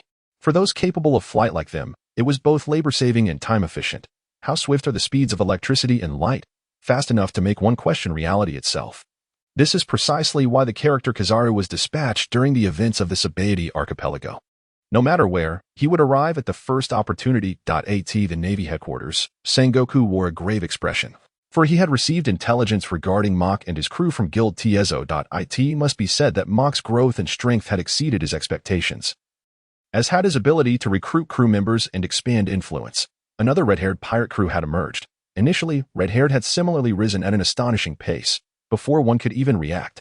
They had reached a level that instilled fear in everyone, rendering them powerless. With his crew, he had boldly seized opportunities from the clutches of Whitebeard, Kaido, and Big Mom, establishing himself as the fourth emperor. At that time, Whitebeard, Kaido, and Big Mom had launched successive assaults against him, only to be rebuffed each time. This demonstrated the strength of Red-Haired and his crew. His subordinates absent-mindedly tapped on the table, a habitual gesture of his contemplation. After a lengthy pause, he reached a conclusion. He turned to Vice Admiral Tsuru. Seize this opportunity, informed Doflamingo to join forces with Kuma and capture Mach. Upon hearing this, Vice Admiral Tsuru pondered for a moment before nodding. I will handle this. Doflamingo has a grudge against Mach. He will likely cooperate this time. As she spoke, she shifted her focus. However, there seems to be something amiss with Moonlight Moria. There has been no response whatsoever. Should we send someone to investigate? Kuma could go again. Sengoku shook his head. Not at this time. His experiments are at a critical juncture. Vegapunk will not allow him to leave. And it is a stroke of luck that Kuma was permitted to participate in the battle against Whitebeard. Vice Admiral Tsuru replied, then let us not concern ourselves with him for now. Sengoku narrowed his eyes. Remove his title as a Warlord of the Sea. Currently, the ranks of the Warlords of the Sea were filled, comprising Kuma, Jinbe, Mihawk, Doflamingo, Hancock, Mach, and Blackbeard. Moonlight Moria's strength had substantially declined. Had it not been for the impending confrontation with Whitebeard, his presence would have been unnecessary. The moment Blackbeard assumed his position as a Warlord of the Sea, Moonlight Moria's existence became redundant. Vice Admiral Tsuru nodded and then turned her gaze to the sky outside the window, murmuring, considering the time, they should be arriving shortly. Sengoku stood and made his way towards the venue of the Warlords of the Sea Conference. Whoosh! 2 streaks of lightning descended upon the Navy headquarters. Who goes there? The personnel at the Navy headquarters were startled. With a wary expression, he cast a glance at the 2 individuals. However, upon recognizing Mach's appearance, Chi-Chi let out a sigh of relief. As they had identified Mach's identity point, one of the majors immediately stepped forward and said, "You are here to attend the 7 Warlords Conference, are you not? I shall escort you there at once." Mach surveyed his surroundings and noted the Navy personnel, each one exuding vigor and possessing sharp gazes. It was evident they were elite troops, among whom were several formidable individuals. The sheer number of them was staggering. He couldn't help but inwardly commend. Truly, they are the elite forces of the Navy headquarters. Nodding in acknowledgement, he followed the major towards the venue of the 7 Warlords Conference. As Mach scrutinized the Navy, they too were assessing him, their gazes also lingering on Enel. Curiosity filled their eyes, for just moments ago, they had witnessed Mach and this individual descend like lightning. Even the major leading Mach occasionally turned to appraise Enel. Before long, they arrived at the conference venue, where the major stepped aside, as he had yet to earn the right to enter. Mach and Enel, however, proceeded without hindrance. Upon entering, they beheld Dracul Mihawk seated regally in the center, exuding an air of disdain for the world. To his right sat the pirate Empress Hancock, while to his left was Don Quixote Doflamingo. Nearby were Blackbeard and Jinbe. A faint smile crept upon Mach's lips. Kuma was likely still in the laboratory, and Moria had already been dealt with, so it seemed all the 7 warlords had gathered. As Mach assessed them, they too were scrutinizing him, particularly Mihawk, whose gaze lingered on Mach's face for a moment before shifting to the autumn water and the 3rd-generation sword at his waist, his expression sharpening instantly. Mach noticed Mihawk's attention and nodded in his direction, saying, "I am Mach. Once this matter concludes, I hope to have the opportunity to spar with you in swordsmanship." Mihawk's lips curled into a slight smile, responding, "I await your challenge at any time." Doflamingo, chuckling in his signature manner, regarded Mach with a gaze full of meaning. Having exchanged information with Guild Zoro, he was well aware that Mach had been abandoned by the Navy and the world government. Once this incident concluded, it would be a matter of life or death for him. To think he still harbored hopes of competing with Mihawk in swordsmanship, perhaps in his next life. Doflamingo felt quite pleased at this thought. Mach, catching Doflamingo's gaze, felt a chill run down his spine. His eyes narrowed, and his wariness surged. although he found Doflamingo's strength no longer threatening. The dual identities of Celestial Dragon and Underground King still instilled a sense of caution. This individual undoubtedly possessed knowledge of matters unknown to him. Sometimes, ignorance can be deadly. Mock's attention shifted to Blackbeard, his expression turning playful. Isn't this Blackbeard? Last time, you ran away quite swiftly. Mock remarked, a teasing glint in his eyes. Blackbeard's face stiffened, nearly seething in rage. There's a saying that goes, do not strike a person in the face or expose their weaknesses, yet this fellow seemed to aim directly for the sore spots, infuriating him to the point of gritting his teeth. Myhawk, Doflamingo, Jinbei, and Hancock exchanged glances, their attention shifting between Blackbeard and Mock. They were not fools and quickly grasped the underlying implications of Mock's words. Doflamingo, once again breaking into laughter, this time infused with a hint of malice, cast a meaningful glance at Blackbeard. Well, it appears we have an additional capable ally for this confrontation. Mock, you're finished. Blame your arrogance for making enemies all around. Taking a deep breath, Blackbeard struggled to maintain his composure. At that moment, Doflamingo's gaze fell upon Enel, who had accompanied Mock, his eyes brimming with curiosity. He then instigated, Mock, it seems you have forgotten your manners. Look around, who among us has brought companions? Moreover, all present are 7 warlords. Does he possess the qualifications to stand on equal footing with us? Mock smiled faintly, turning to Enel. This fellow dismisses you. Perhaps you should seize an opportunity to teach him a lesson about the caliber of a god from Skypiea. Sparks danced in Enel's hands, his expression darkening as he regarded Doflamingo. Had Mock not warned him against making a scene at Navy headquarters beforehand, he might have unleashed a 200 million volt attack by now, reducing this insufferable individual to ashes. What? Doflamingo initially reacted as if he had heard the most ludicrous joke in existence, but his expression quickly froze as he fixed his gaze on the electric arcs in Enel's hands. Not only he, but Myhawk, Blackbeard, Jinbei, and Hancock all narrowed their eyes in surprise. Ha ha ha, Mock chuckled, a hint of pride in his voice. Allow me to formally introduce my crew's vice captain, Enel, a Logia-type user of the Rumble Fruit. Hiss. Even those who had speculated about it were taken aback upon hearing Mock's declaration. Doflamingo and Blackbeard, who had past grievances with Mock, gasped simultaneously. They understood precisely what a Logia-type user of the Rumble Fruit signified. Even Myhawk cast several more glances at Enel. The conversation about qualifications ceased, for a Logia-type user indeed possessed the standing to be treated as their equal. Thus, Mock and Enel took their seats. Doflamingo felt a stinging sensation of being slapped in the face. His anger mingled with a hint of embarrassment as he involuntarily twitched his lips. Oh, at that moment, Blackbeard sensed a different atmosphere between Doflamingo and Mock. Although it was not as confrontational as his own exchange with Mock, an undercurrent of tension simmered beneath the surface, causing his gaze to flicker. Mock's attention then shifted to Jinbei. This character was quite remarkable within the world of One Piece, later becoming the 10th member of the Straw Hat crew. Most importantly, he was quite amiable and worth befriending. Mock nodded in his direction as a gesture of goodwill. Jinbei, taken aback for a moment, quickly returned the gesture with a smile. After all present were influential figures, and forming connections with any of them would be advantageous for both him and the Fishman race. Finally, Mock's gaze landed on Hancock. Tentatively, he inquired, recently, I acquired 2 individuals from Kaido, named Runmi and Pejuan. Their strengths are commendable.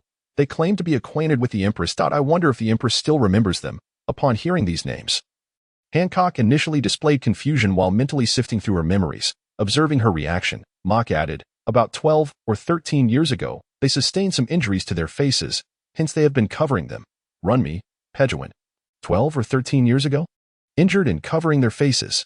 Hancock's expression suddenly shifted, her body freezing in place as a hint of terror flickered in her eyes. She remembered 12 or 13 years ago, before she and her sister had escaped. A pair of siblings named Runmi and Pejuan had been held in the cell adjacent to theirs. Most crucially, their celestial dragon marks were etched upon their faces. Hancock clenched her fists, realizing the gravity of the situation presented by the individual before her. The revelation of her identity as a celestial dragon slave filled Hancock's heart with profound terror, fearing that Moke might divulge this information. Should that happen, she would undoubtedly be unable to escape from the Navy headquarters and might even be returned into the clutches of the celestial dragons. Gulp. Hancock swallowed hard. Moke immediately added, I have already healed both of their injuries. Otherwise, how could they possibly betray the beast pirates to follow me? Hancock's pupils contracted slightly, and she experienced a more intense quake. It is essential to understand that the celestial dragon brand was not merely a taboo for Runmi and Pai Jivan. It was also a curse shared among the 3 sisters, a shadow that would loom over their lives. The fact that the man before her claimed he could remove the celestial dragon mark sent waves of excitement through Hancock. Hancock's unusual reaction did not escape the notice of those present. However, what connection could exist between Hancock and Runme, Hygiven? It seemed none at all. After all, the former was the Empress of the Amazon Lily, while the latter two were merely officers of the Beast Pirates, separated by the Calm Belt. Furthermore, there had been no reports of any interaction between Kaido's men and Hancock. Wait a moment. Did Moke actually recruit Runme and Hygiven? His audacity was remarkable. Did he not fear Kaido's wrath? Doflamingo quietly chuckled to himself, feeling confident that he had the situation in hand. Even if Moke could not be eliminated by the Navy headquarters, he had arranged a trap on the other side that could use Kaido's blade to finish him off. This time, he would not even have to pay a price. No, this time, it should be Kaido rewarding him, as he was helping restore Kaido's face. Doflamingo chuckled once more. Meanwhile, Hancock was consumed by excitement. Yet she understood Moke's words meant that only by joining his pirate crew could her mark be removed. Therefore, she momentarily suppressed her thoughts, casting a deep glance at Moke. At that moment, Admiral Sengoku and Vice Admiral Tsuru entered. Everyone turned their attention toward them. Sengoku scanned the room and bluntly stated, "The purpose of this gathering is to discuss the matter concerning Ace, the 2nd Division commander of the Whitebeard Pirates. We have decided to publicly execute Ace to lure the Whitebeard Pirates." Before he could finish, Jinbe interrupted, "I oppose Ace's execution." Similarly, Jinbe's words were cut short by Sengoku, who retorted, "You have no authority to oppose this." As he spoke, Sengoku's gaze toward Jinbe had turned unkind. Vice Admiral Tsuru, standing beside Sengoku, interjected, "Jinbe, this is a joint decision made by the world government and the Navy. What position do you have to oppose it as a warlord? Do not forget that your status as a warlord benefits both you and Fishman Island. Should you lose this status, it would be a tremendous loss for both you and your homeland." The implication was crystal clear. Should Jinbe disagree, his warlord status would be revoked, and Fishman Island would no longer be an ally of the world government. Jinbe's expression darkened. It must be said that this threat struck a nerve. Moke, however, merely raised an eyebrow. He was aware that Jinbe was about to be imprisoned and impelled down. In the original story, Jinbe had been incarcerated before even reaching the Navy headquarters. At that time, Luffy was causing a commotion and impelled down. When the Whitebeard pirates arrived, Blackbeard vanished, secretly going to impel down, and then Jinbe escaped alongside Luffy. He turned to glance at Hancock, wondering if the plot had diverged so much. Was Luffy still sent flying to Hancock as in the original narrative? Contemplating this, he shot a glance at Hancock, silently deciding to probe further later. He then looked back at Jinbe. His captain was composed entirely of capable individuals, and he was in need of a strong and trustworthy fishman as a partner. He deemed Jinbe quite suitable. If Luffy did not arrive at Amazon Lily as per the original plot, then he would not be able to enter Impel Down, thus presenting an opportunity. Moke was in high spirits. Meanwhile, Jinbe was in a state of turmoil. Fishman Island held immense significance for him, yet his principles were equally paramount. The current peace of Fishman Island was not solely due to his status as a warlord, but also because of Whitebeard. Therefore, he could not repay kindness with enmity. With great difficulty, he finally managed to articulate, "Admiral Sengoku, I cannot agree to this. I cannot strike against the Whitebeard pirates, and I hope you can understand." Sengoku's brow furrowed. Understanding, from a personal perspective, it was conceivable, but he was the fleet admiral, representing the entire Navy and even the stance of the world government, not just his personal views. Huff. Sengoku took a deep breath and then solemnly stated, "If that is the case, I must ask you to spend some time in Impel Down." The meaning was unmistakable. He would not grant Jinbe even the slightest opportunity to send a warning. Jinbe did not resist. He merely nodded and proceeded to exit. His actions left a profound impact on everyone present. Even those like Doflamingo and Blackbeard, who would go to any lengths to achieve their goals, or solitary figures like Mihawk, found Sengoku's tone rather displeasing. However, each individual had their own calculations in mind, and no one voiced further objections. Thus, it was settled. Before long, they were assigned to reside in a rather secluded area of the Navy headquarters. As Sengoku departed, he cast a lingering glance at Enel. Though he had already obtained information about Enel, he remained wary. Later that night, when all was quiet, Moke's din mushy rang. Upon answering, the face of Virgo appeared. "Captain, I have just received some intelligence. It seems that Guild Zoro, Doflamingo, and the Navy headquarters intend to deal with you after resolving the matter with the Whitebeard pirates." Moke paused. Momentarily taken aback, he immediately recalled the way Doflamingo had looked at him during the day and surmised that this was likely the reason. Moke's eyes narrowed. I understand. Be cautious and do not expose yourself. Virgo replied, I understand. After hanging up, a cold glint flashed in Moke's eyes. Since you wish to stir up trouble, do not blame me for escalating things. Brew. Huh. Unexpectedly, the din mushy rang again. Moke was slightly surprised but quickly answered. The din mushy transformed once more, revealing Robin's face. Mr. Zero. We have confirmed the location of M.Caesar Clown. We have already dispatched someone. Mr. Point 2's strength is satisfactory, and he can transform into anyone, making it easy to approach the target. Point 1 is a field controller, and the other a strong controller. Together, they should have no trouble dealing with him. Caesar Clown, especially given that the strong controller has a unique attacking method. It is likely that even a Logia user would find it difficult to counter. After all, her technique does not inflict real damage but rather draws a symbol on you, directly implying a powerful influence. If she were to be equipped with a devil fruit related to emotions, painting, pigments, or souls, it would be utterly overwhelming. However, he also understood that given Doflamingo's regard for Caesar Clown, it was unlikely that he would not have someone placed by Caesar Clown's side. Much like Monet, the Logia user of the Snow Fruit in the original story, that person might already be beside him. If these two join forces, it could indeed spell trouble. Therefore, he cautioned, tell them to be careful. There should be another Logia user, a Snow Fruit user, by Caesar Clown's side. Robin, Captain, rest assured. We have already acquired this intelligence. To that end, we have managed to secure 2 sea stone handcuffs as a precautionary measure. Moreover, with Mr. 3's cunning and the unique abilities of the 2 individuals, there should be no issue. After all, their objective is merely the devil fruit, not a direct confrontation with them. Of course, if circumstances prove unfavorable, they will not force the issue. Moke nodded in agreement. Very well, I have confidence in your abilities. At that moment, Inel, who had been seated nearby, was listening to their conversation when suddenly he looked up towards the outside and remarked, someone is coming. Upon hearing this, Moke immediately ended the communication. Before long, a graceful figure was seen approaching their door, swaying with each step. Knock, knock, knock. The door was gently rapped upon. Moke's lips curled into a subtle smile, revealing a knowing expression. The door is not closed. Please come in. He glanced at Enel sitting beside him, suddenly feeling that this fellow was somewhat of an eyesore. The moment he caught sight of the approaching figure through the window, he recognized who it was. With a soft click, the door swung open, and a gentle breeze swept in, carrying a faint, delicate fragrance. This aroma was unlike any perfume. Devoid of artificial traces, it was truly refreshing and uplifting. Moke understood that it was the unique scent of a woman. During the day, they had sat some distance apart, and he had not anticipated Hancock would possess such an alluring fragrance. There is a saying, a woman should be fragrant and soft, nurturing and gentle. The woman before him was undeniably fragrant and soft, and although her demeanor was somewhat regal, once she fell in love, she would transform into a delicate creature in his presence. She was the quintessential choice for a wife. If one were to embrace her every night, how blissful that would be. Ahem. Moke cleared his throat twice. Enel, looking perplexed, uttered. Moke thought to himself, this guy truly lacks perception. He regretted bringing him along. However, he quickly gathered his thoughts and turned his attention back to Hancock. Might I inquire what brings you here at this late hour? Once Hancock entered, her gaze remained fixed on Moke. Now, upon hearing his question, she directly inquired, can you truly remove the celestial dragon's mark? The words celestial dragon's mark were on the verge of escaping her lips. But she restrained herself, for she did not wish for a third party to be privy to her most profound secret, especially with Enel present.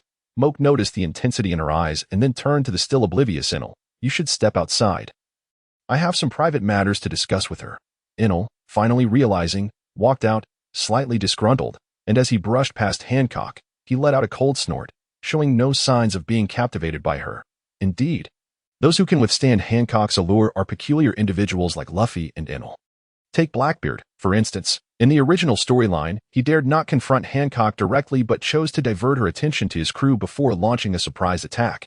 Even after successfully ambushing her, he refrained from releasing her for fear that everyone present, himself included, would perish if he did. This illustrates the extraordinary level of Hancock's power combined with her innate charm. Hancock returned Enel's disdainful glance with an even more contemptuous expression. Enel, once he left, Hancock's demeanor shifted, becoming serious and sharp. Can you truly eliminate the celestial dragon's mark? Moke nodded and promptly instructed Hancock, extend your hand. Allow me to demonstrate. Hancock looked perplexed, unsure how removing the celestial dragon's mark related to her hand. Nevertheless, she complied and extended her hand. Moke grasped Hancock's hand and, with a swift motion of his nail, made a small incision on her delicate skin. Blood began to flow. Hancock frowned but quickly revealed a look of astonishment. For at that moment, an eerie power surged from Moke's hand and flowed into her wound. The injury healed at a visible pace, disappearing entirely, leaving her skin as tender and smooth as before. Had it not been for the bloodstains, Hancock might have doubted her own eyes. Moke then explained, "This is one of my abilities. I can heal both myself and others, whether the wounds are fresh or old. Additionally, I can absorb tattoo ink that has long since fused with the skin." Hancock, with an air of arrogance, retorted, "Then you should help me remove the celestial dragon's mark." Moke chuckled at her reactions. This was indeed Hancock's style. However, while he harbored some desire, he was not like those infatuated fools who were utterly enchanted by her. He regarded her with a sense of appreciation, recognizing that Hancock's fierce demeanor only intensified when she adopted this pose. With a smirk, he asked, "On what grounds?" Internally, he mused, "If this could be done, it would be perfect." Suddenly, an idea sparked in his mind, and his eyes gleamed with interest. Perhaps it could indeed be feasible. Hancock declared, "Because I am simply too beautiful, you should comply with any request I make." Moke narrowed his eyes. "Spare me your tactics. They hold no sway over me."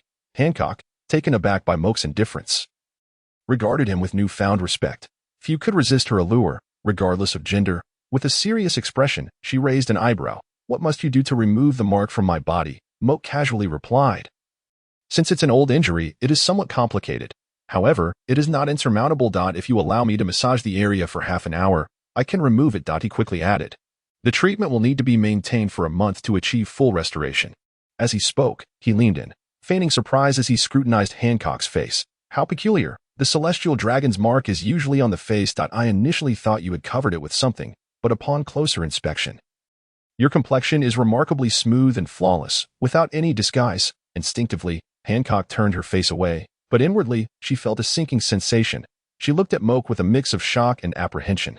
Half an hour of massage to remove it for a month?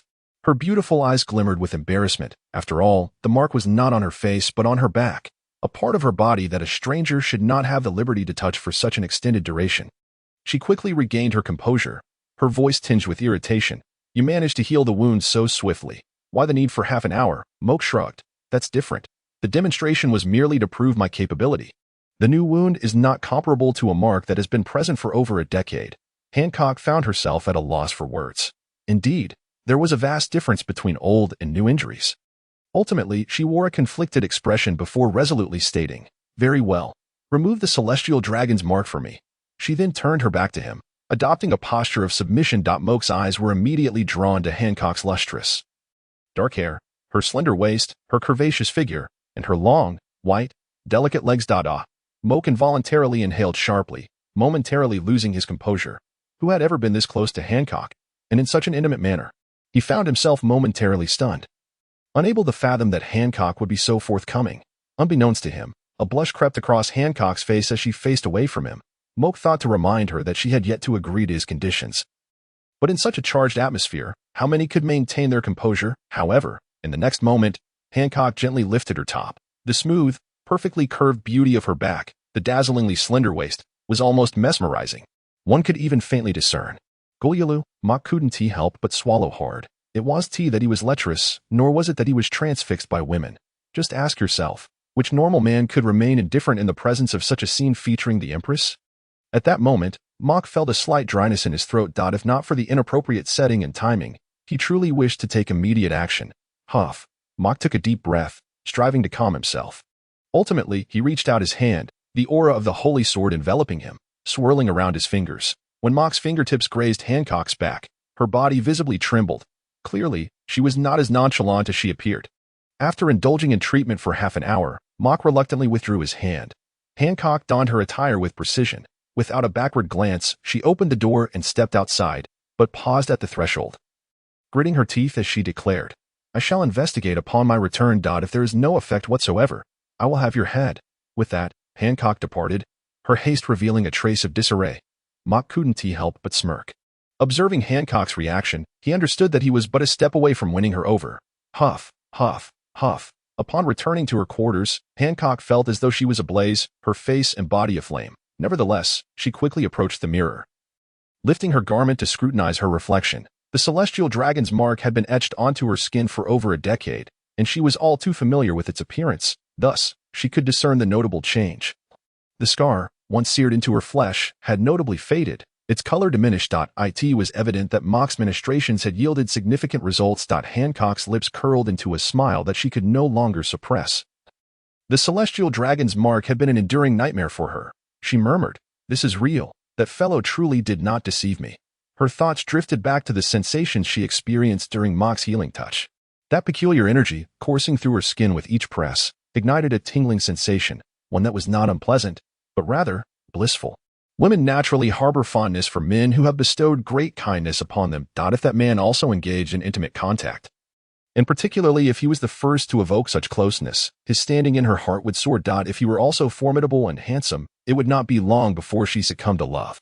Just like Hancock's sudden infatuation with Luffy in the original tale, she found herself enamored with Mock, yearning for more of that sensation. With a flush, Hancock's face turned crimson, her body weakened as she collapsed onto her bed. Writhing in confusion, her eyes reflected a mixture of bewilderment. What is happening to me? Am I ill? In a land dominated by women, she had never understood what it meant to love someone. Nor had she grasped the essence of longing. All she knew was that at this moment, her mind was filled with Mock's gallant visage. She was acutely aware of her discomfort, a sensation so intense that it plunged her into a state of painful helplessness. Time passed swiftly, and soon it was the following day. Neither Mock nor Hancock had managed to sleep that night, and both rose early. As they stepped outside, they found themselves face to face. Mock's eyes burned with intensity. For Hancock appeared weary yet languid, her demeanor laced with a hint of affection. In such a state, Hancock's allure was undeniably potent.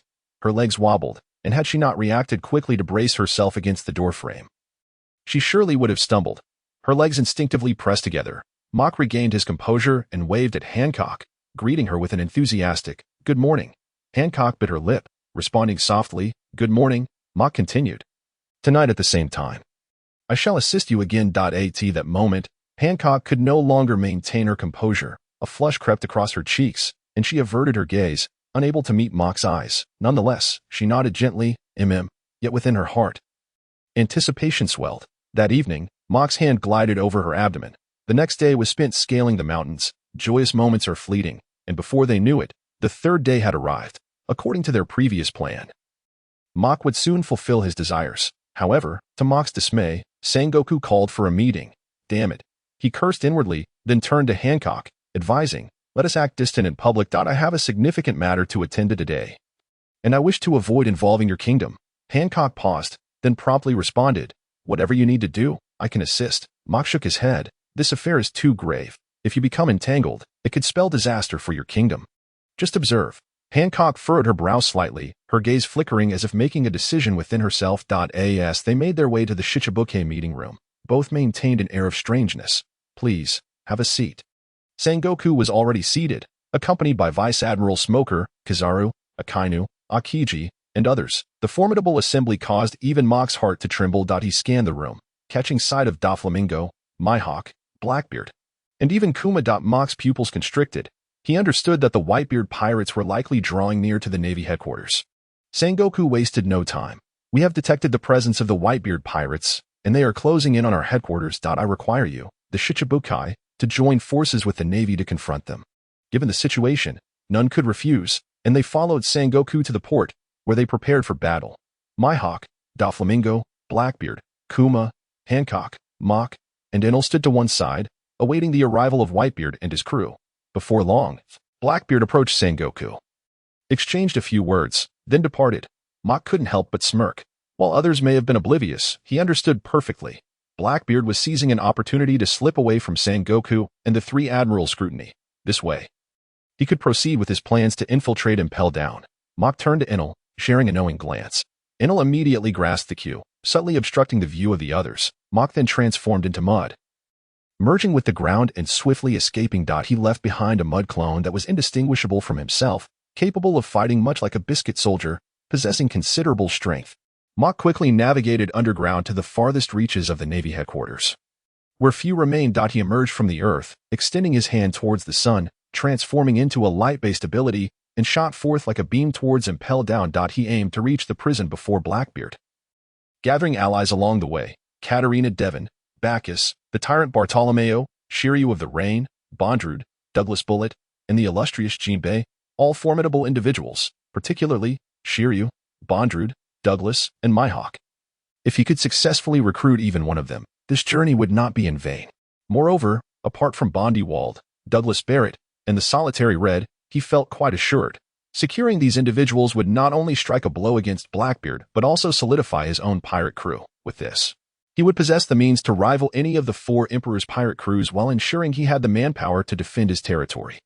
Mok's ambition was vast. After this, he intended to establish himself firmly in the New World, becoming the 5th Emperor. The Navy headquarters was not far from Impel Down, and with the speed of light, Mok swiftly arrived above the prison. To his surprise, he spotted Carp escorting Ace onto a warship, heading towards the Navy headquarters. Mok narrowed his eyes. According to the original storyline, Ace would soon be taken to the execution platform at the Navy headquarters. The live broadcast from the Navy headquarters began simultaneously, revealing Ace's true identity as a member of the Whitebeard Pirates. A great battle was about to erupt. However, this was not within Mok's immediate considerations.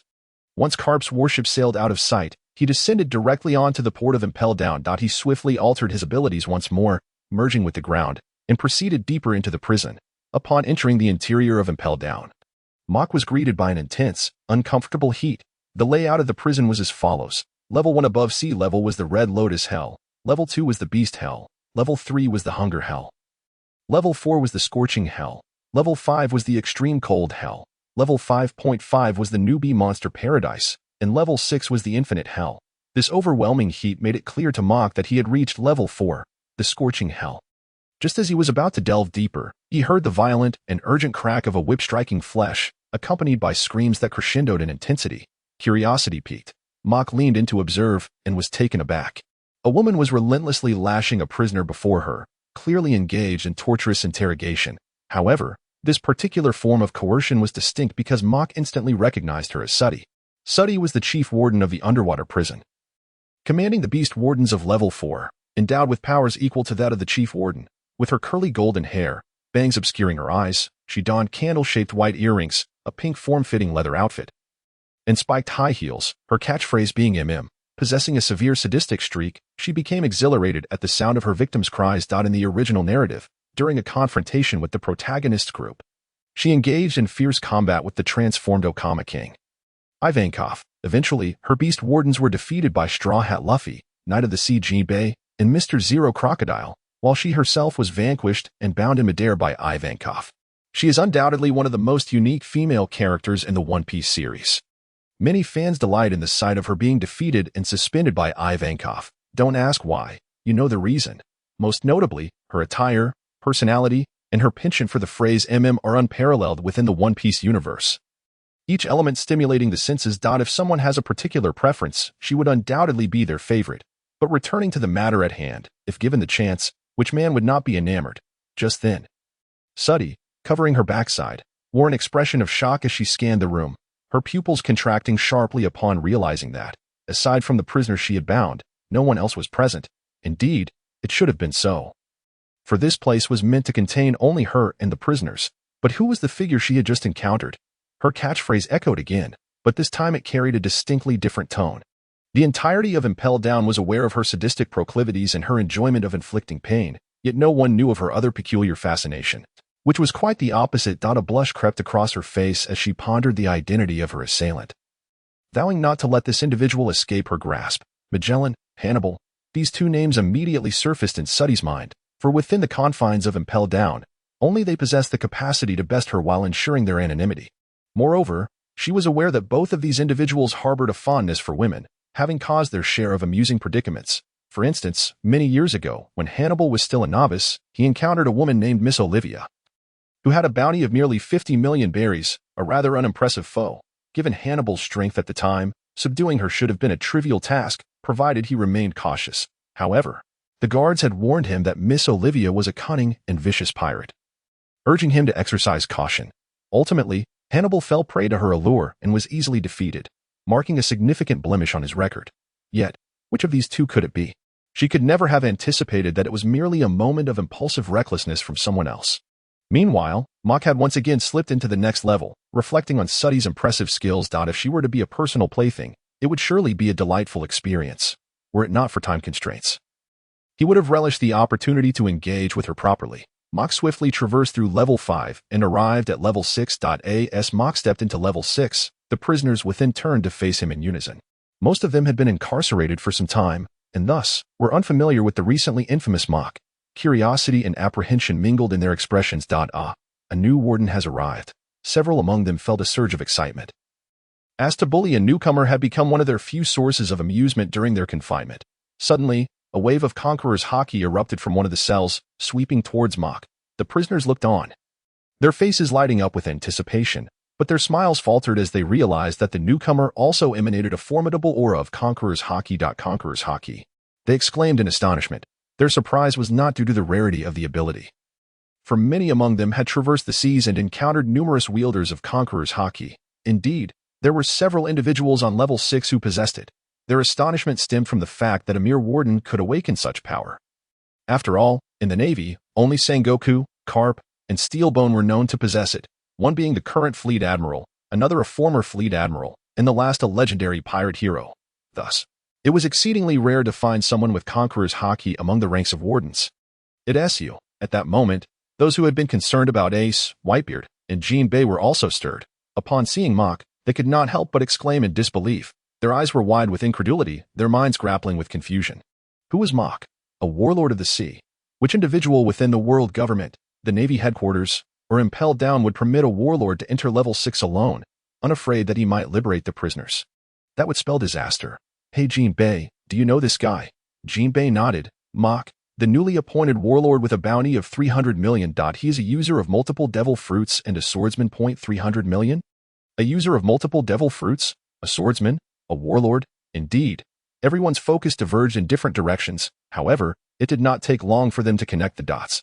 Wait, did you just say this guy is a warlord? Shock and disbelief washed over their faces, their eyes brimming with anticipation. Jinbei nodded, but his gaze remained fixed on Mock, his mind racing with thoughts. Could it truly be a warlord? How did this fellow end up in this infinite hell all alone? Mock, disregarding the onlookers, approached Jinbei directly. You have been relieved of your position within the 7 warlords and now find yourself in opposition to the Navy. Have you contemplated what your next course of action will be? What fate awaits Fishman Island? Jinbei remained silent. Mock continued, join my pirate crew. I can offer you a way out. This proposal. Jinbei was momentarily taken aback. Incredulity etched on his face. You didn't venture into this infinite hell solely to invite me to join your pirate crew. Did you? Mock nodded and added nonchalantly, of course, since I'm already here, it wouldn't hurt to recruit a few more. As he concluded, Mock scanned the prison cells, familiar yet foreign figures emerging before his eyes. I will join as well. The once arrogant individuals now bore expressions of desperation. It was not that they had lost their fighting spirit, but rather that they had simply endured enough of this place. The infinite hell was driving them to the brink of madness. Mock diverted his gaze and looked once more at Jinbei. Noticing Jinbei's silence, he inquired, are you unwilling? Do you truly wish to spend the rest of your days in this infinite hell? Finally, Jinbei spoke. Your actions will make you a foe of the world government and the Navy headquarters. At that point, your position as a warlord will be revoked. Is it worth it for me? Ha ha ha. Mock erupted into hearty laughter. The title of warlord has never held significance for me. You are worth this endeavor because of your strength and character.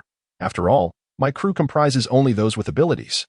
Upon hearing this, Jinbei's expression momentarily faltered, followed by gratitude directed towards Mock, for he understood the implication of Mock's words. He was entrusting his life to him.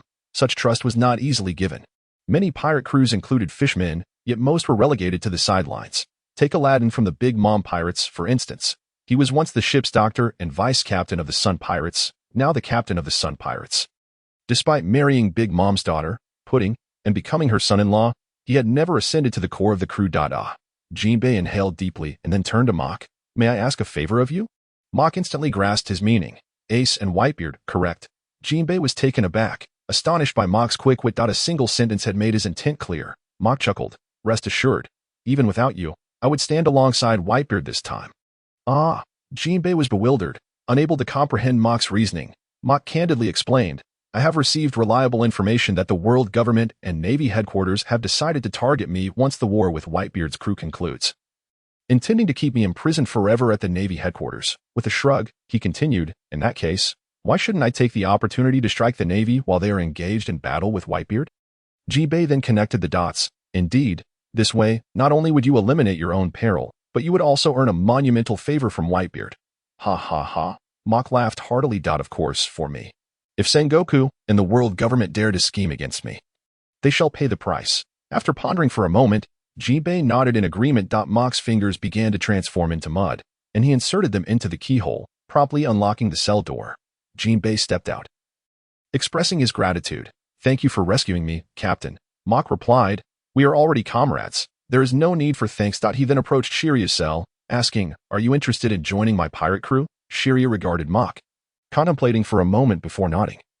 He had no desire to remain in this stifling confinement. Mock issued a warning, remember, once you join my crew, you must abide by my rules. On my territory, should you dare to kill indiscriminately, I will personally deal with you. However, I will also allow you to relish the thrill of battle. In due time, you shall become the combat captain of my pirate ship, specializing in assaults against other factions. Upon hearing this, Shiryu pondered deeply and ultimately nodded in agreement. Mock, satisfied, released him from his cell. Next, he summoned Katarina Devon, Baskchote, and Aburo Pizarro, adding them to his ranks. He then proceeded to the innermost cells on the 6th floor, where Bartholomew Kuma, Douglas Bullet, and Bondywald were held. Aside from the frozen Bondywald, both Raiderfield and Bullet fixed their gazes on Mock. These two were renowned as top-tier powerhouses, and the challenge of recruiting them was formidable, even if they verbally agreed. What could be done if they later reneged? At that moment, Raiderfield and Bullet exchanged glances. They were the world's elite warriors. Although both yearned to escape this infinite hell, surrendering to a younger individual felt beneath their dignity. Bullet squinted at Mock. Boy, you must know who I am if you've come before me. Are you suggesting I join? Do you truly believe I would? He finished with a bemused chuckle. Mock waved his hand dismissively. I don't quite trust you. If you agree to join, fine. If not, just promise me 2 things, and I will let you go. He then turned to Raidenfield. You too. The 2 men exchanged glances once more and asked in unison. What are your terms? Mock elaborated. Since the world government and navy dare to conspire against me, I intend to play a grand game with them. Therefore, the first condition is for you to accompany me to the navy headquarters and join forces with Whitebeard to create a tumultuous uproar. I want the entire world to know that should anyone scheme against me, even the navy headquarters will be sunk. Join forces with Whitebeard to sink the navy headquarters. Raiderfield and Bullet widened their eyes in astonishment. And it was not just them. The members of Mock's crew, who had already joined, looked equally dumbfounded. Gulp. One person swallowed hard. Hiss. Raiderfield inhaled sharply. Bullet's pupils shrank to pinpricks, shaking with disbelief. Ha ha ha. Bullet erupted into laughter. I initially thought I was the most insane individual in this world. Yet you surpass me in madness. Fine. I agree. Raiderfield nodded. Very well. Consider it a reunion with old friends. Indeed, for him, Sengoku, Garp, Tsuru, and Whitebeard were all considered old acquaintances. Mock smiled. The second condition is that once the war at the Navy headquarters concludes, I would like your assistance in one endeavor. Raiderfield replied, you free us, and we assist you once, an equitable arrangement. Bullet nodded in agreement, not unreasonable. I consent.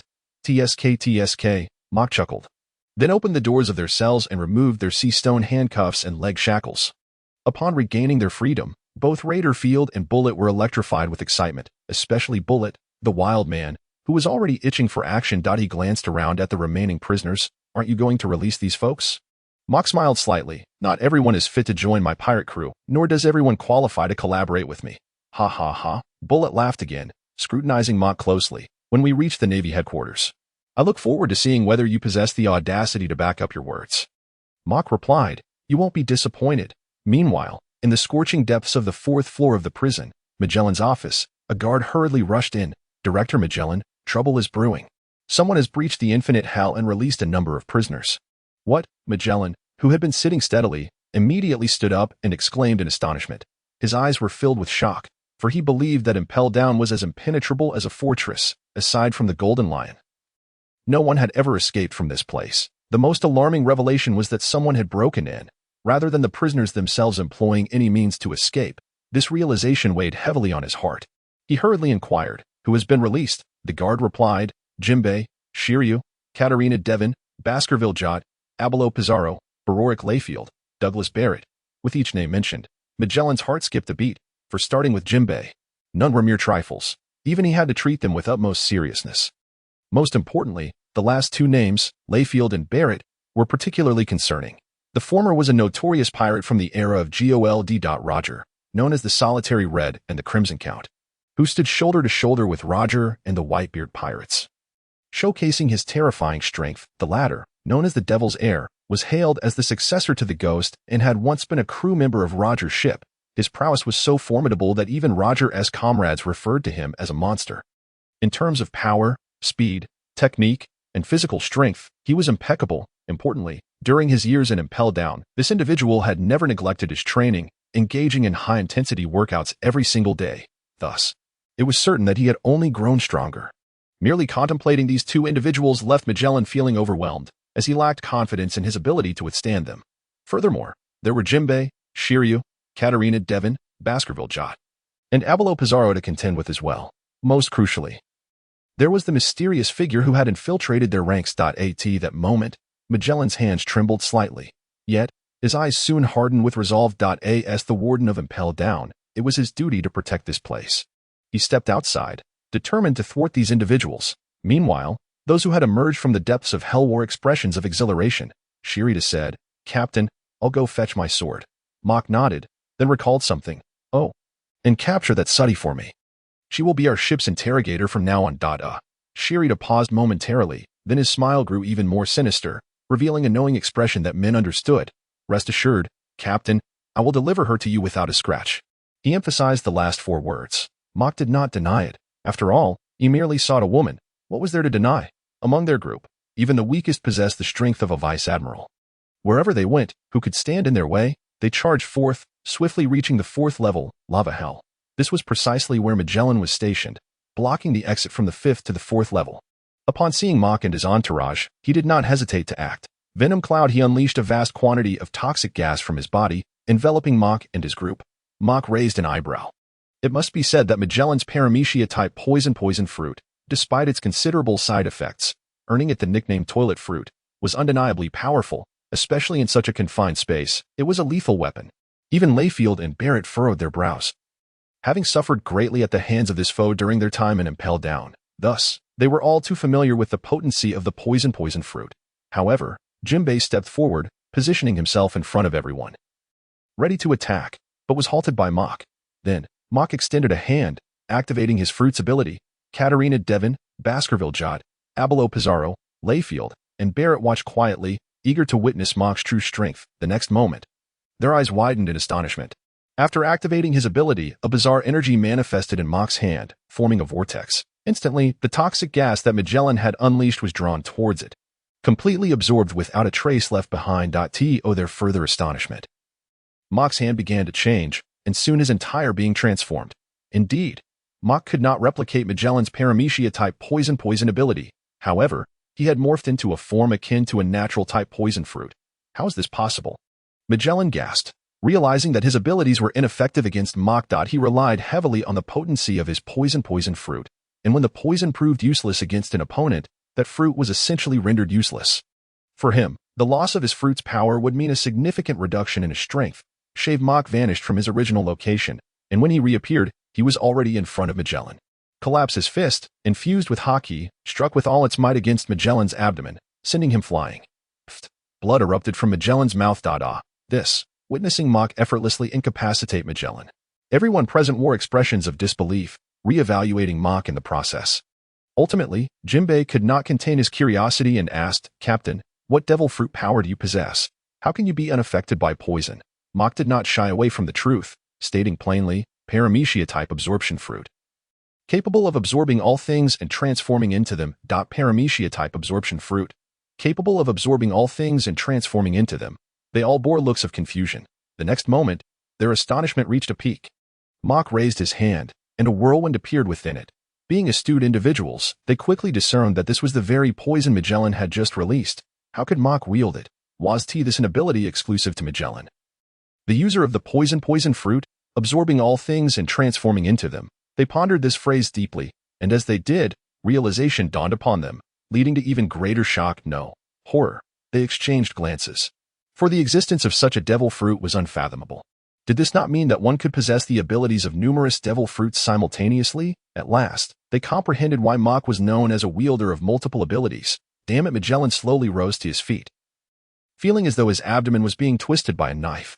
Clearly, his internal organs had sustained damage. Nevertheless, he remained resolute in his belief and duty. Venom Dragon Magellan unleashed another attack, summoning 3 gigantic dragon-shaped toxins. This toxin differed from the previous gas. Upon contact, it would corrode the body immediately, and unless one could swiftly consume the antidote, death was inevitable. In the original narrative, Blackbeard's crew fell victim to this very attack.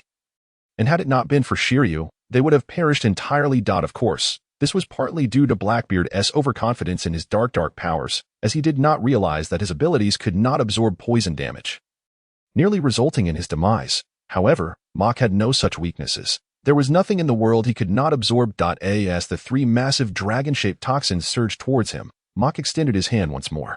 A vortex appeared in his palm, a technique he had developed based on Blackbeard's dark water, specifically designed to counter such devil fruit abilities. The 3 colossal dragon-shaped toxins were once again absorbed into his hand, causing his body to undergo another transformation, the toxins within him splitting into 2 distinct forms. Rebound, the 3 dragon-shaped toxins, now twice the size of before, surged forth from Mach's hand, heading towards Magellan. Even the speed increased twofold. In the blink of an eye, he arrived before Magellan. How is this possible? Magellan exclaimed in astonishment, and in a moment of desperation, he crossed his arms over his chest. Adopting the most basic form of defense, boom, Magellan was directly engulfed by 3 dragon-shaped toxic entities. When everything returned to stillness, Magellan stood there, trembling. This attack from Mach had inflicted not only substantial physical harm but had also severely impacted his spirit. At that moment, his once steadfast heart began to waver. Confronted by an adversary whose martial prowess and haki vastly surpassed his own, a devil fruit user that countered his abilities, he saw no glimmer of hope for victory. Jinbei, Catherine, Basque, Abelo, Ladefield, and Barrett fell into silence. The power Mach had demonstrated was truly overwhelming. Gulp. Jinbei involuntarily swallowed hard, murmuring, except for Zoan-type. All other Paramecia and Logia types are utterly defeated, aren't they? The other 5 nodded instinctively. Having spent an extensive period in the depths of hell, they were well aware of Magellan's capabilities. In such a confined space, he was practically invincible. Engaging him head-on would be nearly impossible, for one would succumb to poison long before getting close. Yet, here was a man who was utterly powerless against Mach, who had not even exerted his full strength, the giant of poison, judgment of hell. Magellan realized he had no way out. It was time to fight desperately. Even if he couldn't defeat Mach, the others must survive. He unleashed a torrent of skull-shaped poison, distinct from the usual purple toxin. This was a specially crafted crimson venom. Any substance that came into contact would become infected, spreading and eroding everything, with death being the inevitable fate of anyone who merely touched it. This was undoubtedly his most potent technique. Most crucially, this maneuver was not a ranged attack, which could potentially prevent Mach from absorbing it and turning it into his own power. A skeletal giant of poison rose behind Magellan, his gaze sharpening. Then, with a slight bend of his legs, he propelled himself upward, soaring above the heads of the onlookers, with a sweeping motion of his hands. The skeletal giant mirrored him, directing its poison limbs toward Jinbei, Catherine, Basque, Abelo, Ladefield, and Barrett. The 6 narrowed their eyes, scoffing, "Is he treating us as mere trifles to be easily dispatched?" All 6 had once roamed the seas with great prowess. They had never been so underestimated. Jinbei was the first to act, swiftly charging forward. Fishman Karate, Tang Chao Wave Punch. Utilizing the technique of a straight punch, he generated an omnidirectional 360 shockwave. This attack was a seamless blend of offense and defense. With no blind spots, the shockwave shielded his entire body while inflicting considerable damage to the surroundings. Boom. The shockwave collided fiercely with the skeletal giant's poisoned hands. Swish. At that moment, a glint of cold light flashed. From above, Magellan was struck by a blade. He looked down in disbelief, discovering it was his former comrade, Shiryu. His pupils contracted in recognition. "It's you." He struggled to rise. But after enduring 2 heavy blows from Mach and now being wounded by Shiryu, he had reached his limit. Ultimately, he could not stand. Shiryu chuckled disdainfully and turned to Mach, raising an eyebrow. "Captain, the task is complete." With that, he glanced aside, following his gaze. Mach noticed the unconscious Suddy and nodded in satisfaction. "Magellan has taken care of it for you. Next, we just need to seize a warship, and we can head straight to the Navy headquarters. Jinbei, you're familiar with the route. Lead the way. I'll go ahead." Jinbei replied. "Understood, Captain." No one opposed, with Magellan out of the way. The greatest obstacle and impelled down had been removed. To them, the entire facility felt as fragile as paper. Even if an admiral were to arrive, they could easily be overwhelmed. Besides, at this moment, the Navy headquarters was embroiled in a fierce battle with Whitebeard. There was no chance of an admiral coming to their aid. Soon, they witnessed Mach merge with the ground, vanishing without a trace. Remarkably, they finally understood how Mach had silently infiltrated the depths of hell. Shiryu opened his mouth, and after a long pause, he remarked, "Captain, your ability is indeed quite useful." His eyes glinted with envy. Latefield and Barrett exchanged glances, realizing possessing such a devil fruit power destined one to become a formidable force in this world. Achieving their level of strength was merely a matter of time. At this moment, they still believed that Mach's power was temporarily inferior to theirs. After all, Mach's abilities specifically targeted Paramecia and Logia users. Yet, one was a Zoan-type mythical beast, and the other could dominate purely through martial prowess and hockey. Thus, in their view, Mach's fruit ability was not particularly effective against them. If a confrontation were to arise, they did not expect Mach to exhibit the same overwhelming strength he had against Magellan. Meanwhile, having exited Impel Down, Mach transformed into a beam of light, swiftly making his way to the Navy headquarters. Along the way, he spotted the Blackbeard pirates heading in the opposite direction, evidently en route to Impel Down. TSK. Mach halted above them, chuckling sinisterly. Huh? Poison Q, who had been resting on the deck, suddenly spotted Mach's silhouette. His eyes widened in disbelief. During the battle at Magic Valley Town, Mach had left an indelible impression on the entire Blackbeard crew. Poison Q shot upright, pointing at the sky. "Captain, if I'm not seeing things. The figure up there is that guy we fought against in Magic Valley Town." Blackbeard and Lafitte exchanged startled glances, then followed Poison Q's finger to look up. They beheld a figure suspended in midair. Both their expressions changed simultaneously, for this person's visage was etched into their souls. Thus, with a mere glance, they recognized him instantly. Ha ha ha.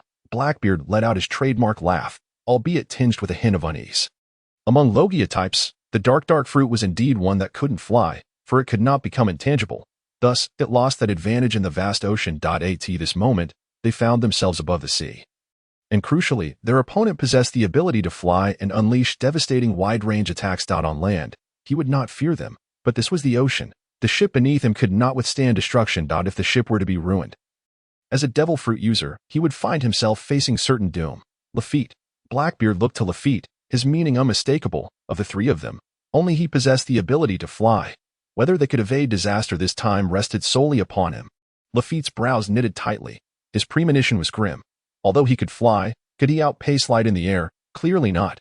Moreover, he needed to evade both of them. At that moment, Blackbeard leveled his hand at Mach in the sky, evidently preparing for battle. Only by using the dark fruit to control Mach did he have a sliver of hope for survival. Unfortunately, would Mach grant him that opportunity? Absolutely not. Stars fall. Under the influence of his ability, a multitude of light elements gathered above Mach's head. Countless spheres of light were formed, ultimately falling like meteors. They enveloped Blackbeard's pirate ship entirely. "This is bad." Blackbeard lamented his delayed response, filled with regret. Yet, at that moment, words were futile. He could only abandon his offensive and focus on protecting his ship. Dark energy surged from his body, rapidly spreading in all directions. As the myriad spheres of light descended, they preemptively shrouded the entire vessel. Boom! All the spheres of light were intercepted, leaving the pirate ship unscathed. Mach, suspended in the air, was taken aback. He hadn't anticipated that Blackbeard possessed such a capability. However, he had no intention of letting Blackbeard off the hook. In an instant, the third-generation blade, Inma, was drawn. Simultaneously, the sacred sword patterns on his chest shimmered with brilliance. Immediately, Mach underwent a transformation. His hair began to grow wildly. Reminiscent of a Scion's transformation, this was the state of the sacred sword. Mastering the sacred sword, he no longer required the assistance of the blood moon to enter this state. In this form, Mach's strength surged dramatically. He then unleashed a devastating slash from above, as if intending to cleave the ocean itself in two. Boom. This marked Mach's first use of this state since acquiring the sacred sword. Aiming for a swift resolution, this was his most formidable strike. At that moment, he truly embodied the essence of a great swordsman, capable of severing anything in existence. Swish. The darkness enveloping the pirate ship was sliced through as if it were mere paper. The entire ship was cleaved in half. This is not good. The expressions of Blackbeard, Lafitte, and Poison Q shifted drastically, their hearts gripped by terror. Blackbeard and Poison Q each clung to Lafitte's legs. Lafitte, startled, remarked, "I realize that ascending into the air is not a wise decision. Up here, we would merely be targets." He glanced at Poison Q and the horse beside him. Blackbeard, Poison question. Both men found merit in his words. As tranquility returned, remnants of the pirate ship floated on the surface of the sea, devoid of any trace of Blackbeard, Poison Q, or Lafitte. Mach furrowed his brow, murmuring, "Has Blackbeard truly perished?" Despite his unwavering confidence in the strike he had just executed. He found it hard to believe that Blackbeard was gone. After all, this was a man who had survived in the Whitebeard pirates for decades, meticulously plotting his rise to become one of the 4 emperors. A true rogue. Moreover, among the pirates, Blackbeard was one of the few whom Mach respected. Suspended in the air for a considerable time, Mach still failed to spot Blackbeard, Poison Q, or Lafitte. At last, he transformed into a beam of light, propelling himself towards the Navy headquarters. Cough, cough. Just as he departed, Poison Q emerged from beneath a fragment of the pirate ship. Struggling, he pulled Blackbeard and Lafitte out. He was also coughing profusely, clearly having swallowed a significant amount of seawater. However, he could not afford to dwell on that, for Blackbeard and Lafitte had ceased to breathe. He retrieved 2 syringes and plunged them forcefully into the chest of Blackbeard and Lafitte. Initially, both men had lost all color, but they quickly began to revive. Suddenly, both men sat up abruptly, coughing violently and expelling copious amounts of seawater. After a considerable time, they finally regained their composure. Blackbeard turned to Poison question, "We owe you our lives this time. Otherwise, we would have met our end." Lafitte fervently nodded in agreement. They had come dangerously close to perishing. Meanwhile, Mach had already arrived at the Navy headquarters. However, he did not rush to the port. Instead, he chose to recuperate in the rear. Aware that the forthcoming battle would be exceedingly taxing on his stamina, he needed to be in peak condition to face it. Boom. The entire Navy headquarters trembled as the surrounding waters surged, seemingly intent on engulfing the entire establishment. Witnessing this, Mach's eyes glittered. Whitebeard has made his move. Crack, crack. In an instant, the encroaching waters threatening to consume the Navy headquarters were instantly frozen. Akiji has also taken action. Mach could not suppress a smile as he murmured, "But it is not yet time." He swiftly ascended to a higher vantage point, observing the unfolding events. The sea had been encased in ice, and members of the Whitebeard pirates surged into the port. Yet, Mach's gaze remained fixated on Akainu. Sure enough, before long, he saw Akainu make his move, luring an individual from the battlefield to a secluded area to initiate a conversation. TSK, Mach chuckled to himself. Although he dared not approach too closely, preventing him from discerning the individual's appearance, it was likely that it was Squard. The great whirlwind spider. It was known that despite Whitebeard being old, injured, and ill, he remained the world's strongest man. Even Akainu and Sengoku had to strategize to severely wound Whitebeard before they could feel confident in battling him. This was the formidable aura surrounding the world's strongest man. This time, he would not allow Akainu and Sengoku to have their way. As Akainu and the individual parted ways and moved apart, Mach revealed himself, blocking the individual's path. At last, Mach could clearly see the person's true form. A man in his 40s, with long hair, a spider tattoo on his forehead, sharp teeth, a protruding tongue, and wielding 2 knives, one large and one small. He appeared cunning and ruthless. Not only was his appearance distinctive, but the combination of one large and one small knife was also quite characteristic. Just as Mach had surmised, this man was indeed Squard, the great whirlwind spider. In the original narrative, his pirate crew had been annihilated by Gold. Roger, and Whitebeard had concealed the fact that Ace was Roger's son from him. Akainu had exploited this to successfully manipulate him. After falling for Akainu's deceptive rhetoric, Squard had attacked Whitebeard mid-battle with his massive sword, wounding him before he had even fully engaged in combat. Warlord of the Sea, Mach. Squard immediately recognized Mach, though he wore a puzzled expression. "What are you doing here instead of at the port?" Mach replied, "And what are you clandestinely meeting Admiral Akainu for?" Squard's pupils constricted sharply, as the implications of Mach's words took a moment for him to comprehend. Finally, he exclaimed incredulously, "Aren't you a warlord of the sea?" Mach nodded, "And what of it? By the way, I'll be borrowing your head for a moment." "What?" Squard gasped. He then produced a lighter, igniting a flame. The power of the flame fruit surged through him, transforming him into a fire user. Mach first delivered a powerful kick to the nearby wall. Boom. With tremendous force, the wall crumbled, debris scattering everywhere. Amidst Squard's confusion, Mach seized a massive rock. The next instant, flames engulfed the stone. Forming artificial magma, Mach hurled it, submerging Squard in a torrent of flames, leaving him with burns and injuries from the stone impact. In Mach's chaotic maneuvers, it was as if he had suffered the same fate as if struck by Akainu's magma. Subsequently, Mach hoisted Squard's lifeless body and utilized Moonwalk to soar above Whitebeard. Who was that? Mach's appearance instantly captured the attention of everyone present. It was the Warlord of the Sea. Mach. Who was he carrying? It appeared to be Squard, the great whirlwind spider. He had killed Squard, truly worthy of being a warlord of the sea. The Navy personnel erupted in excitement. Although Squard was not the captain, he was nonetheless a captain under Whitebeard. With a significant identity and strength, this was undoubtedly the first major casualty of the battle. What on earth is happening? In the midst of the Warring States period, an unsettling premonition gripped him as he turned to face Akainu, who, at that moment, furrowed his brow in concern. What on earth was going on with this fellow? His gaze directed at Moke was rife with hostility. Conversely, the Whitebeard pirates were engulfed in profound sorrow. Whitebeard's pupils constricted sharply, his eyes flashing with an overwhelming intent to kill. You dare lay a hand on my son? Have you pondered how you wish to meet your demise? Whitebeard had already made a motion to swing his blade, simultaneously activating the powers of the Tremor Fruit. A white circle manifested upon the edge of his sword, and with a fierce swing, he aimed directly at Moke. An insatiable force of absorption surged forth as Moke unleashed the abilities of the Absorption Fruit. Conjuring a vortex in his hand that surged toward Whitebeard's blade, the clash resounded with a thunderous boom as blade met hand in an explosive collision. The white circle of the Tremor Fruit rapidly diminished before Whitebeard's astonished expression, ultimately vanishing into the vortex. Armament hockey. Moke's hand instantaneously became enveloped in a layer of armament color. The true collision of blade and hand ensued, and Moke felt an overwhelming force that sent him flying.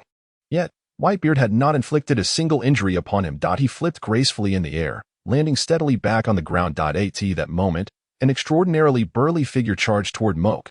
The autumn water blade was drawn in an instant, unleashing a slashing strike aimed at the approaching adversary. The newcomer hesitated momentarily but did not falter, firmly parrying the blow. Concurrently, a vibrant, colossal bird descended from the heavens. Goodness! It was evident without a doubt that it was Marco. What immense favor must he possess to be surrounded and besieged by Whitebeard, Marco, and Diamond Jozu? Moke evaded an attack and subsequently hurled the large, vortex-spinning Squard towards the incoming Diamond Jozu. Upon closer inspection, one might discern the handiwork of another. Furthermore, my rapport with Luffy is rather amicable. My arrival here is also aimed at rescuing Ace. If you doubt my intentions, just look over there. Luffy interjected, amicable my foot. You nearly got me killed. At this juncture, Moke pointed towards the execution platform where another Moke was present, having already freed Ace from the sea stone handcuffs with a mere flick of his finger. Indeed, this was the very decoy Moke had crafted, which served not only to temporarily conceal his whereabouts but also played a crucial role in diverting attention while his true self slipped underground, evading all scrutiny to reach the execution platform and save Ace. Once Ace was rescued, Moke's assertions, no matter how outrageous, would be readily believed by Whitebeard and the crew. As anticipated, upon witnessing Ace's salvation, Whitebeard, Marco, and Diamond Joseph instantly displayed expressions of fervent excitement. When they glanced back at Moke once more,